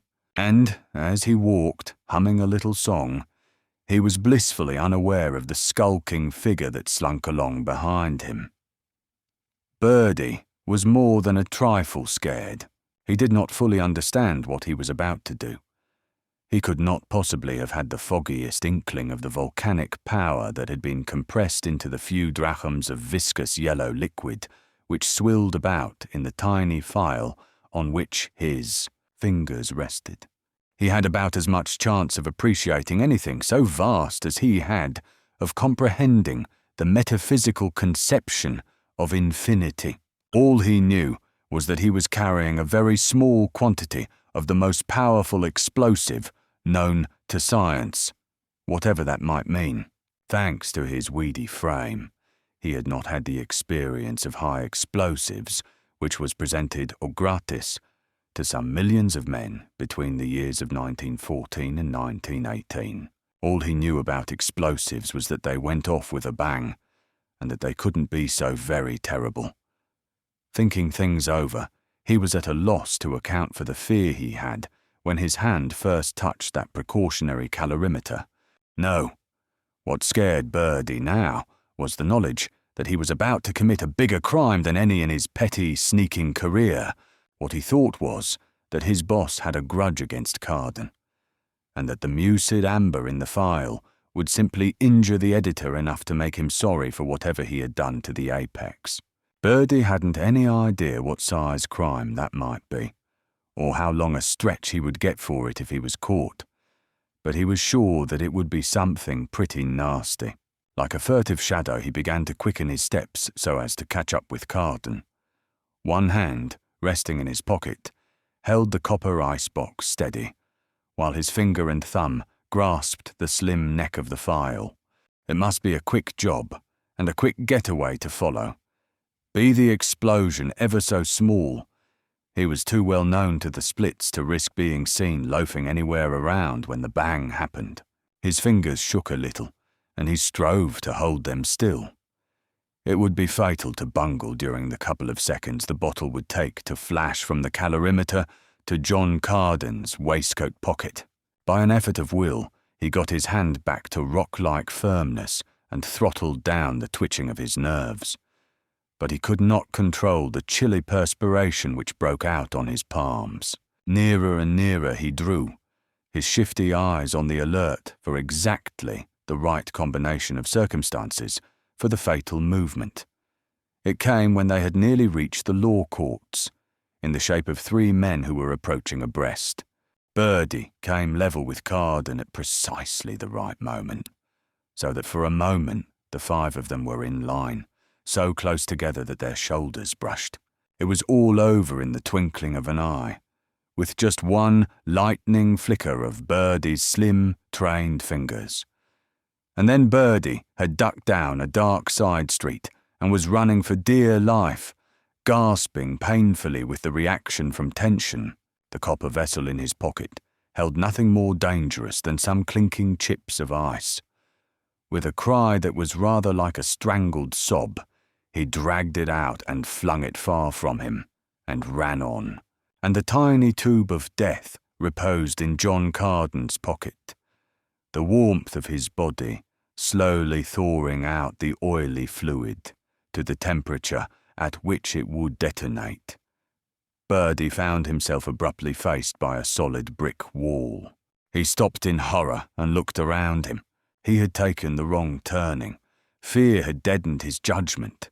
He, who in the pursuit of his craft had long ago familiarized himself with all the back streets, which would provide a sound prospect of shaking off his pursuers if he were ever spotted and forced to cut and run. There was nothing for it. He must retrace his steps, go back to the vicinity of the thing. He hurried through the darkness, stumbling, panting with apprehension. Birdie had run fast. As he re-entered Fleet Street, he looked in the direction of the Strand and saw that Carden had not gone more than 50 paces, and while Birdie looked, the last essential fraction of a degree centigrade percolated through the thin glass to the charge of nitrogen trichloride. 5 ghastly seconds later, he was racing up Fleet Street, careless of who saw his headlong flight, reckless of the inquisitive glance of any busies who might be prowling the neighbourhood. His breath came in harsh, wheezing groans. His eyes were dilated with unspeakable terror. In his face was the ashen pallor of death. He didn't mind where he went. He scarcely knew where his feet were taking him. All that mattered was the placing of leagues and leagues between himself and the awful thing he had seen. For every devil and fury from the pit was shrieking at his heels. "They've done it. Blast 'em. They've done it," said Teal muzzily. Already, people were rushing up towards Piccadilly Circus, and from Piccadilly Circus itself, others were fleeing in all directions as though expecting a second explosion. High and shrill above the tumult of shouting came the scream of a man in mortal agony. Storm set off at a run. Teal lumbered along close behind him, and Blaithwaite tagged short-windedly in the rear. Storm covered that quarter-mile in something close to record time, and Teal was not very far behind when he fetched up almost on the rim of the huge crater which had been blown into the heart of the circus. Ezra Sercon had had a good return from his property in Great Windmill Street. It was an amazing cavern. The charge must have been placed below the deepest tube cuttings, and experts calculated that to blast a hole of that size must have taken nearly 5 gallons of NCl3. The crater measured roughly 50 yards across, and in its depths was laid bare the whole warren of subways that had taken years to construct. There were even scraps of twisted wreckage from the higher level lines tangled up among the debris of escalators and elevators. Also, the tube had been open at the time. People had been in those subways, had been walking upon the ground that had been blown away, and omnibuses and cars had been driving over it. There were things in that trough which had once been human, living, sensate. In it, too, and around it, were things which had once been living and were not yet dead. "My God," muttered Teal hoarsely, "why can't they die?" His ruddy face had blenched, and Storm himself had gone grey under the tan. The only man who seemed unaffected was Blaithwaite, who stood a little to one side, staring about him in wide-eyed curiosity. Already, ambulances were careering through the streets with their right-of-way bells clanging, and constables were pouring onto the scene to attend to the injured and hold back the crowd of morbid, pale-faced sightseers. Storm and Teal went through the cordon and did what they could for the sufferers. It was a horrible and often hopeless task, but both had had their baptism of blood, and had learned to steel themselves against sights and sounds which would have made many men helpless with nausea. Doctors were soon on the scene to help both voluntary and official workers, and the first two of these that Storm saw he sent, hastening back to fetch hypodermic syringes and morphia. These he commandeered, and then constituted a panel of himself and their owners, and when they saw what he proposed to do, they said nothing. "I shall ask you to give me your opinions on the less certain cases," he said steadily. "There are some which you don't have to be a doc to diagnose. I shall give the shot myself, and I take full responsibility. It was an hour before all the human scath which could ever hope to live had been removed in the ambulances, and the dead decently laid out. Storm was weary of body and soul by that time, and when he found Inspector Teal, he saw that, husky as the detective was, he was in no better case. "I've killed 7 men tonight," said Storm heavily. "It was God's blessing to 'em, but I'm sick. This is worse than war." Teal was silent. Then, "What do we do now, Chief?" he asked. "Go home, I suppose. We can't do any more here. Where's Joe?" "Somewhere round. I saw him lending a hand with the best of 'em, soon as he'd got over rubbering. He's taken it better than either of us. He must have nerves of ice." Blaithwaite came up at that moment, wiping his hands on a stained handkerchief. He was still round-eyed with interest, but otherwise, except for an excusable excitement, he was remarkably self-possessed. "An extraordinary experience," he said. "Of course, one's very sorry for all those poor wretches, but still—" He broke off with a shrug, as though to imply that the scientific mind transcended such mundane considerations. "I ought to drop in at the yard," Teal said with a sigh. "You've got an advantage over me, Captain Arden. You're not a regular, and you don't have to bother so much about routine." He yawned. "Lordy, I seem to average about 10 minutes of sleep per night these days," he complained somewhat paradoxically. "You'll average less for the next 70 hours or so," Storm told him. "I'll come with you.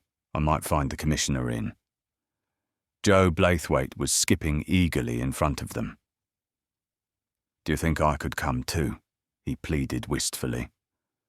"I've never had a chance to see inside Scotland Yard, and after what's happened tonight, it seems as if my luck is in. I don't mean to be callous," he excused himself incoherently. "I'm sorry, as I said, but—" Teal shook an admonishing finger at him. "Joe, you go home to bed," he commanded sternly. "You're a bloodthirsty little man, and I think you've had all the horrors that's good for you tonight." "Oh, let him come," Storm interrupted wearily. "What the devil does it matter anyway?" They found a taxi in Trafalgar Square and piled in. Joe Blaithwaite, still clasping his umbrella, which somehow he had managed to retain throughout the proceedings, was all agog with anticipation. Decidedly, one would have thought, he regarded it as his evening. Storm was less cheerful. "The hell of it is that I feel responsible," he explained bitterly. "I deliberately let the triangle get away, and now he's made tonight's mess. Selfishness, or quixoticism if you like. I don't know. Listen, Teal, and I'll tell you something. I've known the triangle for days, but I wasn't going to show him up in the usual way, as I told the inquiry, for the reason you know." "You know the triangle?" broke in Teal incredulously. "I thought that was a bluff you put up for the board." "Yes, I know him. I'll tell you what my idea was. I'm a fool, maybe, but because he's my father, I didn't want any publicity. And by the same token, I couldn't very well kill him myself. So, what I intended to do was collect so much evidence that I could go to him and lay it before him, so definitely he'd see the only alternative to hanging was suicide. I know what his choice would have been. Have you got that evidence now?" "No," said Storm bitterly, and was silent all the rest of the way to Cannon Row. They left Blaithwaite in charge of the reserve sergeant and went up to the commissioner's room. Smethurst was away, but they had not been there 5 minutes before Bill Kennedy came in for first-hand news of the Piccadilly Circus explosion. Storm left Teal to give the account, and himself went over to the window and sat down on the sill, smoking a cigarette. Storm's face was chiselled out into grim lines, but behind its inscrutability and actuating the leisurely precision of his movements was a hurtling mill of mental concentration. What was the next move to be? He strove to grapple with the problem, but his overtired brain refused to function with the methodical accuracy he demanded of it. Teal had complained of the curtailment of the hours of slumber, but Storm himself had had little sleep that last week, and mind is not tireless like machinery. Yet he kept on, keying his already taut faculties almost up to snapping pitch, calling up all his reserves of energy and struggling with their aid to outline a practical plan. Teal had just finished his account when the telephone rang. Storm, who was nearest, took the call. It was the city commissioner speaking.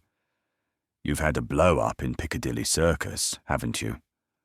"Oh, yes, I believe we have," said Storm ironically, and the commissioner snorted in disgust.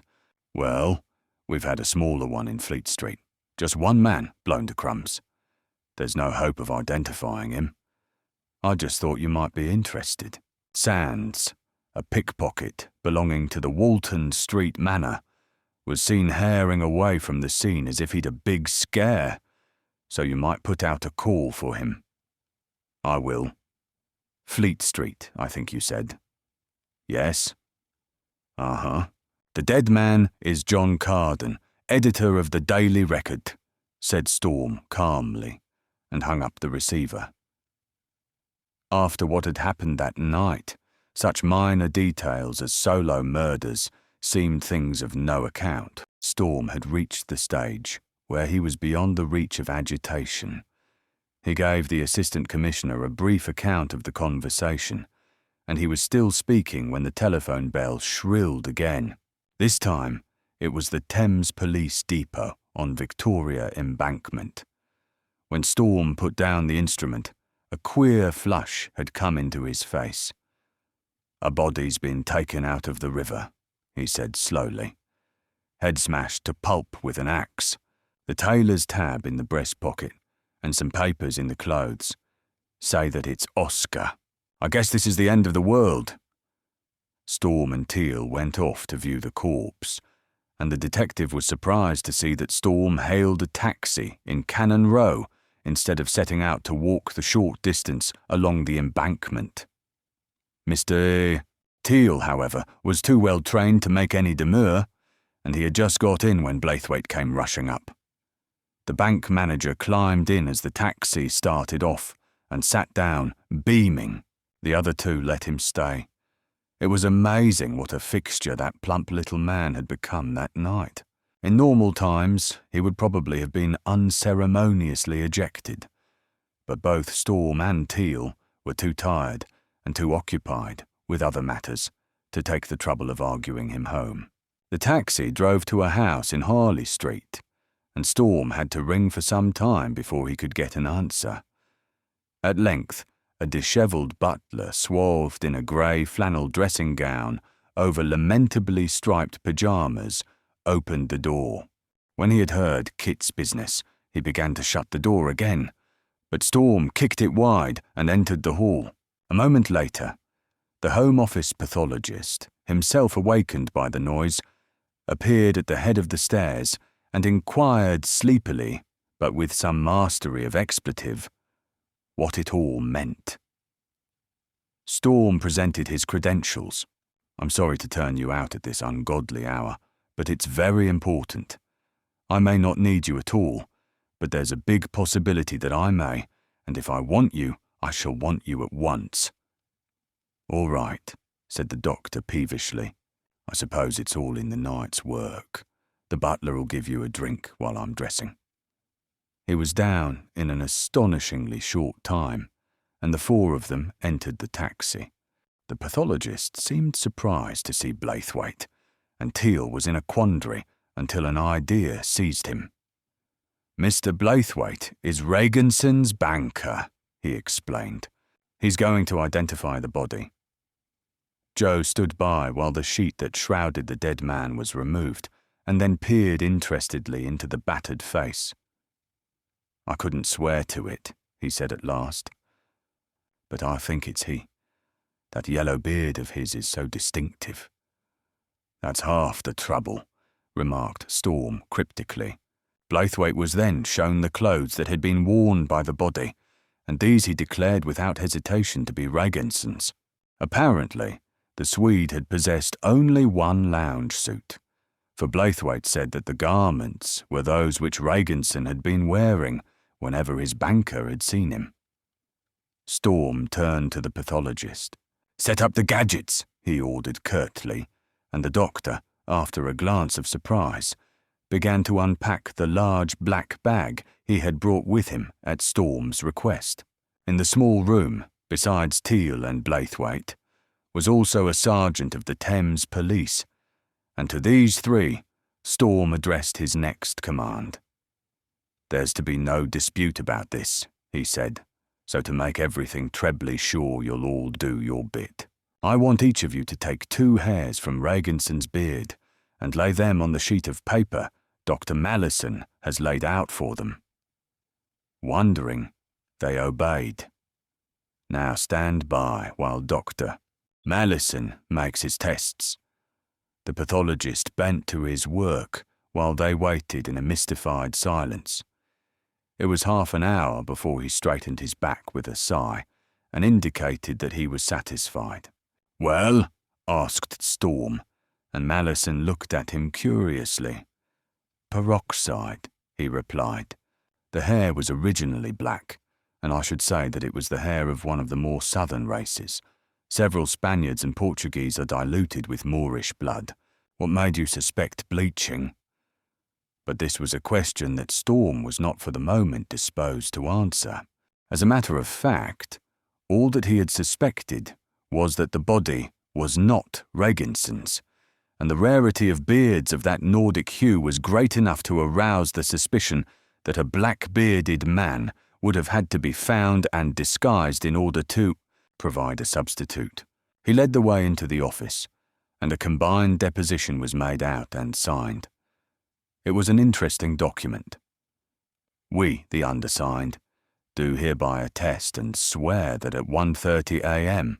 this morning we did, in the presence of each other and of the undersigned doctor, Malison, pathologist to the Home Office, and Captain Arden, temporarily attached to the special branch of the Criminal Investigation Department, remove from the beard of a cadaver taken from the Thames last night.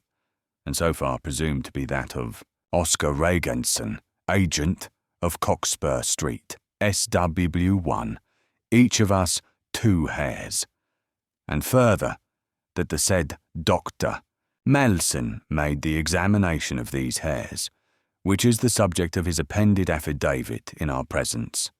Signed, C. E. Teal, Inspector, CID J. Claver, Sergeant, T. P. J. Blaithwaite, and I, Soames Malleson, pathologist to the Home Office, do hereby attest and swear that in the presence of the above-named witnesses I did examine the said beard hairs, and did find that they were the hairs of a dark-complexioned man which had been bleached with peroxide of hydrogen to give a similitude of fairness. I further add that, from an inspection of other body hairs of the deceased, and from such cranial characteristics as can be observed, my sworn opinion is that the deceased was not Scandinavian, but of the Latin type, and probably of Moorish extraction.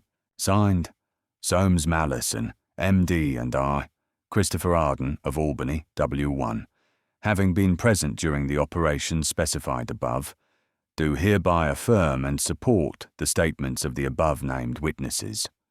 Signed, Christopher Arden, Capt. That's simply for the official record, Storm said as he blotted his signature. I want a copy for my own use, also signed by all of you. When the facsimile had been made out and witnessed, he went back to make a fresh inspection of the clothes that had been taken from Regenson's body. This time, he made an interesting discovery, for a more careful search of the coat revealed that there were some papers sewn into the lining. Storm slit the silk with his penknife and drew them out, 4 photographs. For a while, he stared at them, standing as if he were carven out of granite. Every face that was there he knew, and the realization that he had stumbled upon the last secret of the Alpha Triangle thundered through his head like the roar of a cataract. Jerusalem, he breathed. At one stroke, all the handicaps that had been piling up ever since the disappearance of Regenson, and that had culminated in the Piccadilly explosion that night, were swept away. Just by that one slip, the body which lay stiffly stretched out on the stone slab was not Regenson, was not even the man who had impersonated Regenson, but it was simply the corpse of an unknown man of similar height and build, and similarly bearded, with his hair and beard bleached to the likeness of Regenson's Viking crop, and Regenson's clothes upon him, to assist the identification which the terrible mutilation of the features prevented. And, in putting his clothes upon his substitute corpse, Regenson must have overlooked those photographs stitched for safety into the lining. For the third photograph was the face of a man whom Storm knew well by sight, and had also known to be associated with the triangle, but never had he dreamed that that man was none other than the triangle himself. The other 2, and Regenson was one of them, were mere effigies, shadows, puppets that danced to the bidding of the apex and served to screen his own importance. But the third man was the apex, the keystone upon which the whole edifice depended. Storm became aware that someone was breathing down his neck and swung round sharply. It was Joe Blaithwaite, his cherubic pink face gone livid, his baby blue eyes almost popping out of his head.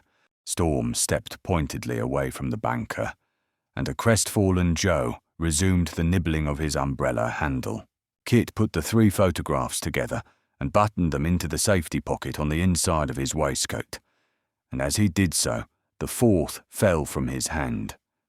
Teal picked it up and glanced at it before restoring it to his chief. It was the picture of a girl of about 20, and even the hideous Victorian high-necked, leg-o'-mutton-sleeved blouse she wore, and the ugly, old-fashioned arrangement of her fair hair could not disguise her striking loveliness. Even the impassive detective drew in his breath with a quick hiss of admiration, and then Storm gently took the print from him and put it away in his wallet. "Who was that?" asked Teal. Kit looked him straight in the eyes. "That," he said evenly, "was Sylvia Mattock, my mother." Chapter 22. Storm Goes Gunning. It was not until they were about to leave the Thames police station that the absence of Blaithwaite was noticed. The little man, after being detected in the act of prying over Storm's shoulder, had faded self-consciously into the background, and from that obscure retirement he seemed to have sunk through the floor or dissipated into air. Certainly he had subsided completely out of the tableau, and Teal scratched his head in perplexity, for it was not to be expected that Joe, having at last succeeded in getting his nose onto an official scent, would make for home and a comfortable bed with a feeling of sensatory repletion. There is no bloodhound so hot and indefatigable on a trail as your enthusiastic amateur, whether he be a collector of postage stamps or particularly gory murders, and the evanescence of Uncle Joe in those circumstances was provocative of thought. "I only hope the little goop hasn't gone off to try and pinch the apex himself," said Teal gloomily. But, knowing the sensational leanings of his friend, he was none too easy in his mind on that score.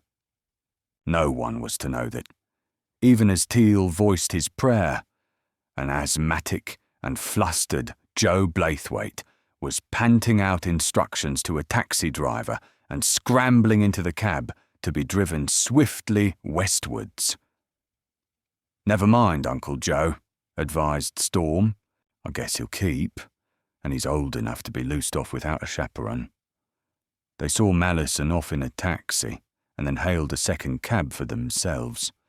Storm, nearly worn out, was making for the Albany and a long overdue rest, and Teal, beguiled by the promise of a strong nightcap, accompanied him. They hardly spoke on the drive back, for each was busy with his own thoughts. Teal's, it may be said, mostly ended in question marks, but nevertheless the detective had acquired a number of facts that night which opened up a maze of speculations and startling possibilities. As for Storm, he was wondering vaguely if he would get any sleep at all from then on until the triangle had ceased to be. So far-reaching were the results of his investigations over the last 2 hours. His head still throbbed painfully from the concussion of the Piccadilly Circus explosion, but his mind had taken unto itself a new lease of energy. Everything had clarified suddenly, partly through the stimulus of those 4 photographs, partly because excessive weariness was already entering upon a reaction, that reaction which takes one to a quality approaching brilliance, when the whole body has become so tired that there are no restraints whatever upon the heights which may be attained by the feverishly soaring brain. A reaction which is very short and transitory, and which is followed by a long period of even greater lassitude than that which led up to it. The taxi stopped in Piccadilly outside Albany Courtyard, and they got out. Storm paid off the driver, and, as the cab drove off, went after Teal, who had gone on ahead. Teal was at the foot of the Albany steps, and Storm was well inside the court, before either of them noticed an extraordinary thing. It was very dark, for the electric light mains had been wrecked by the landmine, and one almost had to grope one's way along, foot by foot. And then the moon came out from behind a bank of cloud and drenched everything under its eye in a flood of nebulous silver light, and Storm yelled a warning to Teal, which made that slothful man spin round with the agility of an antelope. The deep shadows cast by the 3 walls of the court were alive with men. Teal took in the situation at a glance. In a fraction of a second he had leapt up the steps, obeying Storm's shouted command, and as he sprang, he jerked his automatic from his pocket. In those days, Storm did not rely upon one gun. He carried 2, and both of them were in his hands now. The promise of action had driven the last vestige of sluggishness from Arden's brain, and almost without conscious thought, he had remembered the words of the era advertisement and the orders of the apex given over the loud-speaking telephone that night Teal was to be killed, and he, Storm, was merely to be captured. Therefore, Storm had roared to Teal to make for cover and not stop to give battle, and Teal, being a law-enforcing machine whose first instinct was obedience, had obeyed automatically before he even grasped the significance of the order. Crack, crack. The enemy fired the first shots, and the din double-echoed resonantly in the confined space. Storm retaliated with one gun at each of the two flashes he saw, and a yelp of pain told him that at least one of his bullets had found asylum. Teal had halted at the top of the steps, and his gun blazed back at a third flash, which barked in the echo of Storm's twin reprisal. By then, the detective's intelligence had made itself heard above the commands of discipline, and Teal was not the man to run away from a fight to save his precious skin and leave another man to face the music. Teal's stance was simply asking for trouble. He stood exactly in the right place for the moonshine to pick him out as a beautifully illuminated target. Storm saw the danger and yelled another order as he raced across to join the detective, but the smell of battle and the sight of those sinister shadows closing in upon his chief had made Teal go pig-headed, and he stood his ground obstinately. In Piccadilly, a police whistle screamed. Teal fired again into the murky shapes which rushed upon Storm from all directions, and then one of the shapes turned its course and shot back twice at the detective. Storm saw Teal stagger and go down. An instant later, Storm himself had other things to think of. There must have been fully 30 men lying in ambush along those treacherous patches of blackness. The odds were hopeless. When he started running, Storm had been making for the Albany entrance, but there had been men hidden in the darkness on either side of the steps, and now these barred his way, and their fellows hemmed his retreat via Albany Courtyard. There was only one horse to back. The fact that all the shooting had been aimed at Teal seemed to indicate that the order not to kill Kit still applied.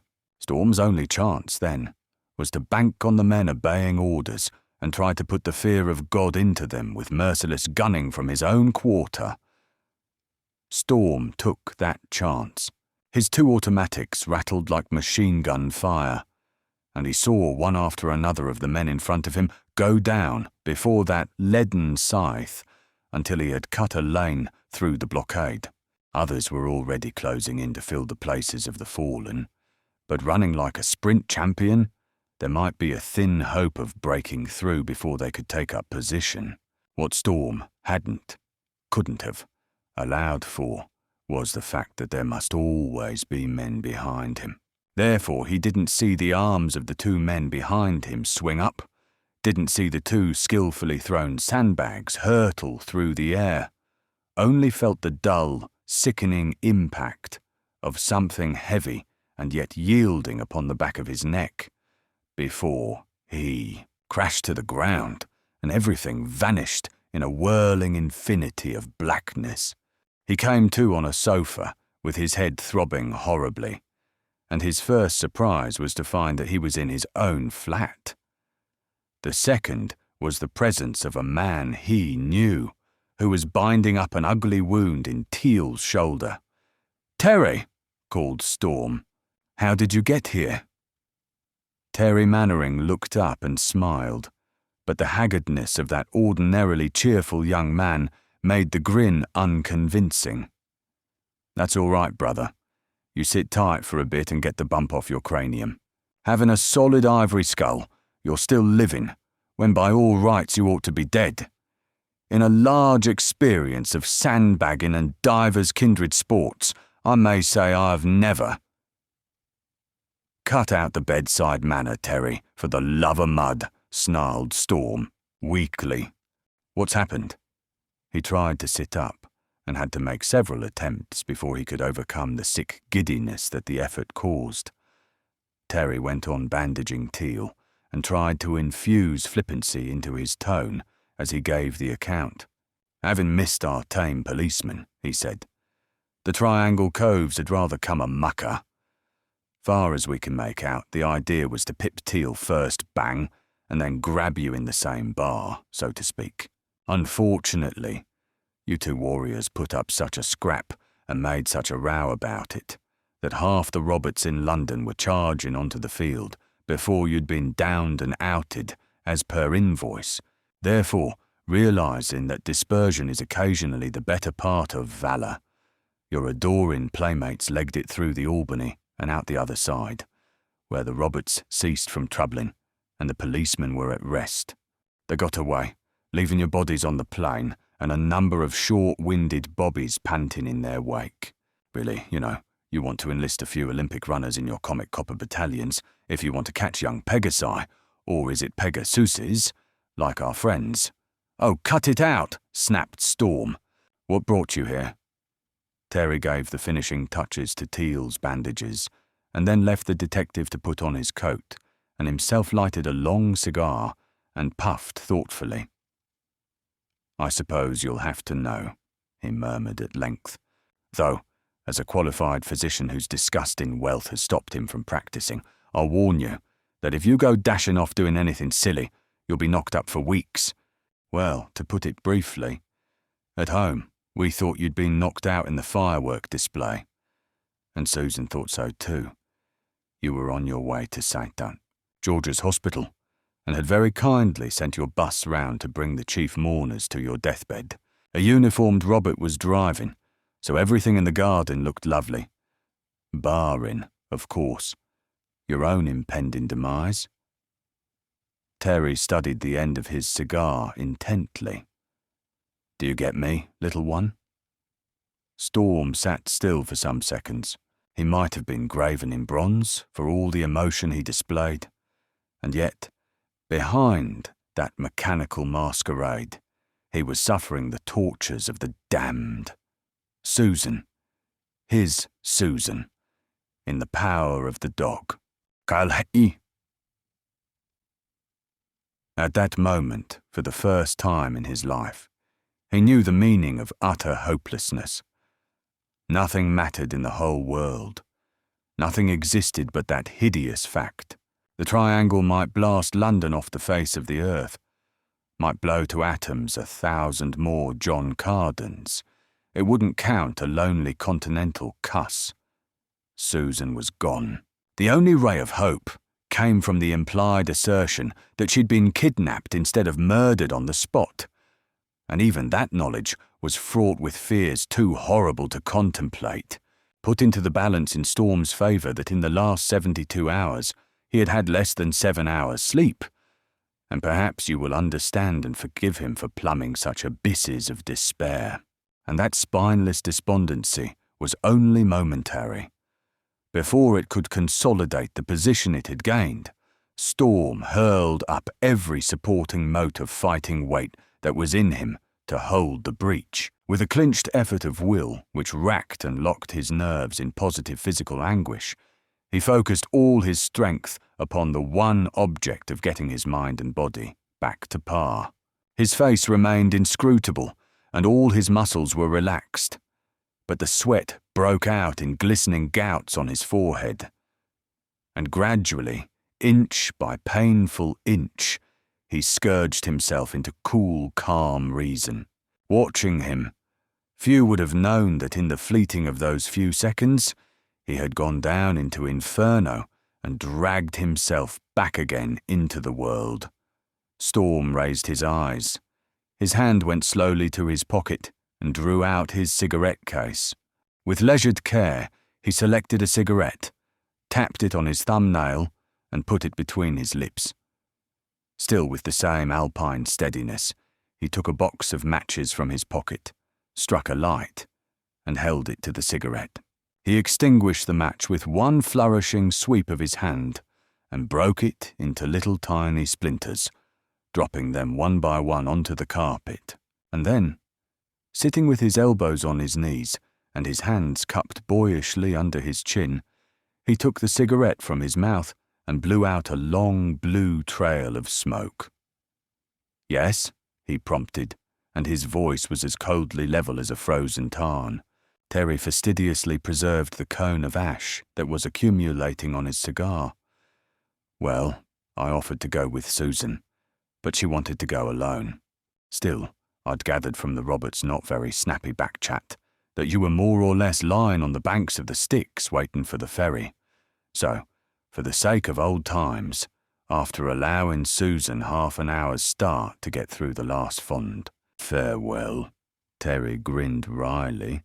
I tottered along myself. Had the jolly old Sisters of Mercy heard of Captain Arden? They had not. Had the worthy chirurgeons? Nonplus.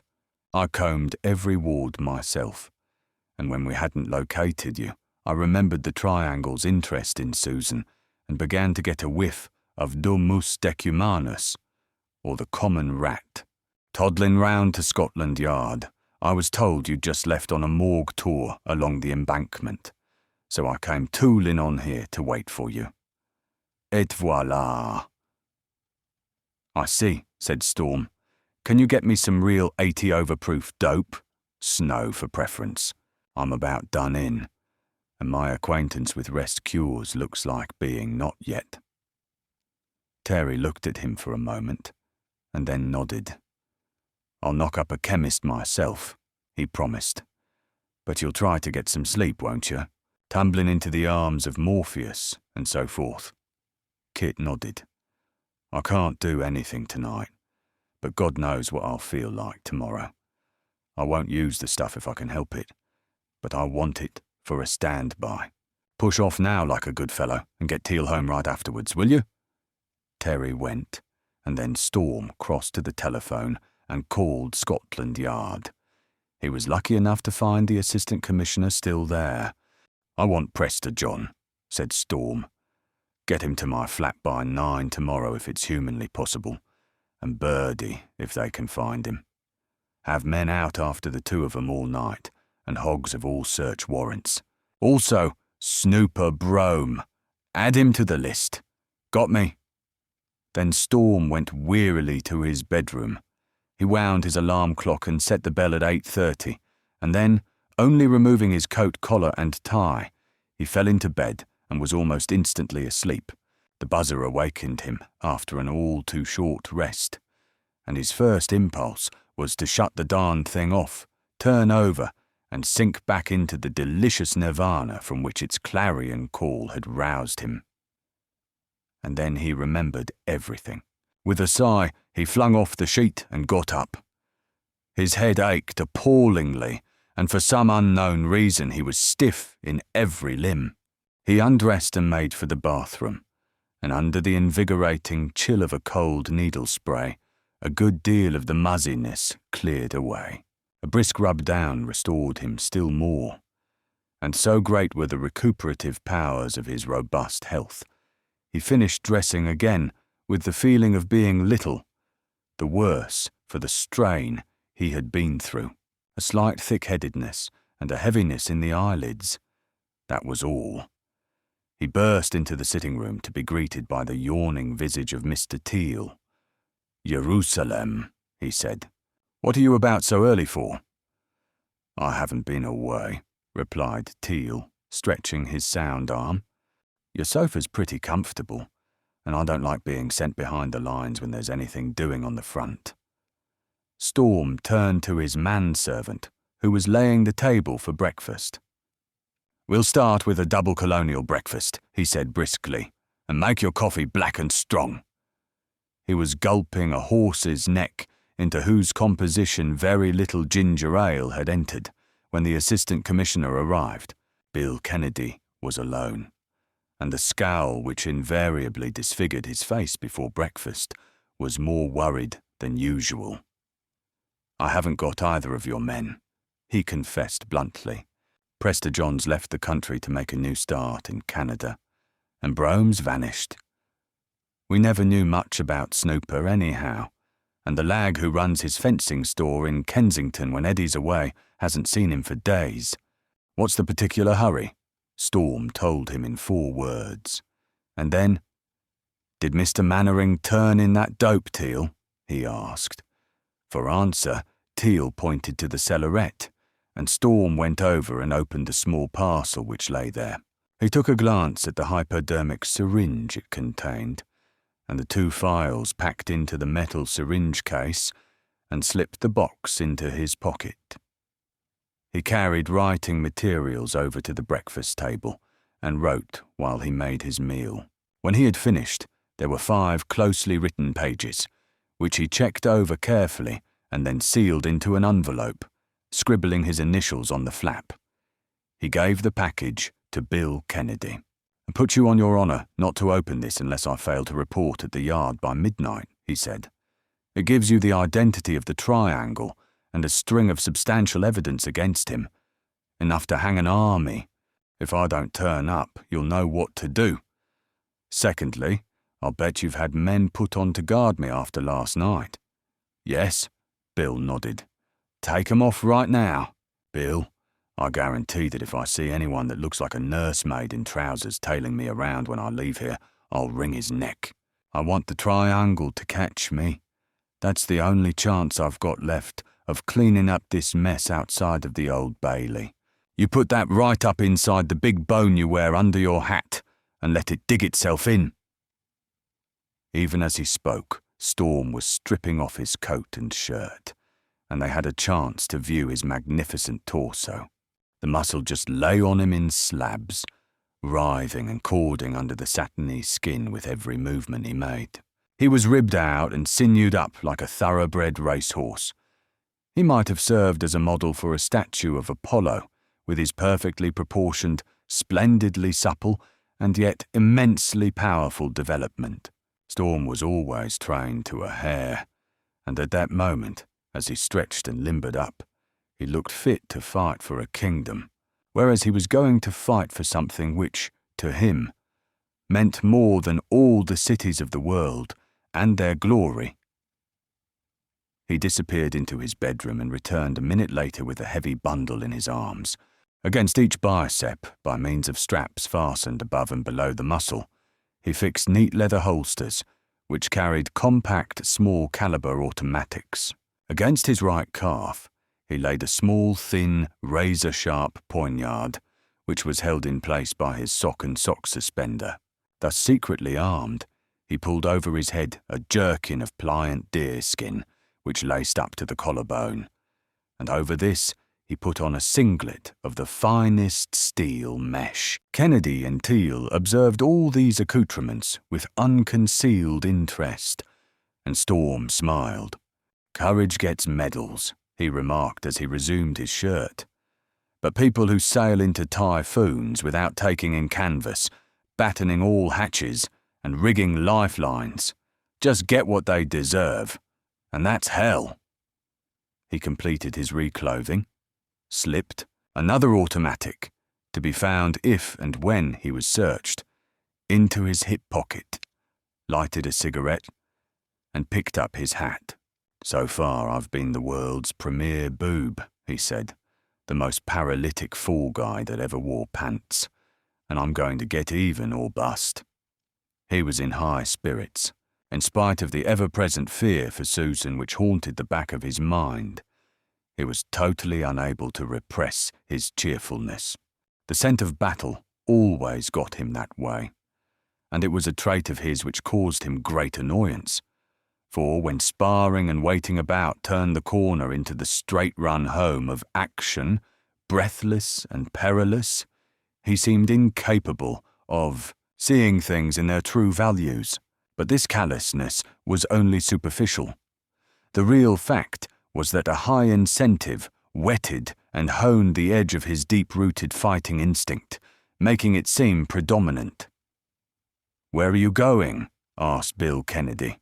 Storm paused at the door, and a reckless smile, reminiscent of the Viking warrior whose idea of heaven was a Valhalla, where daily warfare provided eternal bliss, touched his lips. "Looking for trouble?" he said grimly. "And I think it's coming good and fast." Chapter 23. Panic of Birdie. Susan sat quite still. The tension of Mecklen's fingers about her throat and the ferocious look on his face left her in no doubt but that he would carry out his threat if she gave him the ghost of an excuse. Besides, Susan wasn't the sort to go into hysterics when yammering for help didn't offer any reasonable hope of help being forthcoming. There were a few pedestrians about and not another car in sight.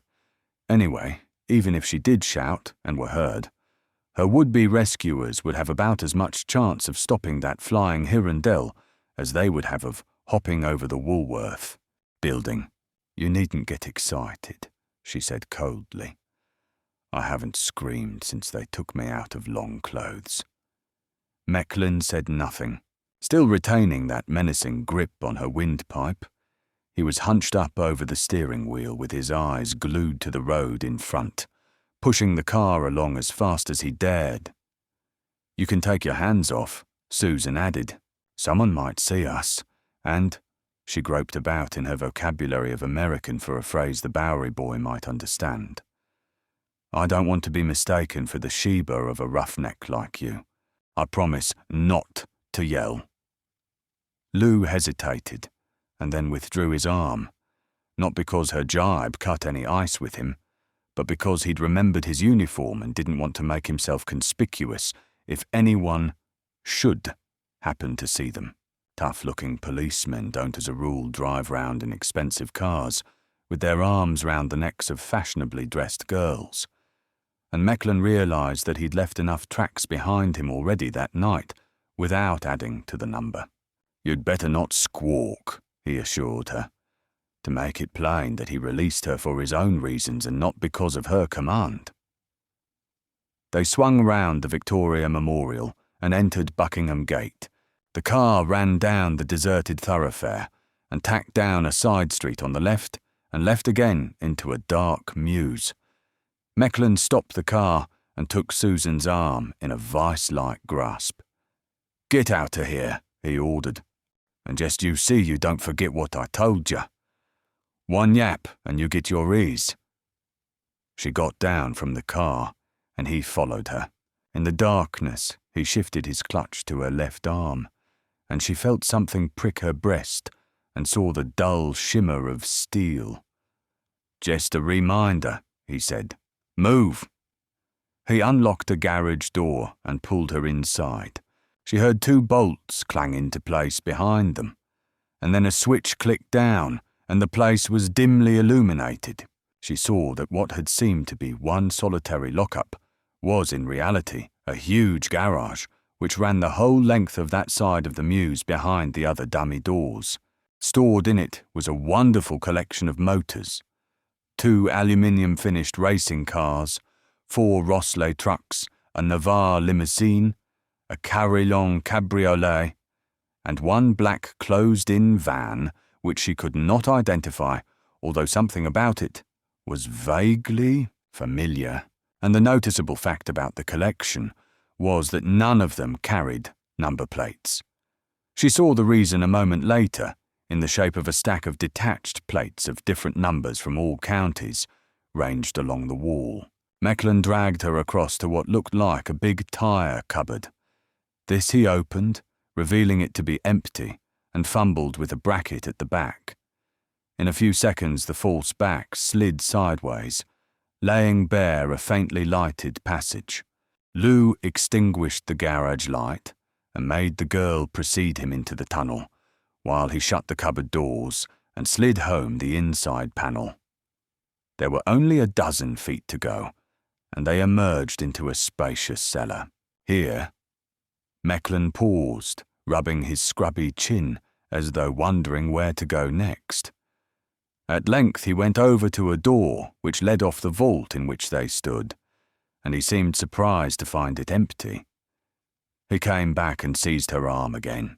"And higher," he rasped, and almost flung her inside. The door closed again, and she heard a bar thump into its socket on the outside. An electric bulb glowed in the ceiling, and she was thankful for it, She took stock of her position as calmly as she could. The room was more like a cupboard than a cellar. It could have measured no more than 8 feet by 6. It had held a great deal of earth recently. The stone floor was half an inch deep in it still, and small clods of damp soil adhered to the walls. There was no window, no outlet of any sort except the door through which Lou had pushed her, but the door itself fitted loosely in its frame, so that there was no lack of air. She went to the door and ran her fingers under it. Despite its clumsiness, it was fashioned of 3-inch oak. It might have been 3-inch boiler steel for all the hope of escape it offered her, and shoving her hardest, she couldn't make it budge against the heavy outside bar that held it shut. Leaning against the wall, she thought out the circumstances methodically. For armory, she had the pin of a small brooch and her 2 hands.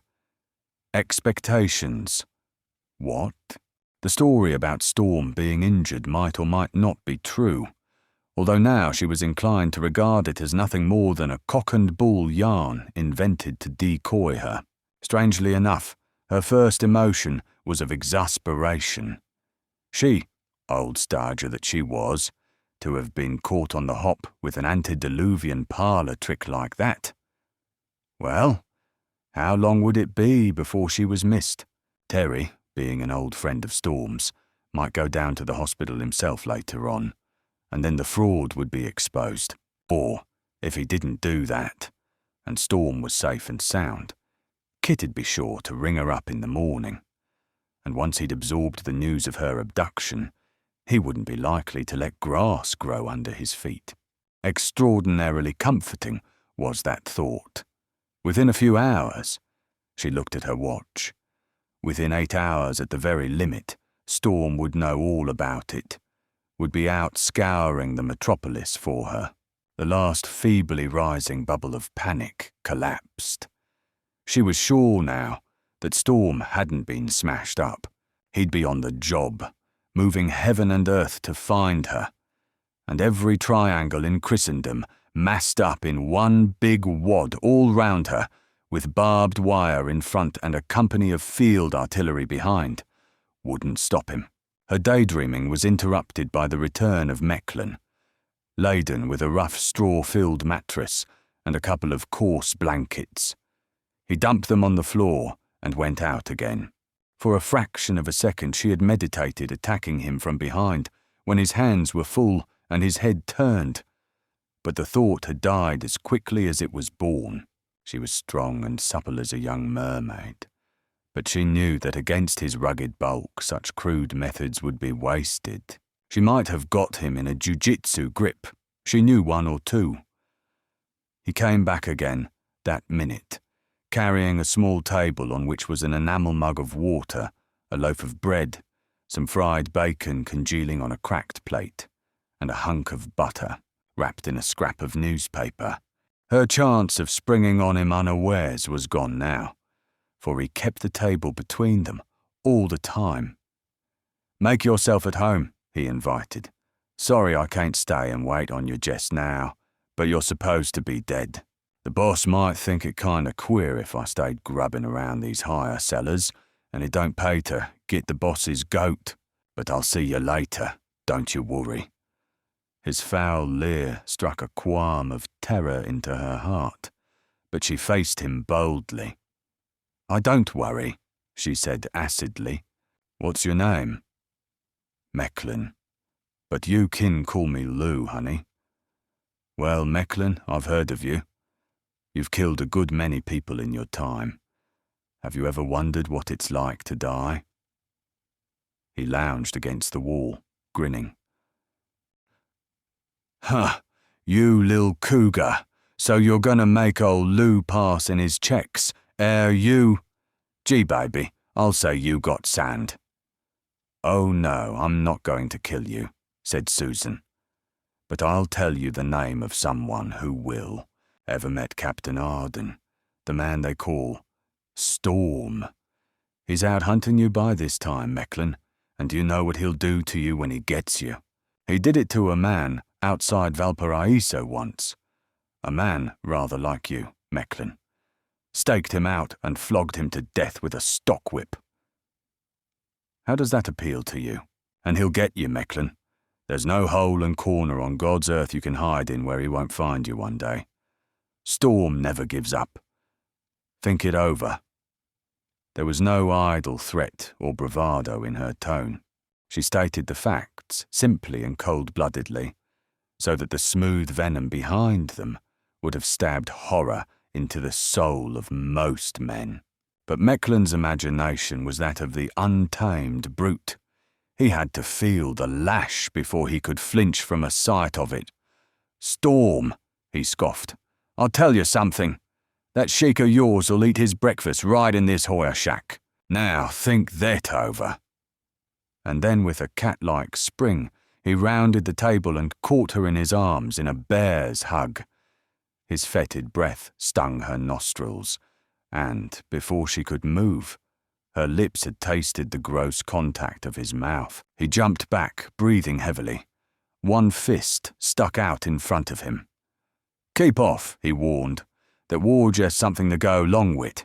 I'll kiss you, properly, later. See you again soon, honey. You'll learn to like old Lou. He ain't no amateur." The door bumped shut behind him, and she was alone again. But now, there was a new fear to face. Something that she'd never thought would come into her own life, often as it occurred in the pages of the novelist.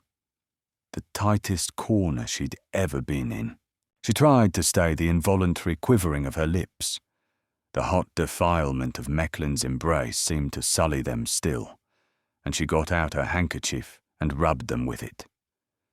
Death itself she could have met with a proud contempt. But that, she sank onto the mattress he had brought and buried her face in her hands. She was desperately afraid. Lou went stumbling up the cellar stairs with a burning exultation skipping about like a lump of molten lead in his rotten heart. He passed through the stairs into the back hall and was confronted by a small man whose ferrety face was drawn and haggard. "Lou!" The little man grabbed Mechlin's sleeve convulsively. "Lou, I saw you go down with a bundle of bedding, and then you went again with a table and grub. I was on the front stairs, and I saw you." Mechlin rested his hands on his hips. "So Lil Birdie saw old Lou," he grated. "Did you?" "Yes. What's it mean? What's it madness mean?" Birdie seemed almost frantic. His normally sallow complexion was ashen, and he was shaking horribly, like a man with ague, and an ugly look came into the gunman's eyes. "Air that any particular concern of yours," he drawled, leaning forward so that his outthrust jaw almost touched Birdie's nose. "Yes, I don't understand." "Lou, why are you looking at me like that? My God." A shifting light of madness was coming into Birdie's staring eyes. "Lou, who's down there?" "You lil four-flushing piker," snarled Mechlin. His huge hands were clawing out for Birdie's throat. They found their hold, and crushing the pickpocket's scraggy neck in that boa constrictor twist, Mechlin shook him as a Great Dane might shake a poodle. "You lil runt." "Lou!" It was Marini's voice, hard and imperative. Mechlin took no notice until the butt of a gun struck him a stinging blow between the eyes. Lou staggered back, and Marini fronted him, having reversed his automatic to the business position. "Gut, you vamoose! What's biting ya?" "You've gone loco," Marini cut in with no suavity. "What are you fighting for? If the chief heard of this, you'd be fired right out into the streets, where half the bulls in London are watching to draw a bead on you. Out with it. What's the trouble?" "That lil critter." "Well?" But Mechlin, aware that he had made a blunder in saying even that much, had relapsed into a glowering silence. Marini turned to Sands, who was cringing against the wall. grasping and rubbing his throat where Lou's fingers had left thick, scarlet wheals. "What did you do, Birdie?" Sands was crouching back, and then he made a sudden dive for the door. "I'll show you," he cried, and bolted down the cellar steps. Susan sat up with a start as the door of her cell burst open, and Birdie, wide-eyed and choking, crashed in. An instant later, Mecklen's huge form loomed in the gap, and then Marini pushed past him. "Don't you worry, missy," Birdie got out tremulously. "I'll see you through. I had a sister once." "What's this?" snapped Marini, wheeling on Mecklen. "What you think?" growled Lou surlily. His raging eyes were alert for Marini's every movement, for he was twice the size of the other, and the broadcasting of Susan's presence was going to spoil Lou's plans considerably. But Marini still had his gun, and he never gave Mecklen a chance to catch him off his guard. "This is the Hawthorne girl." Get's voice was fiery. "You were told to leave her alone, and anyway, she was to be killed. Instead of that, you've showed her our headquarters, and you're still keeping her alive, so that if she got away, we'd all be dished. Lou, I've a good mind to give you yours." All unobserved, Birdie had edged along the wall towards the open door. Lou and Marini stood just inside, and then Sands leapt through the narrow gap like a fleeing rat, and was halfway up the stairs before the other two realised that he had gone. "Keep your pecker up, missy," he bawled. "I'll get the police." Marini flung up his gun, but Susan kicked the table against him as he fired, and the shot went wide. The next moment Birdie was out of sight, with Lou in cursing pursuit. Susan caught Marini's wrist and wrenched it round with all her strength. His gun clattered to the floor, and he closed with her in a short, whirling, hand-to-hand tussle. Susan fought back at him furiously, but the man was wiry and as slippery as an eel. In less than a minute, she found both her elbows locked behind her back. "I know jiu-jitsu too," he grunted, and kicked his fallen gun out into the passage. He threw her from him violently, and the door was shut and barred from outside before she could rise again. Birdie could run? He made the front door before Lou had reached the head of the cellar steps, and Mecklen was left gaping at an empty hall. Birdie had got away. Fear of what would happen if the pickpocket reached a police station and squealed had temporarily paralysed Lou's faculties. It took him some seconds to soak up the immense significance of the disaster, and in that time, Marini, more agile of mind and body, had passed him at a sprint. Birdie had tumbled down the front steps, moaning aloud with apprehension. There wasn't much metal in Birdie Sands. Gutter-born, gutter-reared, and gutter-minded, he was totally unfitted to play any more blackguardly part than that of the petty sneak thief, and what he'd gone through that night had shivered his brittle nerves to fragments. He'd killed a man, and you could be hanged for that. The ghastly sight he had seen in Fleet Street haunted his vision, and then the girl, that had been the final straw that broke him down. The Splits'd say he was a party to that crime too, and he knew, or divined instinctively, what fate was in store for her. "Gord, let me get away," he mumbled, panting. "Perhaps they'd let me off with a lagging if I sieved we. I had a sister once." His chest felt as if it was bursting, and a steel band seemed to have tightened round his heart. His legs were like lead. He was travelling terribly slowly now, as though in a nightmare. Athletic training had never entered his life, and chain-smoking had ruined whatever natural stamina he had ever possessed. He couldn't keep up that killing pace. Would they follow him through the streets? The thought almost made his knees give out like overheated bearings. For some unknown reason, it didn't occur to him to shout for help. Marini opened the front door and looked up and down the road. He had moved fast. Birdie was not 70 feet away, running flat-footedly, with his elbows splayed out and his head down, all but done in already. To shoot would be suicidal. It would bring the whole neighbourhood about their ears in 2 shakes. Marini knew a better way than that. He dropped his gun into his pocket and brought his hand out again with a long, heavy, but beautifully balanced knife. He poised it in his palm, and then, as Birdie passed under the full glare of a street lamp, Gat's arm went back and came forward again with amazing speed. The knife flashed out with a low whit. He saw the flickering sheen of it as it skimmed away like a darting splash of quicksilver. Saw Birdie go down with the haft of it sticking out between his shoulder blades.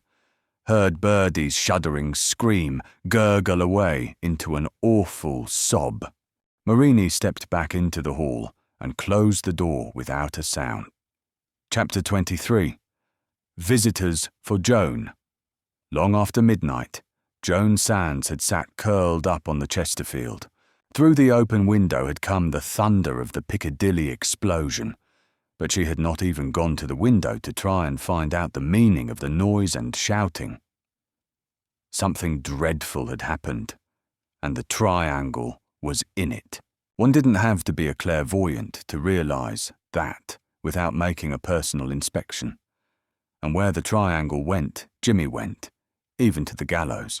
She consumed cigarette after cigarette, without tasting or enjoying a single one, and her eyes were bloodshot with the smart of straying smoke. It was a purely mechanical process, a device to assist thought or to prevent it.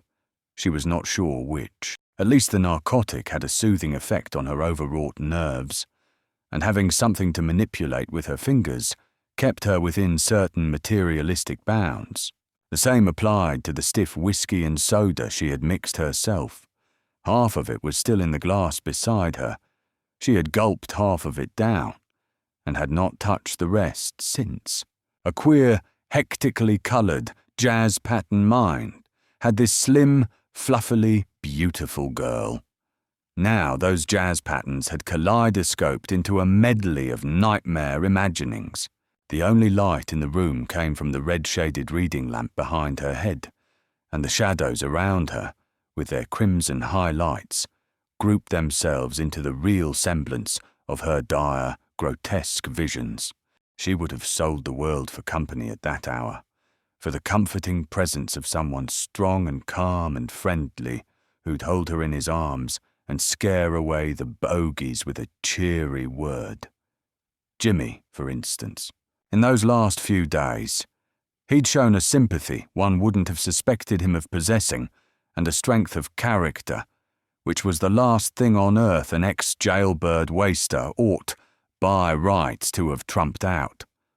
Or Storm would have done. She wished she'd made him stay. Bar Jimmy.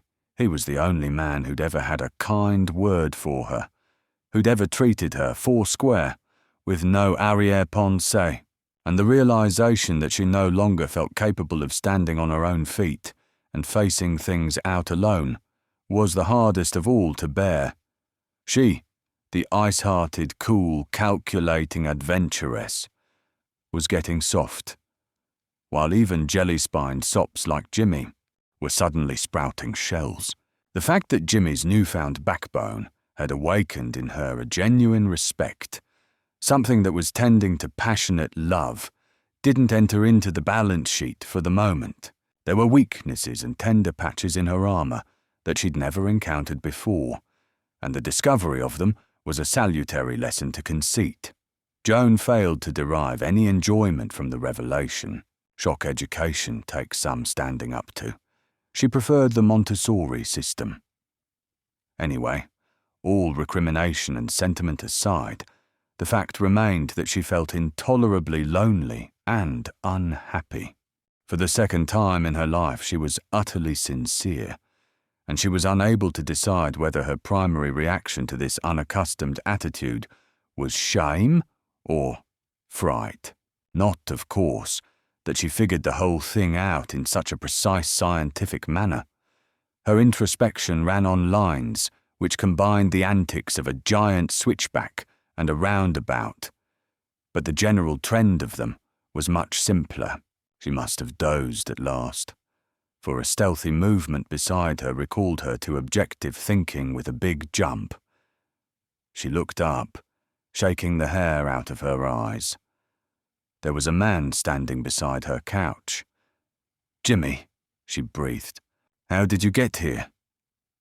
She was getting up, but he put out a hand and gently forced her back, sitting down beside her. He looked very tired, but he was smiling. "I couldn't stay away. I was supposed to stay till tomorrow, but I'd done my business, and there didn't seem to be any point in sticking on. So I came back on the night train. Why are you up so late, Joan?" "Oh, I don't know," she said petulantly. "Why can't I sit up if I feel like it? I didn't feel tired."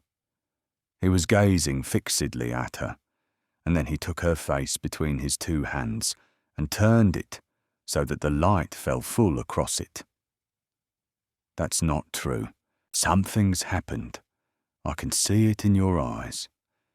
His finger moved and brushed 2 little drops of dew from her cheek. "You've been crying. Joan, what is it?" She said nothing, pulling his hands away and bowing her head again into the darkness. "Have the police been here, Joan?" He was looking about the apartment, but she had replaced the rugs and furniture so that there was no trace of Storm's visit. "The triangle of blown-up Piccadilly. My taxi driver told me about it," he said. "Is that it? Or did the men come through from the next room and annoy you?" He could hear the quick hissing intake of her breath, and then, with a little gasping cry, she drooped into his arms. "Joan," fiercely. "Joan." "All right, boy." Her hands went up and passed behind his head. "I was worried. Because of you. And crying. Because of you. Because, oh, Jimmy, say it for me." "Because you love me," he said unevenly. "Joan, my darling girl." Somehow they had both come to their feet. Never in all Mattock's flabby life, never in Joan's hard life, had either known a moment to compare with that one. She had married him to please him, and she'd never made any secret of it. But now... He kissed her lips, her hair, her eyes, straining her to him. Heaven lay around him like a flame. The glory of it eddied through his veins like fire. "Joan, I'm a rotten old buffer for you to fall in love with," he muttered. "But I'll try to wash that away. We'll go on a proper honeymoon, anywhere you like, out of here. Give up this flat." "No, no!" She broke away from him almost savagely. "You've got to listen. The Busies have been here tonight. Arden and Teal. They searched the place. Look." He pulled her roughly back into his arms. "What does that matter?" he demanded. "What does anything else in life matter besides this?" "Nothing. But you must look, Jimmy." She forced him to turn so that he faced the damaged bookcase. He stared at it dumbly, and she felt him go stiff, but he shook his head. "Have you broken it or something?" She pulled open the hidden door, showing him the headphones and transmitter. "This is your bookcase. You had it sent in, though I've never seen you go to it. It was always locked. Arden showed me. That's a cut-in on the telephone in the next room, and Arden said the triangle gave orders to his men. From here. There was a letter for you from the Apex. Arden showed that to me, too. You left it behind. Jimmy, I know what your business was in Devonshire. What's the use of keeping up the pretense?" She looked straight at him. "What time did your train get in?" He said nothing, and there was a long silence. His face was working strangely. She saw the old devil rousing again in his staring eyes, and ran to him in a panic. "They may be back any time. Maybe they were watching and saw you come in. I've got 2 bags packed. I had them ready waiting for you. We've got passports. We've got to get away. Jimmy." Zing. Zing. The strident voice of the hall bell cut short the incoherent stammer of words that tumbled from her lips, and for a space of time it seemed as if her heart stopped beating, and when it moved again, it pounded like a 2-stroke piston. The busies had seen Mattock come in. They were going to arrest him. His face went white, yet still he stood motionless as a statue, gazing at the bookcase with unseeing eyes. Zizzing. Zizzing zing. "They're here. Jimmy, what's wrong with you? Why don't you do something?" She glanced frantically about her. His immobility was maddening. His brain seemed to have gone dead. The other room, they mightn't look there. Zing, zing, zing. It was the flimsiest of flimsy hopes, but if she could stall them off for a couple of minutes, he might have time to break away before the cordon closed. She must centre all their attention on the one door while he got through the other. The bag she had packed for him stood in one corner. She thrust it into his hand, and his fingers closed on the grip mechanically. The partition door was still ajar, but she had almost to barge him through the gap. He was gone at last, and with a gasp of relief, she closed and wedged the door and hastily tidied her hair. Then she went unsteadily down the hall. "I'm sure I beg your pardon," said Joe Blaithwaite politely. So great was the shock that for a moment she just gaped blankly at him, while he came inside and wiped his shoes fastidiously on the mat. "A most irregular hour for calling, madam," he remarked. "I trust you will forgive the intrusion and, feel no alarm on account of my presence. I am a widower, and therefore not impressionable. The urgency of my business is my excuse." When Joe was excited, the intangible capital letters which decorated his pompous speech multiplied exceedingly. He was clearly excited at that moment. A light which in anybody else would have been called martial shone in his eyes, and his grasp on his umbrella was fidgety. Recovering slightly, she closed the door behind him and led him into the sitting room. There had been nobody else to be seen in the corridor. "Now what do you want?" she asked sharply. "I want to see Jimmy," he replied, so bluntly that she was taken aback. "Jimmy's in Devonshire, you know that," she said. His cherubic blue eyes wandered round the room and came to rest at last on a felt hat which lay on the floor by the Chesterfield. Before she could stop him, he had picked it up and seen the name written in the lining. "This wasn't here when I was," he squeaked excitedly. "Jimmy's been here since we left. Where is he?" "I brought that in to clean a stain off it," she told him calmly. "Jimmy won't be back till tomorrow. If you want to see him so badly, try again tomorrow evening." He wiggled a fat forefinger all but in her face, literally dancing in his agitation. "Woman, do not lie to me." His flustered effervescence resulted in speech that fairly bristled with capitals. "I want the truth. Jimmy has been here. Jimmy is here. Where's he hiding? Where's he gone? What have you done with him? Answer me." Question overflowed. Question in one delirious cataract, but Joan had recovered her composure to some extent by this time. "What's your game?" she demanded hotly. "Coming into my flat at this hour of the night and making a scene. Get out, Blaithwaite. Who do you think you are? Who are you? Some fly cop? One of these clever busies out of a serial? "No, madam, my warrant."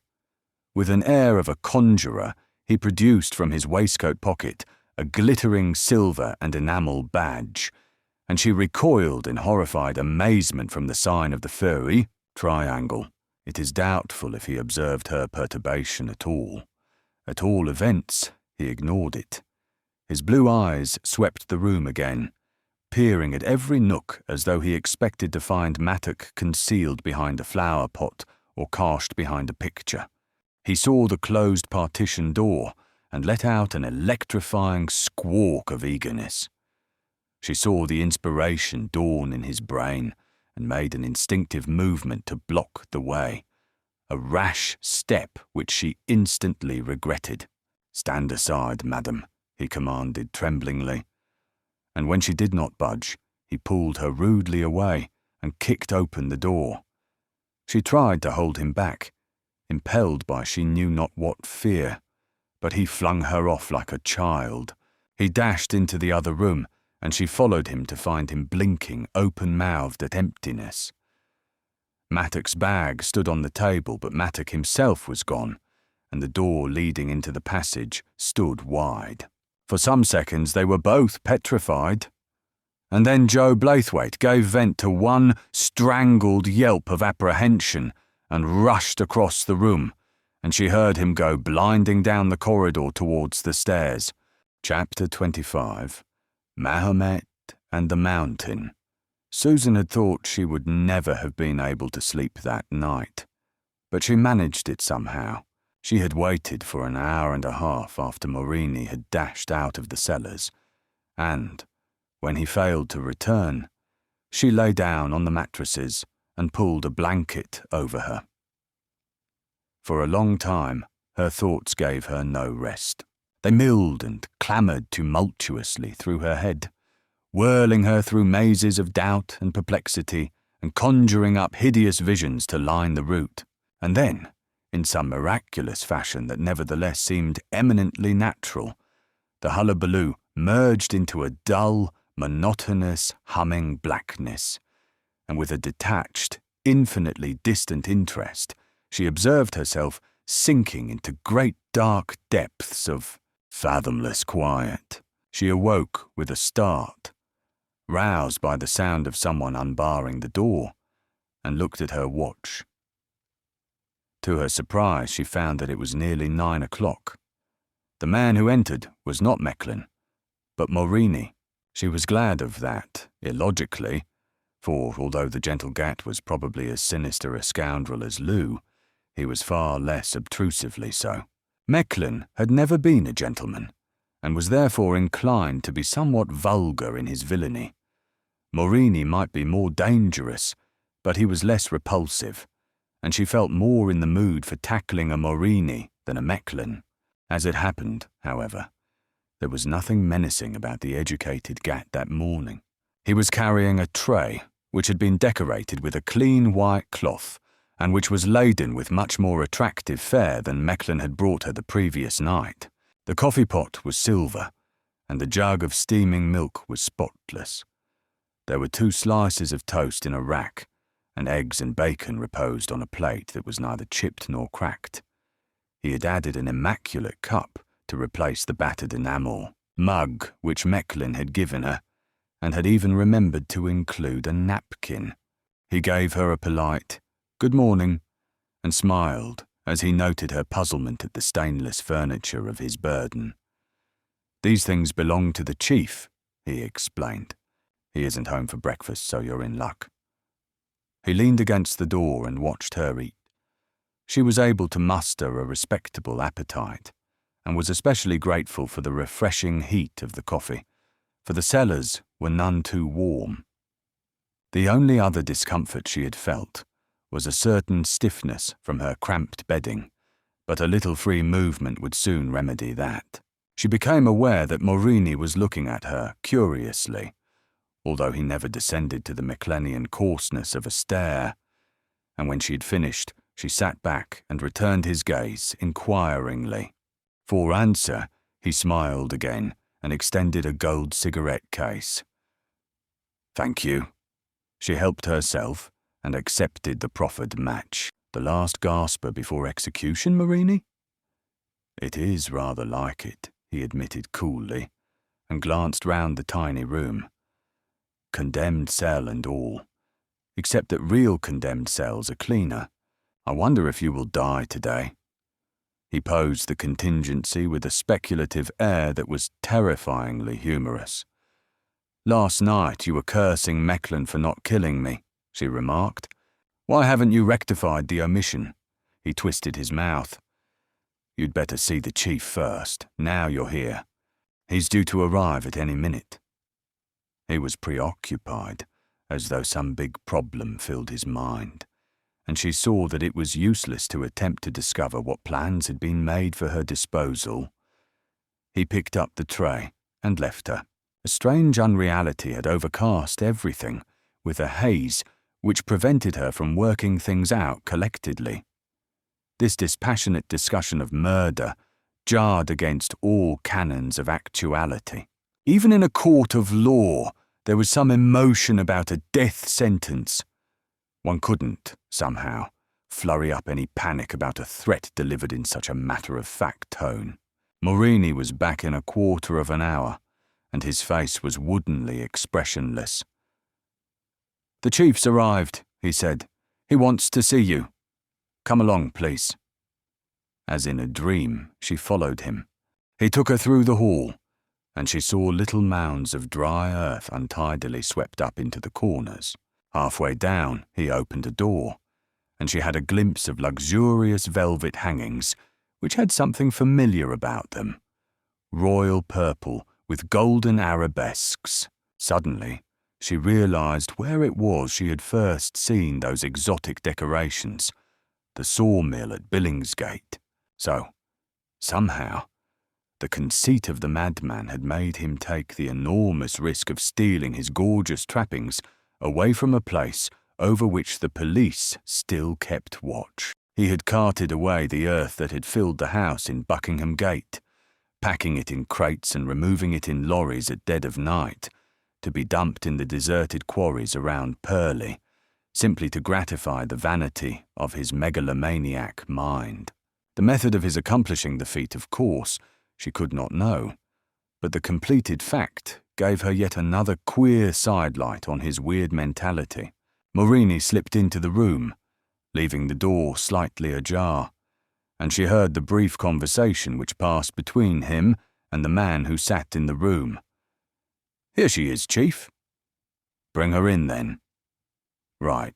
Oh, by the way, Chief, Lou went slinking out to a coffee stall just before dawn, the darn chawbacon, and he came back through the garage. He said there was somebody skulking round in the mews, and somebody else busy doing nothing in a doorway on the street outside. I don't see how the techs could have got a line on us, but Lou swears to those two rubbernecks. There wasn't anyone about when I came in. Maybe it was just a couple of hobos, boss. Lou ought to dilute it. Just thought I'd mention it." Marini appeared in the doorway again and beckoned the girl in. She entered with her head held high, walking as coolly as if she was strolling into a hat shop to take a look round. She only gave one glance to the furnishings of the room, enough to see that it had been fitted out into an exact replica on a smaller scale of the council hall in Lower Thames Street. Another thought occupied her mind. Two men had been stalking round the mews early that morning, if Lou were to be believed. Already Storm was on the move, though she couldn't imagine how he had managed to locate the house of her imprisonment. That was an awkward snag in the way of rescue which hadn't occurred to her until that moment, and she was glad it hadn't cropped up before it had been surmounted. She had always been blessed with nerves of ice. Even before the peril of Mecklin's innuendos, she hadn't wept or gone into hysterics, or lashed around the cellar beating frantically on the walls in an ecstasy of terror. And, now that the clouds looked like breaking in the near future, her heart even sang a cheery refrain. Storm was getting busy, and Storm was no moss harvester when the fur promised to fly. Susan smiled in confident bravado As she turned towards the dies she knew she would see at the far end of the room, as in the sawmill, the huge emblem of the triangle was suspended a little to one side of the throne, and on the throne itself sat a big-built man, shabbily clad in rough grey tweeds. She did not recognise him, for a black felt hat was pulled down over his eyes, and a black silk handkerchief, folded diagonally, was tied round his head, hiding his features from cheekbone to chin. All she could see of his face was the pale, luminous glint of his blue eyes as he gazed fixedly at her. He sat back, with his gloved hands clasped on his knees, moveless as a sculpture in tinted marble, all those details she took in that first fleeting glimpse. It was half a second later that she saw that the triangle was not alone on the platform. Another man stood beside him. It was an immaculately dressed man, tall and broad-shouldered.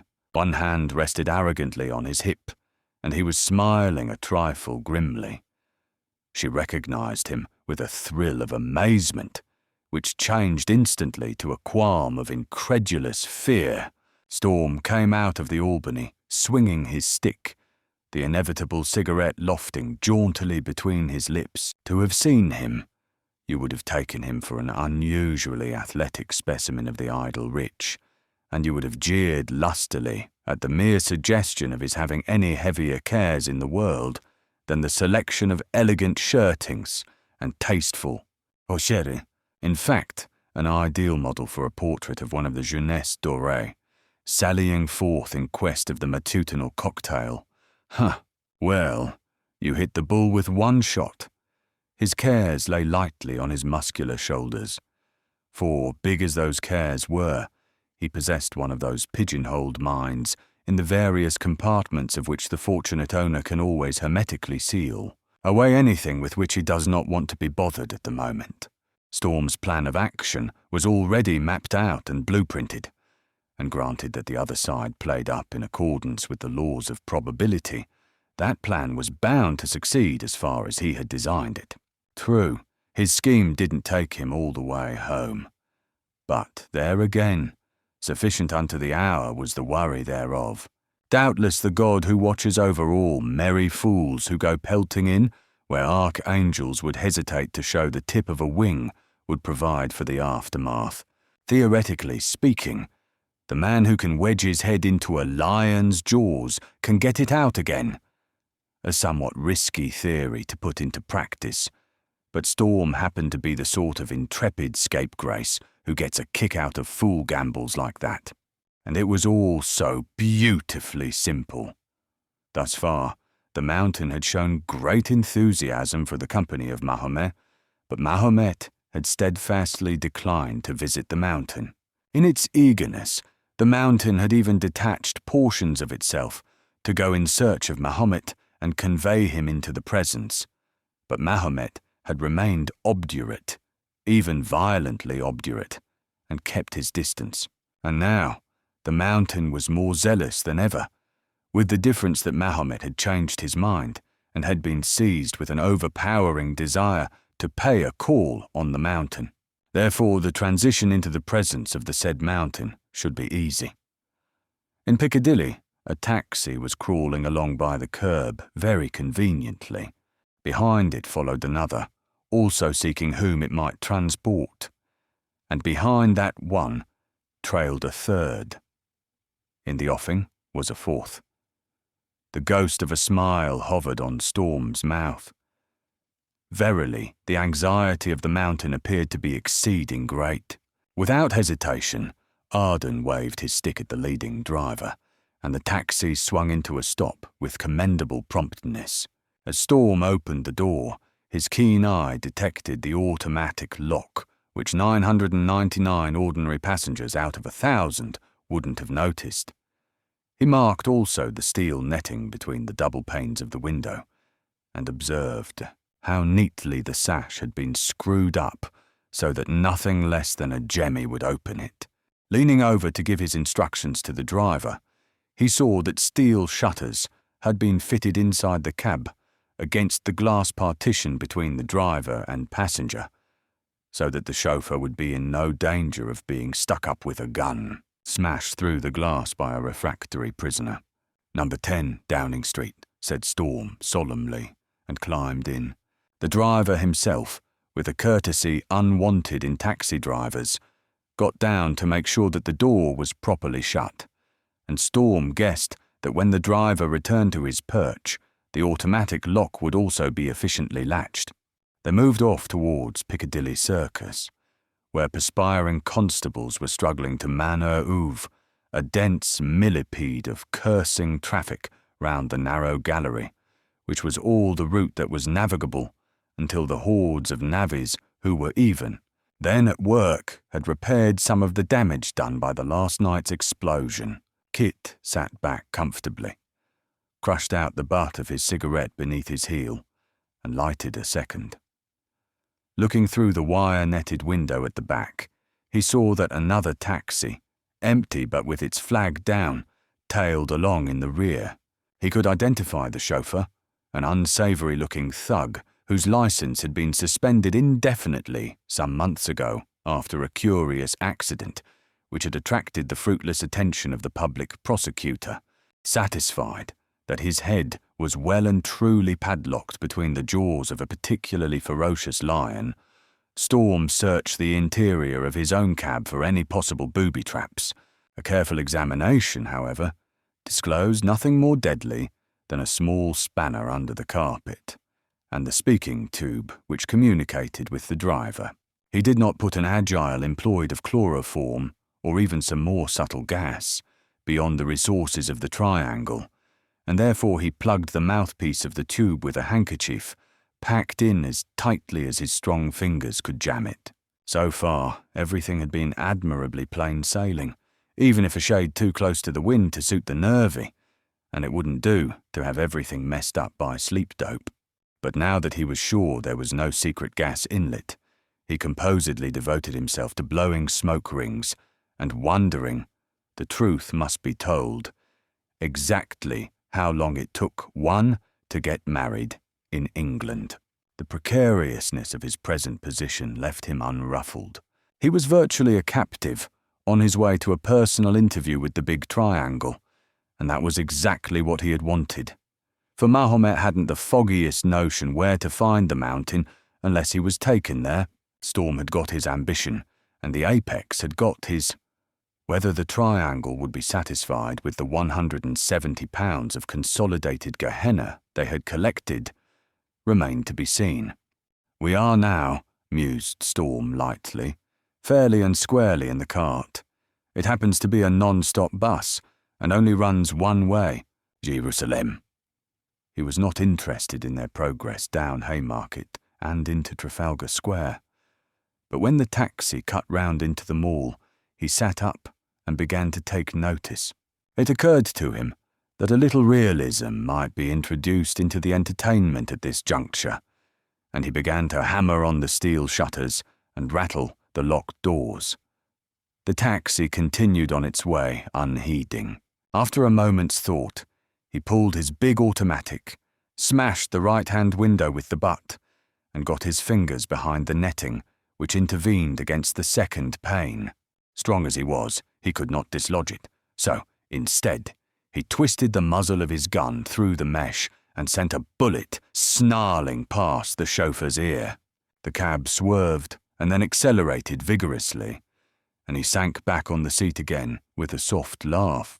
He had not fired to raise an alarm, but he saw immediately the measures which had been provided to deal with him if he had attempted to do so in earnest. The taxi which followed them drew quickly abreast, and he caught sight of Lou Mecklin leaning out of the window. He thought of pipping Lou through the neck. Pour encourager les autres. But before he could put his idea into effect, Mecklin swung up a syringe which resembled a chemical fire extinguisher. There was a sharp hiss, and a cloud of acrid spray billowed into the cab. For a moment, nothing happened, and then Storm reeled, gasping, into the far corner. His nostrils stung with the pungent fumes of liquid ammonia, He choked and coughed and writhed.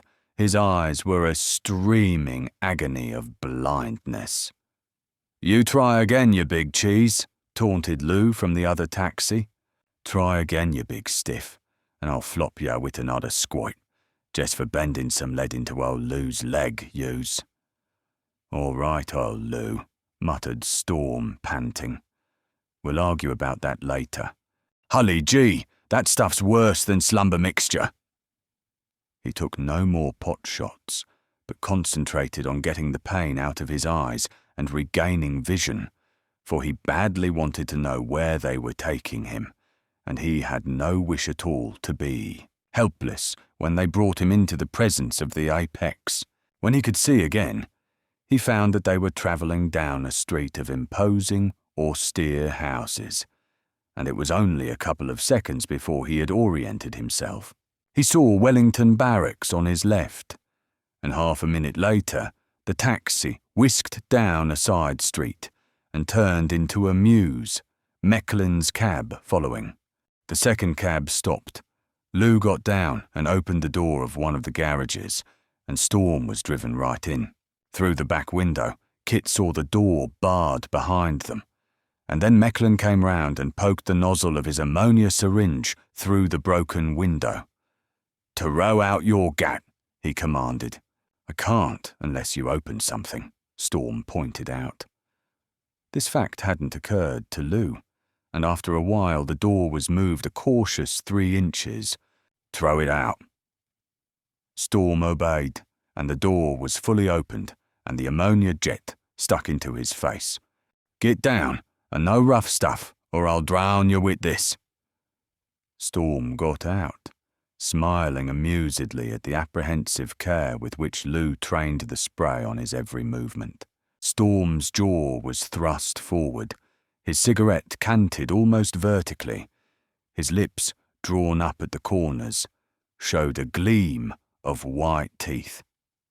Everything functioned exactly as per invoice. He was in the enemy's camp, and every muscle in his body was tingling with joyous anticipation. "Frisk him," snapped Mecklyn. Arden opened his arms, as a habitual criminal does in the police station, and the first taxi driver came up and searched him. The taxi driver was not gentle or squeamish, for the bullet which had zipped past his ear had alarmed him considerably, and he made what he thought was a thorough fanning. That he found nothing was not his fault. He even prodded Storm in the small of the back, doubtless with memories of the Marlborough Street episode, but drew blank. Storm had 16-inch biceps, and the chainmail he wore effectively disguised the outline of his arm holsters. At length, the chauffeur stepped back and signified that he was satisfied, but Lou did not lower the squirt. "Over there, by that cupboard," he ordered. "Start anything, and I'll douse you." "You're mad as a meat axe, Lou," said Storm commiseratingly. "I want to see the big triangle first. You flatter yourself. I guess I can kill you any time." "Yeah," sneered the gunman, and Storm winced. "You do make vulgar noises, Lou," he protested mildly. Mecklyn leaned over the syringe he still pointed at Kit's face. "Listen, buddy, that heavy date of yours is higher, and you can tell her old Lou's sweet on her. We got the mall right higher, and she'll never get out again." "That's why I came," said Storm calmly. Mecklyn scowled. As we have seen, he was not a man of high intellect, and Storm's frigid imperturbability made him uneasy. Like the armour of assurance which enveloped Snooper Brome, it was something which he couldn't deal with. It was as hopelessly out of his depth as the fourth dimension.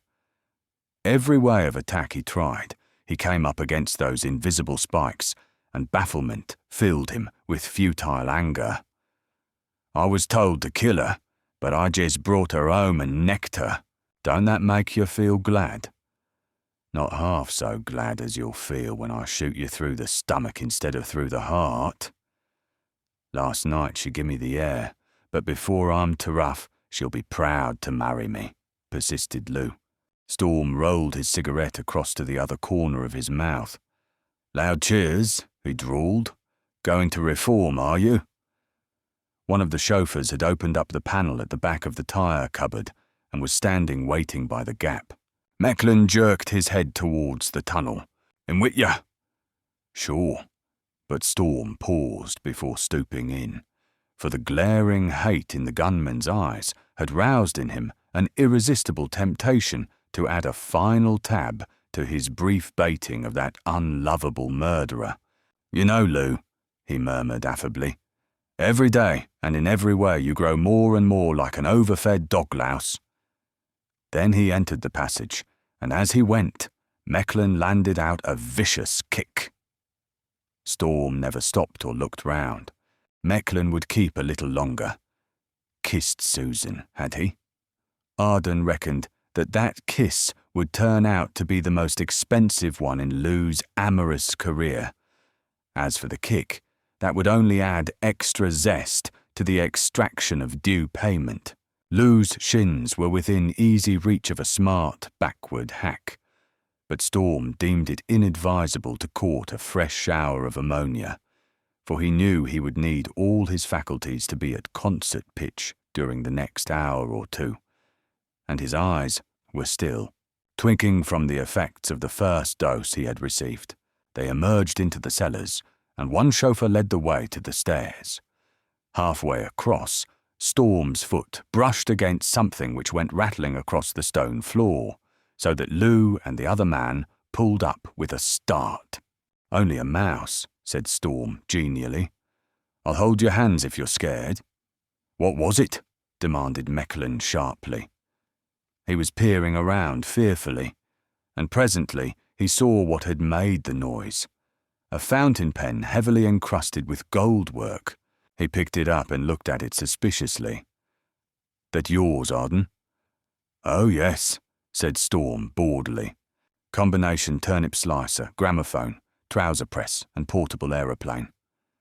He reached out a hand for it, but Mecklin thrust the pen into a pocket and pushed him away. Keep moving, he growled. Funny, ain't ya? Maybe you'll be sick presently. I shall if I see much more of you, remarked Storm crudely. One day, threatened Lou sullenly, I'm going to make you wish you'd never been born. You flap your mouth too much. I'm gonna. I'll be there, yawned Storm, and Mecklin relapsed into a pugnacious silence. As Storm climbed the steps, an odd, dancing, metallic laughter glittered in his grey eyes. That fountain pen had given an entirely new twist to the situation, and as yet he was unable to gauge whether the twist was going to be big or small, for Storm knew and had recognised the ornate filigree with which the pen was embellished, and he wondered what business James Norman Mattock might have in Buckingham Gate that morning. Chapter 26. Seconds Out of the Ring. Believe we've met before, Captain Arden, said the Apex. Somehow I can't get into the way of calling you Kit. Don't bother to try, advised Storm. Somehow I can't get into the way of calling you Father. Ezra Sercon sat down again on his throne, taking in every detail of Storm's appearance with a keenly appreciative eye. It was a strange meeting between father and son, that. Family love is mostly a matter of long proximity, and there had been none of that between those two. No affection was in their clashing glances. Storm's interrogating, half mirthful, accusing, dangerous, assured, level. Sercon's full of frank admiration, blended with a trace of fear.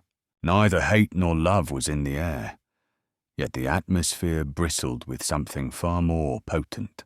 Circumstances had thrown them together to do battle on opposite sides of the law, battled to the death, fought out with words alone, right up to the final melee. Surely the strangest encounter in the annals of crime. You're like your mother, son, said Sercon slowly. You've got that cornfield Saxon hair of hers, and her eyes. And yet you're me. I used to stand up that way once. That proud, reckless way. There was a short silence, while Storm met his father's gaze inscrutably, and Morini propped the door, an automatic swinging unobtrusively in one hand. "You're clever, like I am," said Zircon. "You found me. Probably nobody else could have." "Yeah," agreed Storm, "but you're like Lou. You flatter yourself. You weren't so very difficult, although I grant you, every time. There was a lot of luck in it, and now the game's up. I've got you. What are you going to do about it?" Zircon raised his eyebrows. "Do about it," he repeated. "You said it. You're right where I want you. Hear me. I'll tell you a home truth you missed through not bringing me up yourself instead of slinging me into a workhouse when my mother died. And that home truth is that there's one big wad of conceit swollen up above your ears, which same has just landed you in the fishiest kettle of fish you ever dived into in your sweet life. You think you're sitting on several square miles of velvet. You've got me, you've got Miss Hawthorne, and you figure it out you've got every card in the pack neatly stacked up in your own private mitt. Guess again? Maybe you think I'm bluffing. Guess twice more. I never put up a bluff unless I've got an even chance of pulling out if it's called. That applies now. Scotland Yard have got your little dossier nicely tied up in pink ribbon, just waiting to travel along to the public prosecutor. And you know where you'll be when that dossier makes its speech? On the drop, big triangle, plumb on the drop. It's all sealed up, because just now, this game happens to be a private one, and I don't want any policemen sitting in if I can help it. But if I don't rock into Scotland Yard by midnight, the witching hour, the seals will be broken, and that means the hangman will be earning big money about 8 weeks later. Which prison did you fancy?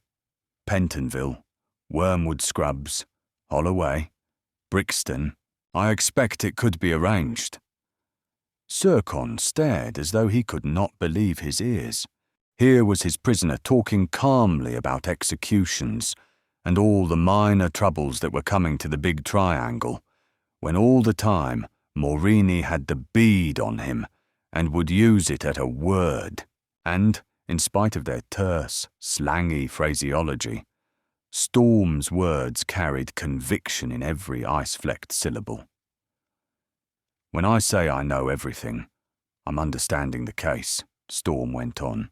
"God himself couldn't raise a longer charge sheet than I'm going to hand out to you right now. We'll take it in tabloids, all clear. Then I'll shoot.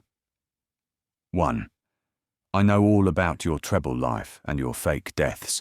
I know the beaver who was hoiked out of the Thames last night was no more Oscar Regenson than he was the King of England. There never was an Oscar Regenson, except you in fancy dress. I've proved that. And there's a little billet doux from the Home Office pathologist himself to prove it twice over. Not to mention Miss Hawthorne's little piece. I know why you love that tin, can you call the safe in your office. I've slid out the shelves and opened up the dinkiest little cubbyhole any crook could want for a lie low. Why, I've even got your photographs in your 2 sideline costumes. Olaf the seabird, complete with false beard, comes into the picture gallery. Just to show you there's no ill feeling, I'll give you a free tip which I'm afraid you'll never have a chance of using. Here it is. If you must disguise yourself like a dime novelette detective, never get in the way of an auto, you're liable to be knocked silly, and then you forget to fake up your voice. Suppose anyone's snooping around who knows both of you. That kind of lets a whole menagerie of cats out of your bag. I'm glad you allowed the element of luck, remarked Zircon ironically, although a certain tenseness in his voice spoilt the effect. Storm flicked some ash from his cigarette. Share and share alike. If I was lucky in that, you were the most doggone lucky crook that ever went on a jag. Suppose the man detailed to look after your mischief had been anyone but me. Think he'd have let you go off smiling? You get a 3rd free guess. Only I don't like my relatives being pushed through traps in execution sheds. It's rotten bad for the health of the genealogical tree. Besides, the papers would make such a song about it. Apex caught by his son. Captain Arden, police hero, gets father's death warrant.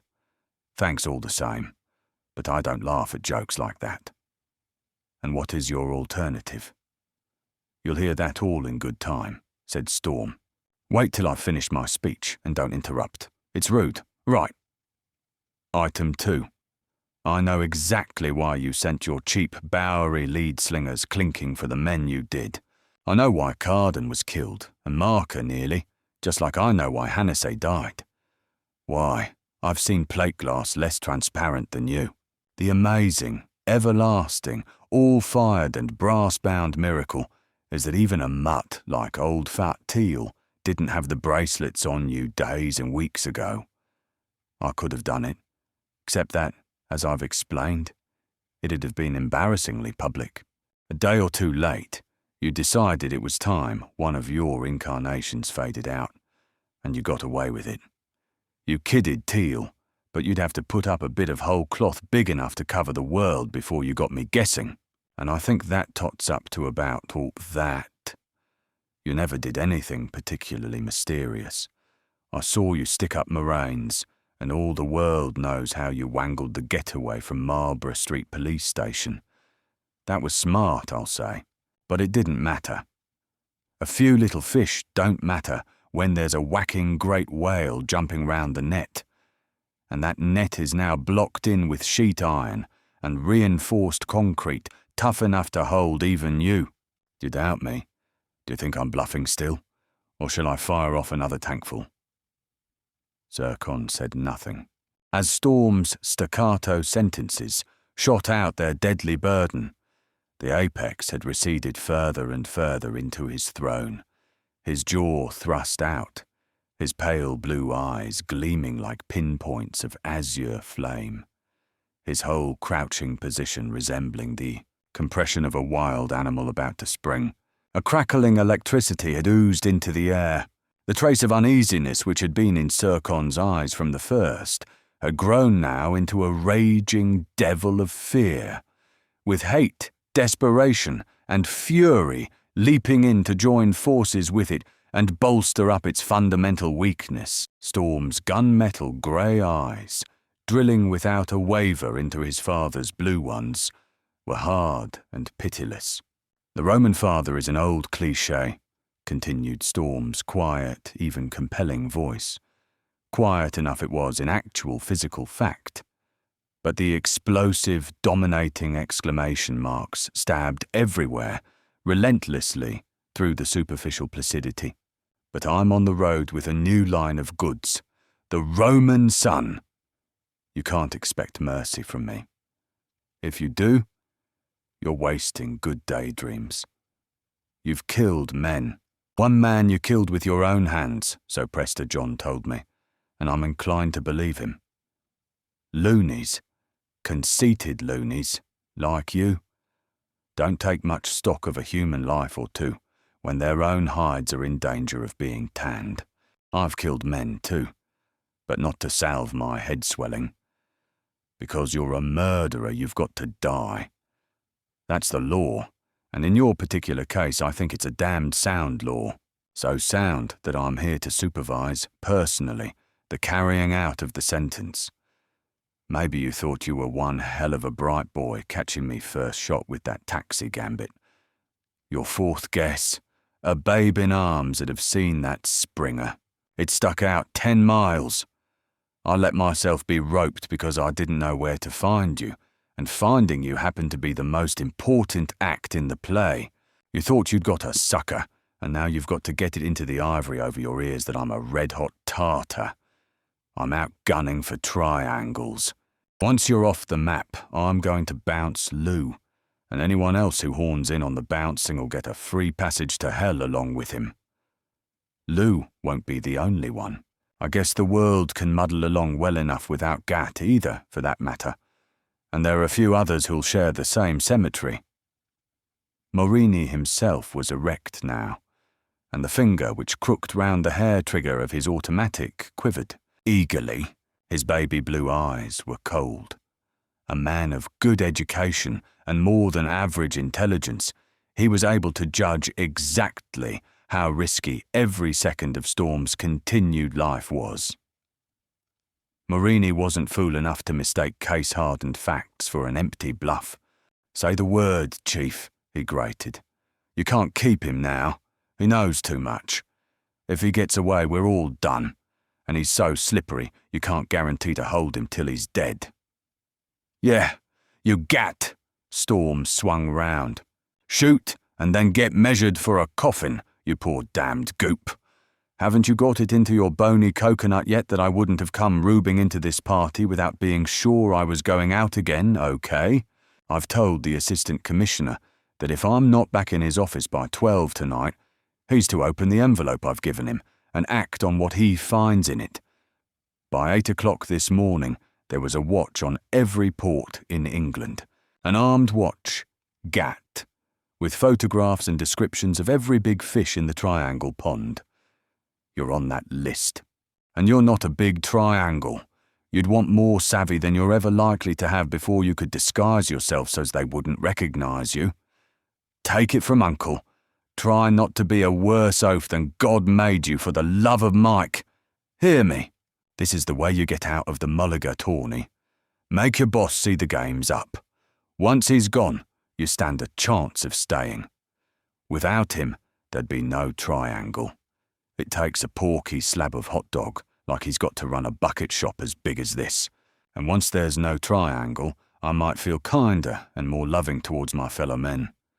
Which I don't mind telling you I don't at this moment. You've got a gun. Take your choice. Certain death or an even chance. Then Storm turned his back on the gunman, as though he were never in doubt of the alternative that gentleman would select, and faced Zircon once more. "Suppose you kill me," he rapped out. "Teal'll get you, sure. Maybe you'd like to hear exactly what evidence Teal's got to hang you with. Well, take it in pills again. 1. He knows now you're Oscar Regenson. 2. I've left him data enough to prove you're Snooper Brome, too. Chew that bullet, sweetheart." Zircon half rose from his chair, white to the lips. That was a shot he had never expected to hear blazed at him. The one secret he had thought he had held even against Storm's acumen had been flourished as certain knowledge with a calm assurance which staggered him. It was uncanny. Yet he did not lose hold of practical thought. Almost in the same flash, his brain had seen and seized upon the only way of escape which now lay open to him, and already he was whizzing it through his imagination, moulding and developing it. "That gave you a jolt, I'll bet," Storm continued. "I guessed when I saw you in Regenson's house the night I burgled it. I was sure when I found you were the man who'd raked Mattock and Jones Sands into the Triangle. Gosh, you're so easy. I wonder you've got this far. Right. Let's get on. 3. Given the first 2 scoops I've mentioned, they can prove you were the man who directed the sticking up of Moraines. 4. They won't be bothered much with proving you ordered Miss Hawthorne to be killed by Morini after she'd seen you that night in Hamilton Place and your Regenson costume. 5. Regenson was the registered owner of the Billingsgate sawmill. Bad break of yours, by the way, forgetting to sign the deed of sale in the Regenson handwriting. I suppose you bought the place before you'd fixed up what handwriting Oscar was to have. 6. Prester John's evidence that you murdered, with typhus bugs, a man who wanted to know too much about you. 7. Having proved you all jar the big triangle, you're therefore responsible for the deaths of several people in the Piccadilly Circus bean feast. I guess that little bunch'll weigh heavy enough in the scales to send you to Hell Express as soon as they can get you convicted and string you up. Now, Crow." Storm paused and reached for his cigarette case. He gave one glance at Morini, and saw that the gunman was leaning against the door again with his automatic directed straight at his, Storm's, heart. Storm lighted a cigarette and splintered the match between his fingers, watching Zircon intently for every sign of the effect his incisive sentences had had. Zircon's head was bent forward, so that he looked at Storm from under the rim of his prominent brows. "Understand me?" asked Storm softly. "Got that little mouthful under your hat? Is it walking around squeaking at you? It's your cue. Do you kill me and Miss Hawthorne and hang? Do you lock us up and try making a bolt for it and hang? Or do you walk out into the next room and shoot yourself without any fuss? Once upon a time, your family name must have meant something to you. Do you want the initials on a prison wall, just over an inconspicuous grave, and your own life history minutely recorded in every book on crime that's written from now onwards? Or have you got a spark of decency left in you? Have you got guts enough to stay dead like a gentleman? It's your shout, pay up, and nobody'll ever see the bill. Don't square it my way, and you go to Tophet through a mud bath." It seemed for a moment as if Zircon was searching his son's face for any trace of relenting, but Storm's features were set in a granite, ruthless, inexorable mask, and then the burning rage crept back into Zircon's eyes. "Are you much better than a parricide?" demanded Zircon fiercely, literally shaking with passion. "Isn't your idea just to shelve the responsibility for the act, and be the cause of it just the same?" "Put it that way, if you like," returned Storm icily. "It happens to satisfy what conscience I've got, and since I hold the whip hand, what I say goes." The effrontery of his manner passed over the heads of his hearers. They were becoming inured to it. His crisp, self-possessed manner had ladled them out such a succession of incredible blows that their senses were growing numb.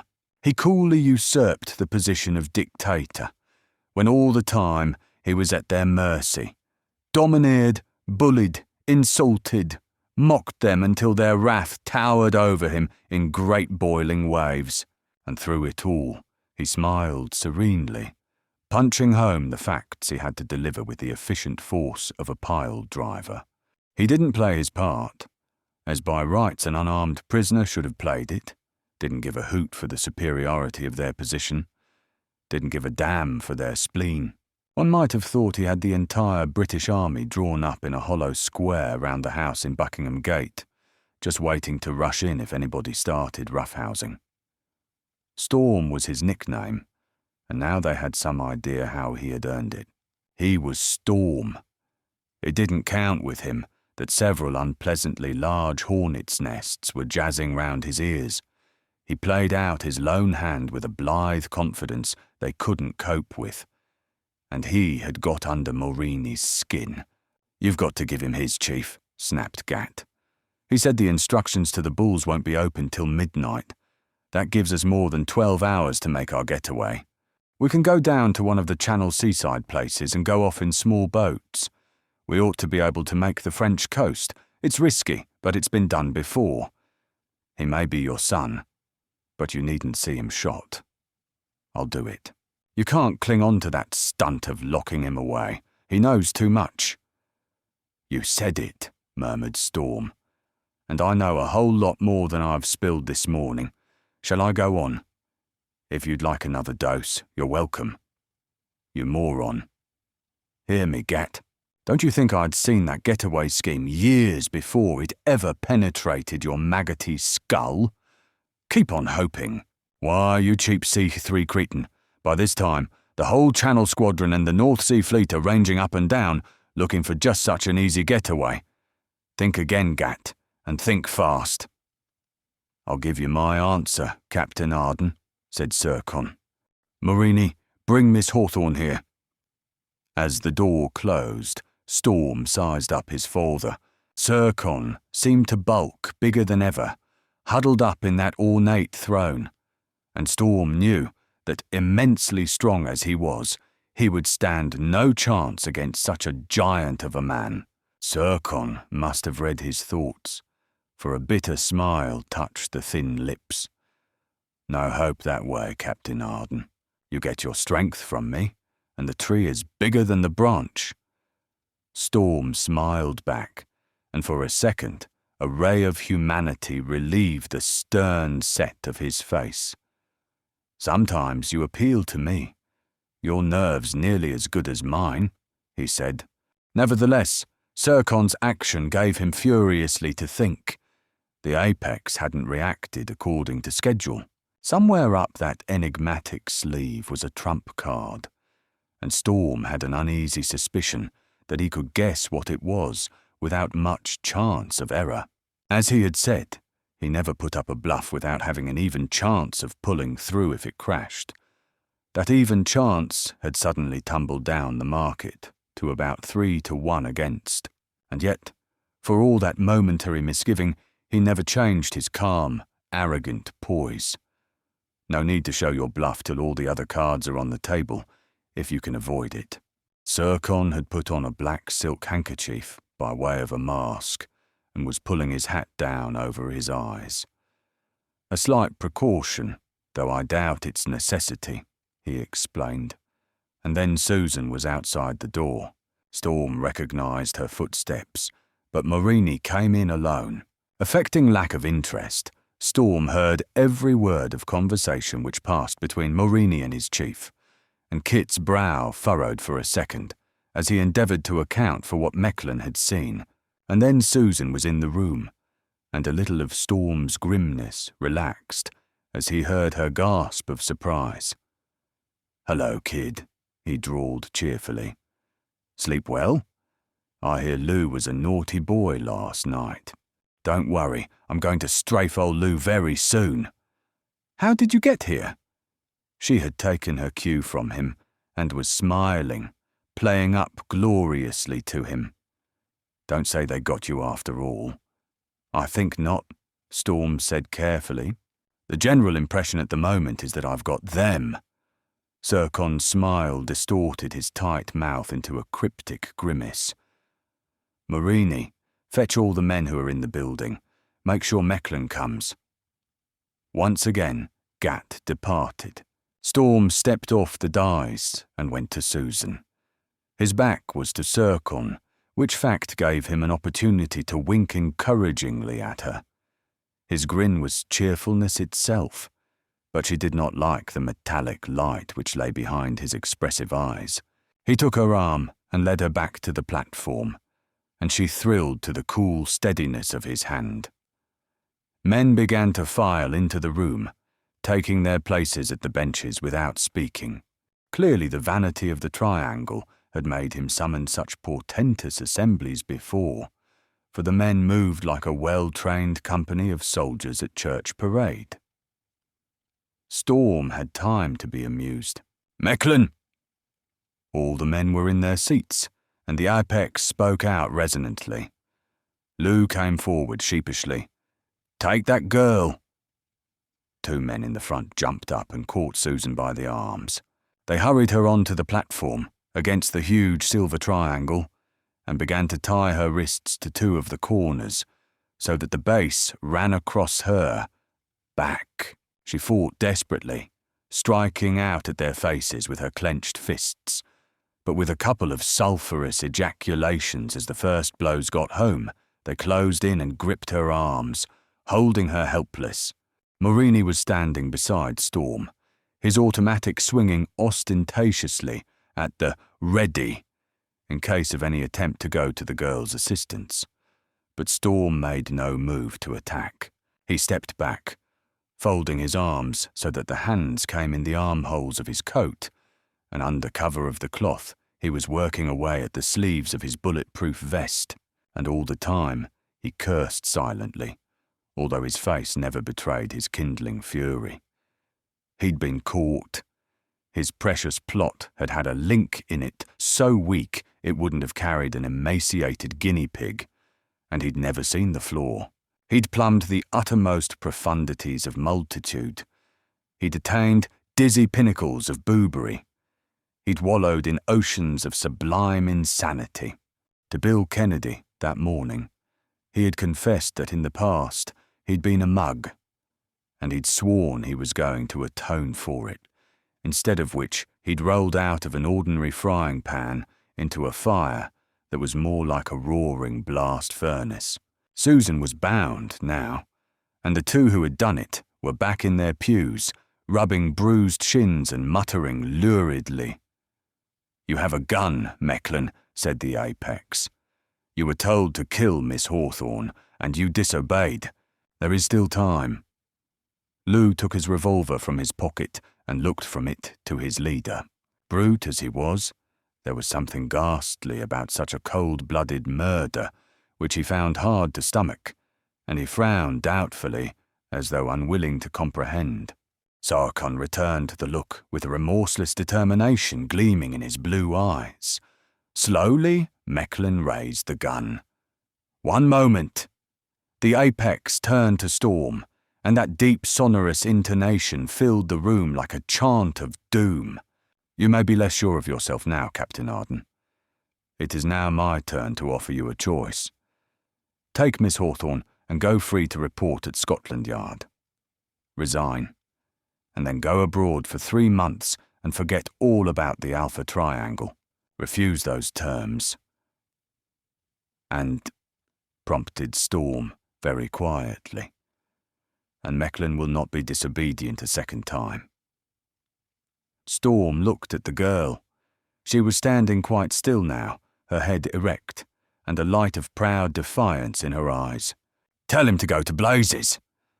Her voice rang out with bell-like clarity, and there was not a hint of faltering in it. Storm swallowed a lump that had come into his throat. His head bowed, as if in the agony of making his decision. But all the while his hands fumbled away swiftly and surely at his arms. Another second. At last he raised his head, and his cold eyes swept from Mecklin to Morini, from Morini to Ezra Serkon. "Alias," Bull said. "Sure thing, you great little wonderful kid," he cried, and his hands leapt into view with lightning-like rapidity. 3 shots reverberated as one. The men in their chairs, watching, spellbound, saw Mecklin clutch his chest, sway, and sag to the floor with a long, sighing groan.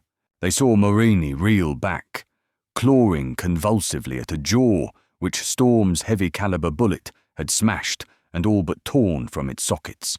They saw Storm himself, struck over the breastbone by Morini's fractional second-late shot, stagger, and then, miraculously, recover himself. And then Storm was on the dies, shielding Susan with his body, one gun-laden hand resting on his hip, roved from face to face of the men still sitting as though paralysed in the body of the room, the other focused on the apex. "There's my answer. Now, Crow, you second-hand gorgonzolas," he mocked them. Chapter 27. Mr. Teal butts in.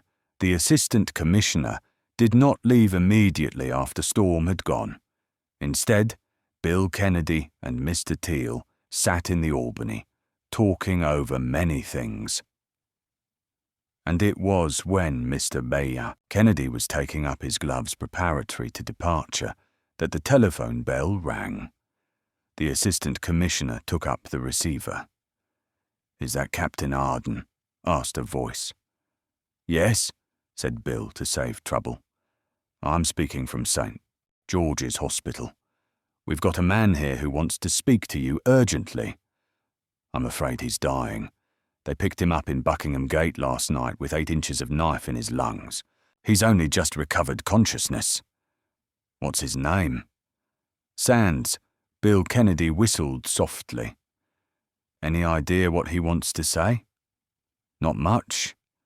He'll only speak to you personally, but he keeps muttering something about a triangle and a girl." "I'll be there in 8 minutes, laddie," Kennedy stated crisply. As he replaced the instrument, he saw that Teal was struggling off the sofa. Never, said Teal solemnly. Never in my life have I missed anything that was going on worth being present at. If you try to make me break that record, sir, I shall resign this morning. Don't say anything about my shoulder, because there's no bones broken. It's just a flesh wound I'd rather be without. But it doesn't mean I'm going to be tied down in a bath chair. Bill Kennedy was an excellent judge of time and space. Exactly 8 minutes after he had hung up the receiver, he was standing beside the deathbed of Birdie Sands, that funny, wizened little man. Teal was with him, and they were hidden from the rest of the ward by the screens which in hospitals are placed about the beds of those whose hours are numbered. The whizzer looked up with a wry smile. He was pale from loss of blood, but in no pain. His breath came in long, slow, wheezing draughts, which scarcely stirred his shallow chest. The clear luminosity of the beyond was in his eyes, and a strange serenity had smoothed out the wrinkles on his pinched face. "Where's Arden?" he asked faintly. Bill Kennedy sat down on the bed, Teal remaining erect. "Captain Arden's gone to look for Miss Hawthorne," said Bill. "He wanted to settle the triangle alone, and we had to promise not to interfere unless he failed. I don't know how he was going to set about it, but he had some plan or other in his head." Birdie was silent. Then, "I never met him," he whispered, "but they see he was a good busy. Listen, Kennedy." Sands raised himself on one elbow.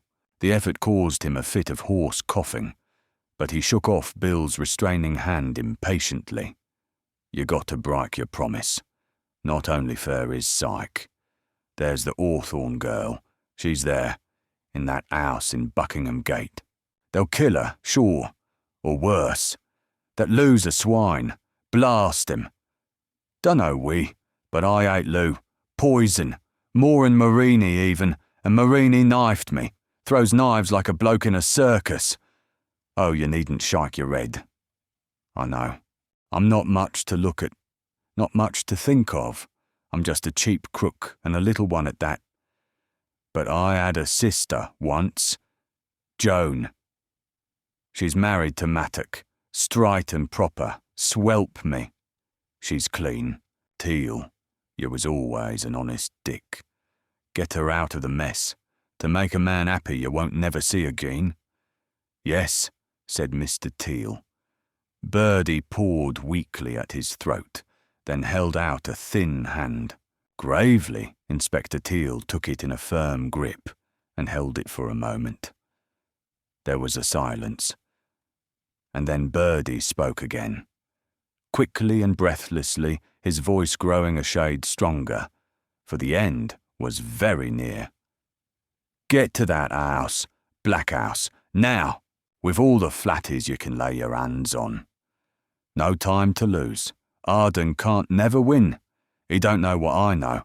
The triangle's got a card Arden'll never beat. There's a tunnel, another blow-up, and it's bigger'n Piccadilly. Hurry. There's no other we. To get his girl out. Never mind your promise. Will you go?" Birdie clutched Bill's sleeve earnestly, and quietly Bill nodded. "Yes." "Then go. Ain't no time. Don't wait for me. I always lived alone. S'pose I can die alone. I'd rather." A shrill, feeble cackle of laughter broke eerily from the dry lips. "Oh, you damned triangle. I got you. Birdie, little crook Birdie. And I got you. Smashed you. Blast. Yah!" And then the voice fell so low that Bill Kennedy had to lay his ear almost on Birdie's mouth to catch the gasping words. "Put on the lights. I'm afraid of the dark." Birdie's hand went groping for Kennedy's fingers. Joan. Birdie's going. Never was much use to you. But you're all right. Joan, it's cold. Kiss me. We'll get in through the mews. Most of these old houses have back entrances that way, said Teal. Unostentatiously, a cordon had ringed round the gaunt, sinister house in Buckingham Gate, and the mews behind was thronged with armed men whose rubber-soled shoes had made no sound on the cobbles. Bill Kennedy was in charge of the men in Buckingham Gate itself, and Teal was left to direct the opening of the attacks. A minute study of the tyre tracks showed that, although there were 6 lock-ups along the west side of the mews, all the cars which had recently passed in and out of the garage had entered and left by one particular door. Teal made a careful examination of the lock and also tested the resistance to a steady, cautious push. 1 bar across the centre was his expert verdict. Then he drew up his men and gave them their instructions. There was an odd furtiveness about the proceedings. The 30 men mustered in the mews might have been conspirators meeting at dead of night to hatch some nefarious plot, instead of burly, stolid, plain-clothes men with nothing more sensational about them than the police automatic and truncheons with which they were armed. Even Teal, an unemotional law-enforcing machine, found himself speaking in hushed tones, although their danger lay far more in being seen than in being overheard. Nevertheless, all the men were pressed close up against the garage doors on the west side to minimize the risk of being observed by anyone who chanced to look out of one of the upper windows. And if any perishing sinner falls over his own feet this time, like one adjective noun did in Billingsgate not so long ago, Mr. Teal concluded, with whole seas of incandescent vitriol bubbling up in his measured delivery, I promise him, he won't only wish he'd never been born, he'll pray that there's no such thing as reincarnation when I've finished with him. With which horrific prognostications, Teal moved off to take up his position. He glanced round and made certain that the 12 men whom he had detailed to assist in the breaking in of the door were stationed ready on his heels, and then he took a Smith Wesson from his hip pocket and thumbed back the hammer. Ready? The question ripped out in sibilant warning, and a second later, things happened. Teal's revolver thundered, and the heavy bullets shredded the lock completely out of existence. Simultaneously, Central Inspector Teal and his 12 good men and true hurled their total 3/4 ton of bone and brawn against the barred door, and with one prolonged, rending, splinting crash, the door simply was not. They burst panting into the garage, and might have come to a check there among the miscellaneous assortment of trucks and cars, but for the spectacled man who happened precisely at that moment to be emerging from the secret panel behind the tyre cupboard. In an instant he was whisking back, like a startled mouse which has peeped out of its hole and looked straight into the eyes of a hungry cat. But Mr. Teal, moving at a rate of knots which his weight and inertia made to seem positively supernatural, crossed the concrete flooring like a whiff of smoke. He reached out a long arm and grabbed the horn-rimmed gentleman before that blushing violet could obscure himself behind the closing slide. "Carl, darling," hissed Teal, "why did you leave your happy home? And how's Mr. Nitrogen trichloride this merry morning?" Before Mr. Schwazen could utter a suitable reply, Teal had yanked him halfway across the place and smothered him in a stifling bear hug, and thereafter, while practised hands clicked jibs upon floundering wrists, the eminent Austrian chemist found it necessary to reserve all his energies for the task of avoiding suffocation. It was all over in a trice, and even as the remainder of the 30 poured in through the broken door, Mr. Schwazen was on his way to the police van which waited in petty France. The fat being thoroughly in the fire by now, speed became the order of the day. Headed by Teal, whose injured shoulder was by this time troubling him far more than he would ever have admitted, the constables rushed through the cupboard and down the short tunnel to the cellars. 2 men were left to guard the end of the passage, and the rest raced up the stairs. The hall was deserted.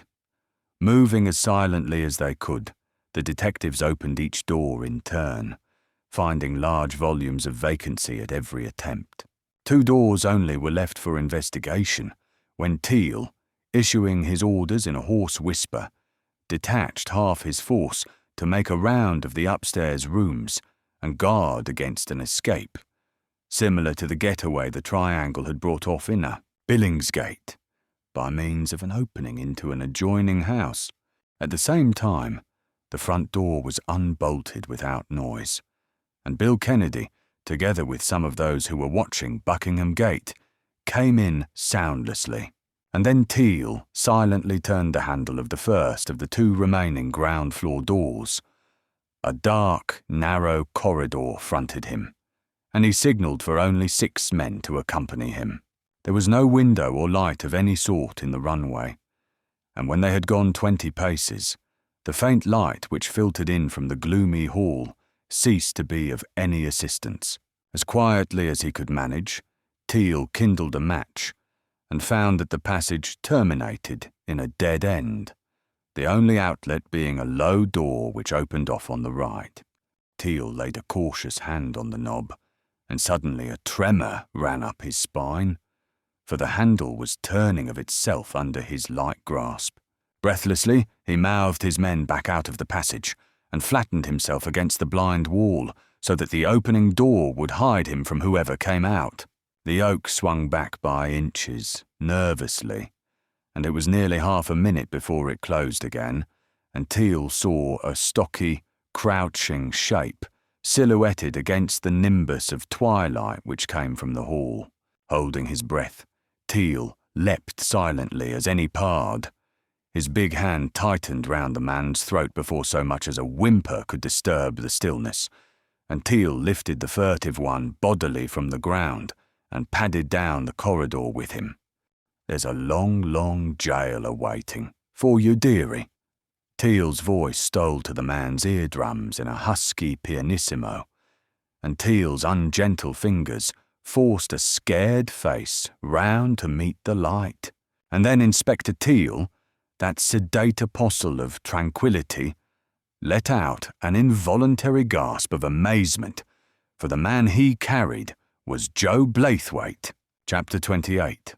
Last round. Storm's face was bleak, but his 2 guns might have been gripped in vises mounted on rock-based foundations for all the quivering they showed. He thought that the colossal impact of Morini's bullet must have broken a rib, for, although no revolver in the world loaded a charge heavy enough to penetrate that wonderful steel chain armour, the imperviousness of it was no defence against the sheer shock of the blow. Every breath he took stabbed an excruciating pang through his lungs, yet his gay, reckless fighting smile was on his lips, and when he spoke again, his voice was still deadly even, still rippling so deceptively smoothly over jagged slivers of quartz. "Free tip number 2, straight from the stable, big triangle. When you flick out the king of trumps, never starting gloating until you're damn sure the other man hasn't got the ace tucked away in his fist someplace. This is where you look round for your umpteenth guess, all of you. And listen, just bat so much as an eyelid, one of you frog-ricked horse thieves, and you'll find out where fleas go when they've dined off a dope-soaked suicide. Anybody care to try it? No? Nobody curious? I'll say you're a crew of unenterprising sons of a Port Mahon baboon, and I'll bet less than 12 hours ago you were all scratching each other's backs and telling yourselves what a tough lot of hell-for-leather fire-eaters you were. Jerusalem, you make me tired. What about it, huh? Can't you even raise one lone cuss word among the lot of you? Tough? Gosh, I'd like to have the whole boiling of you aboard a good old-fashioned windjammer with a hard-case bucko mate to help me teach you real toughness. They said nothing.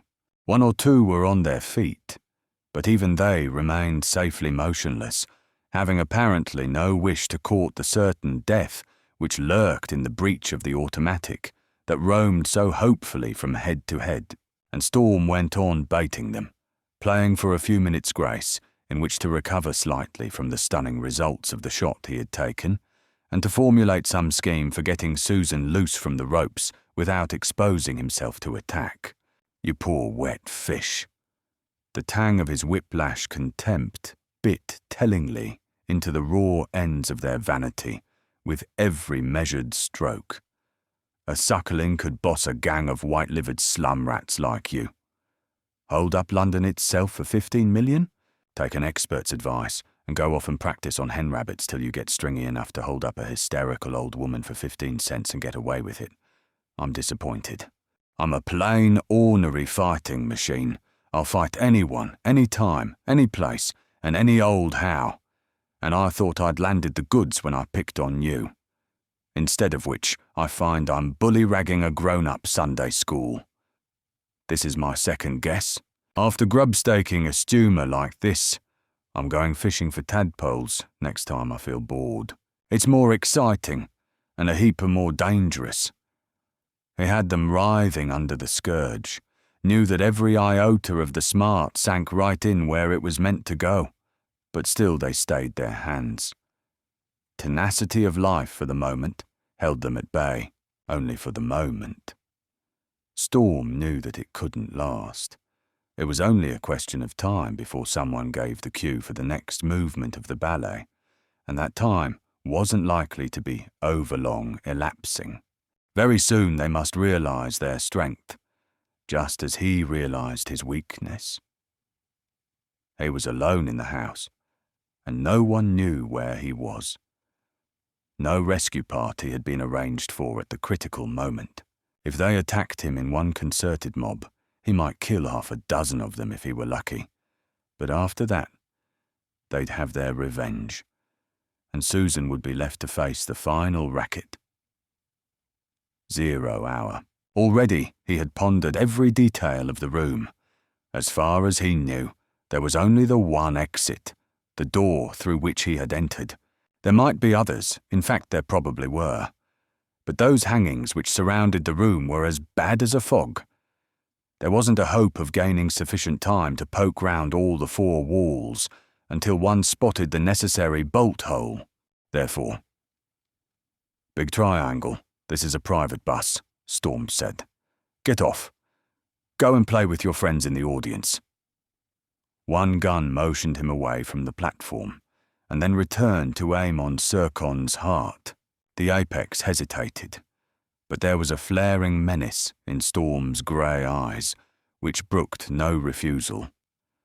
"And keep those hands of yours miles away from everything," added Storm. Slowly, the apex stepped off the dais and walked towards one wall in the body of the room. Then Storm dropped one gun into his coat pocket, stooped swiftly, and gained possession of his knife. Backing in front of the silver sign to which Susan was bound, he felt for the cords which held her. Once found, a couple of rapid slashes, and she was free. His luck had held, incredibly, but he had no leisure to waste on applauding his good fortune. Quick as light, he slipped the automatic from his pocket again and placed the knife in her hand, and even as he did so, he saw that the pent-up torrent was on the point of breaking. The men were looking to the apex, waiting tensely, keyed up for the signal to let fly. Storm could almost see the squall careering up to engulf him. Only a few seconds more, if that, but heaven grant him the respite of those few seconds. "Big triangle," Arden's voice clipped out again, and this time he glutted into it every fierce, rampaging demon of savage command he could concentrate on the words. "You're my hostage. Freeze onto that. It's no bluff, this journey. The first man who makes a threatening movement will finish it after you're dead. I've got you covered, and I never miss. Look." And then Storm diced everything on an even chance. Either his action would win the few seconds cowed stillness he needed, or it would be as a spark to the over-dried tinder which was only waiting for its opportunity to blaze up and wipe him off the earth. He made the gamble without a flicker of an eye. 2 vicious little tongues of orange flame spat out of his automatics, and the 2 shots rattled like the sharp rat-tat of a drum. And Storm was sidling towards the door with Susan following him. And Ezra Sercon had sprung back a pace, clapping shaky hands to his ears, for Storm's bullets had grazed under the lobes like 2 hot, searing irons scraped across the skin. "That'll show you whether I've handled gats before," Storm challenged, frostily as a Siberian zephyr. "And next time it won't be fancy shooting you'll see demonstrated. Now think again, all of you, before you cut up crusty with me." Susan's hand was already on the door, and in the tingling silence, Storm heard her catch her breath. The next moment, she was whispering in his ear. "There are men moving about outside, creeping around. I can hear them." "Hell!" the word murmured almost inaudibly in Storm's throat. More mess. When he had heard the apex summoned to that room, all the men who were in the house, he had naturally assumed that the order would be obeyed. With the only exit he knew ruled out, they were in the most ghastly blind alley 2 people could have strayed into, and once again, the effect of his arrogant threatening was wearing off, more quickly than before, now that the men he was dealing with had grasped their own danger, as well as the precariousness of his position. They would never let him get away if they could possibly prevent it, even though they ran the risk of being shot down in the attack. Each one of them would hope to be lucky and escape the few rounds Kit could loose off before they reached him, and each would be aware of the havoc which would be running amok once he got in touch with Scotland Yard. The apex, most of all. Sercon's hands were coming slowly down from his face, and a fiendish lustre burned in his pale blue eyes. His voice rang out suddenly, breaking in on the sizzling intensity of Storm's thought. "Wait, Captain Arden." Sercon, too, could move like an arrow, and the shock of Susan's discovery had taken that last infinitesimal perfection of keenness off Storm's alert brain. Such an all but imperceptible blunting, yet great enough to make an incalculable difference. Ezra Sercon had flung up his hands and parted the hangings behind him. They saw that screwed to the wall was a small switchboard of porcelain from which protruded 2 6-inch levers of ebonite, and the apex had one of these firmly gripped in each of his upraised hands. "Now listen to me," he shouted. "Haven't forgotten Piccadilly Circus, have you? Well, try to imagine twice that amount of NCL3 under Buckingham Palace. Why else should I make my headquarters here? There's a tunnel from the cellars, or was, before the explosive was tamped in. And the palace isn't far. The stuff's packed in huge blocks of ice. But when I pull down this switch, it'll close a circuit, and this heats a network of platinum wires among the charge. Shoot me, and the weight of my body'll pull down the switch. I'll prove to you I'm not bluffing either. See the other switch? That connects with a tiny tube of nitrogen trichloride upstairs. Show you?" He dragged down the second lever. From over their heads came a dull, ear-numbing thud. The ceiling cracked, and little fragments of plaster broke away and crumbled to the floor. The explosion, small as Sercon had said the charge was, shook the house. Came a hoarse exclamation outside the door, and someone barked out 2 words. Then, the muffled patter of feet stumbling up the stairs. The apex looked drawn and haggard suddenly, and an almost childlike puzzlement crept into his eyes. "What was that?" "More of your friends, I expect," remarked Storm coolly, for he had recognized the voice outside in the hall. "Susan, get the door open. Hustle." "It's locked!" screamed Sercon. A mad triumph shook him. "Locked, locked, locked! No escape. Get after him, men. Get on, get on! What are you waiting for? Watch, Captain Arden!"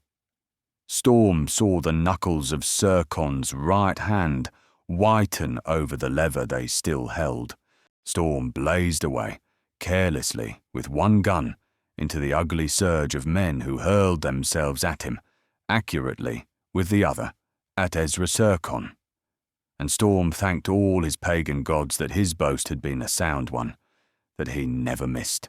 3 bullets sped, like 3 crashing thunderbolts, into Serkon's right wrist, smashing flesh and bone and sinew to a spurting crimson pulp. Storm saw the apex drop his hand, and then Captain Christopher Arden, trouble hunter, was slap in the middle of as big a slice of trouble as any Hotspur could desire. With 2 empty guns clenched in his hands to add weight to his blows, he was battling for dear life against a horde of raging maniacs who, fortunately for him, were too closely packed to be able to use their weapons without risk of killing each. Other were hampered by their own numbers, men who used tooth and talon like wild beasts, men like animals, thirsting for blood. No giant of legend could have stood up to that terrible onslaught for more than 3 minutes. Human muscle and nerve, however willing, were physically incapable of sustaining the fearful pace of such a fight. Storm slogged away with the powerful precision of the fighting machine he had called himself, but he felt his strength going and the sog of his sledgehammer blows into contorted faces growing less potent with every punch. His fists catapulted out from all angles. He still smiled, but grimly, and all the time he knew it couldn't last. A red mist, shot with eddying whirls of black and silver, swam before his eyes, nauseatingly. His chest was a hive of toiling agony. He wondered wearily how long it could last. But he never let up. He knew he was going out, knew that his hour had struck, a great and worthy end to so wildly glorious a life. He knew no fear, only a strange, primitive exaltation. Battered, bruised and torn, thereafter he fought on in silence. He knew that he had been fighting for no more than half a minute, yet in that short space he felt as if he had lived through an eternity. As though separated from his body, his mind stood out clear as a crystal globe in sunlight. He could think coldly, calmly, and work out exactly how much longer he could keep going. Another half-minute perhaps. And then, finis. And then a new voice broke into the tempest. A familiar voice, preternaturally excited. Teal! How had Teal got in? Had he found the secret entrance, or broken through the locked door? Funny that. Storm hadn't expected rescue. All the odds had been against Teal getting in before it was too late. But it was Teal's booming bass, all right, no doubt about that. And Teal himself, ploughing like a cruiser towards him. "Hold on, Captain Arden, hold on. Come on, boys." And Storm managed to cheer back. "Atta baby, Teal. Give 'em hell." Chapter 29. Break away. They got him away. Somehow, after a second eternity of effort, he was free of the swaying, cursing throng, leaning against the wall, panting, drawing a bleeding, aching hand across his filming eyes, Susan clutching his hand, straining herself against him, Teal's arm around his shoulders, supporting him. Out of the valley of the shadow. Homeric. Men were still pouring through a door which had been knocked off its hinges, struggling in scattered knots to overpower the last stand of the triangle. The apex himself was not among them. "The big triangle," gasped Storm. "Teal, get him!" "Black Mask, he's gone." "It's all right," soothed Teal clumsily, and Storm shook him off with an impatient shrug. "It's all wrong. You've got to get him. Tear down the hangings. There must be another exit." Teal obeyed, Storm helping as best he could. Other detectives were at work immediately, and so they saw that at the end of the room where the dais was, the curtains hung 3 feet off the wall, leaving a hidden alley at the end of which was a door. Teal was the first through, and when he saw where he was, he nearly choked, for it was the narrow passage where he had caught Blaithwaite. When they reached the hall, they found it deserted, for every man on the job was by then crowded into the throne room to help the fight. In a sudden flash of intuition, Teal raced for the cellar stairs, and as he opened the door, he distinctly heard the clatter of shoes on stone slabs die away. Through the garage! They could be but a little way behind. Teal pounded down the steps, with Storm hard on his heels. Even as they reached the cellar level, they caught a glimpse of a tall figure sprinting down the gloom of the short passage towards the now open panel in the tire cupboard. Storm kept up with Teal in that hectic chase. How, he never knew. He was tired unto death, but a superhuman willpower kept him going when every fibre of his body shrieked for rest.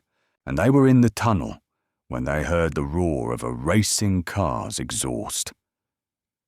An instant later, a second exhaust stammered into life.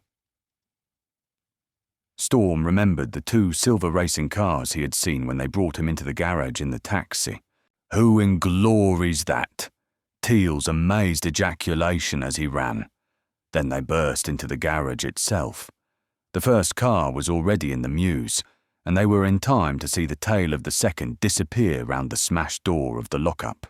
There was no chance of starting up another of the cars to follow in pursuit, even assuming that one of those which were left would be capable of overtaking either of the first two lean, speedy supercars, which was unlikely.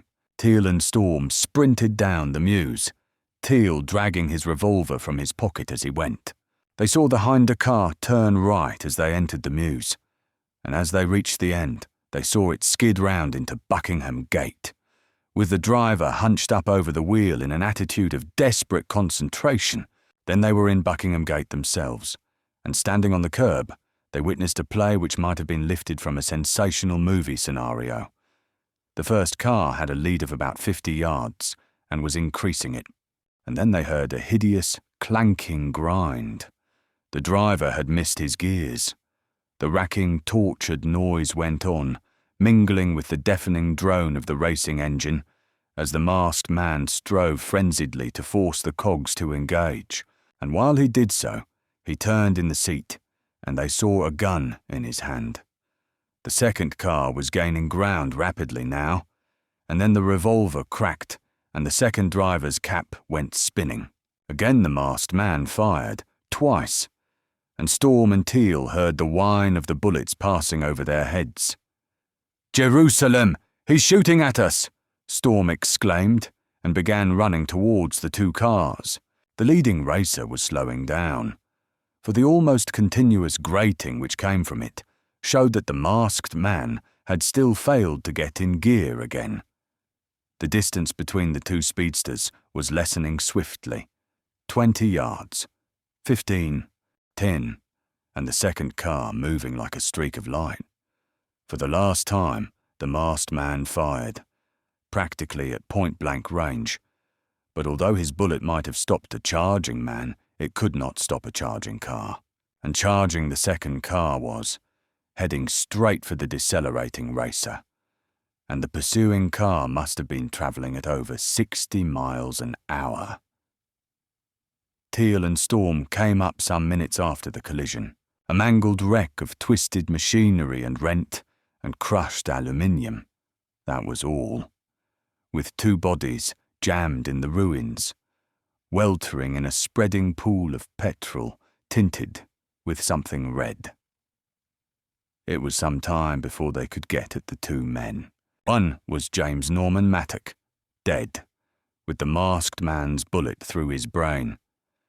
Death had wiped the hard lines from his thin face, taken the prison bitterness out of his glazing eyes. It seemed as if a faint, peaceful smile lay on his lips. Mechanically, Inspector Teal doffed his hat in the presence of death, for the first time in his life. It was not because of James Norman Mattock. Poor Joan, poor kid, he muttered under his breath. And then they turned to the second body. The black felt hat had fallen off, and they saw the greying hair which had once been Saxon yellow. Storm, knowing that the man was dead, turned and walked slowly away. It was the detective who bent and unfastened the black silk handkerchief, and one long, dazed exhalation whistled through the teeth of Mr. Teal, that bored and placid man. "Great kippered herring," he breathed. "Lord Hannasay." Chapter 30. Time. 4 people went back to the Albany that night, and sat in Kit's snug den, smoking and clearing up the odd threads which remained of the triangle mystery. Bill Kennedy, Inspector Teal, once more phlegmatic and somnolent, Susan, a trifle pale but very lovely, and Christopher Arden Bullsid, Storm, Lord Hannasay. "Curtain, and an effective tab too," murmured Storm. His face was considerably damaged, and every limb ached, but he felt supremely happy. He smiled. Between his bruised lips, a cigarette canted skywards at the old optimistic devil-may-care angle. "Yeah, Lord Hannasay the late was the Alpha Triangle. You all know how he got the bug of revenge in his brain, and you can all imagine how it grew up till it filled his whole mind with ideas of making himself a tyrant over all London. He might have done it, given complete sanity to add to his genius. Lombroso'd tell you that wasn't possible. I hope Cesare's right. It's lucky for all concerned if he is. Hannasay couldn't put his scheme into practice till he had money. He got that when his father died in India, leaving him the title and bags of cash. Then Hannasay got busy, created a Mr. Brome, in which role tracks he got in touch with the underworld, and an Oscar Regenson to handle the financial side of the organisation. Things got a shade too warm around Lord Hannasay, so we had fake death number 1. Later on, things began to hum around Siegfried the Pelican too, so Hannasay trotted out fake death number 2 and just carried on as Snooper. You can write in most of the rest for yourselves. Among other things, you'll be keen to know why Hannasay fainted when he saw me the night rather. Morini went gunning for Miss Hawthorne. You remember there was only the reading lamp on in the library. The shade was turned up, and the light came on my face. He thought he was seeing the ghost of his wife, Sylvia Mattock, Jimmy's sister. Hannasay started off his campaign of revenge by shopping Mattock over a forged cheque. Hannasay was rather a brute to my mother, so when Jimmy came out of stir, he had a double grudge to settle off his own bat. Hannasay made his second bloomer when he took Mattock on in Regenson's. His idea was, of course, to stop him again, since the first shopping hadn't functioned strong enough. But Mattock got wise to a thing or two. One of them was when Regenson got in the way of my auto and spoke with Lord Hannasay's voice. That leaves only the alpha part of it, a bit of supplementary evidence. You mayn't know it, but the Greek no alpha was supposed in its original form to represent the head and horns of an ox. Bullsid. Bull's head. Got it? Storm stretched himself. And I think that's the complete rehash, according to Cocker, he remarked after a pause. Oh, except for Uncle Joe.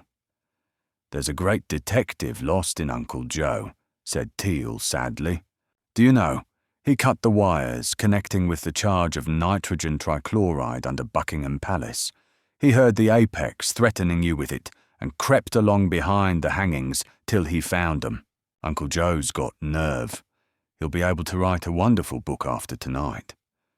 By the way, somebody's going to have a ticklish job digging all the HE out before the ice melts off it, added Mr. Teal lusciously. I'll tell you how I figure it out that Uncle Joe found the house, said Storm. Mattock, I think, must have joined up in the triangle, once he got a line on the big boss, in the hope of finding out enough to put Hannasay in the awful place.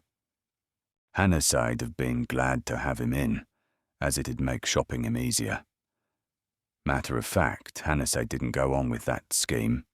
He was too busy trying to get his 15 million thick uns out of the Treasury.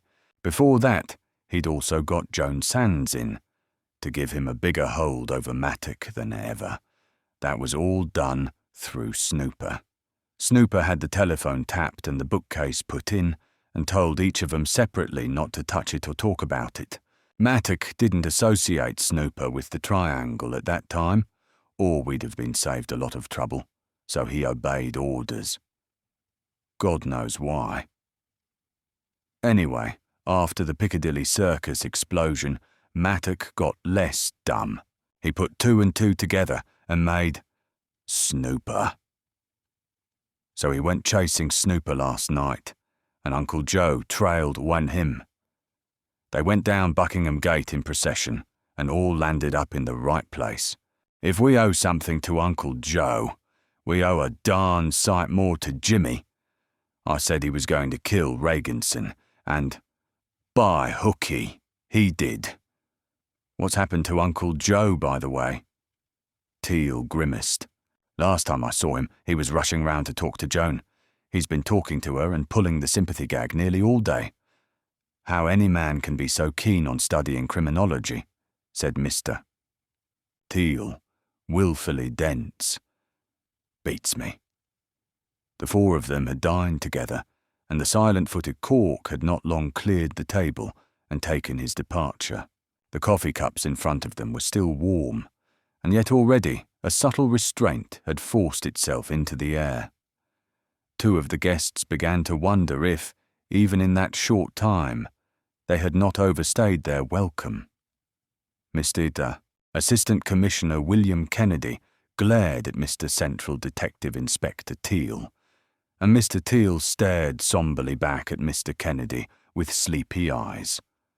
Solemnly, each of them nodded to the other. As one man, they rose to their feet.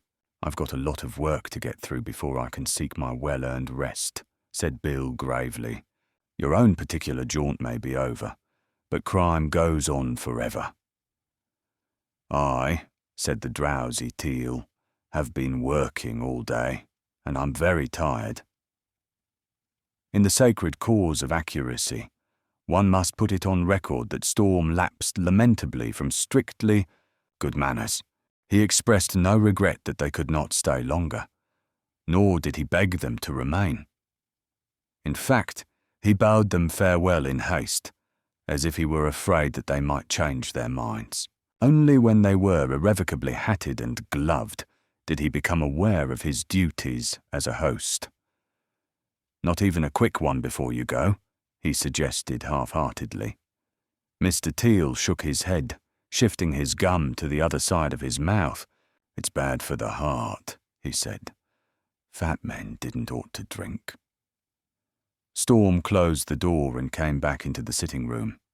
He sat on the table, swinging his legs and singing a little tune. Deliberately, he crushed out the stump of his cigarette in the ashtray. Susan got up. I suppose I ought to be going too, she said. But she did not go. The end. End of the project. Gutenberg, ebook, Daredevil. Updated editions will replace the previous one. The old editions will be renamed. Creating the works from print editions not protected by US. Copyright law means that no one owns a United States copyright in these works, so the Foundation, and you, can copy and distribute it in the United States without permission and without paying copyright royalties. Special rules, set forth in the general terms of use part of this license, apply to copying and distributing Project Gutenberg, TTM, electronic works to protect the Project Gutenberg's, TM, concept and trademark. Project Gutenberg is a registered trademark and may not be used if you charge for an e-book, except by following the terms of the trademark license, including paying royalties for use of the Project Gutenberg trademark. If you do not charge anything for copies of this ebook, complying with the trademark license is very easy. You may use this ebook for nearly any purpose, such as creation of derivative works, reports, performances, and research. Project Gutenberg ebooks may be modified and printed and given away. You may do practically anything in the United States with ebooks not protected by US copyright law. Redistribution is subject to the trademark license, especially commercial redistribution. Start. Full license. The full Project Gutenberg license. Please read this before you distribute or use this work to protect the Project Gutenberg TME. Mission of promoting the free distribution of electronic works by using or distributing this work or any other work associated in any way with the phrase Project Gutenberg. You agree to comply with all the terms of the full Project Gutenberg TM license available with this file or online at www.gutenberg.org license. Section 1. General terms of use in redistributing Project Gutenberg electronic works. 1a. By reading or using any part of this Project Gutenberg TM electronic work, you indicate that you have read, understand, agree to, and accept all the terms of this license and intellectual property, trademark, or copyright agreement. If you do not agree to abide by all the terms of this agreement, you must cease using and return or destroy all copies of Project Gutenberg TM electronic works in your possession. If you paid a fee for obtaining a copy of or access to a Project Gutenberg TM electronic work, and you do not agree to be bound by the terms of this agreement, you may obtain a refund from the person or entity to whom you paid the fee, as set forth in paragraph 1E8. 1b. Project Gutenberg is a registered trademark. It may only be used on or associated in any way with an electronic work by people who agree to be bound by the terms of this agreement. There are a few things that you can do with most Project Gutenberg TM electronic works, even without complying with the full terms of this agreement. See paragraph 1, see below. There are a lot of things you can do with Project Gutenberg TM electronic works if you follow the terms of this agreement and help preserve free future access to Project Gutenberg TM electronic works. See paragraph 1(1)(e) below. 1.c. The Project Gutenberg Literary Archive Foundation, the Foundation, or PGLAF, owns a compilation copyright in the collection of Project Gutenberg TM electronic works. Nearly all the individual works in the collection are in the public domain in the United States. If an individual work is unprotected by copyright law in the United States and you are located in the United States, we do not claim a right to prevent you from copying, distributing, performing, displaying, or creating derivative works based on the work, as long as all references to Project Gutenberg are removed. Of course, we hope that you will support the Project Gutenberg TM mission of promoting free access to electronic works by freely sharing Project Gutenberg TM works in compliance with the terms of this agreement for keeping the Project Gutenberg name associated with the work. You can easily comply with the terms of this agreement by keeping this work in the same format with its attached full Project Gutenberg TM license when you share it without charge with others. 1.d. The copyright laws of the place where you are located also govern what you can do with this work. Copyright laws in most countries are in a constant state of change. If you are outside the United States, check the laws of your country in addition to the terms of this agreement before downloading, copying, displaying, performing, distributing, or creating derivative works based on this work or any other project. Gutenberg TM work. The Foundation makes no representations concerning the copyright status of any work in any country other than the United States. 1.e. Unless you have removed all references to Project Gutenberg. 1.e1. The following sentence, with active links to, or other immediate access to, the full Project Gutenberg TM license, must appear prominently whenever any copy of a Project Gutenberg TM work, any work on which the phrase Project Gutenberg appears, or with which the phrase Project Gutenberg is associated, is accessed, displayed, performed, viewed, copied, or distributed. This e-book is for the use of anyone, anywhere in the United States and most other parts of the world at no cost, and with almost no restrictions whatsoever. You may copy it, give it away, or reuse it under the terms of the Project Gutenberg license included with this e-book or online at www.gutenberg.org. If you are not located in the United States, you will have to check the laws of the country where you are located before using this e-book. 1.e2. If an individual Project Gutenberg NTMEM electronic work is derived from texts not protected by U.S.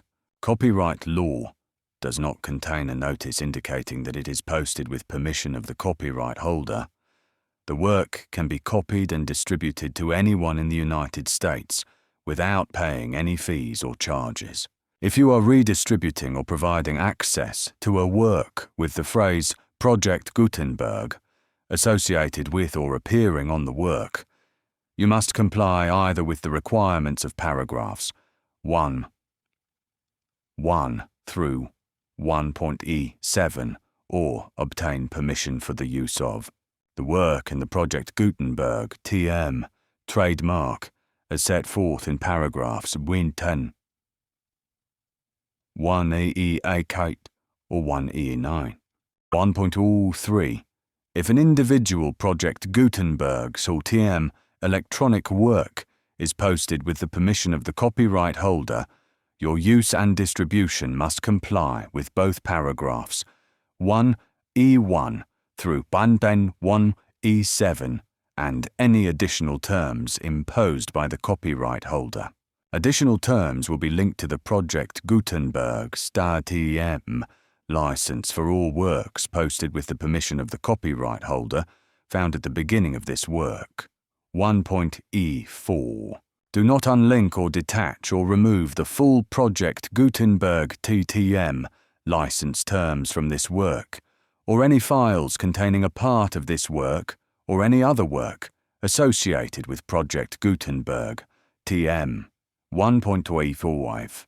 Do not copy, display, perform, distribute, or redistribute this electronic work, or any part of this electronic work, without prominently displaying the sentence set forth in paragraph 1e1, with active links or immediate access to the full terms of the Project Gutenberg TM license. 1.2e6.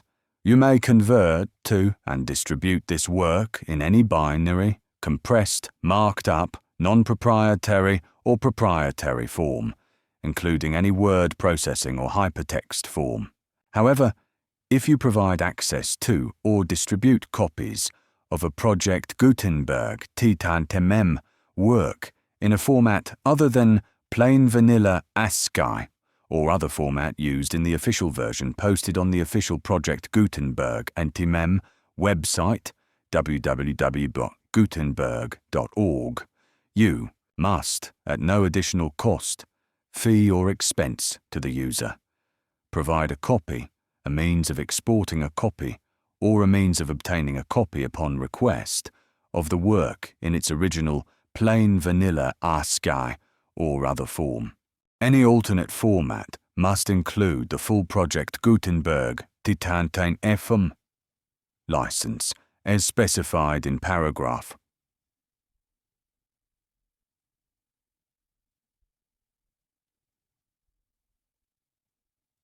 1. 1.1 says do not charge a fee for access to, viewing, displaying, performing, copying or distributing any Project Gutenberg (TM) works unless you comply with paragraph 1.E8 or 1.E9. 1.E8. You may charge a reasonable fee for copies of or providing access to or distributing Project Gutenberg (TM) electronic works provided that you pay a royalty fee of 20% of the gross profits you derive from the use of Project Gutenberg (TM) works calculated, using the method you already use to calculate your applicable taxes. The fee is owed to the owner of the Project Gutenberg (TM) trademark, but he has agreed to donate royalties under this paragraph to the Project Gutenberg Literary Archive Foundation. Royalty payments must be paid within 60 days following each date on which you prepare, or are legally required to prepare, your periodic tax returns. Royalty payments should be clearly marked as such and sent to the Project Gutenberg Literary Archive Foundation at the address specified in Section 4. Information about donations to the Project Gutenberg Literary Archive Foundation.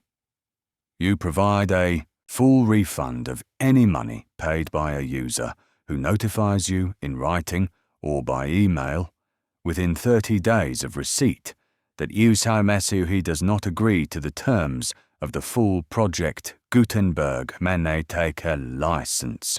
You must require such a user to return or destroy all copies of the works possessed in a physical medium and discontinue all use of and all access to other copies of Project Gutenberg (TM) works. 2b's.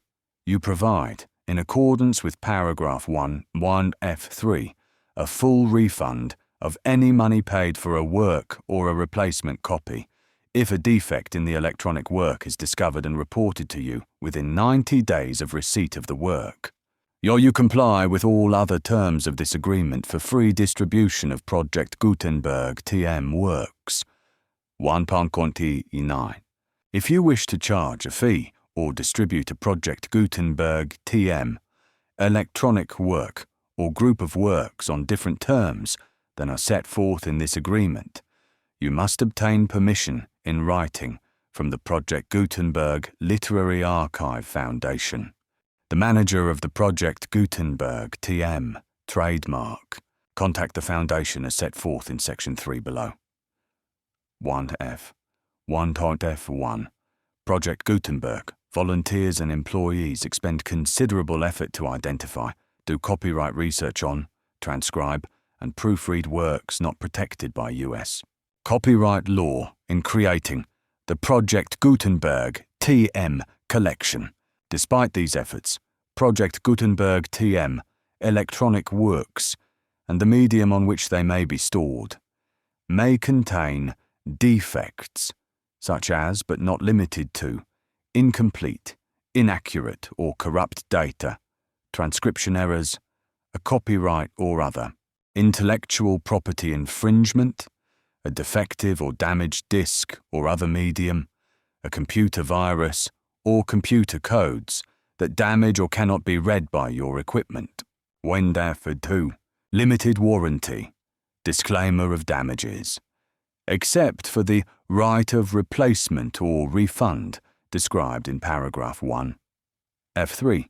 The Project Gutenberg Literary Archive Foundation, the owner of the Project Gutenberg on TM trademark, and any other party distributing a Project Gutenberg TM electronic work under this agreement, disclaim all liability to you for damages, costs and expenses, including legal fees. You agree that you have no remedies for negligence, strict liability, breach of warranty, or breach of contract, except those provided in paragraph 1F3. You agree that the foundation, the trademark owner, and any distributor under this agreement will not be liable to you for actual, direct, indirect, consequential, punitive, or incidental damages, even if you give notice of the possibility of such damage. On F3. Limited right of replacement or refund. If you discover a defect in this electronic work within 90 days of receiving it, you can receive a refund of the money, if any, you paid for it by sending a written explanation to the person you received the work from. If you receive the work on a physical medium, you must return the medium with your written explanation. The person or entity that provided you with the defective work may elect to provide a replacement copy in lieu of a refund. If you receive the work electronically, the person or entity providing it to you may choose to give you a second opportunity to receive the work electronically in lieu of a refund. If the second copy is also defective, you may demand a refund in writing without further opportunities to fix the problem. 1. F4. Except for the limited right of replacement or refund set forth in paragraph 1.F3, this work is provided to you as with no other warranties of any kind, express or implied, including, but not limited to warranties of merchantability or fitness, for any purpose. 1.F5. Some states do not allow disclaimers of certain implied warranties or the exclusion or limitation of certain types of damages. If any disclaimer or limitation set forth in this agreement violates the law of the state applicable to this agreement, the agreement shall be interpreted to make the maximum disclaimer or limitation permitted by the applicable state law. The invalidity or unenforceability of any provision of this agreement shall not void the remaining provisions. 1.F6. Indemnity.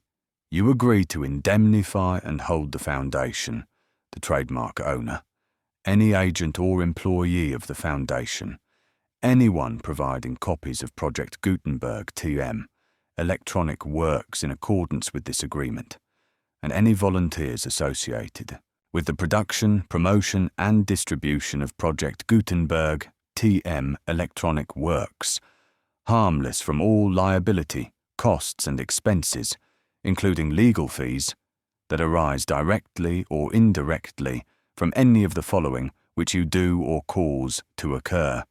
A. Distribution of this or any Project Gutenberg TM work. B.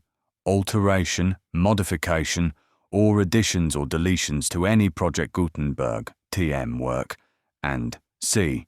Any defect you cause. Section 2. Information about the mission of Project Gutenberg TM. Project Gutenberg TM is synonymous with the free distribution of electronic works in formats readable by the widest variety of computers, including obsolete, old, middle-aged, and new computers. It exists because of the efforts of hundreds of volunteers and donations from people in all walks of life. Volunteers and financial support to provide volunteers with the assistance they need are critical to reaching Project Gutenberg TM's goals and ensuring that the Project Gutenberg TM collection will remain freely available for generations to come. In 2001, the Project Gutenberg Literary Archive Foundation was created to provide a secure and permanent future for Project Gutenberg and future generations. To learn more about the Project Gutenberg Literary Archive Foundation and how your efforts and donations can help, see sections 3 and 4 in the Foundation information page at www.gutenberg.org. Section 3. Information about the Project Gutenberg Literary Archive Foundation. The Project Gutenberg Literary Archive Foundation is a non-profit 5001(c)(3) educational corporation organized under the laws of the state of Mississippi and granted tax-exempt status by the Internal Revenue Service. The Foundation's EIN or Federal Tax Identification Number is 64622. Contributions to the Project Gutenberg Literary Archive Foundation are tax-deductible to the full extent permitted by U.S. federal laws and your state's laws. The Foundation's business office is located at 809 North 1500 West, Salt Lake City, UT, 84116 801, 596 887. Email contact links and up-to-date contact information can be found at the Foundation's website and official page at www.gutenberg.org. Your contact, Section 4. Information about donations to the project. Gutenberg Literary Archive Foundation Project Gutenberg, TM, depends upon and cannot survive without widespread public support and donations to carry out its mission of increasing the number of public domain and licensed works that can be freely distributed in machine-readable form, accessible by the widest array of equipment, including outdated equipment. Many small donations, $1 to $5,000, are particularly important to maintaining tax-exempt status with the IRS. The Foundation is committed to complying with the laws regulating charities and charitable donations in all 50 states of the United States. Compliance requirements are not uniform, and it takes a considerable effort, much paperwork, and many fees to meet and keep up with these requirements. We do not solicit donations in locations where we have not received written confirmation of compliance. To send donations or determine the status of compliance for any particular state, visit www.gutenberg.org. Donate. While we cannot and do not solicit contributions from states where we have not met the solicitation requirements, we know of no prohibition against accepting unsolicited donations from donors in such states who approach us with offers to donate. International donations are gratefully accepted, but we cannot make any statements concerning tax treatment of donations received from outside the United States. U.S. laws alone swamp our small staff. Please check the Project Gutenberg web pages for current donation methods and addresses. Donations are accepted in a number of other ways, including checks, online payments, and credit card donations. To donate, please visit www.gutenberg.org.donate. Section 5. General information about Project Gutenberg, TM. Electronic Works. Professor Michael S. Hart was the originator of the Project Gutenberg, TM concept of a library of electronic works that could be freely shared with anyone. For 40 years, he produced and distributed Project Gutenberg, TM, e-books, with only a loose network of volunteer support. Project Gutenberg, TM. E-books are often created from several printed editions, all of which are confirmed as not protected by copyright in the US, unless a copyright notice is included. Thus, we do not necessarily keep e-books in compliance with any particular paper edition. Most people start at our website, which has the main PG search facility, www.gutenberg.org. This website includes information about Project Gutenberg, TM, including how to make donations to the Project Gutenberg Literary Archive Foundation, how to help produce our new e-books, and how to subscribe to our email newsletter to hear about new e-books.